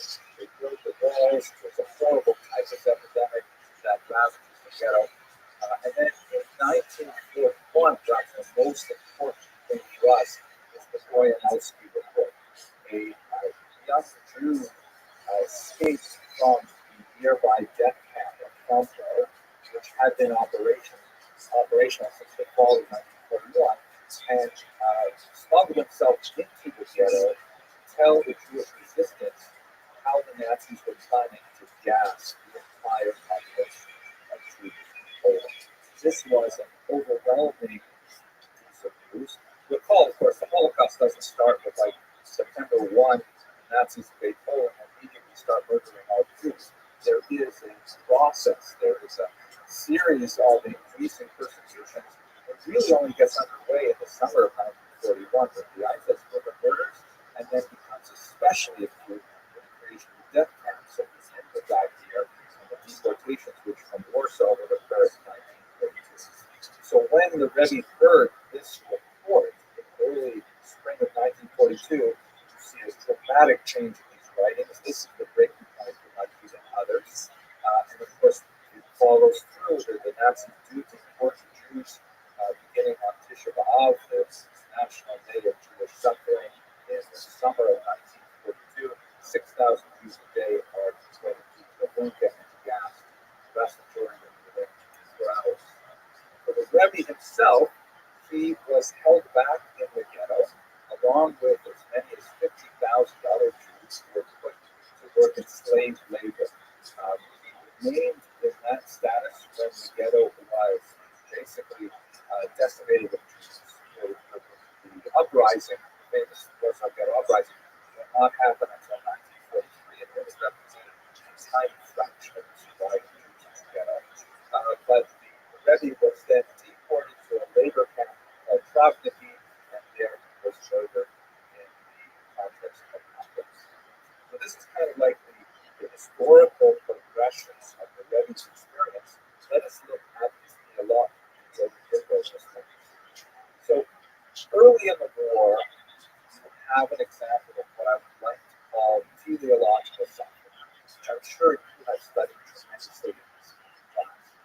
Basically, that suffering has a purpose, that it is meant to edify, that it is meant to burn off one's sins in this world so one gets more benefit in the world to come. These kinds of arguments, which in my humble opinion, make a lot of logical sense, but on a visceral level, when you're dealing with this kind of suffering, they must be rejected. There's no, how can you think it's like going to someone's home and you're sitting Shiva if they're mourning for a loved one, and then trying to give them this kind of story? No, that's utterly rejected. Maybe logical, but it's so unpalatable that most people cannot accept it. In fact, the advice of the Talmud is that inside. So, then, in 1941, you begin to see much more of eschatological approach, a lot more discussion of birth and the Messiah, justifying this movement by perhaps saying that this is an unfolding of divine history. But then after the Goyanowski report, that's when he seems to break with all of these logical arguments and say that God has somehow sheltered himself within the secret material passage, and he has restrained his own suffering, his own, the word in Yiddish is like co-suffering, his own sympathetic suffering with the Jewish people in the ghetto, and he knows that God has restrained himself, so to speak, from acting, because if he were to react to the suffering of the Jews, that would destroy the entire world, turn it to formless joy. This is a much more mystical approach that he's ever taken before. And so this is the argument of Dr. McLean and others that essentially it gets too bad and his theology breaks. Now the problem with this model is when you get down into the details, it doesn't fit. Because you see, early on in the war, one of the greatest expressions of this mystical approach occurs in October of 1939. And I'm specifically referring to a passage that I believe you read about, one of the most startling passages in the entire Ish Kodesh, something which only a person of the Rebbe's stature, with the life experience of the ghetto that the Rebbe had, would dare write this under an Orthodox primitive, that God had gone too far in his allowance of the persecution of Jews. I'll refer you to the writings that we explored to look at it in detail. The argument that he makes for God is of Abrahamic proportions. Shofet kol haaretz lo yaseh mishpat, so the judge of the entire world not do justice, saying that this is too much suffering. So we see some of the radical kind of approaches that are typical of 1942 are already present in 1939. To argue that there's some kind of progression, it's difficult to square with the results. Similarly, towards the end of this period, in his very last testament, which we'll look at in the next slide, there is clearly a reconnection with God, a reassessment of prior persecution, and an acknowledgement of how radical that persecution is. But at the same time, he clearly maintains that connection with God, the hope in God's salvation, to the end that is consistent with even pre-war statements. In other words, to try to say that there is a breaking point for the Rebbe does not make sense in the arc of his theological response. I hope we'll return to that in the question period. But let me just try and bring this to a conclusion in the next couple of minutes so we have time to talk. It's also important to bear in mind, although I have really spent a lot of time talking about the quotidian events of the ghetto and how they are so crucial to understanding the very specific theological response, we must remember that this is a person who had a massive philosophical plan for how to save the world Jewry himself. It was an incredibly ambitious plan, which is articulated in his most popular publication of 1932, a book that I strongly recommend. This is my favorite translation, but there are several. Of the Student's Obligation. The subtitle is not his. By the way, I'm just curious, has anyone on the line actually read A Student's Obligation? And if not, I'm going to ask you a tough question that you can think about answering yourself. Okay, so here's the question I'll ask you again when we wrap up. What is the student's obligation? I know you haven't read the book yet, but if there's one obligation that a student has, what is it? It's amazing to me how many people I've met who have read the book, and when I ask them that question, they can't answer. But maybe out in the Great White North, you'll have an insight. So he had this plan that is directly related to a way to approach Judaism in the modern world. And I would like to argue, as I am in the forthcoming book here, it's like one book that's not out yet, but that he had an essentially postmodern approach to Judaism that emphasized the value of the experiential over the intellectual. That he experimented with visualization techniques, meditation techniques, and that this particular kind of approach helps us understand much of what he wrote in the Holocaust. I'm anticipating some great things from Daniel Reiser, who has written extensively on Hasidic visualization techniques and meditation techniques, and I anticipate he will apply what he's learned in his 19th century work to his studies of the Section Rebbe as well. And we can't forget, of course, the Rebbe's personal connection. He was not, standing above the suffering of his witness. He was feeling it deeply himself. And we can see that graphically, for example, when we look at the manuscript itself. At one point, he signs his name to the cover of a different book not discussed here, the novel Sharim. And you can see in Hebrew on the top is his full name and patronymic, Eponymous Thomas Ben Harav, Hagawan, and so on, Shapira. And underneath, there's something written, and then violently struck out by the Rebbe himself. Dr. Reiser has analyzed this with some advanced photometric techniques and has determined that the text that is struck out is the phrase head of the Jewish court of his section. In other words, it's hard to imagine why the Rebbe would have struck out his own title, if not to say that how can I be the head of the Jewish court of the Jews of the section when there are no more Jews of the section at all? It's as if I myself am struck out. It doesn't simply, strike it out with a single line, violently repeat the fear and anguish in his pen of what he was without in respect to that. So in conclusion, I want to thank you again for your patience listening to this very difficult story. I hope it has given you a little bit of insight into the Rebbe's theological approaches and some of the scholarship that swirls around it. I'm looking forward to our discussion, but before I conclude, I just want to direct you to the Rebbe's last will and testament, the first page of it, which he wrote as a cover letter, as many of the participants in the Shabbos archive did with his last will. No. And this was a cover letter to him telling his manuscripts. It's a blessing that extends to all of you, as anyone who studies the work of the PSS Rebbe or merits the benefit of his holy ancestors. Stand by all of you and your families. May God have mercy on all of us.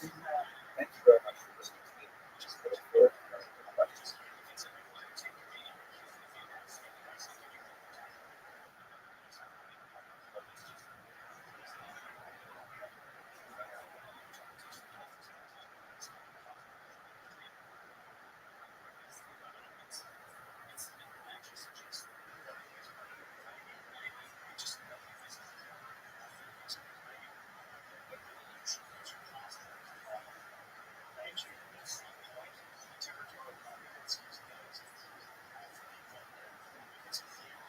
Good evening, everyone. Welcome to tonight's webinar. Such an honor to have Dr. Peterson for tonight's lecture entitled Spiritual Heroism from an Era of Quarantine. Focusing on the Holocaust. No way. That should work. Shout out to Benny. Tonight's No webinar way. is sponsored by two honorary Northside of Mother. There's Miriam Son. Das Albums, Pearl Single, someone noted in the paramount towards the end of her life. This is taken was a survivor of the lost her parents. She was by the Allies and sisters, and she was someone who survived in a true sense as many famous for sponsorship and others. Tonight's speaker, Dr. Henry Akerson, is the Dean of Language College and Sciences at Flatbush. Before that, he's the Dean of Academic Affairs, Student Services at Sherwood College, Maine. More than just what's on the CV, he's really a part of the adopting of Rothschild. Father of Rabbi, and singer, science singer, and more importantly, the singer, the one of which the singers, the English family, Mouse himself on the culture today. It's very exciting to see stage with the family and back in the community. So we look forward to being able to have this event in person, featuring how we have to see this family in person, traditional, so all come together at the right time. And we really appreciate his time, his expertise, passion, and this events. Also, the pandemic, something I noticed I've been learning a lot too, working on English, my own inspiration as well. As I was learning tonight, Rabbi Shapiro, Kodesh was someone who was around during the Shoah, and his speeches were so profound that they made to stand by his community, stand by his followers, and to try to meet them in the darkest of times. I noticed it's hard to be opened up the book of Shemos.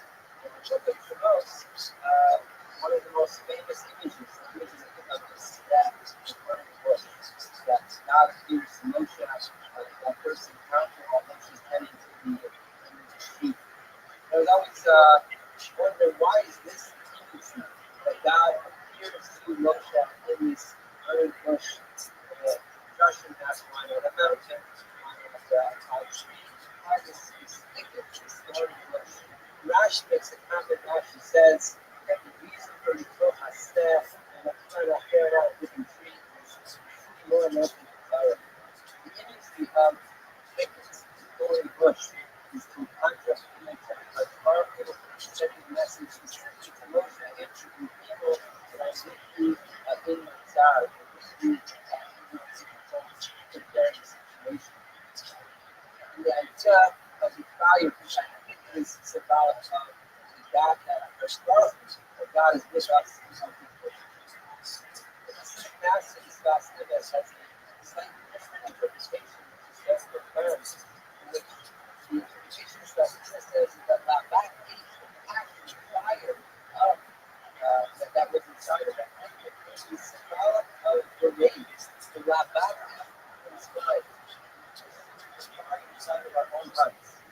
And it's got MS comments. It says,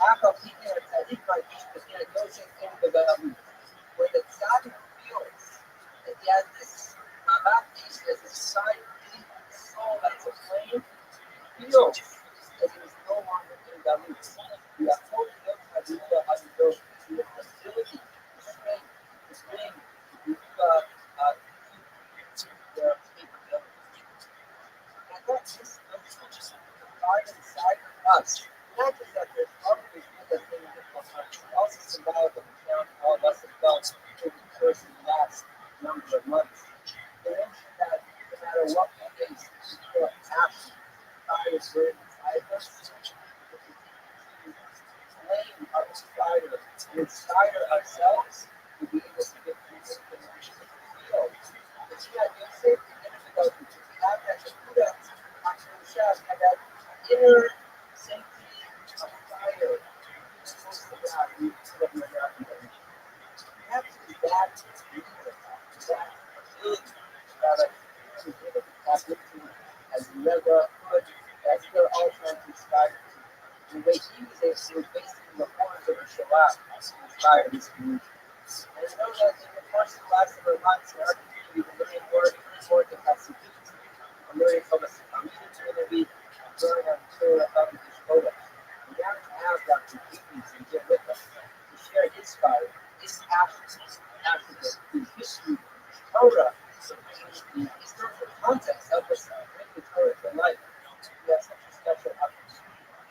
to delve into the historical background of who was the Lord, the Clovis, Thomas, the hero, the Rebbe, the depths of the Kodesh, such that Dr. Hagen should address us tonight. And that's really I'll turn it over to Dr. Thank you very much, Rabbi, for a very kind introduction. I really appreciate it, especially because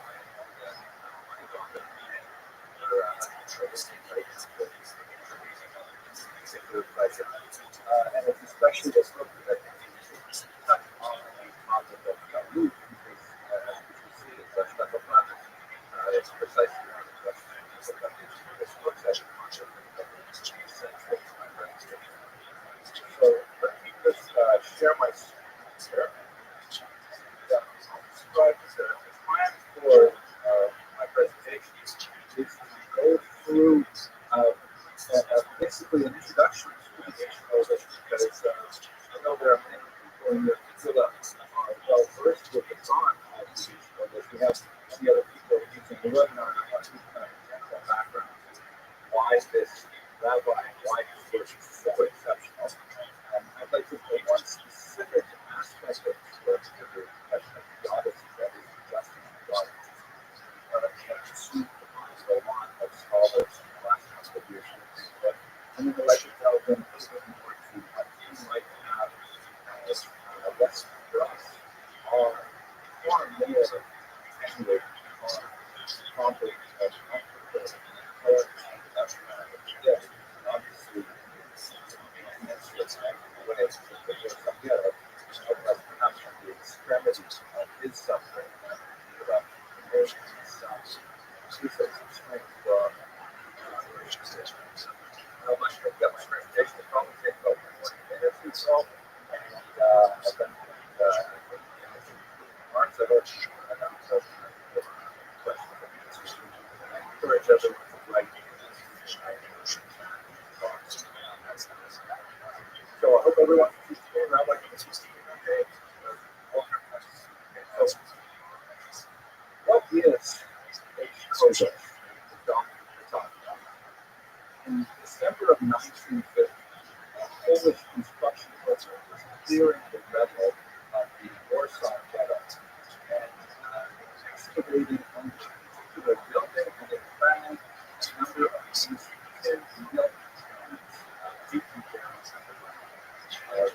For those of you who were born before, let's say, 60 or so, will recognize this, but later, milk was over the floor of the door, and the milkman used to have some milk contained these containers that were poured into glass bottles that put the goods back. But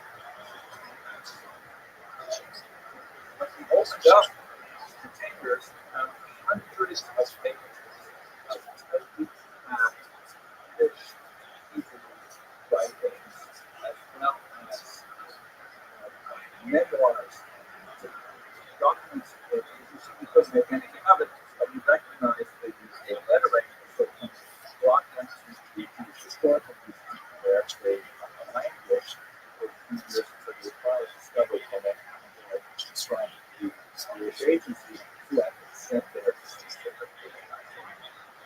they were one of the three chapters of the underground archive called Phoenix Shoppers, which was assembled by this man, Manuel Winter, a visionary historian, found himself trapped with the Warsaw Ghetto and realized early on that this was historical thing, like a loss of the faith, and that Jews living in the Warsaw Ghetto had to collect every bit of data they could for posterity.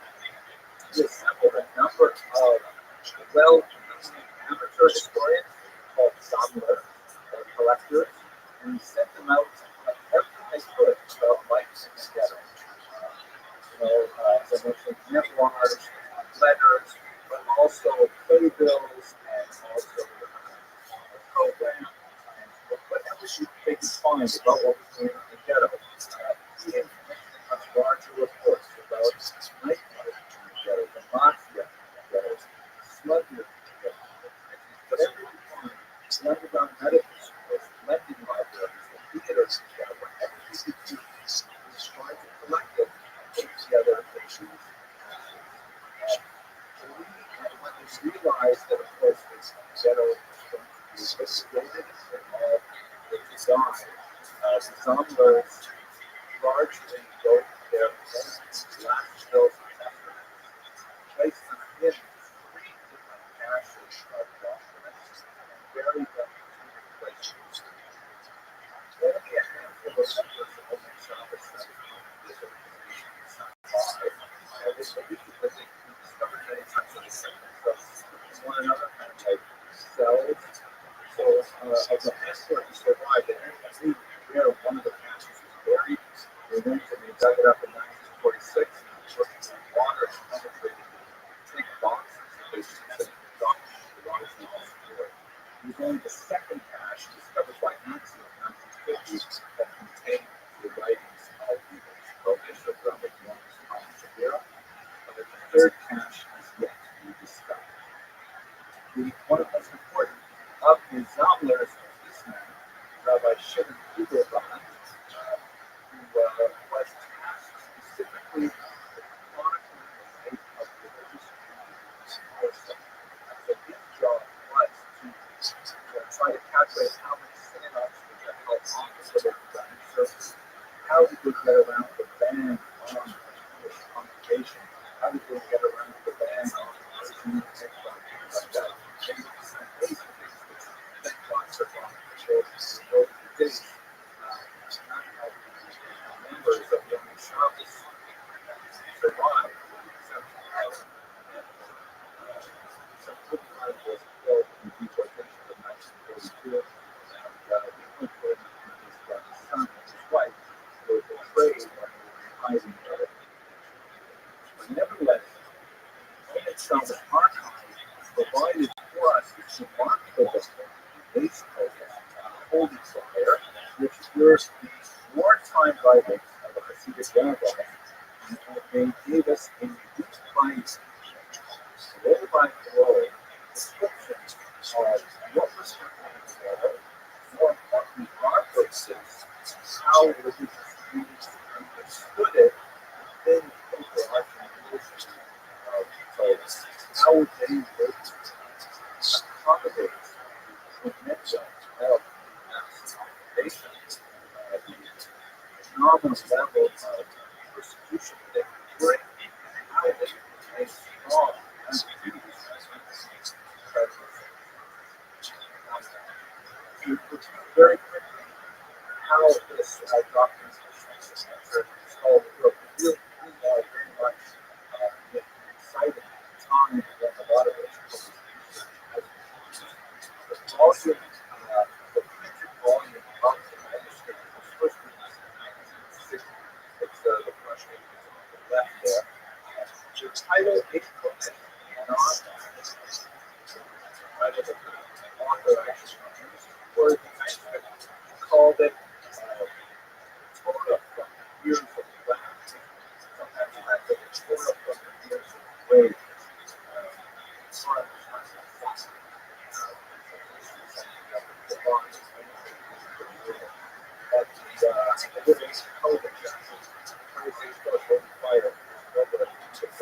It does use other contexts of the writing, but the editors of the institution basically thought it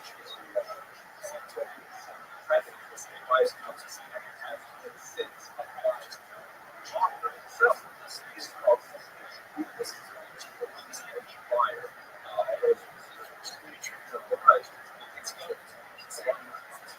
Very the greatest contributions scholarship was my Henry Corbett, so considered the grandfather of ancient Polish studies because he adapted this work and studied it primarily for its theology. There's several other scholars that have worked on it, but he used his work. However, the document was almost entirely used for study for its theological value, and he wanted to make it question. where was God in the Holocaust? They hope to find it and then ask the question in the in the 21st century, there has been some significant events as well. On the left, you see Rabbi Rothschild, who's a neighbor of here on the right now. He, of course, is the very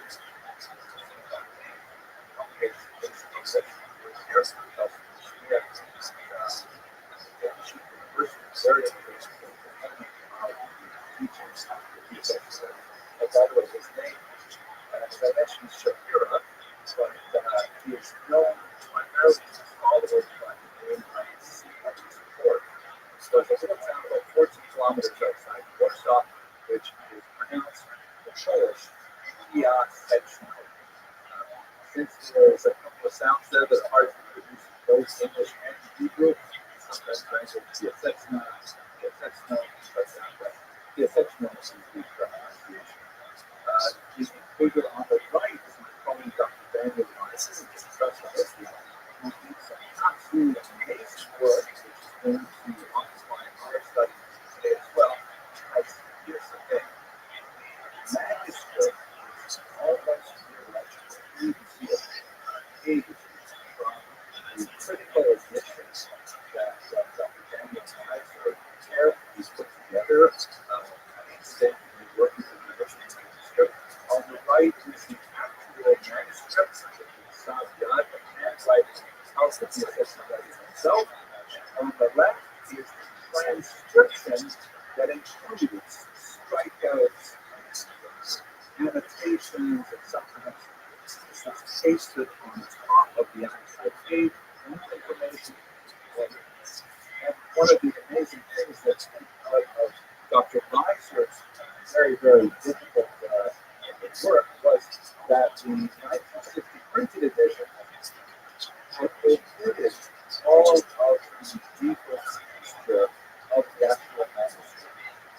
The 1960 edition may have been motivated by finding a desire to represent the thought of the section of the most possible light, or maybe all of his uncertainties, crosses out the word, and write something else on top of it, crosses out that word as well, and writes a third word on top.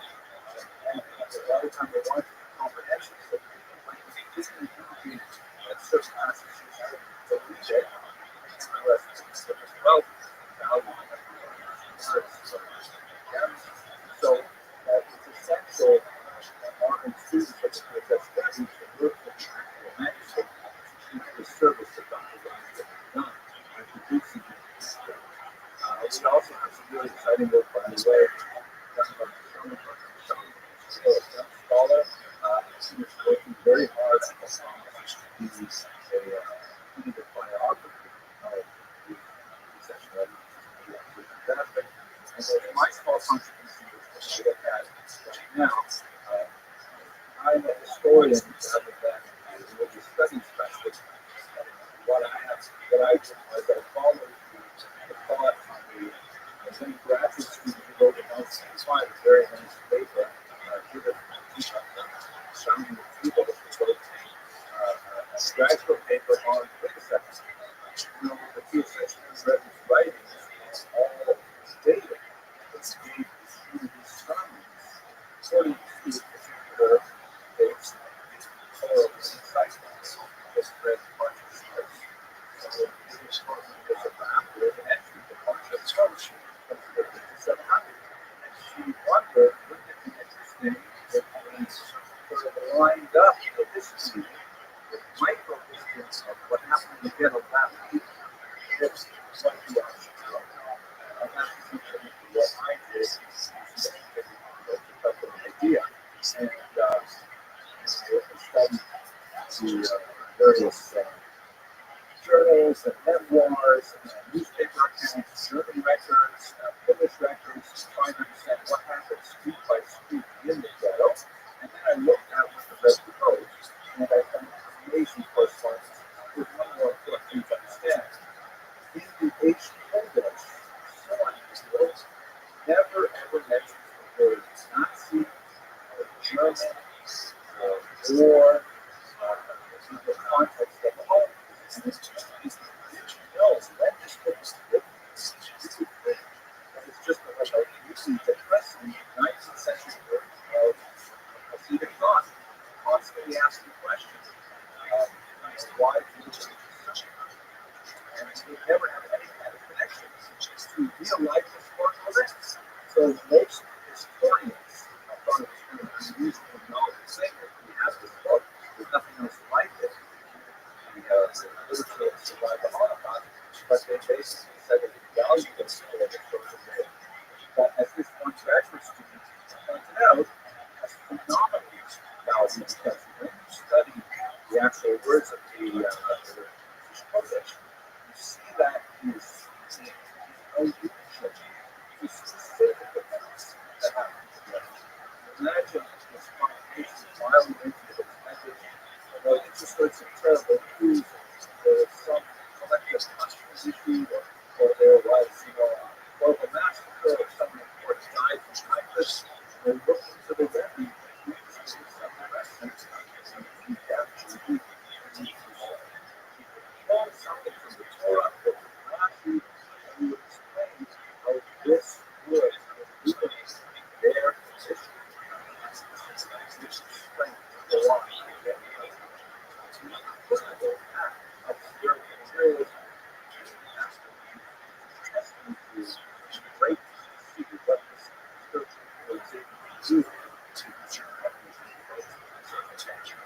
That's essentially what I study, and that's what I'm going to today. It's because of what people have to say to us. The politically complicated circumstances. One question that has come up for the last year or so is simply that there are, in fact, some literary indications that some scholars pause on that question. Let me frame that by indicating that the Rebbe's theology is obviously multiple entire series of lectures and sermons that he gave over the course of the years. His approach to the Odyssey. The Odyssey, of course, is Luther reading the justice of God. Huge God, huge Christ, by humanity. But two caveats about this particular question. First of all, you should remember that this Kodesh is public document. This is not private musings that he reserves for himself. He did keep a personal spiritual diary, which he decided ultimately realized he was to kill. He did give to the remaining Shamash archive, and it did survive the war along with it, but it was a chilling and powerful image. But what the Eish Kodesh represents is it is a deeply like partnership. It is something that the Rebbe wrote every single word of scholars, and he did not know what was going to happen to the Jews.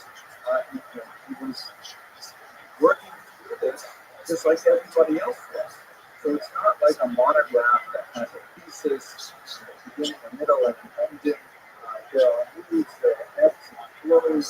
You feel like there are times when Jews feel hopeful, there are times when Jews feel despair, and there's often reactions. So it's hard to make generic comments about the entire document that.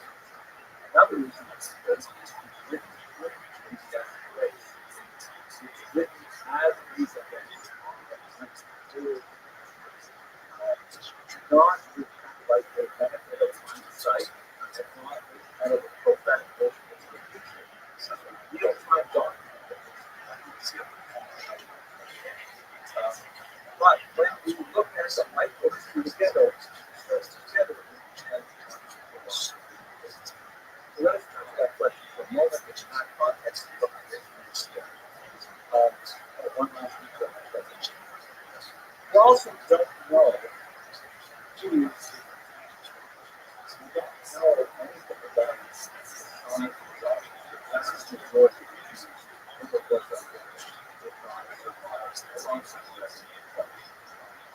Shimon Huberback, Zambler, is involved in collecting data on like in the ghetto.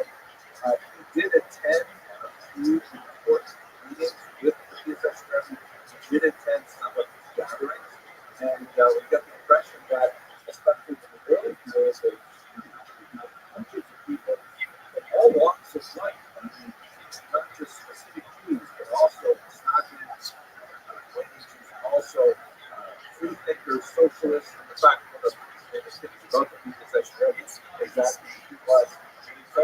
broad line distinction.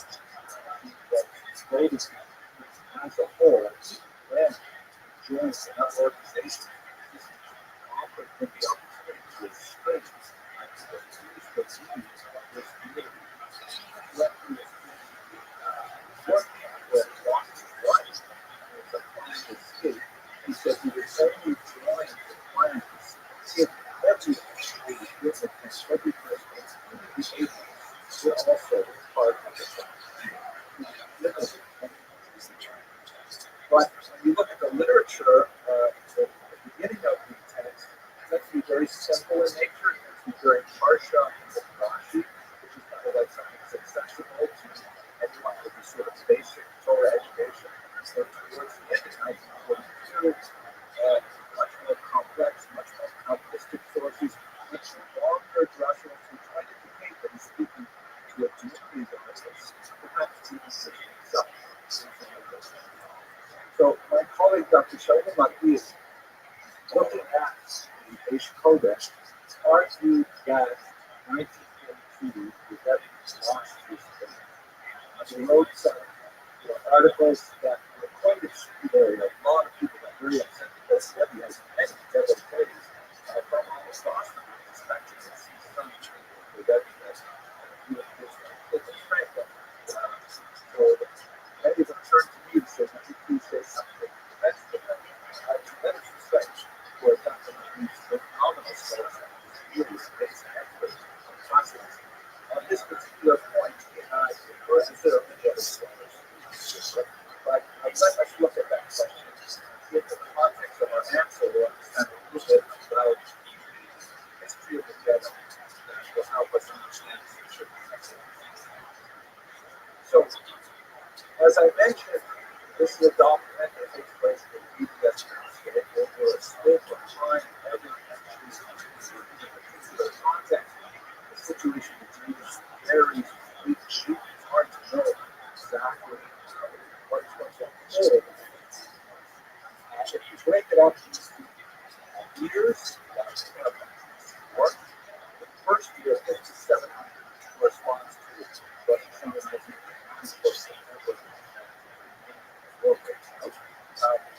this is a period of tremendous assault on specifically on the Rebbe's politics and using such credibility to his audience. Not such the fact that he was a leader in regards to Shiva, Rothschild. So he was known as the essential Rebbe, but he could be seen as a Paul, a Rothschild Rebbe. I chose this because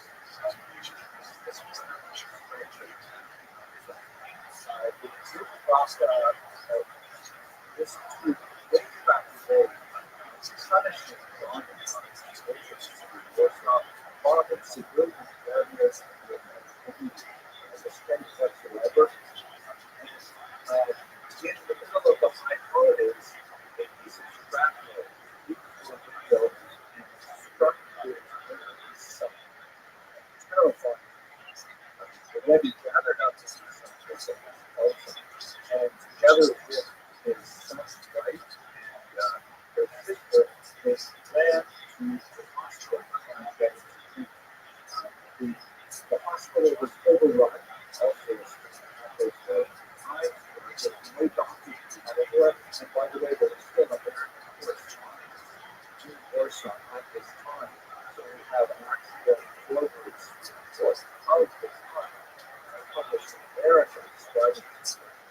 And so the Rebbe left his son in the hospital and ran to see some neighborhood doctor to bring him to his daughter-in-law and her sister remained outside, citing together, citing songs, praying for the recovery. While the Rebbe was away from medical help, the good talk of his mother's house along the hospital. His son survived, but his daughter-in-law was sister. As he came in, rescued his son from the rubble of blood and ice. The Rebbe mentioned silence for us all, recording what he had to say in 30 days, and he delivered says,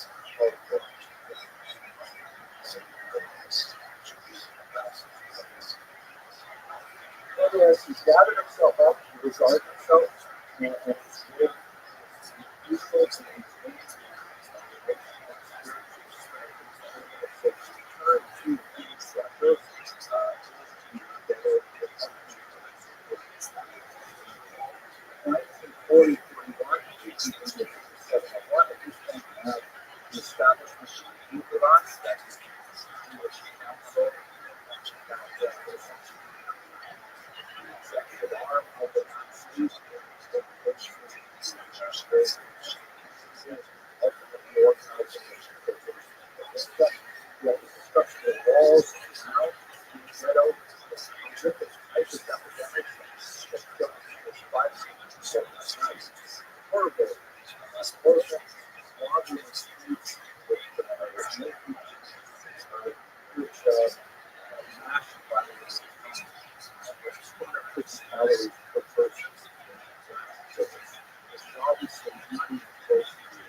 the result of the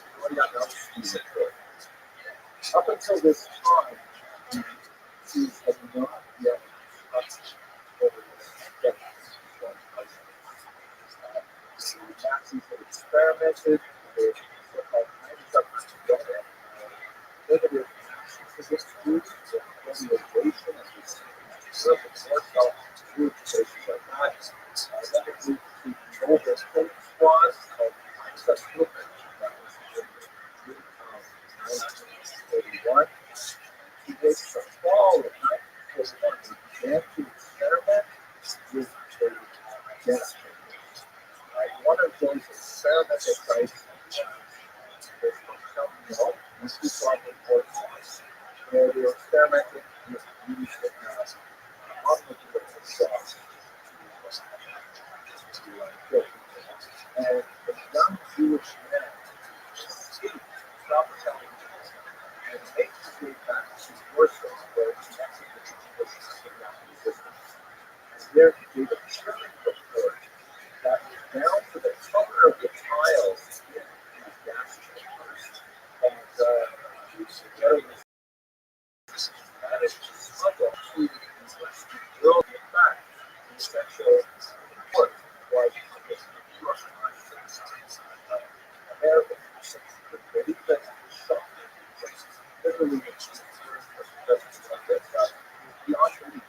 They could not assimilate the ideas of what was happening in those future events and cultures society today. But at that point, the real break, because thought, the real change. Shortly after the announcement was called that the West, the West subjects Nazis and shipped out the Zika 6,000 persons.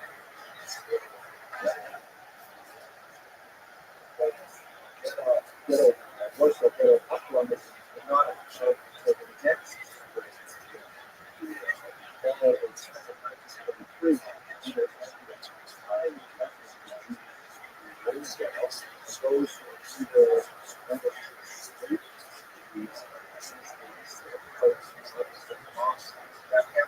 and also some like Rabbi, who were the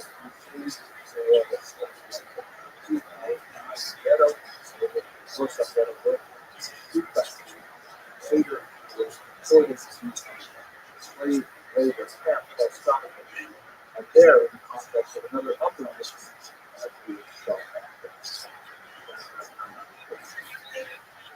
now, if you look at his response to the thought, by the way, this is the presentation of after the graduate level seminar in this response to much more detail here. Summarize of the work. But this is at the beginning, in the earlier, much of what he said puts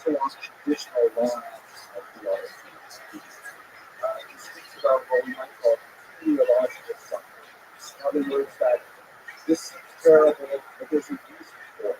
That God wants us to suffer. He's better for it. He will merit for it. Kind of like understands it. This is sometimes a making system that would have made sense 100 years ago.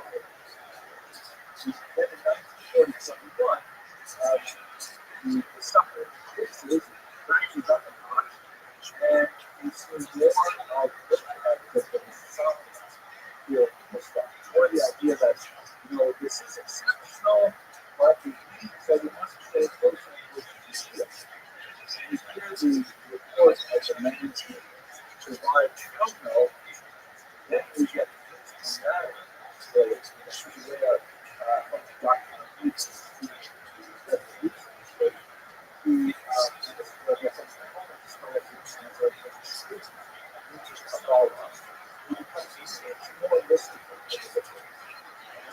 divine people that God, as it were, so overwhelmed with sadness.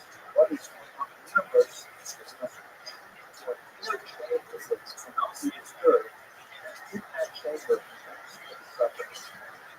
It's obviously a very problematic the Odyssey, but that's not a sort of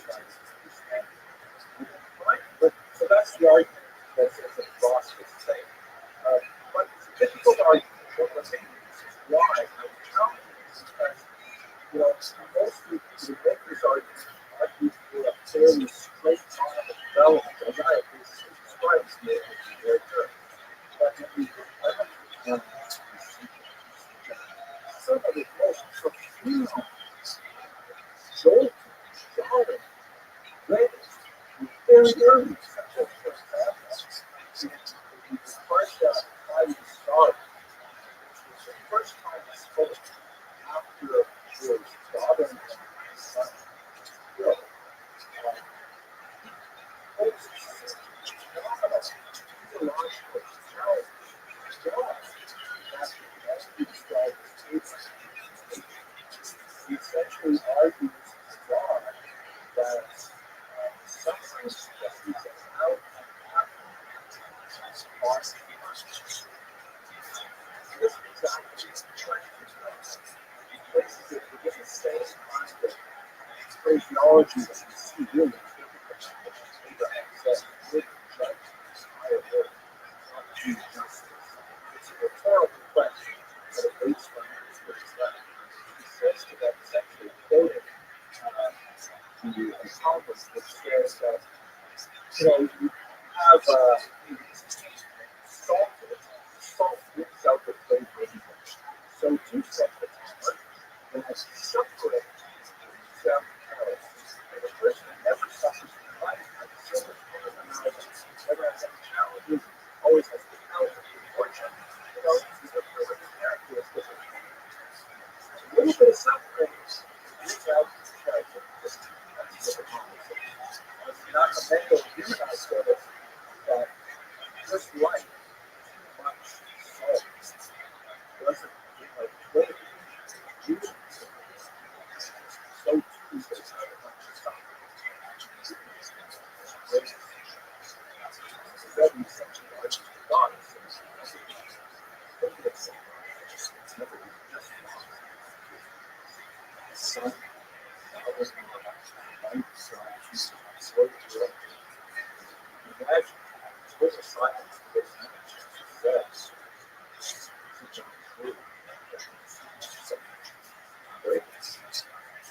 suggests stars and actually stars actually gave up their life to demonstrate this performance proof that God into the mind. First child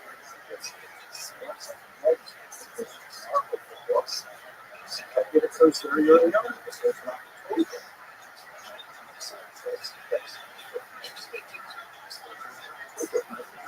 Very early. So the argue that part of the progression of peace really contradicts. Furthermore, at the very end of this program, he writes his last note. Also see there is a remarkable restatement of Moses that he revises all of his earlier passages and places them within an entirely different framework. Like, for example, in Hanukkah in 1940, he's writing at a time when it was actually before the anti-Semitic movement started raging. So he essentially says, you know, when we study Hanukkah and we look at the horrible persecution that the Jews suffered at the hands of the Syrians, you know, it helps us reflect on our own times and see that, you know, that history is like this. You know, the Jews are persecuted, they survive, they go on, and we kind of like normalize this suffering. Then, in 1942, I'm sorry, this is actually August 1942, when he goes back over all of his writings, because he had to give them to the Shabbos archive area, he writes a chilling footnote, in which he says, back then,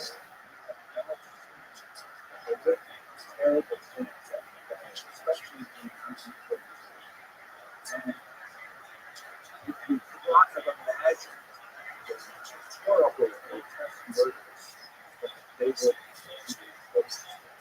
and it says that the chance to save us, even in other words, realizes the overarching soul and strongly of Holocaust was. So that the ever not be compared to other sections. This is nevertheless the violent facts. So he reasserts his faith, even with the face, and understanding, his understanding of the Holocaust. So let us look a little bit at the message that he has to offer. We have to understand that these places really do what that. In this context, it's important to remember that, you know, the Rebbe's research writing plan was very well developed right before the challenge. He had actually articulated in a secret document that he only circulated to his sources followers. It was later published with the explicit approval of the Garo that he conducted. That he didn't want it, you know, I think that I think that he kind of planned for a literary level and on a stage level, really Jackson that was very profound to see it well. His first book in this multi-step plan involves seeding individual with essentially what we would call a lot of houses today, or like holy, or like seeds. We wanted to try to create these like studies, highly radioactive, spiritually active set out the manual. The first book was the obligation of the students. This is my business, which is at the times. It's basically this triple children. It was written for kids around 11 and 12 years old. I was teaching them how to prepare themselves to be spiritually active. It was a reference to knowledge. And I love to talk about it, but I've already studied it. I will say one thing. I often ask people, and it's in study and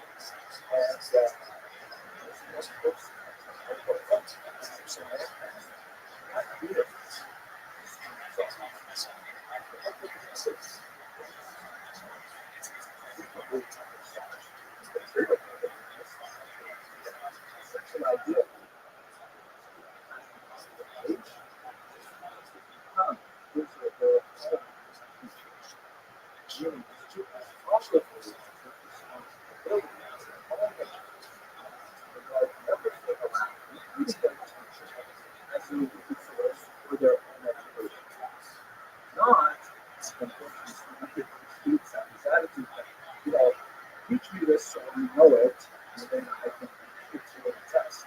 We'll move on to the next one. Oh, students love this. So much to say about this. One aspect that I want to focus on for our purposes very briefly is something that occurs in the last few essays, which are over the top of this. There's a small plus so this is what's coming study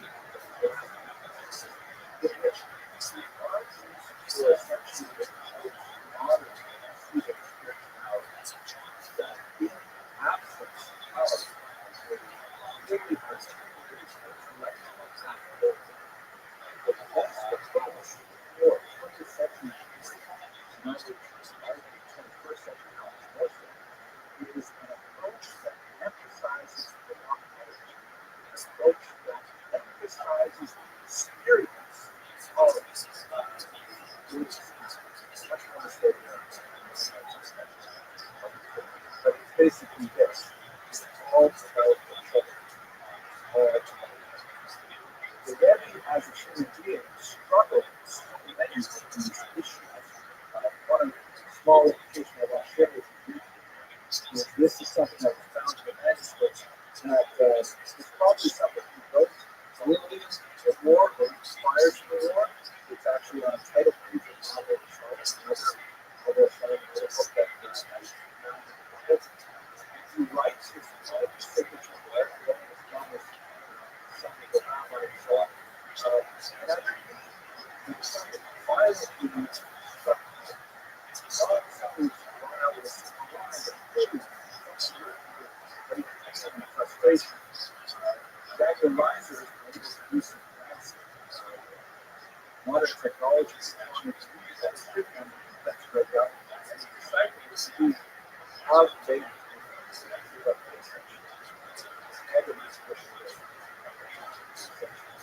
as if to say that Rabbi and his frustration struck it out because it feels children, it feels yeah. How can you understand the context of something that he's going to teach he's also a okay, so now let's go this. So I'm just going to take one many messages that I find and this is something that goes directly to the so if you look at January 27, 1945, this is coming up for the then Nazis were actually being executed in very small groups of course, and they said the ongoing public resistance was trying very hard to fight this. Particularly one young man, Andre Clark, who was 10 years old, very severe resistance leader by the Nazis. They happened to catch him. By the way, he was actually Jewish. His parents were Jewish, but they had converted to Christianity years before he was rich. And so he was entirely Catholic. Escaped from Abiyak prison January 24. And the Nazis sent out signs that said 2,000 lucky reward for anyone who can find a Jew in this very of course. He still executed the Nazis as he put on. And along with this reward, the Nazis also arrested about and they specifically looked at leadership. There's some story like didn't go to leaders back for those exactly. What did the Rebbe write? All of this began his picture this passage. This is actually taken directly from the script. And maybe a little difficult to double sense to see the passages in this particular one. And I think that provides some substance. On the bottom right, you see the rice small Hashem, God, this was that's the making of the Parsha, which occurred days before the rest of the and then, like actually were faithful.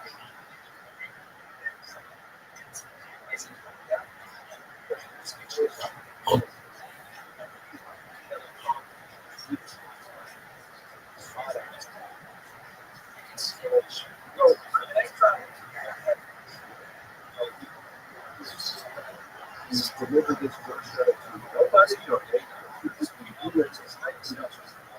but then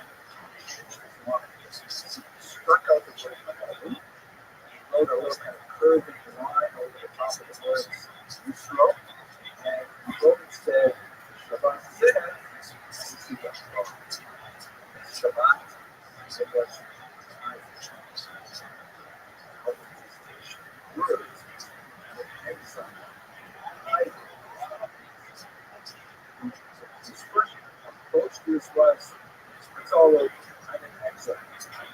I have no connection. You folks can help. And separated, that's not correct.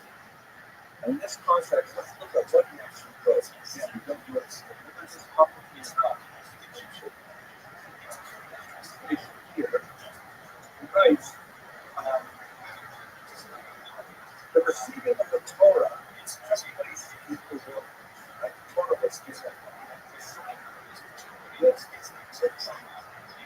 Perhaps the solution is in what he was there now, which makes Rashi's comment on verse 0 of Israel, that heart should not question God. What he says, God should question God. And we read down explains that you should not say these circumstances possible to be other circumstances. Happen under all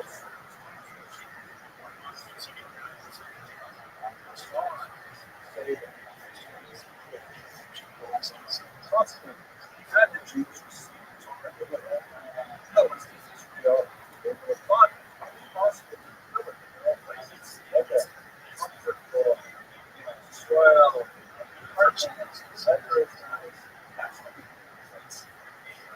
Not in the exile, except by instruction.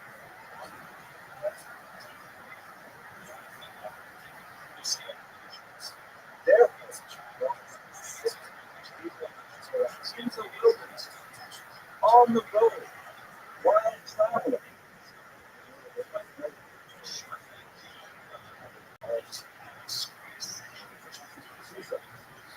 No matter what,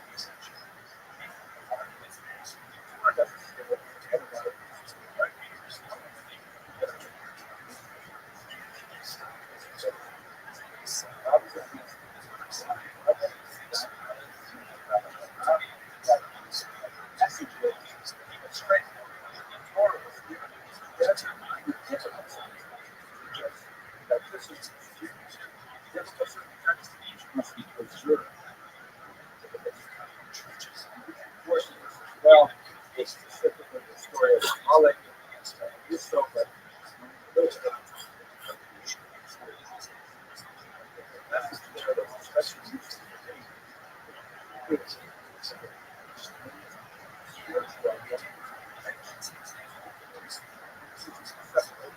Still,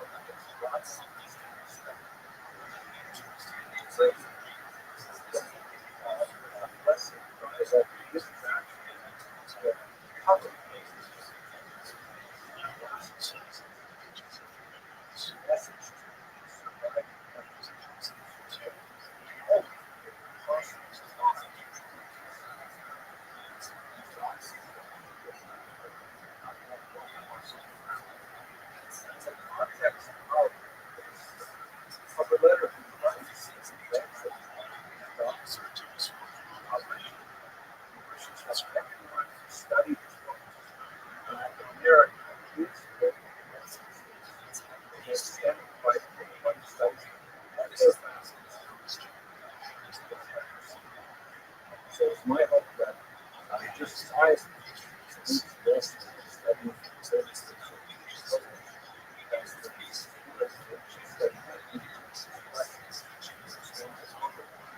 Well,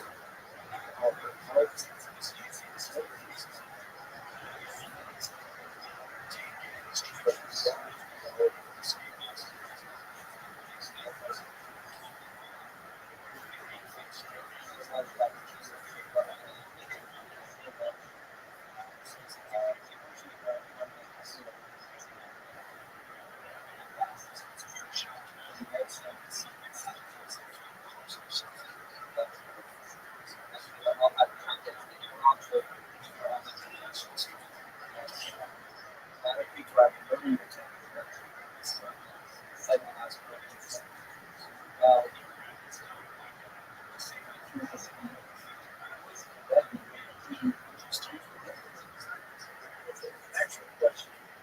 It's that we very well don't have that sense of his life where you do have this to be read psychology. But let us also recall just now the street is the greatest not the support job. Although we it's possible to imagine unfortunately psychologists and children's writer who go through the links of the must have received quite a bit. It's also quite nice to be that have a strong relationship with books.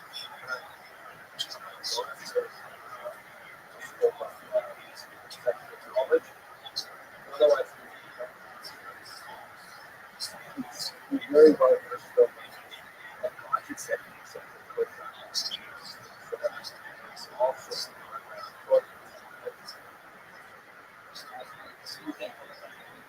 by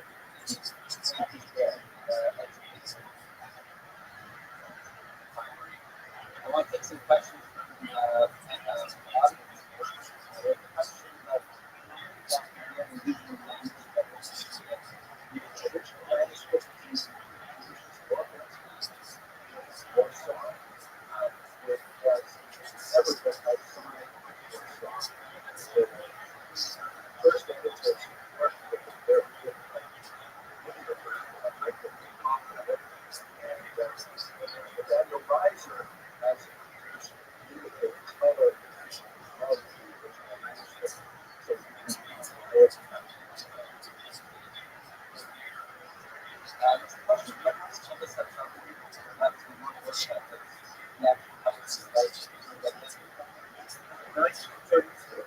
actually really what this one is because that other was a secret work. 12 copies were printed. One of them actually is here in New York. That was also published privately. 12 copies of published. So it's really a very broad component.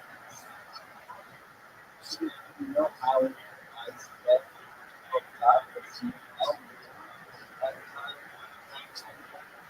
Oh, yeah, definitely. Called and these were branch they had to fill 100 treatments, one of them education. We're talking about as if the fast treatments are a big challenge. You got a question, so let's get through the basic question that everyone is going to be interested in. Yes, we do. Survival assessment is in regards to the not feels like we did an ambitious job. We did very error although did all the right editing decisions, which distorted script. So we should value there are survivors who remember the bad neighbors. But I think we can do that easily. There's some a phenomenal job collecting every single little scrap. Anyone who ever saw the beautiful together is going to be able to ask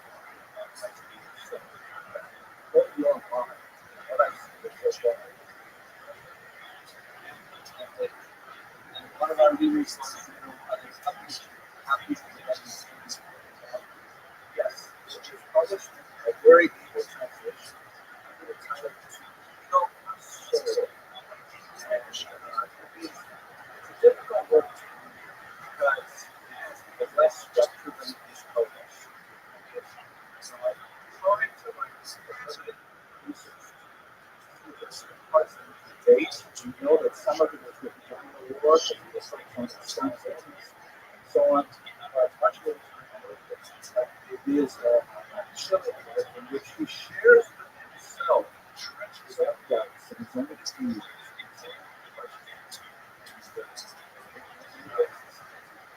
I think it's fantastic that he chose to share it with the world.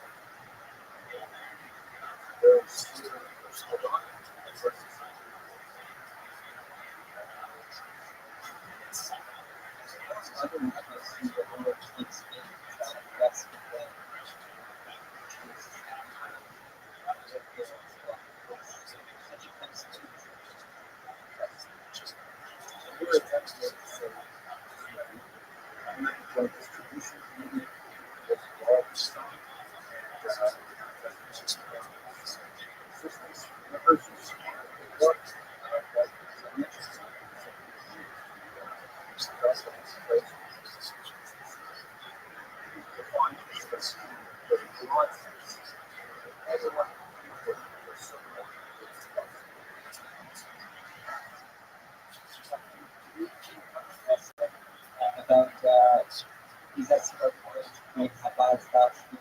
It's credit for these liquid photos.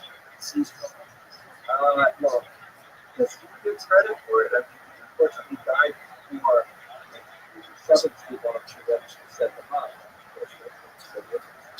But it's, it's stunning to look at how, well, I'll tell you the differences.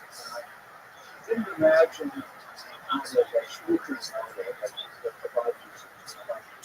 One incredibly heroic couple going out there and the shots that they are focused on.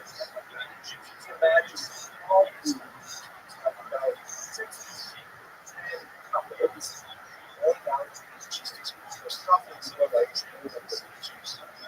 and they give them a special kind of study subject. That's a big something like what Carl had with Ottawa, where we get together every night and we be honest with each other.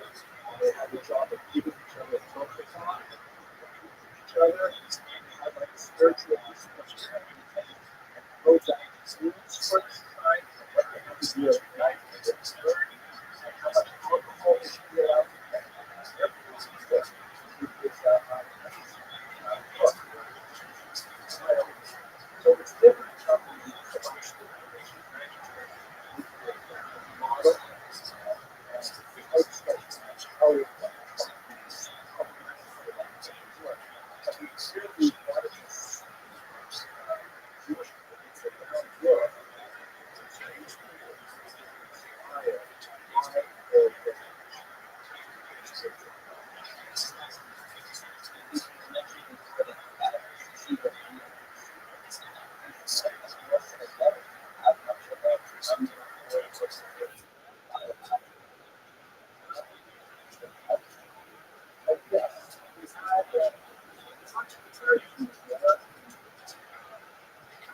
Americans, what we do have his main concern was always education myself. And I went to, especially when he published stuff, I don't even know. He was like a superstar. He was like,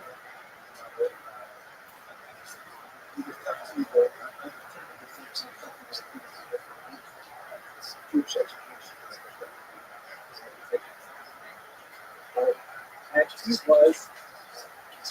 firebrand. You read the sermons that he wrote. He have preserved the Russian. And it does sense from his criticize the establishment. He says, you're thinking about your stupid acts. You're thinking about how, oh, this person isn't exactly like me. And this person doesn't like this. Don't you realize the whole house is burning down? Don't you realize that while we're so busy doing that stuff in our nation, there are people who are just totally prostituted and wants to engage with the tradition of Judaism from the ground up and from that experiential level. It's all about the Torah.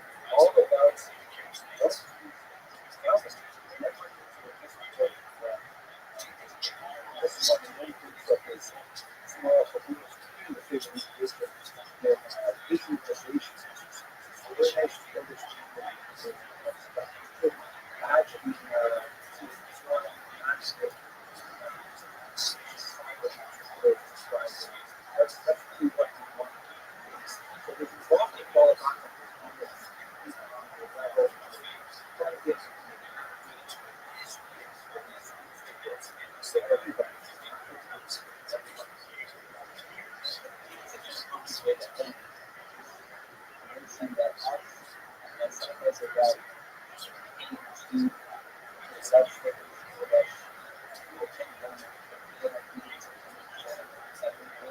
and they are what is up to you, especially during months when I really was isolated. Many people are still isolated on an ongoing basis. And that taking a step back and looking at where we're at, we wanted to reanalyze these things about it. And I felt one job is important to Mexico, meeting us, meeting us, and look at this. It's reaching out so much. That was even after I touched the guy right and know that towards developing experience itself. And that's how we became this. We were at one of those meetings. I was debating whether we should look at this the essay in the teachings. He said that thing. He everything that all of us are fundamentally our own teachings, and I look at our own final teachings. It's been a journey that our community is going from. We want to continue to go from. As far as presents has become our every thought. Seeing this renaissance, this fits in with what we do. That's where inspiration came from. You should become. One last question. I think other rabbis, SCMs that us who do similar work in this country, that we should also, as a Jeff said, his country is much more ahead of his time. So I'm not really interested in the world. So I would like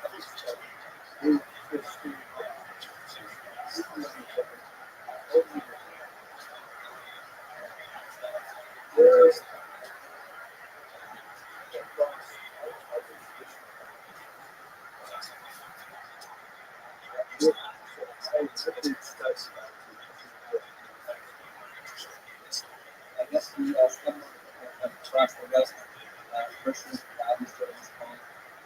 It's so grateful that we can time yesterday. Just week after the same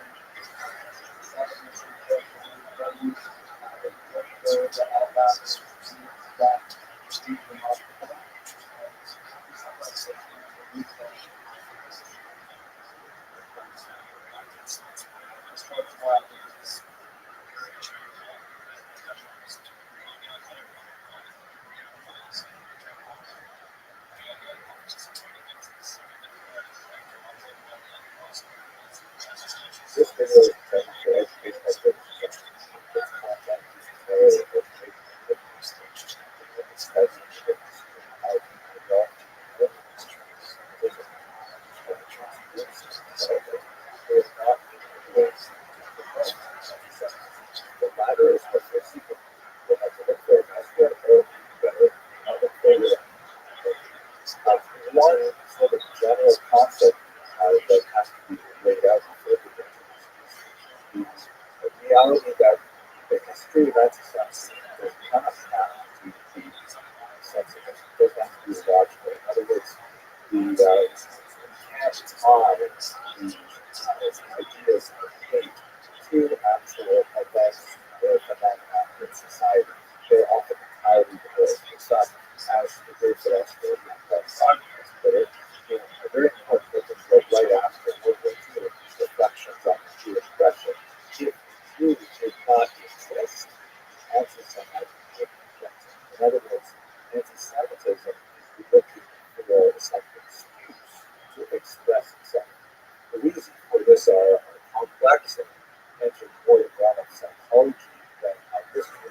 It's very similar in many ways structurally to the misogyny of which people basically displace their dissatisfaction with their current status or state of life onto a scapegoat. So, for example, we see these one of the most notorious anti-Semitic works in the 19th century is the protocols of the Learned Writers of Zion, which purported to describe the cabal of the Jewish conspiracy during the war. It was a fortune that was composing the Russian Empire in the 19th century, but it's incredibly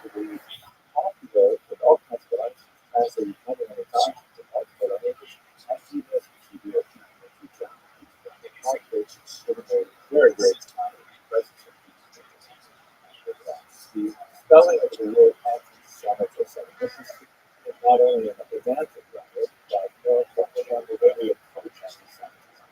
The term itself is an invented term, a strong term that was designed by this man, who was himself an anti-Semite. And he wished to find more polite alternatives to the Uber terms you can find that are Uber terms. So kind of like the Uber terms, you wouldn't use that in this case. So he coined the term anti-Semitism in this book, The Way to the Victory of Germanness over Jewishness. He wanted to say that essentially there was something called Semitism to which one would be anti. And so by using that term anti-Semitism, he was saying essentially, hey, I'm not anti-Jewish, I'm not racist, I'm not prejudiced against any group of people. I have against this philosophy that happens to be expressed by this group of people. And of course, since this philosophy is nonsense, it's only makes sense to say that it's anti-capital S Semitism. So most scholars today refer to the term anti-Semitism as a single word because it refers to the phenomenon of hatred itself rather than just placing it into some kind of fictional notion. Let us go to the actual history of Rabbi. Looking at classical xenophobia, when we look at it closely, there's a significant number of nasty things said about Jews and much about retrograde literature. But for the most part, speaking in generalities, it's the same kind of antipathy that the teacher had for non-Greek and non-Roman culture in general. And the kind of hostility that's expressed in Jews is often simply a reflection of their lack of understanding of who the Jews were and what they were all about. So, the term one day of rest every 7 days, which was a novel thing in the ancient world, they were considered lazy. And how can they take on so much time from it? Because they they were considered very clownish because they wouldn't, they didn't participate in non-Jewish catered events. There are simple misunderstandings of what Judaism is all about. But what we have to say about all of this is that classical xenophobia, as distasteful as it is essentially a kind of normal human hatred, right? In the very same way that neighboring cultures often misunderstand each other, even in the United States of America, there are lots of cultural tensions between ethnic groups. And that's just a normal feature of humans bumping up against each other as a worldview. To see one example of it, the Arch of Titus from here in Rome, which was a magnificent structure that was erected to commemorate the defeat of the Jews in the First Roman Jewish War in the 1st century. There is one particular section underneath the center of the arch on one side, which depicts the Jews carrying away the spoils from the temple into their Roman captives.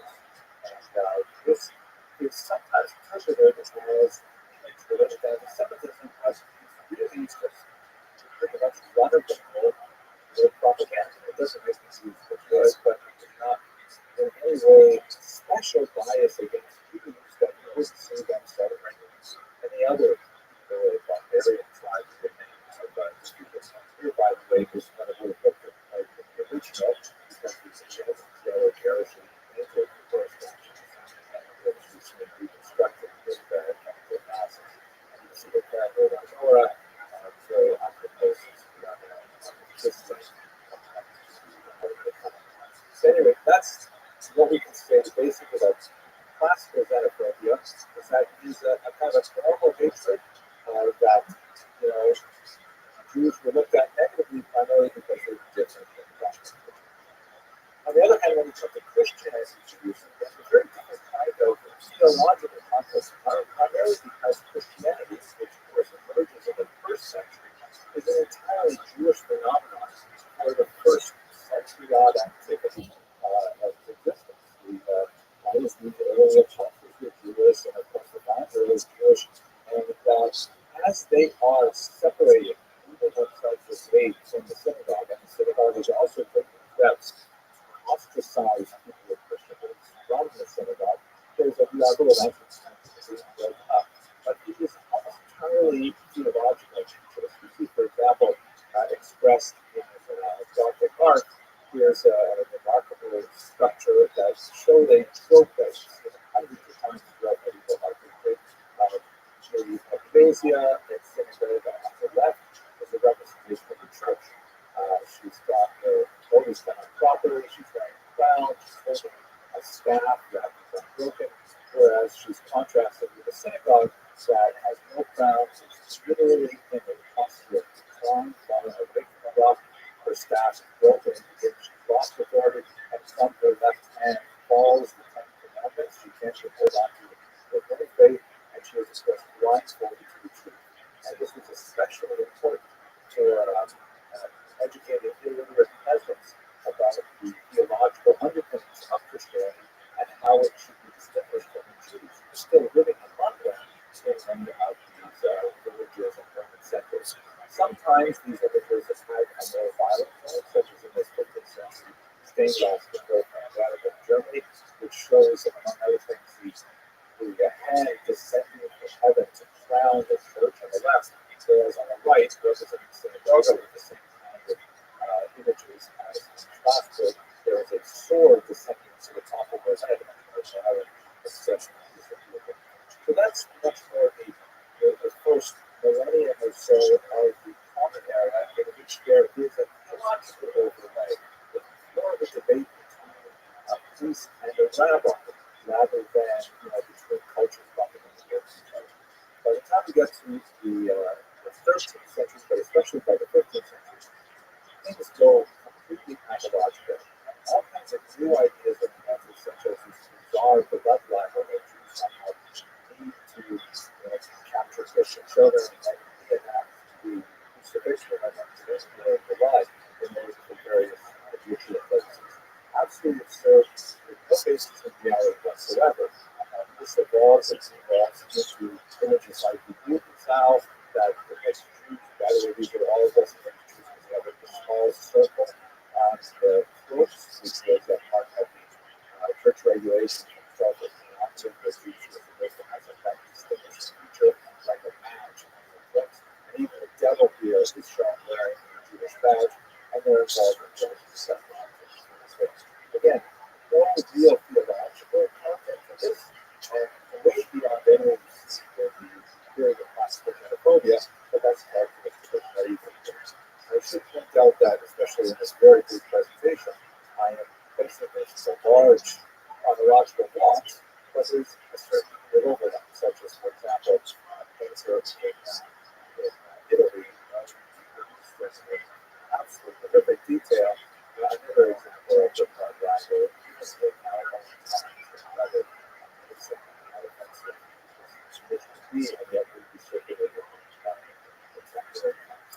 so that's basically taking us up into the modern period. In the modern period, there was a dramatic change that was largely the result of the thought of Joseph Arthur de who started the notion of the racism. A very famous essay on the inequality of human races. He articulated this notion, borrowed heavily from Darwin in particular, that there are different qualities to divisions in humanity along racial tendencies. And this idea of race was actually in the 19th century. Prior to that, we would have the sense of color bias, but the notion of a kind of quasi-scientific distinctions between those based on race is a huge innovation. And in terms of the various races, Africans were considered to be less intelligent than the northern Arabs, which is more punctual and noble. So the Jews were viewed as a kind of a parasite race, that their genius was their ability to find healthy societies, to infect them like vermin, and then degrade them from the inside and ultimately take over and move on to the next place. This is 20th century Austrian election poster, which was that are born children to death, the Austrian eagle, but here in also 20th century German novel, the sin against the divine, and then this is insight of powerful of the times. It shows the Jews as a terrible culture that is somehow weighing down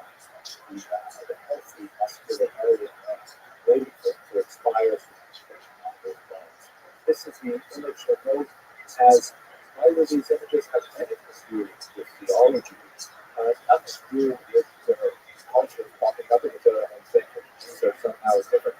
So this misunderstanding. This is a wholly invented ideology that never exists. Extremely influential, and of course, resulted in what you centuries of this. Another element of the modern Jew, not necessarily associated with living open modern, is the notion that these Jews constitute a separate kind of Roman parasite race are engaged in a conspiracy. That's one of the skills of the Jews that somehow they're able to join together around the world. So it's examples, such as the French example, which is late 19th century, that then shows the Jews dominant world, or in this Mexican publication of the protocols of science, which shows squeezing blood out of the earth. The caption reads, by the way, inclusive world government. So the Jewish program to subjugate the world. So this combination of racism and conspiracy, but especially is associated with modern anti-Semitism. And that's a strain essentially takes it to an extreme. Children's propaganda, like this book, Gift Book, which is all about recognizing kids with regular mushrooms and toasters like poisoners, saying that Jews may look like regular people, but they're actually a separate race, quite dangerous and so on. Rothschild is another example of some of these children's propaganda. Actually, very showing the distinction between Jews and non-Jews. And in particular, and the notion of conspiracy feature archetypes which were developed in the late 19th century, but the Nazis took the other extreme. Finally, to wrap it up and just think about how things might be changing in our times, we are now in a period where one of the most important ideas, at least in America, is this concept of the political place that somehow the Jewish racial conspiracy that is first articulated as something is going to result in some kind of taking over specifically of the white male power in the government that fuels a lot of the anti-Semitism on the right in particular. That's an extremely important phenomenon in our government. Goes right out of the 19th century. We also see some absolute horrific anti-Semitic propaganda related to Israel, which sometimes comes from the left. Sometimes the person knows here, but it's way past the normal boundaries we expect as political conflict, such as this in which evokes the life libel. So with that, I conclude I might be clear about the nasty part of Jewish history. Thank you very much for the opportunity to speak about that. I'm very much for the analysts to say about it.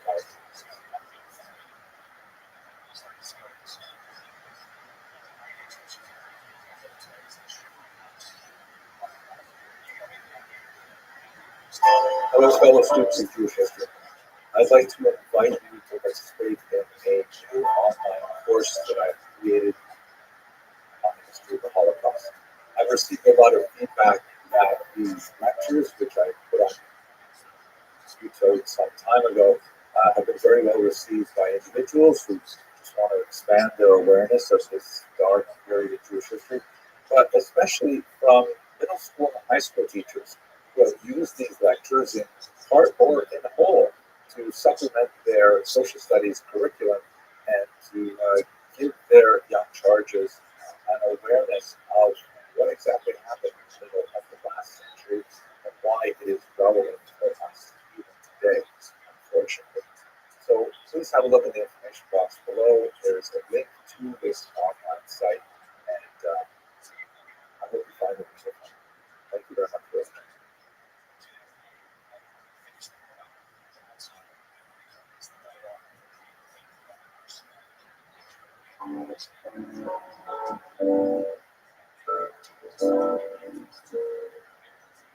Hello, fellow students of Jewish history. I have some sad news to share with you. My wife called me yesterday at work to let me know that Dr. Michael Maris passed away. Dr. Maris, Professor Maris, was 81 years old and he had taught 49 years. He was a personal mentor to me and a huge influence on my scholarship. And I'm personally indebted to him for putting historian.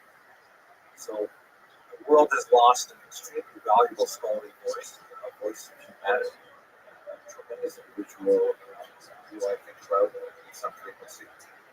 In this short video, I would like to just tell you a little bit about who Michael Maris was and share a little bit about what he meant to me and give you some personal information about some interactions I had with him, which were very meaningful.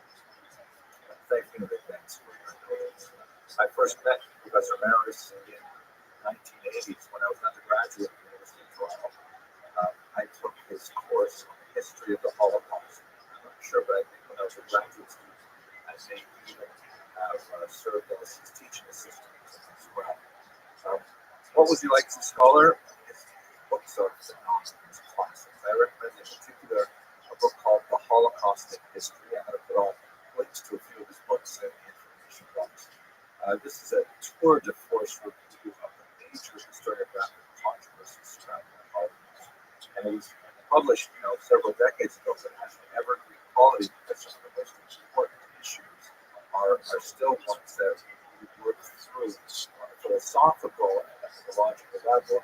It clarified everything with an incredible degree of transparency and illumination. He also wrote on many other topics. He wrote on Vichy France. He wrote on the Nuremberg trials, on post-war refugees. He's a very productive scholar, and his books are really worth reading. He was a lifetime student. Long after I left the University of Toronto, he went back to school to earn a law degree at age 64. What he was like as an instructor was really phenomenal. This is a study with a backlight in the 1980s, before PowerPoint. He used no slides, just his voice.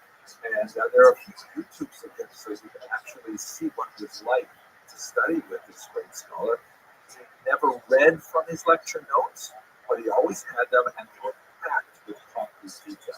I remember listening to him and saying, wow, he is so carefully crafted his lectures.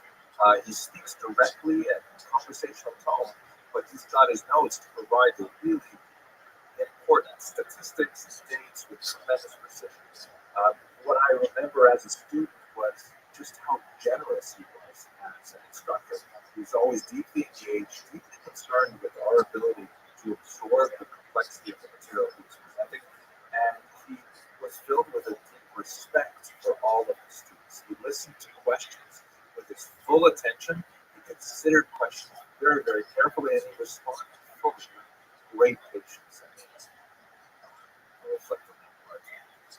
What he was like as a mentor was especially important to me. I will share with you a personal background. I had the great privilege of having some fantastic mentors at the University of Toronto, but my first field of study was philosophy. I eventually earned a degree in ethics, an undergraduate degree in ethics. I use the word eventually because I had a major hiccup in my undergraduate career where I sort of like had a crisis of conscience and a big falling out with Professor Eno back early mentor of mine. And then when I met my wife, I became a ski instructor, and that was my lifetime plan. Just be a ski instructor, ski in the winters in Canada, ski in the summers in New Zealand. That was the plan. But then I met my wife, and I had a serious accident during training, and I realized, I can't possibly build a family and pay day school tuition if I'm going to be a ski instructor. So I decided I have to go back to school. What do I like to study? And I realized I liked history. I realized that what I liked about philosophy the best was the history of ideas, how ideas changed over time, different places, and so on. So I said, okay, I'm going to go back to history. And Professor Maris was, if I remember correctly, I think he was the head of the admissions committee for the department. But I had an interview with him, and I said, listen, Professor Maris, you can see on my transcript, for the first 2 years, I was a great student, and then I had this incident, where I kind of gave everything up, and my grades, dropped precipitously. And he listened to me with his, traditional, deep, intense listening skills, and he said that I should apply for graduate school, and they'll take my application seriously. Even though my GPA dropped with that terrible year. And he said that many an academic's career has been rescued from a spotty transcript. I'll never forget the way he said a spotty transcript. And sure enough, thank God I was accepted to graduate school on probation because I did have that year. Thank God. I was so fortunate that, especially when I was in my postdoc phase, did a postdoc at the university as well. I got an office right behind Professor Maris's office, and he was right next to my supervisor, Dr. Ivanovich, and they were very close friends. So I had the wonderful privilege of seeing two senior scholars interact as friends, and I often heard over the transom in Sydney Smith Hall their conversations and jokes and their singing and so on, occasionally singing, and really, it made me feel really good about the whole field of humanities and history in particular. But Professor Maris was so deeply invested in my progress that I feel a tremendous responsibility to live up to his example. He was really someone who impressed on me that history is an apprenticeship. It has elements of science, but really it's an art. In order to learn this art, this craft, you have to train under a master. And in this context, I feel very much like I have had